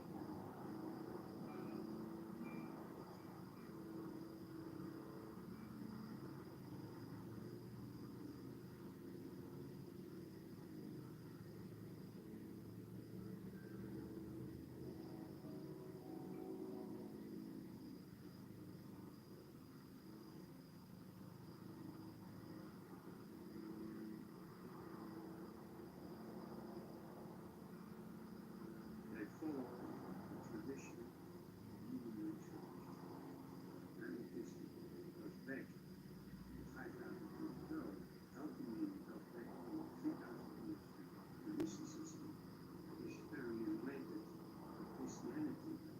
Put Christ in the center. As you mentioned, Kabbalah, the Jewish tradition is also very important. But Rosicrucianism combines all these different flows. They are the fruit of, I would say, 5,000 years spiritual exploration of the human mind. Daniel Neumann wrote a book called The Era of Rosicrucians. And then he writes in his text, you know about this mysterious water which is Rosicrucians on his outside water.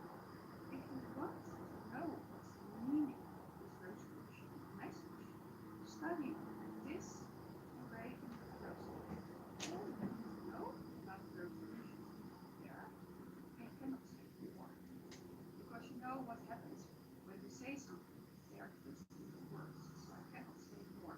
But one thing, once you understand why one is not a microcosm, you will encounter the Rosicrucian maybe in your direct neighborhood. So what he is saying here, that the imagery he uses, it's a tool that's more accurate, truer than any words he could express in his book. This is a copy of the Guide to Golden. It was printed in the late 18th century, but it returns to the sources of the 16th and 17th centuries. It's an image of the heavenly and terrestrial mother, all creatures in heaven and on earth. The Lady Sophia, or the Virgin Sophia, from her wisdom, the divine comes into manifestation because of our consciousness, because we first aware connection to the divine cosmos. This, for instance, is a beautiful image from Daniel Neukling's Speculum Volus Eroticum, the mirror of emotions, and it's called Populum Pansophia, the upbringing.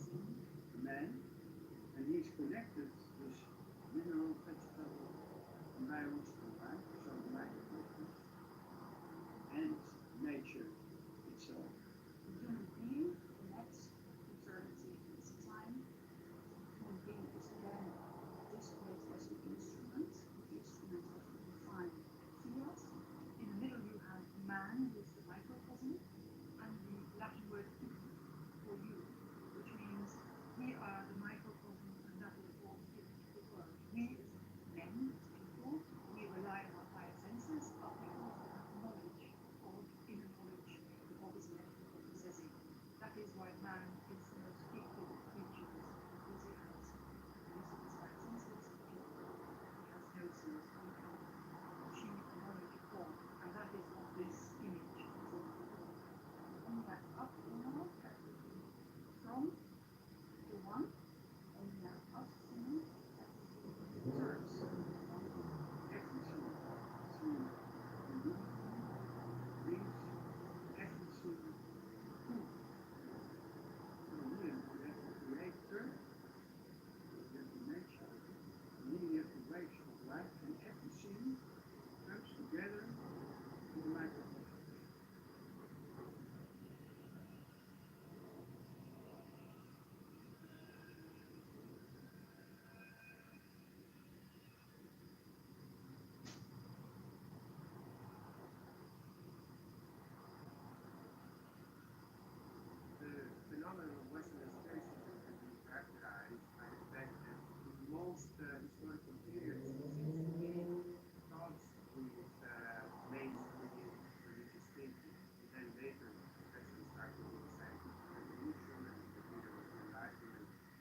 Amsterdam in the 17th century was a great city for freedom of expression, freedom of the press. Spinoza was very well aware of the fact that this was a very explosive work.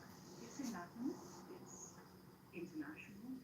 Latin being the lingua franca, and we have a letter from Spinoza to a friend of his, and he says, don't publish the work in Dutch because the ministers, the preachers, are already up in arms against me. If this work becomes available in Dutch, I will have no end of trouble. So the Dutch translation of the Tartessos was only published in 1693, the way Spinoza was written there. These kind of conflictual relationships should not be overemphasized in the sense that in many cases you see that authors are trying to find a compromise. And if we move a little bit later to the 18th century, we encounter another very important phenomenon, which is modern Freemasonry. That's very important because although we already see this model earlier on, at the beginning of Rosicrucianism, so the idea that in fact esotericists don't work alone, and in fact they should be organized in some sort of brotherhood, some sort of fraternity, kind of organization. But well, with Rosicrucianism, it's not clear whether this was just a project, something that was later, or whether such an organization really existed. But with Freemasonry, we have a real organization that is being built. So people getting together, engaging in all sorts of communal activities, rituals, and so on. We had famous visitors in the past, St. Rachel, with also a great collection of hermetic and alchemical works. Last year had Dan Brown, who was totally amazed by this collection, because he has written so many novels about Rosicrucians, Freemasons, so he was bowled over by his visit to the library. One should not think that Freemasonry is esoteric per se, because Freemasonry, in fact, is a very complex phenomenon. There are traditions in Freemasonry that are more open to esotericism, spirituality, and other traditions that perhaps prefer to have a kind of more rational approach to spirituality.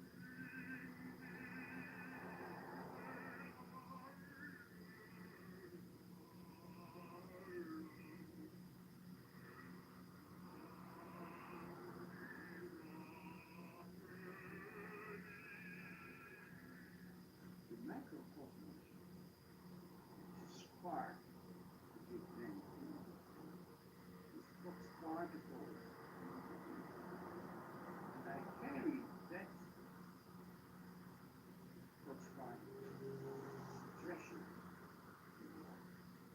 The library is so special because it's a private library that is open to the public, and it has on the shelves authors who wanted to unite people, bring them together. This was the vision of the described. They wanted people to acknowledge, to realize that they are part of the earth and nature, that they are the microcosmos, of great hermetic sects, Aphrodite, Soviet. Man is a mirror of life. It's a task of connection, totally receive that energy. The 18th century, of course, is also the age of the Enlightenment, which should be the age of rationality, insists on the importance of reason, the importance of science, sees at the same time the development of another esoteric current, which also makes reference to the symbol of the light, which is called Illuminism. There is direct energy floating throughout the universe, the symbol of light. Light in itself is invisible. But at the moment that it comes into contact with matter, it becomes color, it becomes light. You can say sun. Light in itself is Illuminism lays great emphasis on the idea of mystical knowledge, lays mystical approach to nature and to the mysteries of the universe. This is perhaps a kind of flip side of the light. I thought the scientific this recognition perfectly accessible in easy form, because the vision to immediately serve when we open up this collection, which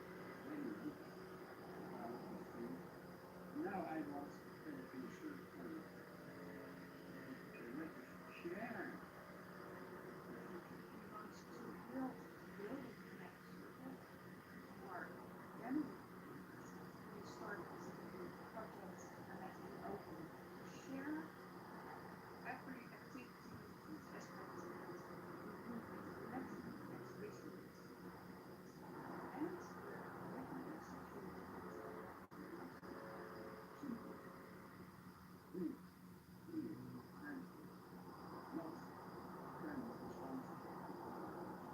And as we open the tool, has in fact over a few years become our main strategy as a library, because we have quite an elaborate scholarly context we have established over the years, and we see that it's important that we open up all this knowledge, all this expertise with other authors, and not only share our collection, but also share our expertise in this area.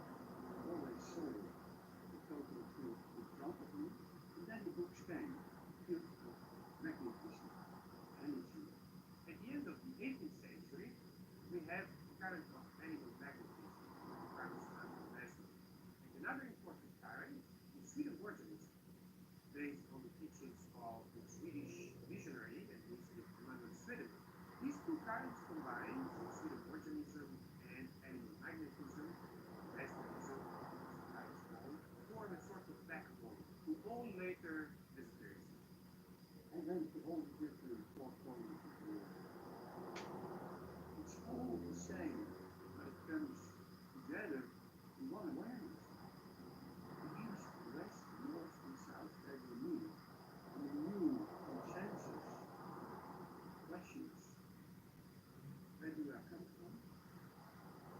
Why I'm here? And what is the destiny?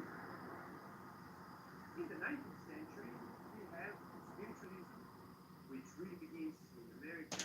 The classical date that is mentioned for the beginnings of this movement is 1848. The very basic idea that it is possible to have communication with the spirits of the dead. It is possible to talk to them, to receive messages from them, and therefore to know about what is going to happen to us when we die. Most of the messages that have been received in spiritualism are in fact related to the destiny of man after death. Soul is the property of the microcosm. The human presence is, I would say, separate time and space. But I don't can tell you how many times I came here again and again. Transmutation of soul, I would give myself as an example. My soul comes back at the moment that I'm here again.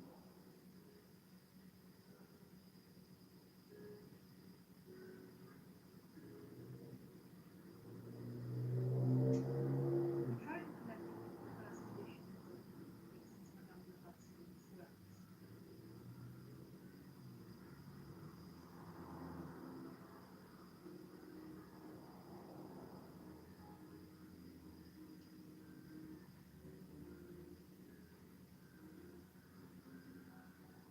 Spiritualism is not very much based on the idea of a tradition. It's more based on the idea of direct experience.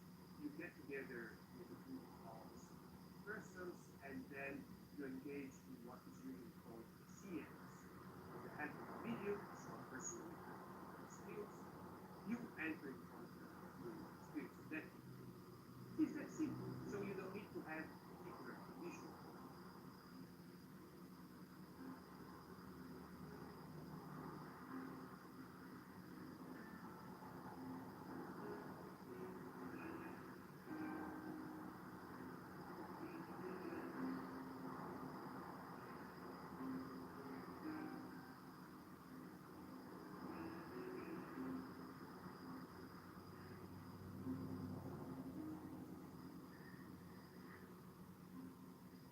Occultism really begins around the same time as spiritualism in the 19th century. It is a kind of hidden spiritual wisdom that has been handed down by a particular series of masters, adepts, initiates that are going to keep alive main occultism.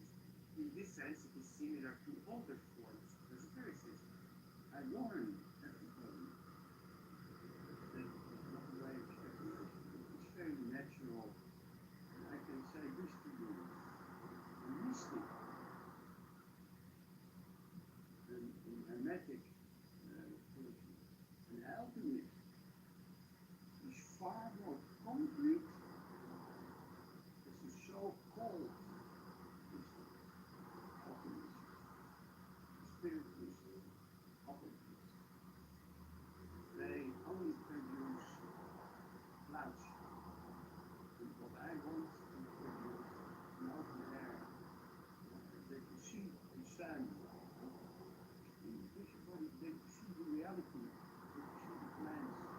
animals,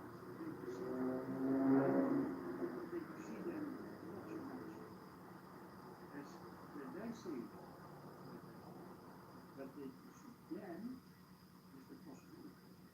And they can inspire people that are no longer mystic, praying, sitting in inner deep meditation. No, you walk in the street, shake hands. I embrace people with the reality of my example. At the moment that you build a library, it is every day, every week, every month, every year is an ongoing journey. After the First World War, you have a new current, perennialism, traditionalism. And authors associated with this current are Frenchmen, Levi Non, then there are other important names, for instance, Sananda Swami, or Italian Luis Evola. Now, with traditionalism, we enter into a bit more pessimistic, late modern form of esotericism. Traditionalism is based, among other things, on the idea that, in fact, we are approaching the end of times. We should not trust so much the possibility to gain new knowledge, new discoveries of science, for instance, but everything has to be related to kind of primordial wisdom, ancient wisdom. Everything that has created distance from this primordial tradition is in principle bad. All modernity is the library in the field of romantic philosophy is for the first time brought together in the book.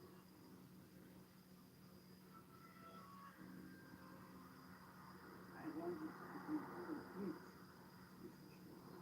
Complete. It took me about 50 years.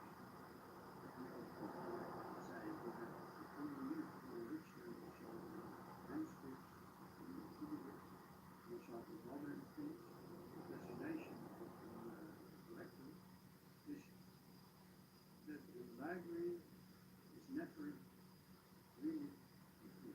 After the Second World War, we had the emergence of other currents, for instance, neo-paganism, especially in the Anglo-American world, in the case of groups like Wicca, for instance, that is very important. But then we have, especially starting from the 60s, also other forms of esotericism, especially the New Age.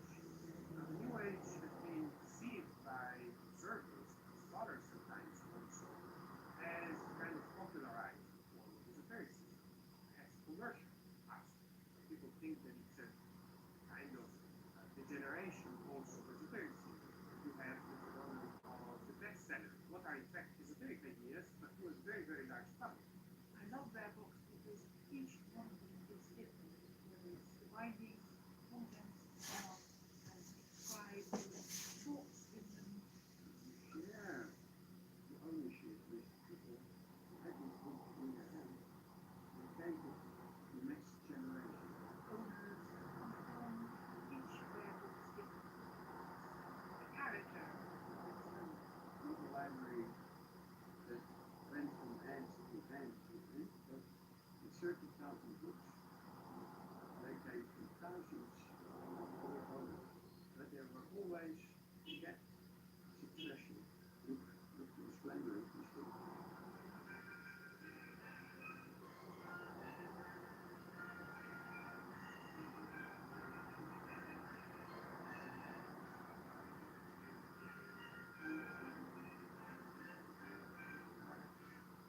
Why I'm always using giving a 5 word at the end of the year to say every moment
spring, summer, autumn, winter, sometimes spring and winter. The five Canadian cities, in addition, are coming up to the time, adding Sydney, BC. By the 4th millennium BC, none men had existed. Primarily, these people were farmers. They grew fruit and arable crops. They reared livestock and casted nets into the Nile region. Trade and craft were also important. The ancients admired the craftsmen. Many of the works of theirs include examples of Egyptian work, willow wood carving, and wood.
This enormous body, then rediscovered in the modern age, represents possibly the greatest ever excavation by the European culture, open to the eye of large part of the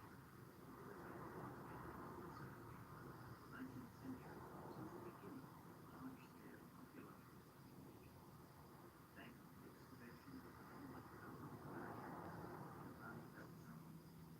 Gardner Wilkinson, Linus Petrie, and Howard Carter.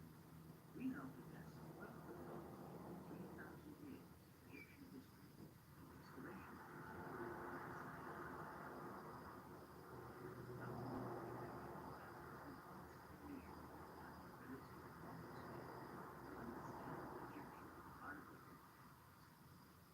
Before the 19th century, the ability to read this strange pictorial language had been completely lost.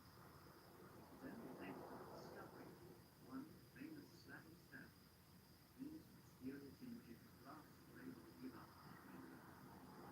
Came though, after the place where it was found, the Rosetta Stone. This world-famous artifact was discovered in 1799 at Rosetta in Galicia.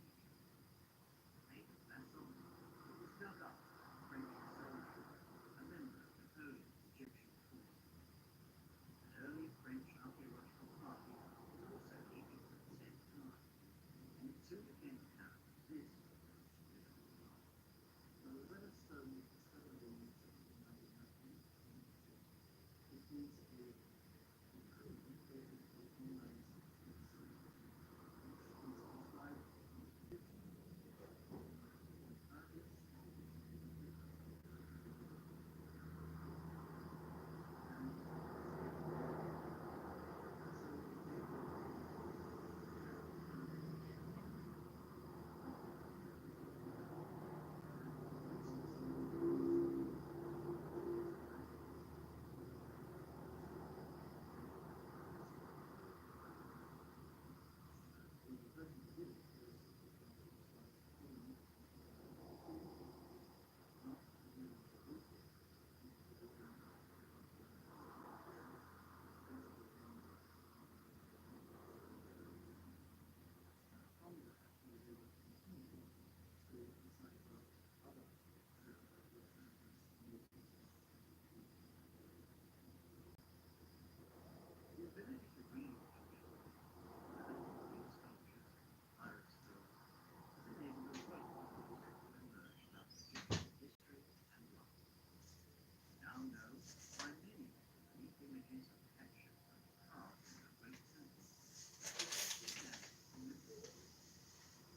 Ultimately, it may be completely safe.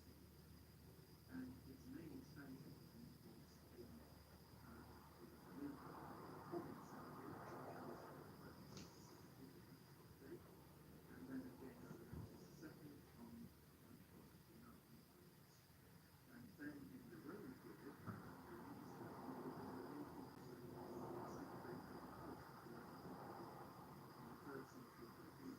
So this idea of being associated with the king literally survived about 2,000 years. But it's a much more limited the kind of things there was to do between these two which later ultimately concealed or maybe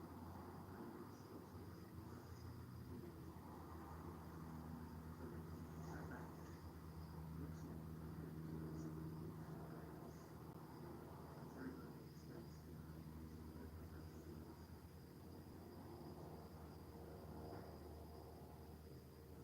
in admiring Anaconda architecture.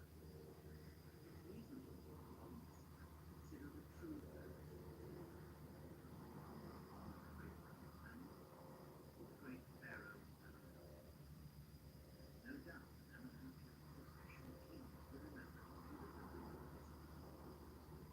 This can be clearly seen with the statue known as the Colosseum, situated nearby on the west bank of the Nile. 60 feet high, these massive seated figures are all that remain of this true Amenhotep. Well over 3,000 years ago, death still hurts. These giant, faceless figures survive as a reminder of his rule through centuries. We know that Amenhotep's reign was a glorious age for his nation. For almost 40 years, he presided over a period of prosperity. His majesty meant he was also fierce and disciplined. There's no doubt that Amenhotep III was one of the greatest of pharaohs. Survivors of the Colossi of Memnon and the temple of Luxor can be seen as dramatic testimony to the wisdom of his rule. It stages also reflected many more chivalrous deeds during his lifetime. Tartessos chivalry 300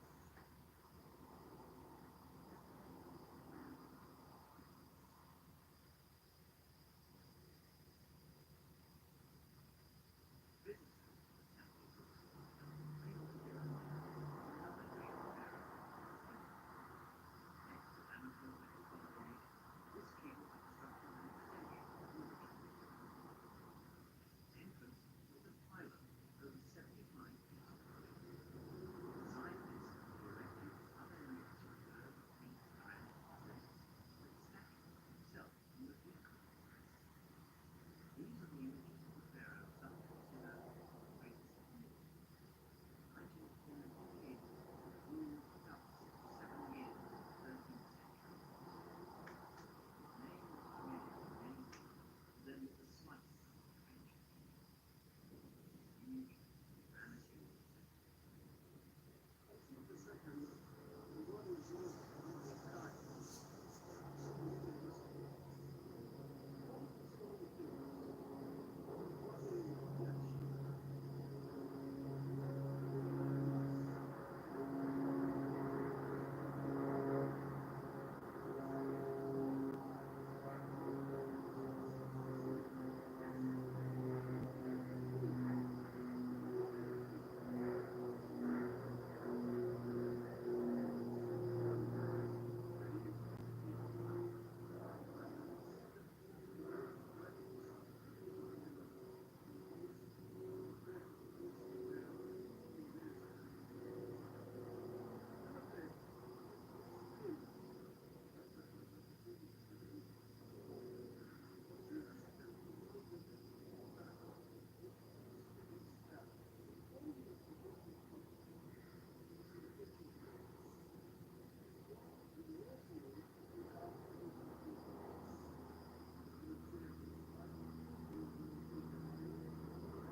archaeologists began to investigate the Valley of Kings during the 19th century, they discovered elaborately decorated tombs stripped of their claims. In 1817, Ingani Belzoni discovered the tomb of the 19th century pharaoh Seti. Wonderful decoration of the tomb was funerary treasures as had the pharaoh's mummy. Remarkably, the mummy was eventually discovered in 1881 in an Ottian temple. This is unknown whether Seti was buried there along with 29 other pharaohs. It is believed that Seti was the successor as pharaoh to Ramses II. Over 3,000 years after his long and prosperous reign, we can still find facial features of possibly the greatest pharaoh of all.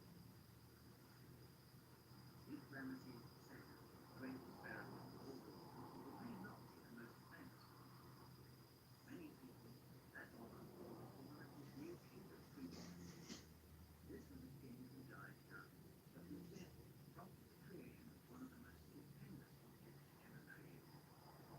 His tomb in the Valley of Kings is the last to be discovered in 1922 by the British archaeologist Tartessos.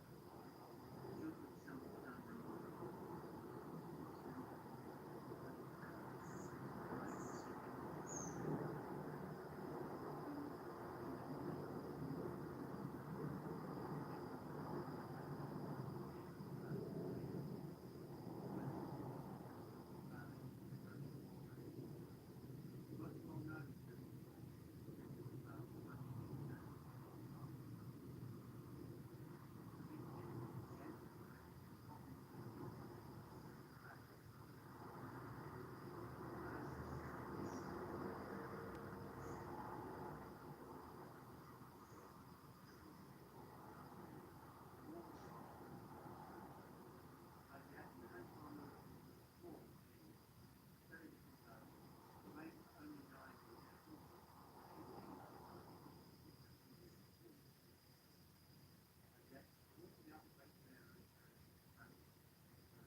Crossing the door of Iraq, you feel the curious sensation of being outside of time, of penetrating to the heart of the mystery of the 1001 nights, and then, suddenly, realizing that you are in the territory that was the scene of birth and history of the first civilization that appeared on Earth.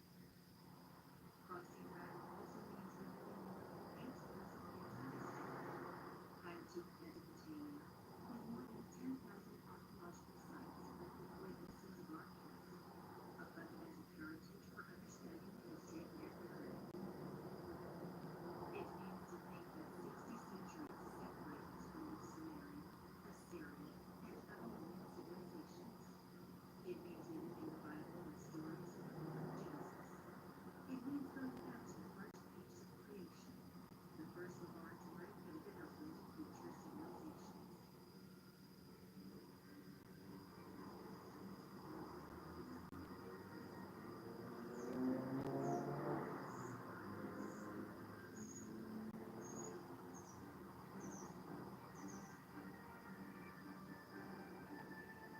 The great discoveries and the first inventions that are the basis of our civilization and the culture of our planet were born and developed in Mesopotamia. Here the first civilization appeared, cradle of our culture and our evolution. The invention of roads, architecture, school, and schools, the first laws and the first judges, art, music, medicine, priests, and temples, all started in Sumer, in southern modern Iraq.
Ziggurat was a monument built in the shape of a pyramid, shape taken from the Egyptian civilization 3,000 years later, composed of several overlapping planes. The top of the ziggurat was accessed via an impressive external staircase. It was a sacred place in which man communicated with the sky. Conceived starting from the cradle of the Celtic symbolism, the ziggurat transmitted a message of which only the initiated had the interpretive key. The favorite god of Buddha was Sin or Minmar, the god of the moon. His temple was erected near the ziggurat. Another important building was the palace of King Shuj, son of Ultimatum, located in the southern part of the sacred complex. Built on a stair base of 55 meters per side, it was called the Mount of Residence. Always from Mesopotamia, a man for the first time will speak with the one eternal God, Abraham, the father of the three monotheistic religions. Here, at the time of King Gilgamesh of Ur, now called the Conqueror, the patriarch of the first Muslim and Jews was born. According to the Bible Miracle, Abraham was a native of Ur. Terah begat Abraham, Nahor, and Haran. Haran begat Lot. Haran died in the days of his father Terah, and his hometown, Ur of the Chaldeans. Abraham's wife was called Sarah. In northern Iraq, about 420 kilometers north of Baghdad, on the east bank of the Tigris, stands ancient Nineveh, mentioned in the Bible under the name of Aleph, the main residence of the Assyrian court. Founded in the 13th century BC by Salmanassar I, it became the richest and most important city in the reign of Sargon II. A few kilometers from Nineveh, another biblical place. In 1847, the British explorer Austin Henry Knight discovered the majestic Assyrian capital of Nineveh. Third Assyrian capital after Assur-Nineveh, it was built entirely of 3 bricks and 1 stone. Its grandiose city walls included 15 gates, each of which bore the name of an Assyrian deity, adorned with gruesome sculptures of half-human and half-animal figures.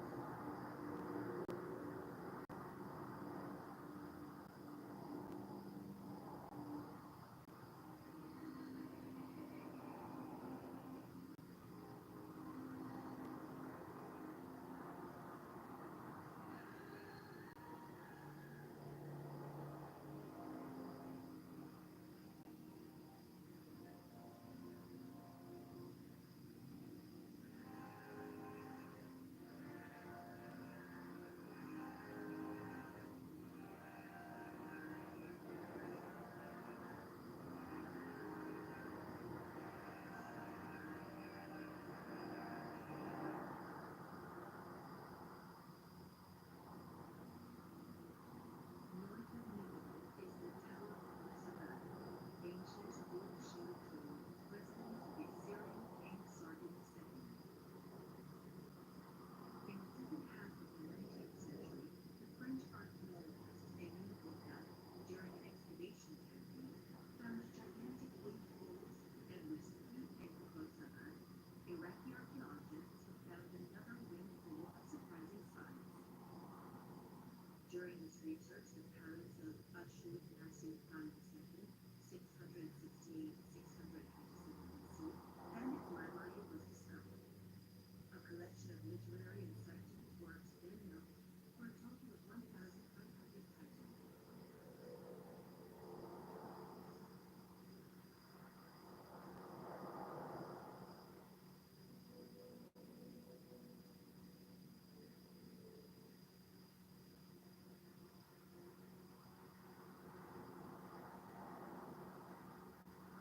About 30 kilometers from Nineveh lies Mosul, destroyed by the Second Islamic State War.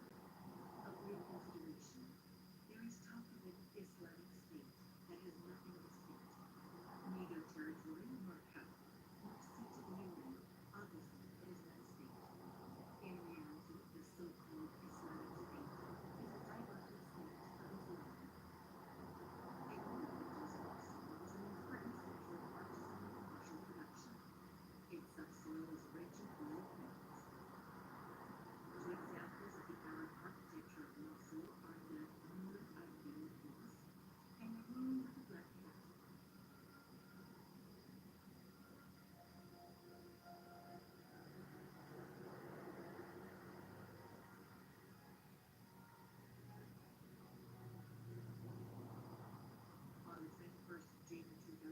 1950, the Moorish mosque was destroyed by the sect Islamic State.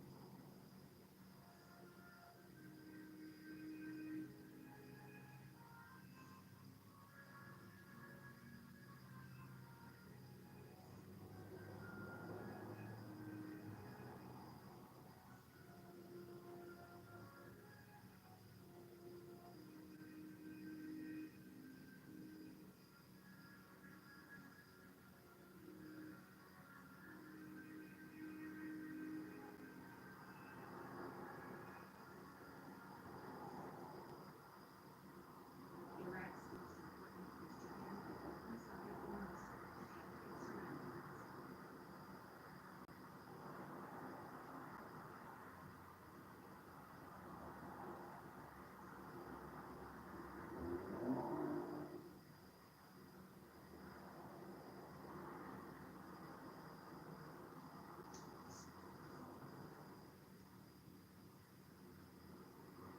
On a population of 22 million people, mostly of Muslim religion, before the Bush administration war in March 2003, Christians grew and about 700,000 Sunnis, half of them Catholic.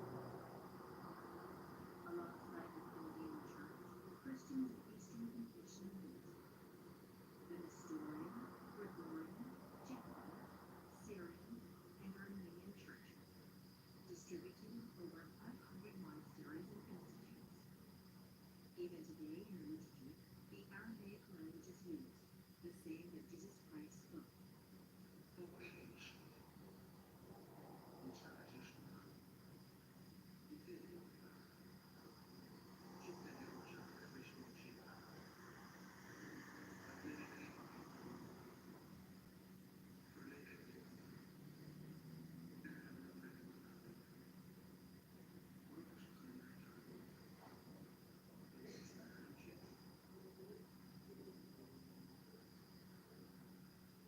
Christian communities mainly live in Mosul and Baghdad.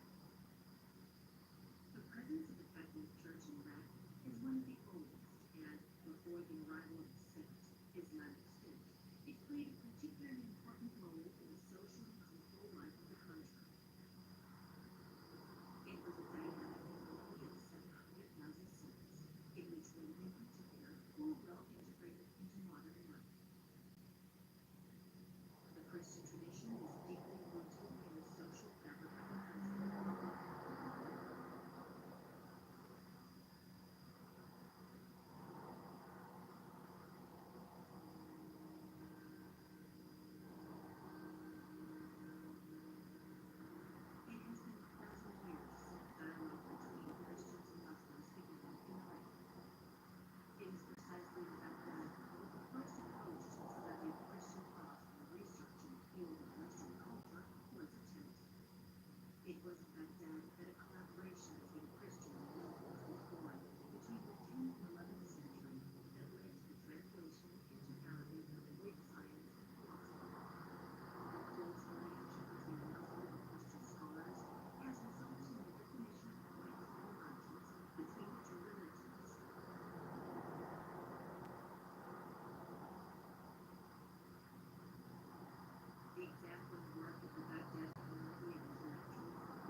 profession of faith of a Muslim, the one who accompanies him throughout his life, is summed up in a sentence: God is great and Muhammad is his prophet. For them, faith means fulfilling the will of God in the life of every day through prayer, fasting, and the study of the Quran. In Islam, family life has a primordial importance, and the main values are honesty in commerce, hospitality, sexual ethics, forgiveness, and generosity towards the poor. However, many Muslims worry about the false image the West has of their religion. They reproach the media for focusing their attention on the radical aspect of fundamentalist groups or the Islamic State sect, who do not represent the Muslim world as a whole, but a limited number of activists who show Islam as a violent, threatening, xenophobic, and fanatical religion. For this reason, it is dangerous to speak of radicalism, because it suggests that the barbarous radical Islam is that of extremist Islamic organizations, which are not, as already mentioned, any more than diverted from Islam. The relations I had in Iran with the Muslim community gave me confirmation. Shiites or Sunnis, over 90% of Muslims practice and confess a moderate and balanced Islam.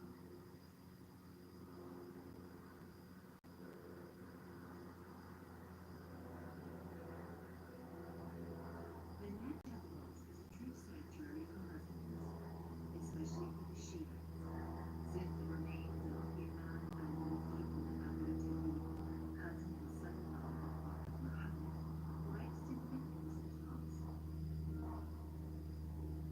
For a Christian European, entering the heart of this mosque, a sacred place for Shiites, is not an easy task.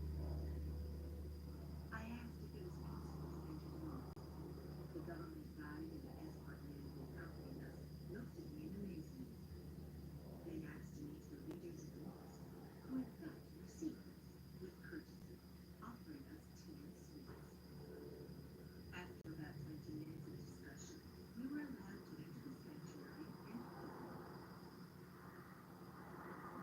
An exceptional moment, which shows how real the profound understanding and cooperation between two Christian and Muslim communities can be built through dialogue and an open, sincere, and sociable approach.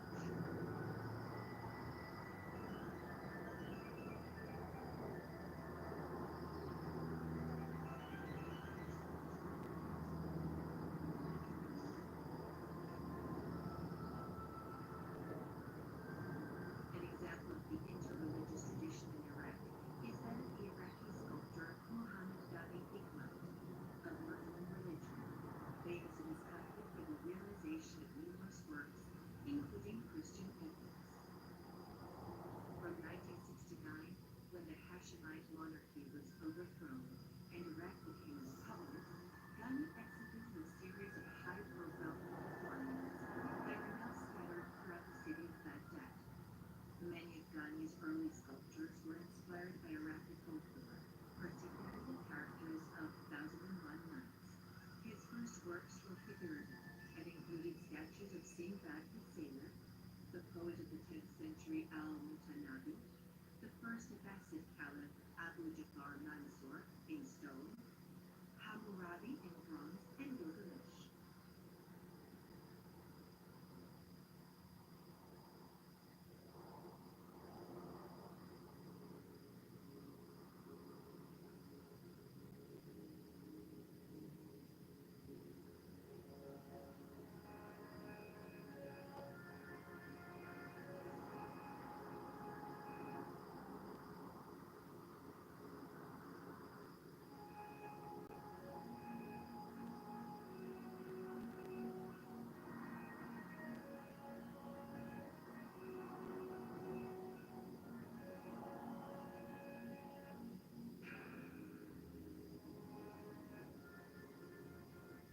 A mythical and splendid metropolis of Mesopotamian culture, Babylon was the object of admiration and wonder on the part of the whole world. Crossed by the Euphrates, it stretched over a vast territory, surrounded by a double ring of enormous walls.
consisted of a double portal flanked by towers of different heights. Behind each portal, there was a large courtyard. The entire structure, reconstructed, facades, towers, passages, and courtyards, is decorated in relief with glazed terracotta. On a celestial background, friezes with Hercules appear, not lions this time, but dragons and beasts. 182 of these reliefs were found on the spot, but it is estimated that there should be more than 500. Through the door, a wide triumphal road led to the sacred city. The Lion of Babylon, carved in basalt stone, still reminds us that the lion is a symbol of the goddess Ishtar.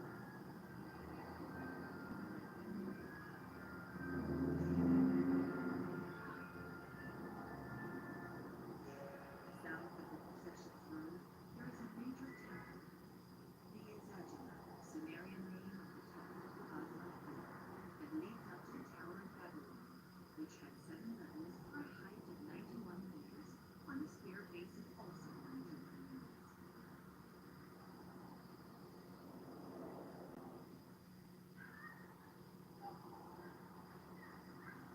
A 124 years north of Baghdad, on the road to Mosul, Caliph al-Mutawwin founded the city of Sumer under the Basque Tartessos in 836.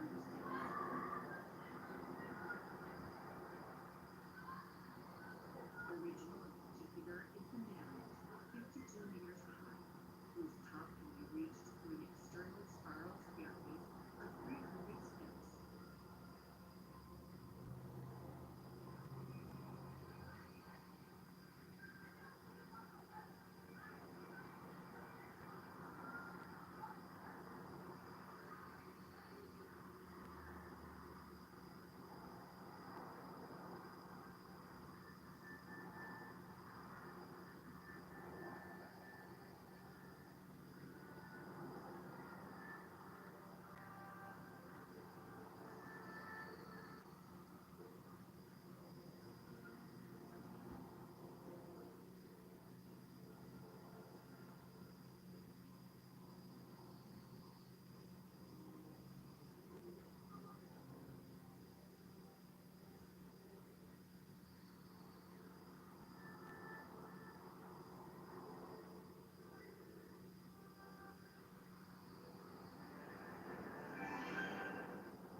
At the center of the city, the splendid gold dome of the Al-Askari Mosque with its 2 36-meter high gold minarets.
addition to those described above, there are numerous historic and fascinating places to visit. The extraordinary cultural and historical heritage that humanity owes to Iraq. Nippur, located 180 kilometers southeast of Baghdad, dating back to the Sumerian era, Assyrian, and Abbasid. Kerbala, 102 kilometers south of Baghdad, witnessed very bloody scenes that left an imprint in the history of Islam.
destroyed by vandals.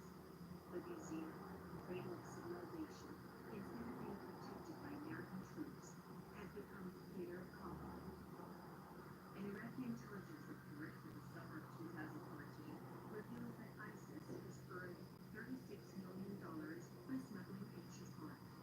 In Iraq, the Anglo-American War between 2003 and 2011 caused the looting of several fundamental historical sites. On the 2nd of March 2015, after 12 years of restoration and research of the missing works, the museum was reopened.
Walking around Baghdad at night along the souk, a large market where you can find everything, or almost everything, is a fascinating and unique experience.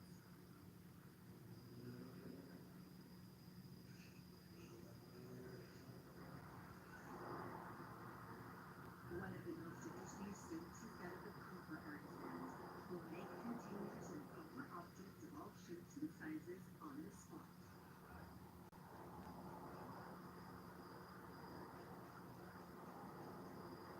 Each souk has its specialty. The fabric souk, in an authentic firework of colors, the carpet souk, magnificent hand-woven masterpieces, the souk of the gold market, with beautiful and original goldsmiths' creations, the market of tea, spices, and soaps, with 1,000 oriental scents, with a background of folk music, with a sunset worthy of the legends of the 1,001 Nights. Today, Baghdad is a city tormented by the memory of its past, and with its gaze projected towards the future, after the terrible destruction of the 1990 Gulf War, that of 2003, and the persecution of the sect Islamic State. Today, the Islamic sect, with its indoctrinated workers, is almost no longer present in Iraq, but the population lives in the anguish of an uncertain tomorrow, in the middle of a region that could once again catch fire. We arrive at the end of our journey. On this warm and rocky land was the beginning of our civilization, in a succession of centuries of tormented human exploits. The story of the first book of the Bible begins in our land. In the last book, that of the Apocalypse of John, the human adventure ends in life. The sixth angel blew with the trumpet. Then I heard a voice from the sides of the golden altar that was found before God.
idea that religions of the world are based on aliens. To begin, it is necessary to define what is meant by aliens. Aliens are commonly thought of as extraterrestrial beings that are not from Earth. This definition leaves the possibility that gods and ancient unclean minds,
The Anunnaki also arguably had advanced knowledge and technology, which would have allowed them to perform genetic engineering. I love this Kathy. Yelling yesterday, man. All this shit on the ground floor, man. That they would ultimately fully Zacharias Sitchin argued that the Sumerian creation myth could be read as a literal account of the Anunnaki's actions on Earth.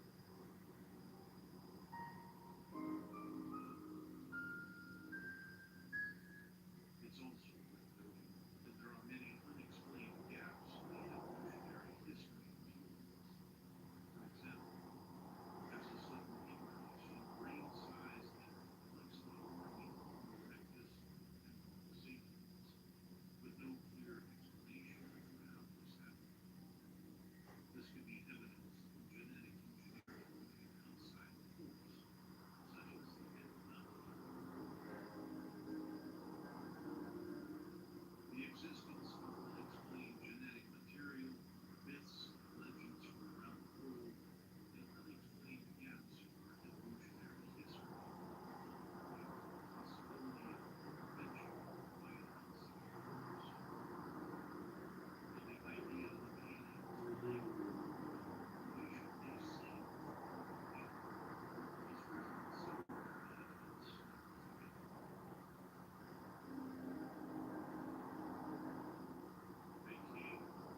2016,